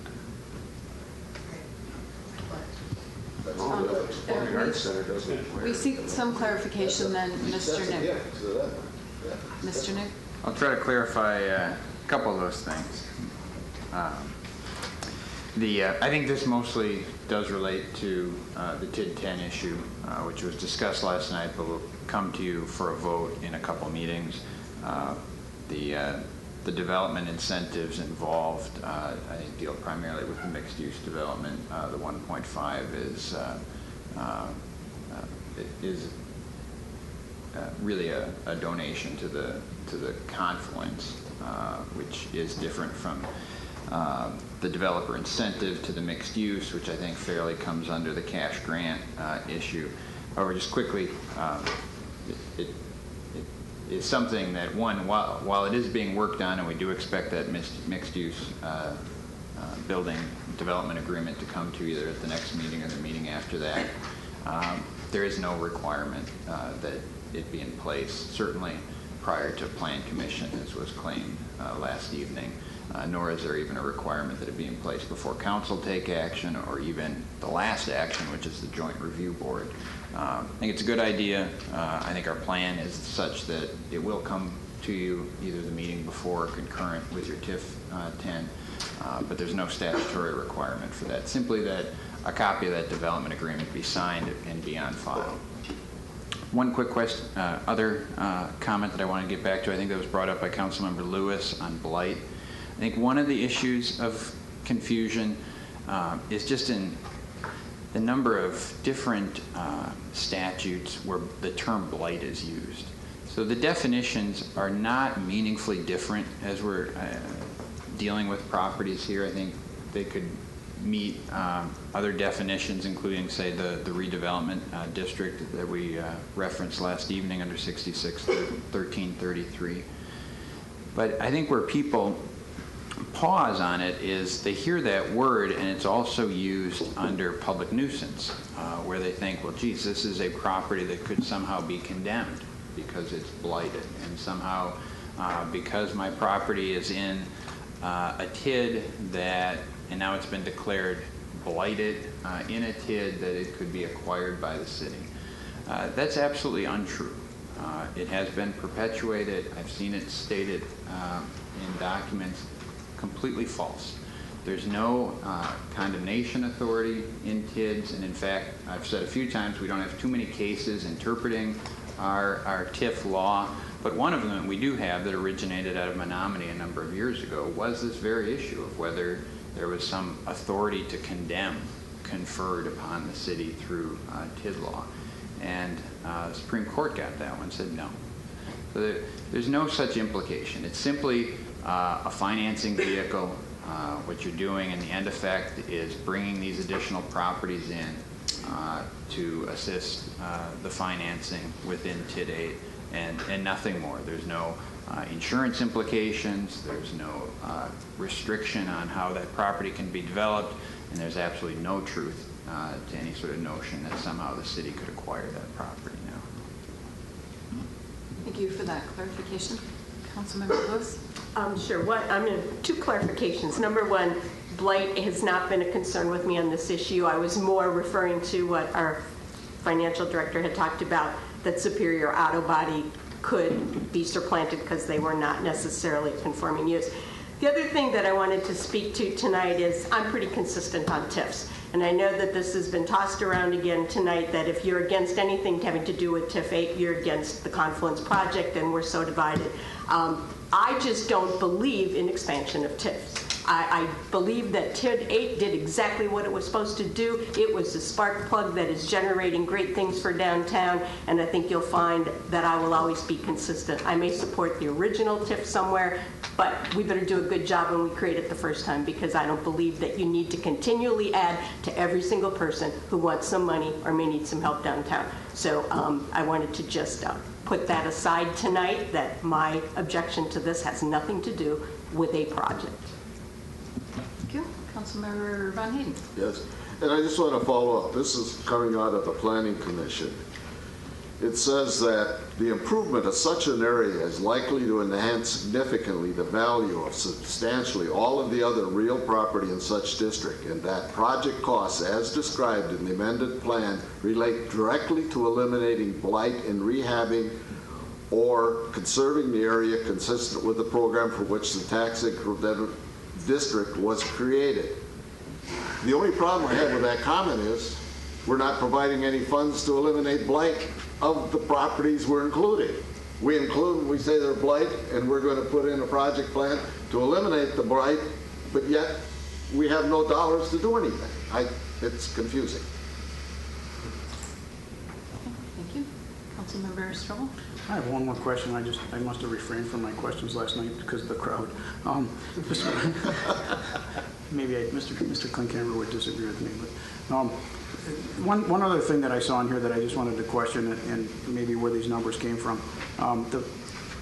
In TID 8, you assign a value to the properties, like the liner building's $2.2 million and the block 7's $8.7 million. So we have these values, and then we can borrow based on what our projections are there. Is that sort of how that works? Even if those buildings aren't necessarily built? That's not a correct assumption. Okay.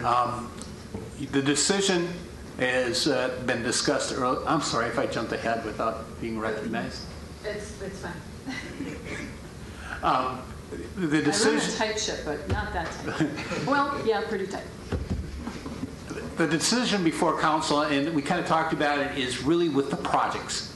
And we've identified projects to be financed in this amendment and with the original district, and we kind of went over those costs earlier. Your decision to finance those projects will cause you to look at the debt service payments over a period of time, principal and interest payments, of which those principal and interest payments will be paid for by the increment driven by value, the increase in value within the district. Now, we have modeled what the revenue and expenses for increment coming in and debt service going out for potential projects identified and for potential projects and improvements within the district. So the decision to issue debt will come to you at the time you approve the project, and you'll have to look at, and again, reevaluate where that principal and interest payment is going to come from. When we've done the plan presented to you this afternoon, it's really saying with this increment from these other projects, we will have sufficient revenue coming within the district, within the new boundaries and the total boundaries, to cover the projected principal and interest payments identified with those projects. Did that answer your question, or did I confuse it more? Yeah, I guess kind of. And I get the reason I was asking that also is I just I didn't know if those values were important. Those were projected values for the values of those buildings, or if that was not necessarily important. And only because I looked at TID 10 and there's a couple blocks along the river that were only projected to be a $1 million and a $2 million, which seemed like a little odd for me, considering you might have an $8.5 million building on Block 7, not on the river. So I wondered if those were underestimated and if it made any difference. Well, again, Madam President, we've tried to take a very conservative approach to this because we wanted to make sure that the projected costs would be covered by the projected increment coming into the district. Certainly, we hope that value comes in higher than our estimates. We don't have a crystal ball. We don't know that for sure, and there's been some discussion and even some comments last night about the projection of even those estimates for some of the undeveloped property. We believe we are very realistic in those. We don't believe that we're far-reaching in those. In fact, I think we've had a lot of dialogue with my key staff members that some have argued for even increased value, but we didn't think that made prudent sense at this point in time. Staff believes, I believe, and we're recommending to you this plan because we think it's prudent. We think that the expenditures cover the anticipated projects that have been identified, and we believe that the increment with the assumptions put into play is very reasonable and even on the side of being conservative. Okay, thank you.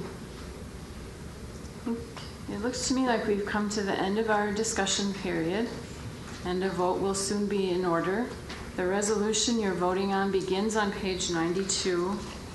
It includes page 92 and 93.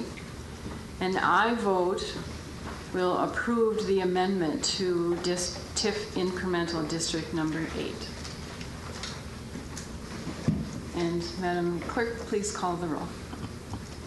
Councilmember Emanuel. Aye. Kincaid. Aye. Klinkhammer. Aye. Larson. Aye. Lewis. No. Mitchell. Aye. Strobel. No. Von Hayden. No. Worthman. Aye. Zhang. Aye. Duax. Aye. And that resolution passes on a vote of 8-3. Thank you for a good discussion and setting good public policy. We have one final item in our business agenda. Item 20 is a resolution supporting the creation of a nonprofit entity to submit a non-state agency grant application and own the Confluence Art Center as part of a project located in downtown Eau Claire. Mr. Van Gumpel, do you have any clarification from last evening or further statements? No further statements, but I could answer any questions that may have developed. Questions for Mr. Van Gumpel or other staff? Quick question.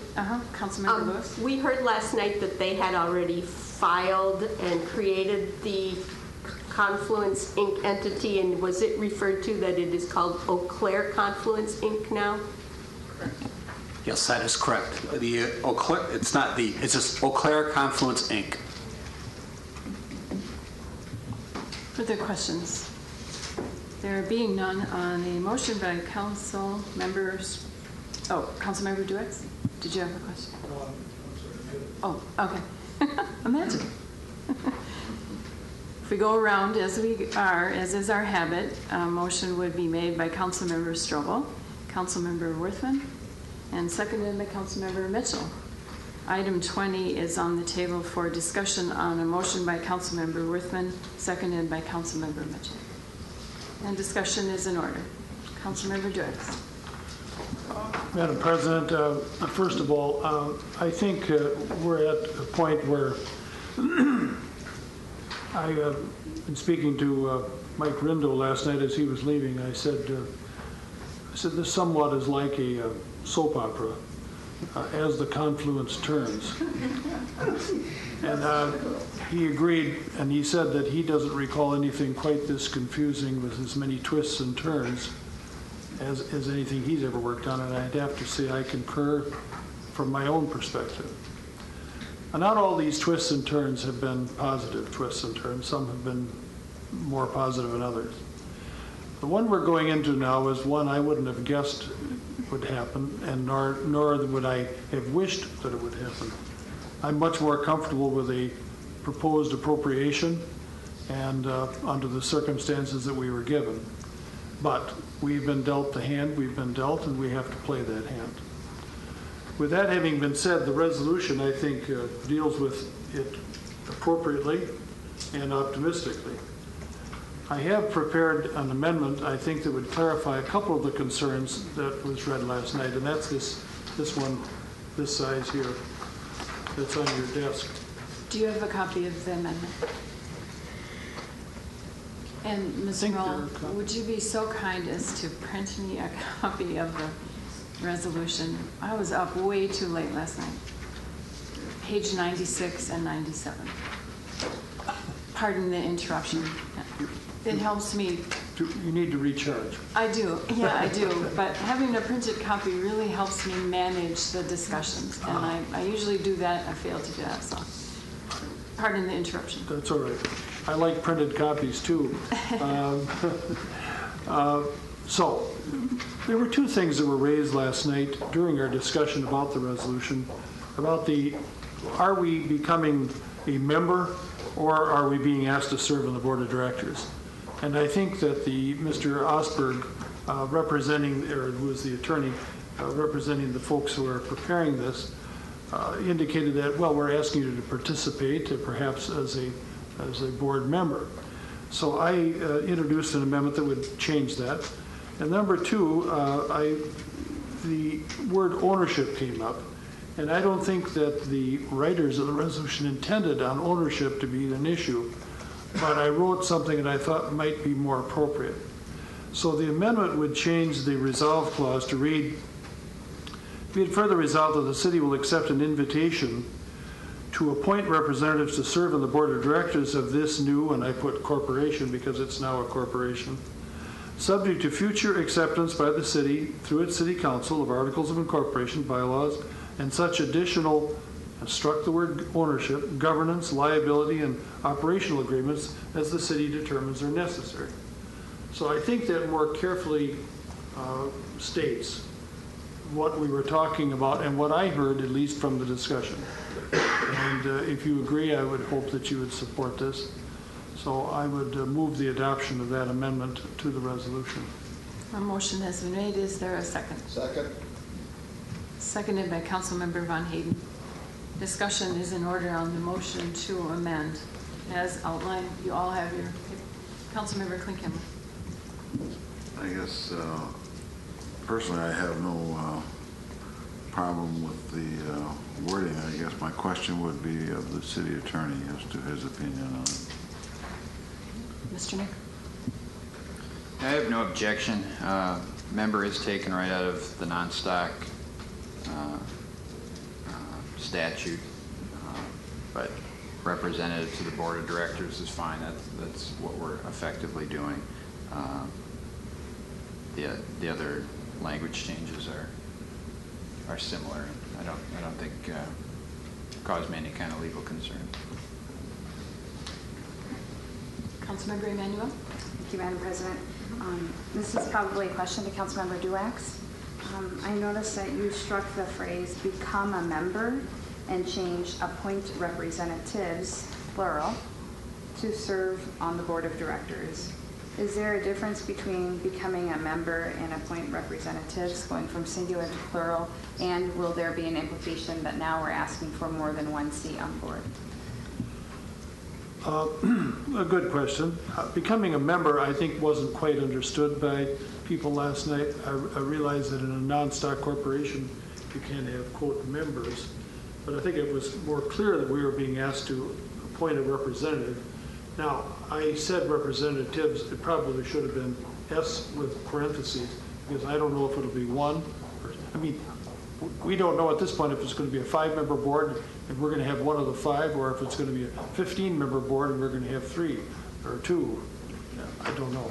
So perhaps it would be best to put the parenthesis around the S.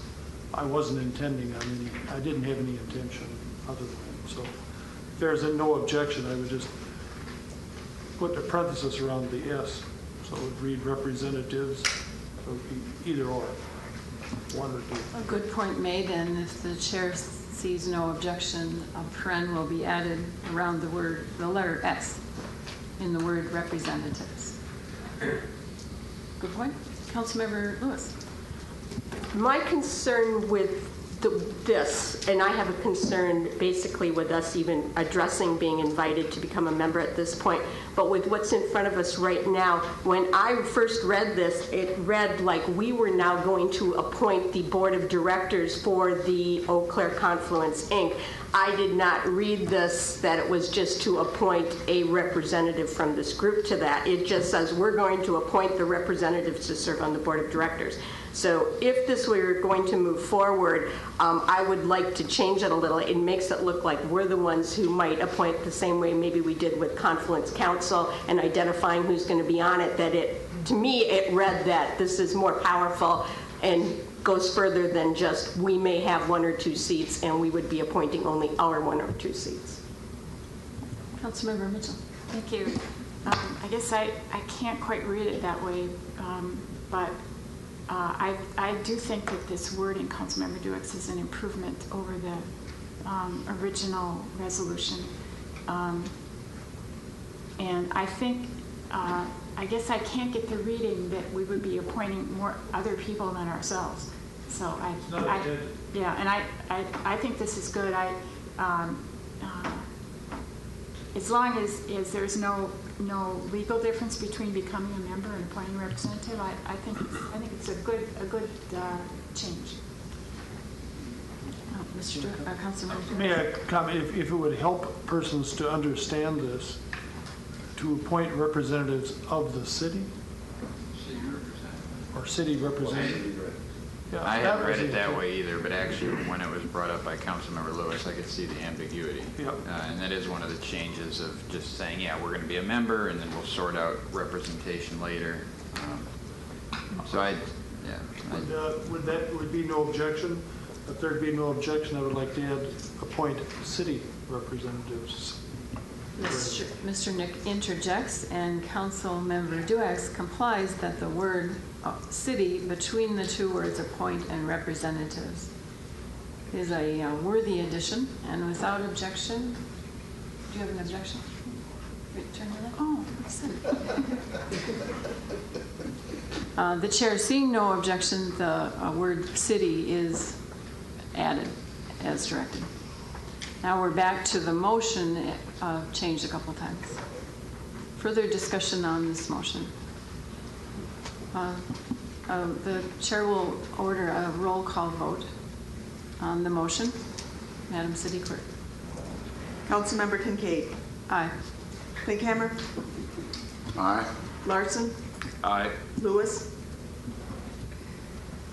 No. Mitchell. Aye. Strobel. Excuse me, are we voting on the final motion, or are we just voting on the amendment? Okay, thank you. We're voting on the amendment. Okay, thank you. I'm sorry, Councilmember Strobel. I hesitated and said aye. Thank you. Von Hayden. Aye. Worthman. Aye. Jean. Aye. Duex. Aye. Emmanuel. Aye. And that motion passes. The resolution now on page 96 is amended. It's before you as amended. Further discussion is in order. Councilmember Lewis. Yes, thank you. I have a resolution. I have a rewrite of this resolution that I know some people have, and maybe we can pass this around to anyone that doesn't. I fully support the creation of this entity. Eau Claire Confluence, Inc., I think is a great idea. Last night, though, we did hear that it has already been formed, that the city does not even have to accept to be a member on this yet. that there's a lot to be decided about bylaws and how the operation is going to work. And the resolution that I'm passing along really drops out anything that has to do with us becoming a member at this time. It boils it down to some simple language that we've passed a pledge. It grabs a couple of the whereases with the governor's claim and the Board of Regents claim, and it just takes it down to say, we support this. Please move forward. Please get your grant in on time, and let's sort it out. Where I saw some conflicts here is we already are on the Confluence Council. Do we then also get to sit on the Board of Directors of Eau Claire Confluence, Inc., because they were saying last night that one will govern the other. So is it better for us to be on one or the other, and should we not wait till some of this is sorted out? And my resolution here does not preclude that we may still become a member, but I thought timing today was, let's go wholeheartedly behind this 501c3, write your grant, whatever help we can give you to write your grant, and take the decision of whether or not we stay on the, if we become a member out of the discussion. So I don't know if I need to read this whole thing and ask for a second. Yeah, as the chair understands it, you are offering a substitute resolution. And as such, I believe that is in order, but you do require a second. So to the extent that people have had a chance to absorb the substitute resolution, it is offered by Councilmember Lewis and requires a second. I'll second it. Seconded by Councilmember Strobel. The chair would ask the body if you want to go through it paragraph by paragraph. What?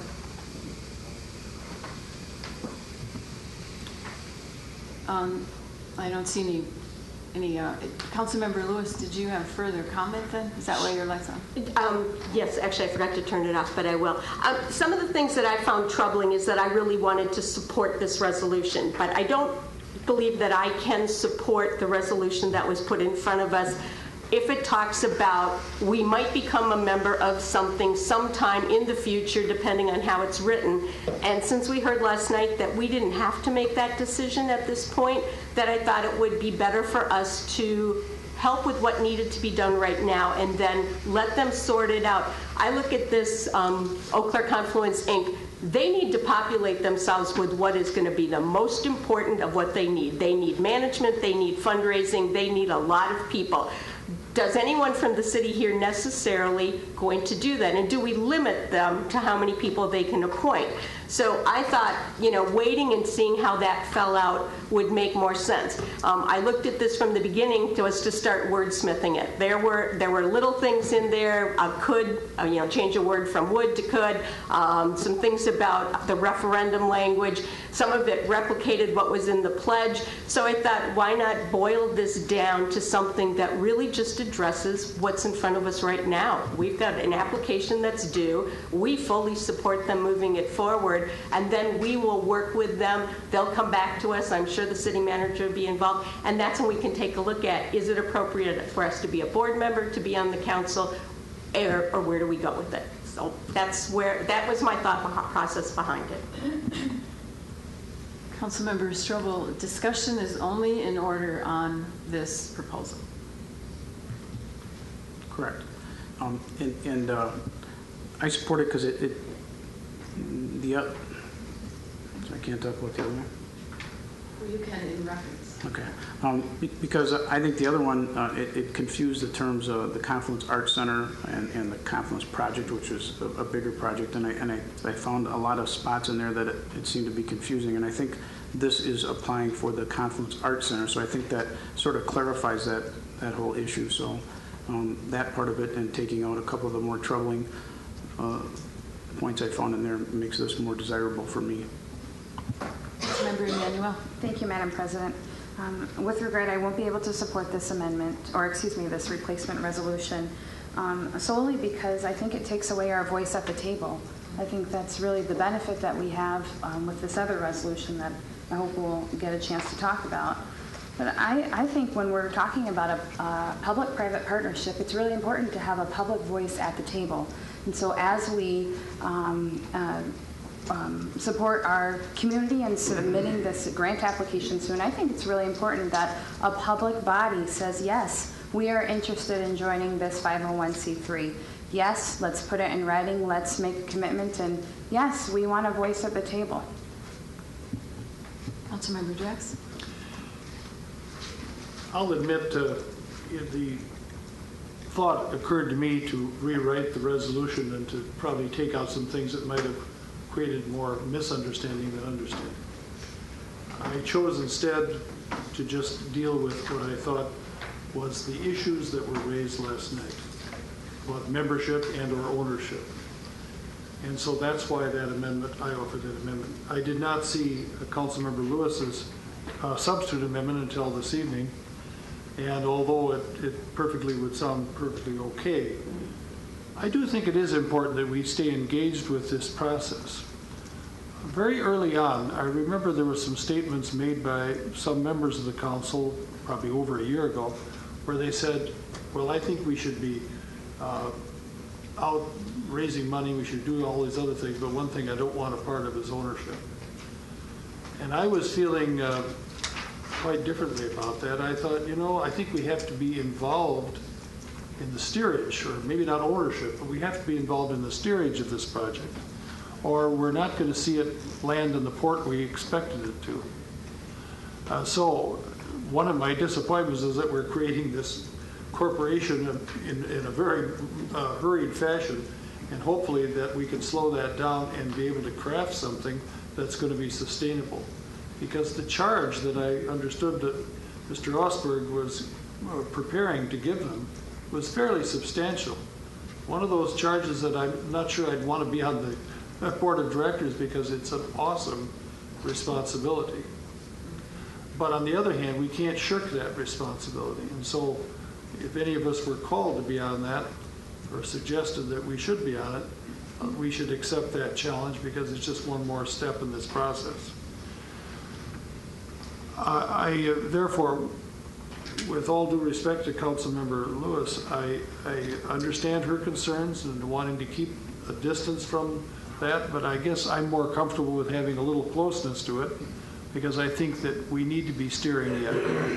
When we get to the stage as identified in our amendment here, that we're going to be talking about the articles of incorporation, the bylaws, and such additional governance, liability, and operational agreements, we will be able to settle some of those issues. Maybe we'll decide to take a great distance. Maybe we'll want to be closer. Maybe we'll only want to have one representative on instead of, maybe they're going to invite the city to appoint 3 or 4. We just don't know yet. And we got to take this a step at a time. And the best way to do that is to be in touch and involved. Thank you. Councilmember Mitchell. I would agree with both Councilmember Emanuel and definitely Councilmember Duex. We're putting some money into this project, and we need to have a say in what happens. So I will have to vote no on this resolution. Councilmember Lewis. Well, I think, again, this does not preclude us from this. I think we're going to have the discussion of whether we're going to be a member again anyway. As Councilmember Duex just pointed out, we have not accepted anything at this point, and we're going to come back and see the bylaws, we're going to see all this stuff, and he just said we might powder on it at that point. What I'm saying here, this is like accepting an invitation from somebody you've never met before to a party in a place you've never been before, and you don't even know how you're going to get there. And so do you say yes with 100 contingencies, or do you say, why don't you bring me the invitation, I'm interested? And what I was looking at here tonight is, do we need to debate this membership at this point? Because we can always look at that. This doesn't preclude it. But the city gets involved in a lot of things that we don't have to be there. We're giving 5.9 to the mixed-use building and not asking to sit on their board of directors. We are actively involved in the Confluence Council already. We're not precluding anything. I just thought this kept it neat and clean tonight, and then when they come back with the bylaws and they say, here's how we want to populate it, that's the night we would have that discussion. So in no way was I ruling out that we would ever sit on it. It was just trying to keep it clean on tonight's vote. Okay, Mr. City Manager, did you have? If I may, I'm not sure if it's appropriate at the timeline, at the point of the discussion, but I think I have something to add, and hopefully for you to consider. You know, I drafted the resolution to also not only declare our support, but also make a statement with the grant application that's before us and the grant application that's due at the end of this week. I'm trying to make it as strong as possible to indicate that we have a preference in place. We have a proposed governance structure, and we need to really work through that. But the ultimate goal is to try to make this initial application to the Department of Administration for the non-state agency grant as strong as possible. And with all due respect, I would hope that you would consider the resolution as amended, because that second paragraph, I think, adds a lot to the grant application. And this resolution, as I understand, will be part of the grant application. Okay. Seeing no further discussion, then clerk, please call the roll on the substitute resolution, which is on the screen. A yes vote adopts the substitute resolution. A no vote rejects it. Councilmember Klinkhammer. No. Larson. No. Lewis. Aye. Mitchell. No. Strobel. Aye. Von Hayden. Aye. Worthman. No. Zhang. No. Duex. No. Emmanuel. No. Kincaid. No. And the substitute resolution is defeated on an 8-3 vote. That brings us back to the resolution, as Mr. City Manager said, as amended, page 96 and 97. Councilmember Von Hayden. Yes. I'd like to propose an amendment to the resolution. Be it further resolved that no phase of the Confluence project as defined in the third whereas above will commence until the non-state agency grant for the Confluence project is approved and enumerated by the state of Wisconsin. I may have to correct that in because they said it's no longer approved and enumerated by the state of Wisconsin. I don't know who the approving agency at the state is now. Oh, it's just not enumerated. It's just approved by the state of Wisconsin. Well, Do you have some changes then, Councilmember Von Hayden? well, that's why I was just asking you what is correct on that because. And what is the change you desire? Oh, it just says approved by the state of Wisconsin then. Because I think it is enumerated though, isn't it? Because doesn't this go into the state budget?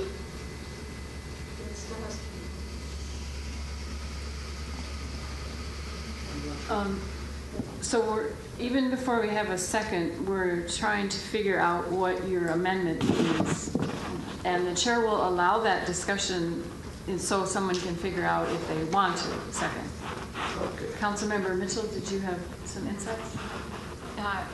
I think you just safer by saying approved, because my understanding is that enumerated is a technical term in the capital budget. We're no longer in the capital budget. Okay, so just approved by the state of Wisconsin. What? Do you have a copy of the, no? All Yeah. right. The city clerk does not have a copy. I will give her a copy. I have some clarifying questions, and will allow myself a question as, Shoot. What does it mean in the third whereas above? What does that mean?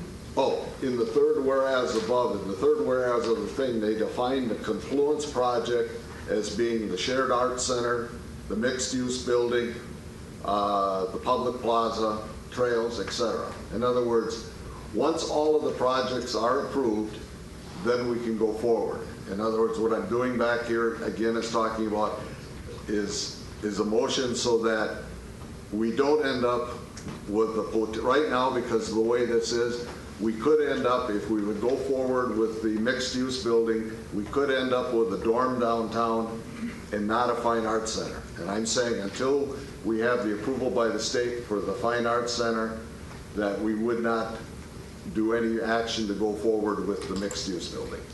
A point of clarification, though, the mixed-use building is contemplated as student housing and other dwelling. That's what it says in there, yes, I understand that. It's a student housing and other dwelling and a mixed-use building. Yes. It doesn't ever say a dorm. So as a point of clarification. So what you're trying to accomplish is define the Confluence project in all its components and say that none, let's see, whereas will commence until the grant is granted. Right. So we can't, would that mean in your eyes we can't work on the development agreement, we can't do any of that until August of 2015? Let's see,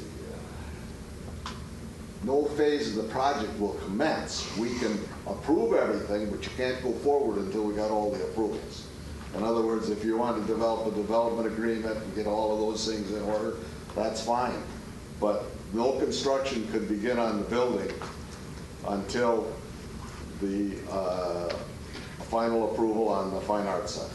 So in effect, that would delay the construction of the mixed-use building at the earliest August of 15. Whatever the timeline would be, yes. So is everyone clear what the motion to amend is trying to accomplish? And I bent the rules a little bit, but now I will ask if there's a second. Is there a second? I'll second it. Oh. Seconded by Councilmember Strobel. And discussion is now in order on the motion to amend.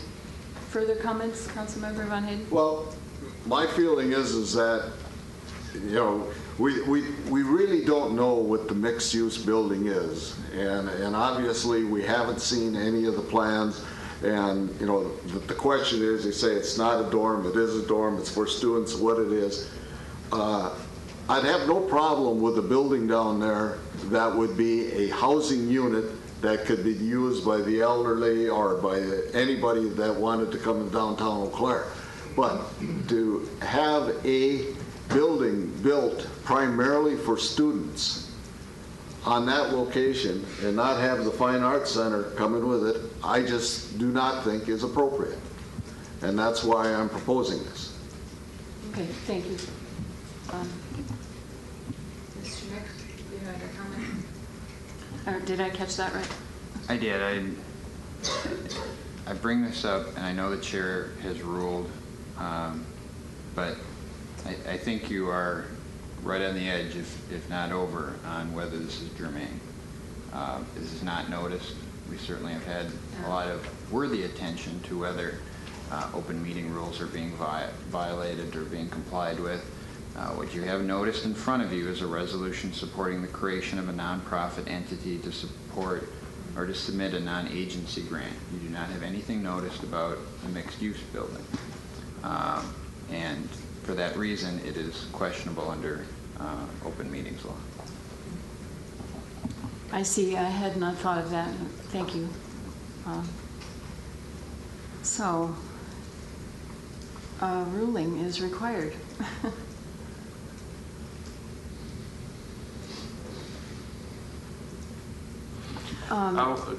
Would it be appropriate for me to make a point of order? Sure, it's perfunctory, but it gives me something to respond to. Something to respond to, right.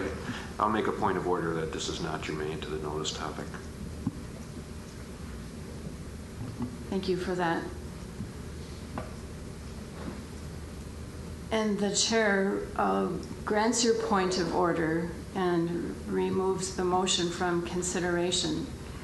However, I do note that in the discussion, we were able to raise your concern and air your concern again, even though we will not be including it as a formal action, seeing that it does violate, potentially come close to, probably, definitely violates open meeting law notice.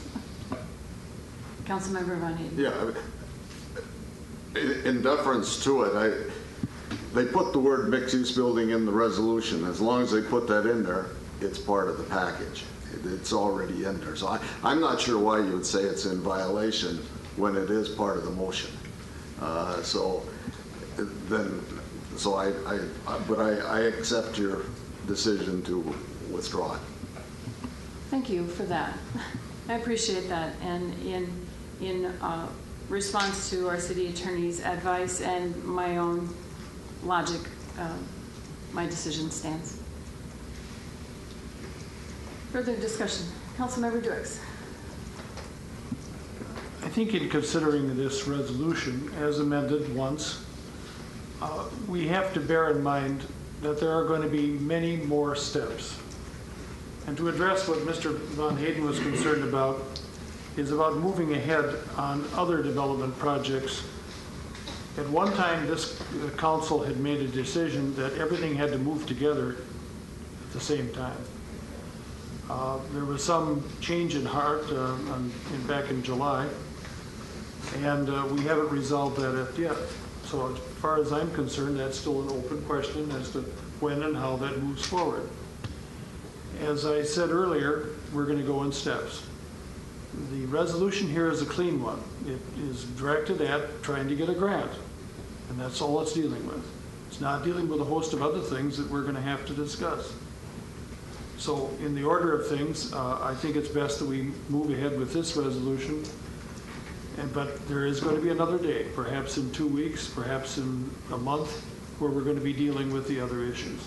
And at that time, we have the responsibility and the obligation to address whether the other projects, the mixed-use project, moves ahead on the calendar that has been suggested. And I think we're just going to have patience. We have to have a lot of patience here. I think the council has exhibited, I think, a much more patient and responsible way of dealing with these things than we had earlier. We got pretty testy about things, but I think we're moving along now, and I think we need to keep at this reasoned pace. What do they say about the justices? The wheels of justice move slowly, but the wheels of government sometimes move slowly. But what we are going to mill out of this is hopefully going to be something better than we've had before. But I guess we're just going to have to trust our patience and our fortitude and our whatever wisdom we can glean so that we can get the job done. Thank you. Councilmember Strobel. In deference to Mr. Duix, I think I might take one more attempt at an amendment to sort of get to what Mr. Von Hayden was getting at, because, and I'll propose it and then speak to it, I guess. How about after the third whereas, just a number 4 whereas the Confluence project is considered one project and the parts are dependent on each other. That would be. A motion has been made to interject a 4th whereas after the 3rd whereas, stating that whereas the Confluence project is an interdependent project. Yep. I'll second it. And that's seconded by Councilmember Lewis. Did you get the wording, Councilmember, or Madam City Clerk? That would be whereas the Confluence project is an interdependent project. Is there? Is that better wording than I had? I sort of forgot what you had. I just said whereas the Confluence project is considered one project and the parts are dependent on each other. Confluence project is considered. Okay, some discussion is ordered on this amendment. I guess it's, it seems to be allowable. I don't know. Are we back where we started? Yeah, I think that's a little tighter because it is linked into one of the whereas clauses. All right. Thank you. Mr. City Manager. The only thing I was going to add is Councilmember Duix just previously mentioned about the different parts, and I certainly understand the desires of some of the body to do this. I think the most appropriate way to handle that policy discussion is when a proposed development agreement is before you and properly noticed so that everybody has the opportunity to provide input on it.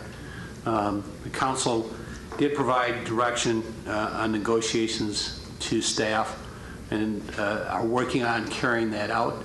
And I think that if that's a policy decision the council wants to make, it might be most appropriate to do that when a proposed development agreement is before you. Councilmember Klinkhammer. I cannot support this amendment. I think for primarily one reason. If our city manager said that this resolution as we pass it is going to be part of the request for the grant, or the grant request, to complicate it with contingencies is going to defeat the purpose of it. It's going to work against what we're after. Now, I'll wait until we get back to the motion or the resolution. Councilmember Emanuel. Thank you, Madam President. I might have a point of clarification. I wonder if that motion, well, if the motion stands, I definitely will not be supporting it, but I wonder if it can even stand, and I wonder if it conflicts with the wording in the resolution. In the bolded letters on top of page 96, it says, resolution to support the creation of a nonprofit entity to submit a non-state agency grant application and own the Confluence Art Center as part of a project located in downtown Eau Claire. You're claiming it's redundant? I'm wondering if it contradicts each other. One part says this is a part, and then another part says we are one. I see. Councilmember Larson. Thank you. I can't support this this amendment either. Getting to the point of whether or not we should have this amendment that Councilmember Von Hayden brought up, because I think that's the direction we're going, is to bring us back to that. I can't imagine, you know, one of the things that was mentioned at the public hearing last night was that the city of Eau Claire is sometimes a little difficult to deal with businesses. I can't imagine anything more damaging to our reputation as a development-friendly, business-friendly community than allowing a developer to go to invest millions of dollars in a project and then at the last moment delay that project by over a year or almost a year. So I can't support this concept. And the other comment that I want to make is that we have in the TIF plan the incentive money for the mixed-use building is tied to the Performing Arts Center. And so it's not as though those two parts of this development, this project, has not been addressed. Thank you. Councilmembers, Mitchell? Councilmember Strobel? Yeah, I would disagree that it's not developer friendly. I think that the developer proposed this was originally proposed 2 years ago as one big project, a living, learning community, all tied together, interdependent on each other. And so I don't think that is any different. I think that if the Fine Arts Center doesn't work out, there's nothing stopping the developer from coming forth with the project individually. But it was originally proposed as a project with both parts, interdependent, living, learning community, that type of thing. I don't think it's... Thank you, Councilmember Strobel. Councilmember Lewis. I am wondering if the original motion maker would relook at the whereas clause number 3, where it refers to the Confluence project has been proposed that consists of a shared art center, that maybe what we thought we were doing with your motion is not somewhat contained there. I know it doesn't say it the same way, but it does address that this is an overall project. and there are multiple moving parts here. I don't understand why there's not bike trail in there, but it does seem to get to some of what you're saying, that it has all these moving parts that are dependent on each other. Maybe? Another idea has been floated. Councilmember Duex. I think Councilmember Lewis has made the correct observation, and that's what I was talking about before. That there are several moving parts, if you want to use that, and that they're going to move, and we're going to have to deal with them sequentially. I think that rather than deal with this at this point, I think we're better off to take these things a step at a time, realizing that these concerns are legitimate and that they are ones that we need to debate. After all, this council has been on two sides of this thing, and sometimes like the pendulum. We've got to settle on what we want to do and give instructions to the staff as they negotiate, or as they bring something back, we're going to have to comment on it. This is not going to be a quick trip. We know that the Confluence Performing Arts Center is not going to be settled until next summer. Let's just face it. The question then becomes, what do the other parts of this project do in the meantime? We could easily say, well, let's put everything on hold, but I think we need to think about that. And I'm not sure that this resolution is going to solve that, or even the motion that was made, I should say, to amend by Councilmember Strobel. I don't know that's going to solve that. But it's clear that we're trying to anticipate our next steps. And perhaps in 2 weeks, we'll have a little more information. Thank you, Councilmember Duex. Councilmember Van. Yeah, just simply, Councilmember Larson said we approved the $5.9 million as a transfer to the development agreement. We have not. It's in the TIF agreement, TIF document, and that's still one of the things that will come up when we do the development agreement. So all of those things have to be discussed. And so I think from this standpoint, you know, there are, as everybody says, there's a lot of things that have not been resolved yet, and we still got to get them resolved. And I think that discussion will come up at that time. Thank you. Councilmember Strobel. Yeah, I think I'm going to withdraw. I'm going to withdraw my. The mover has withdrawn the motion to amend. Well, you have withdrawn your motion. Thank you. Thank you. We're back to the resolution with some minor amendments. Further discussion? Oh, Councilmember Lewis? Yeah, very minor. Page 96, I would amend, whereas Governor Scott Walker has suggested that funding for the Confluence could be provided through a non-state agency grant. It's the addition of the word could. A motion has been made to include the word could. Are you all at the clause? Bottom of page 9, the last whereas clause. Yeah. Is there a second? Second. Discussion is in order on the inserting the word could. Did you want to discuss, Councilmember Lewis? Or is your I don't. Oh, I'm sorry. No, I didn't think there was any discussion. I have two other very small ones that add an S and take out a word, but they're very low. Would you like to add those? As part of this? Yeah. The next whereas the University of Wisconsin passed a resolution which reaffirms its support. It just has the words which reaffirm its support. To me, I thought it needed an S there. And the last one would be the now therefore be it resolved by the City Council of the City of Eau Claire that the city hereby supports the creation of a nonprofit, non-stock entity. Instead, we don't need the word agrees there. Madam City Clerk, in the first whereas clause on the top of page 97, the word S is added to the word reaffirm. In the first now therefore be it resolved clause, the word agree, the two words agrees to is struck, and the words of the letter S is added to the word support. Is that agreeable to the seconder? Yes. So those three items are on the motion to amend. Discussion? Councilmember Duex?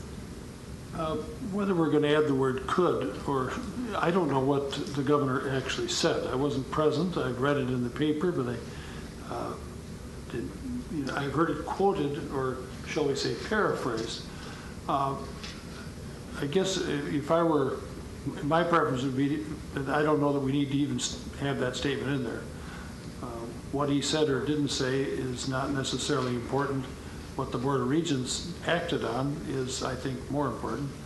But I don't want to, I would say the other two items are just hopefully unanimous consent to do some granting. But my only question is, what did the governor say?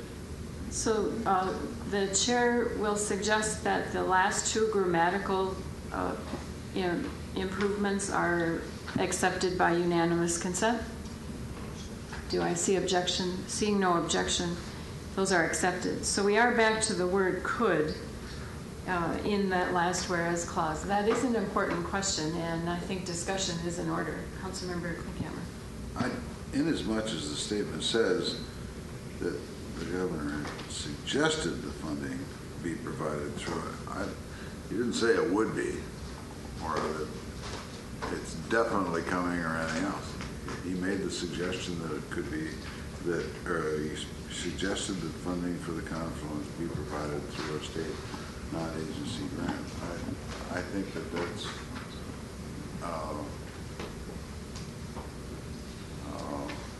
suggestive enough. Councilmember Mitchell. Thank you. And Councilmember Lewis, I think that's a good addition.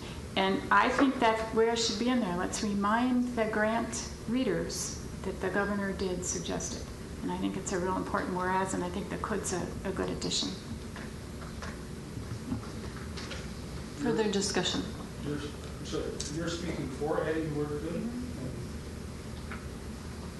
Yeah, the chair will allow her a comment, herself a comment on this amendment, since I was present both times when the governor did speak, most recently at the opening of the groundbreaking for the Energy Center. He said more than could. He stated emphatically that the non-state agency grant is a vehicle that he is laying at the feet of this project. And from that statement, the Board of Regents acted. I think inserting the word could weakens the phrase and does not reflect what I heard in person from the governor. I therefore will not be able to support this amendment. Seeing no further discussion, roll call vote on the insertion of the word could. Madam City Clerk. Councilmember Larson. No. Lewis. Aye. Mitchell. Aye. Strobel. Aye. Von Hayden. Aye. Workman. No. Jean. No. Duex. Aye. Emmanuel. No. Kincaid. No. Klinkhammer. No. And the motion fails 6-5. We're back to the resolution. Councilmember Emanuel. Thank you, Madam President. I'd like to say some comments about this, but is there any more amendments, or are we ready to go? Closing comments. Go for it. Let's go. All right. Well, I'd like to have a little confessional moment here. When I heard about this plot twist that we had with this whole project and the funding mechanism, I was surprised, and I guess I didn't quite understand where this came from. And I totally agree that this has been, I'll use the word, a dramatic adventure that we've been on together, which maybe is a little suiting because we are talking about a community performing arts center. So maybe there's some of the universe's irony built in there. But what I want to talk about is a concept that I've been kind of thinking about in my professional work and my personal life. And it's a concept that I learned from a comedian by the name of Tina Fey, who talks about improvisational theater. And she uses this phrase that she was taught, so she didn't make it up, but she was taught the phrase, yes, and. And you can see I have it on my shirt tonight. I was planning on wearing it for a couple days, and we had a public speaker come and share a message on her shirt, so maybe we're into t-shirt messages these days.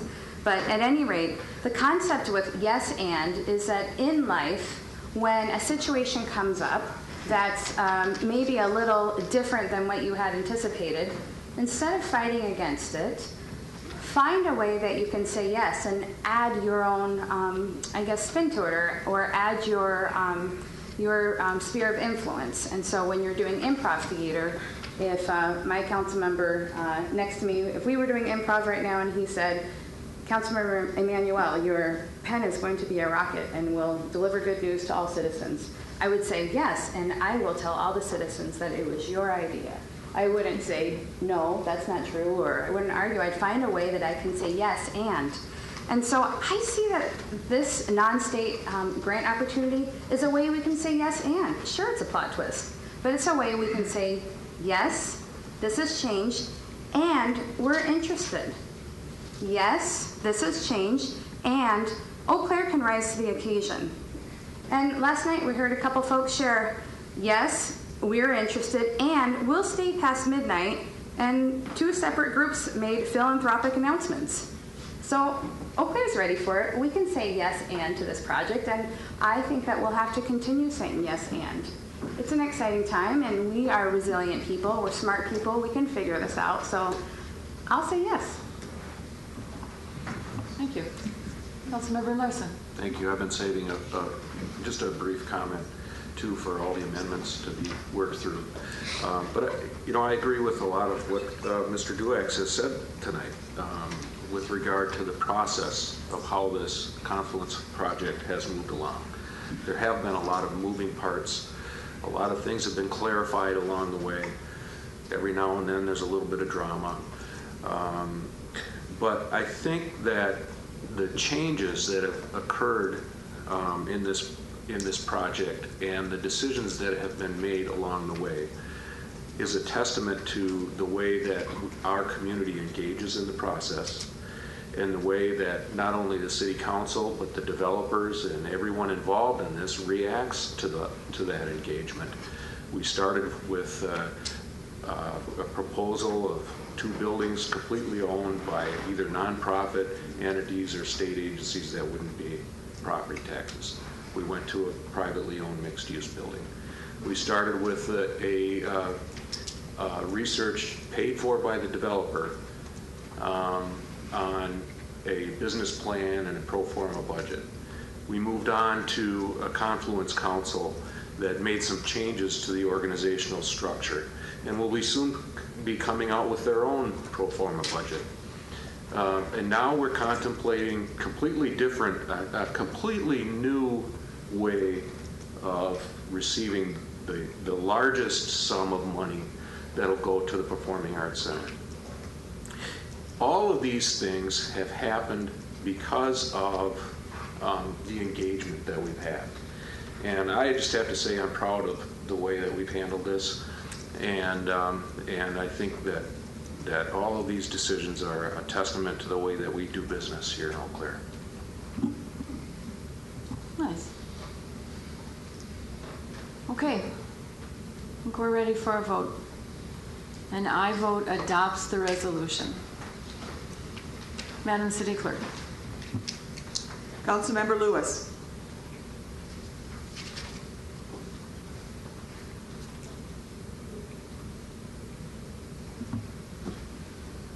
Aye.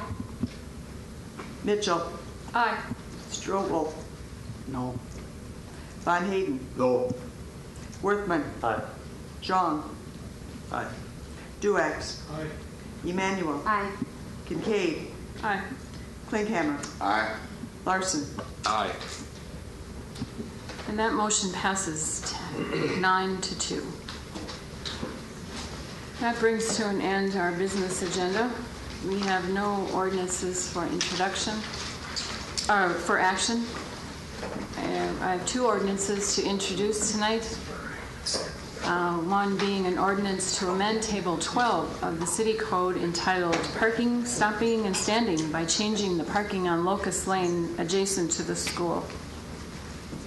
Item 22, an ordinance for introduction, a charter ordinance relating to the city council and the reapportionment of aldermanic districts of the city to incorporate recently created wards. Does council wish to suspend the rules and take up either item? Seeing no such desire, announcements and directives are in order. Mr. City Manager. Thank you. Just a friendly reminder, I think we have 8 council members participating in the individual meetings on the parking ramp consultant tomorrow. That's September 10th. Also on your calendars, we're contemplating the budget work sessions to begin on October 9th. That would be at 4 p.m. in the North Conference Room. Session number 2 is actually on the, I believe, the 21st, which is following a city council meeting in the North Conference Room. Work session number 3, October 23rd, and that would be at a remote site. The suggestion has been made that we have some of the budget work sessions outside of the normal settings at City Hall. So number 3 and number 4 are anticipated to be off-site. We've also identified a change in how we've adopted the budget, and this is a little bit different, and we'll walk through this when we go through the budget work session number 1, but we're anticipating that the public hearing will be held on a Monday evening as part of a normal public information, public discussion, public hearing segment on November 10th. And we would ask for consideration on budget adoption on November 11th, the preceding day. So that's a little bit different, but what we'd like to do is actually adopt the levy at the subsequent city council meeting. In the past, we have taken motions and tried to incorporate what that impact is on the levy, and we had asked for motions ahead of time, and that still might be helpful. But we're going to process those impacts on the levy outside of the floor period, so that we have a less chance for error and probably more time to reflect on the impact on what those motions might be. So it's a little bit of different change on a couple of different fronts, and we can certainly walk through that at the first budget work session. I just wanted to try to lay the groundwork for that. Speaking of October and November, we're coming fast to the deadline for the early bird registration for the National League of Cities. I think you have information on that, and if you're interested in going, please contact Kathy. Also, at the end of September, the Chippewa Valley Joint Cities meeting will be held in Cornell, and we'll have details coming, but September 29th, if you can mark that on your calendar. And lastly, I'm glad to see that Chief Stanisevsky is still here, and he might be able to expand on this. That's very important, and if you're following the police department on our social media and Twitter, you'll note that they are participating in a SMILE conference, and SMILE stands for the social media, the internet, and law enforcement. So it's an international event.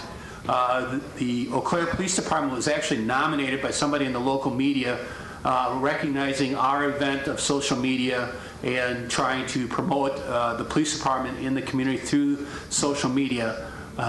We have received funding for a person to attend the conference in England, and is there right now. So if you see tweets going out regarding SMILE, you understand what that is, and I think it's a well-deserved recognition. It's somewhat unique. We had the chief and I had some discussions about the appropriateness, but it's not being used by any taxpayer funded dollars. It's all private dollars that were even contributed and or raised privately. So there are no public dollars going towards the attendance of this. And I believe has made a presentation if you're following the account on Twitter.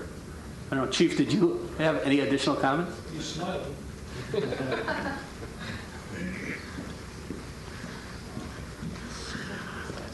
No, it was a very unique offer, and we've really embraced the strategies of using social media to bring attention to the police department, and then also engage the community in what we're doing as far as proactive strategies within the police department. It's really been a really positive experience over the last year. Nominated from a media source within Eau Claire to recognize our efforts to work with them to get information out to the community so that people are aware of what we're doing.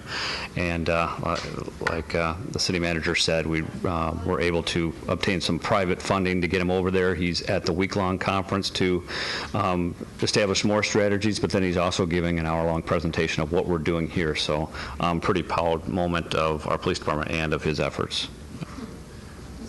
That concludes my announcements. Councilmember Strobel. Yeah, I have a directive if I could. Part of the neighborhood plan, the part that troubled me a bit was the code enforcement issue and the fact that we only have a code enforcement person working a couple days a week. And I wondered if the city manager couldn't maybe come back to the council or maybe as part of the budget process, maybe give us some options on something like that, or maybe we could increase our code enforcement. So I guess that was the extent of it. I guess with all due respect, I would think that the most appropriate time to discuss some of that ramification is through the budget process. We have started some of the discussion internally. We believe there's some current benefits to the existing makeup, and it's probably best to handle those in a work session setting. So ask your question again, though. No, that's it. Councilmember Larson. Thank you. I also wanted to ask about the brush or the yard waste site. I think I have received more feedback on that issue in the community than almost in the Confluence project, really. I have a lot of people that have asked me about that. It was the site was widely used. In fact, there was lines of cars, as I understand. I never used it myself, but I wonder if that is also an issue we should deal with in the budget process, or if there are options available to us to provide that service in the future. That's a county. We do the city. It was a quasi-shared thing. I can provide a very brief answer, and it really is a responsibility of our county form of government. We've worked with the county, and it is set up within the city, but it's a county operation. And not only the issue with the yard waste and the collection of grass clippings, but also the hours of operation have impacted a lot of residents. Obviously, I'm not pleased with how that whole process and change occurred and the rationale behind it. I have communicated that with the county representatives, but it really is a county service. Thank you. Lastly, I was at a meeting this week in which our budget agenda was laid out in a calendar form. I think Mr. Peters had devised the calendar form, or had it devised, or Mr. Winzens.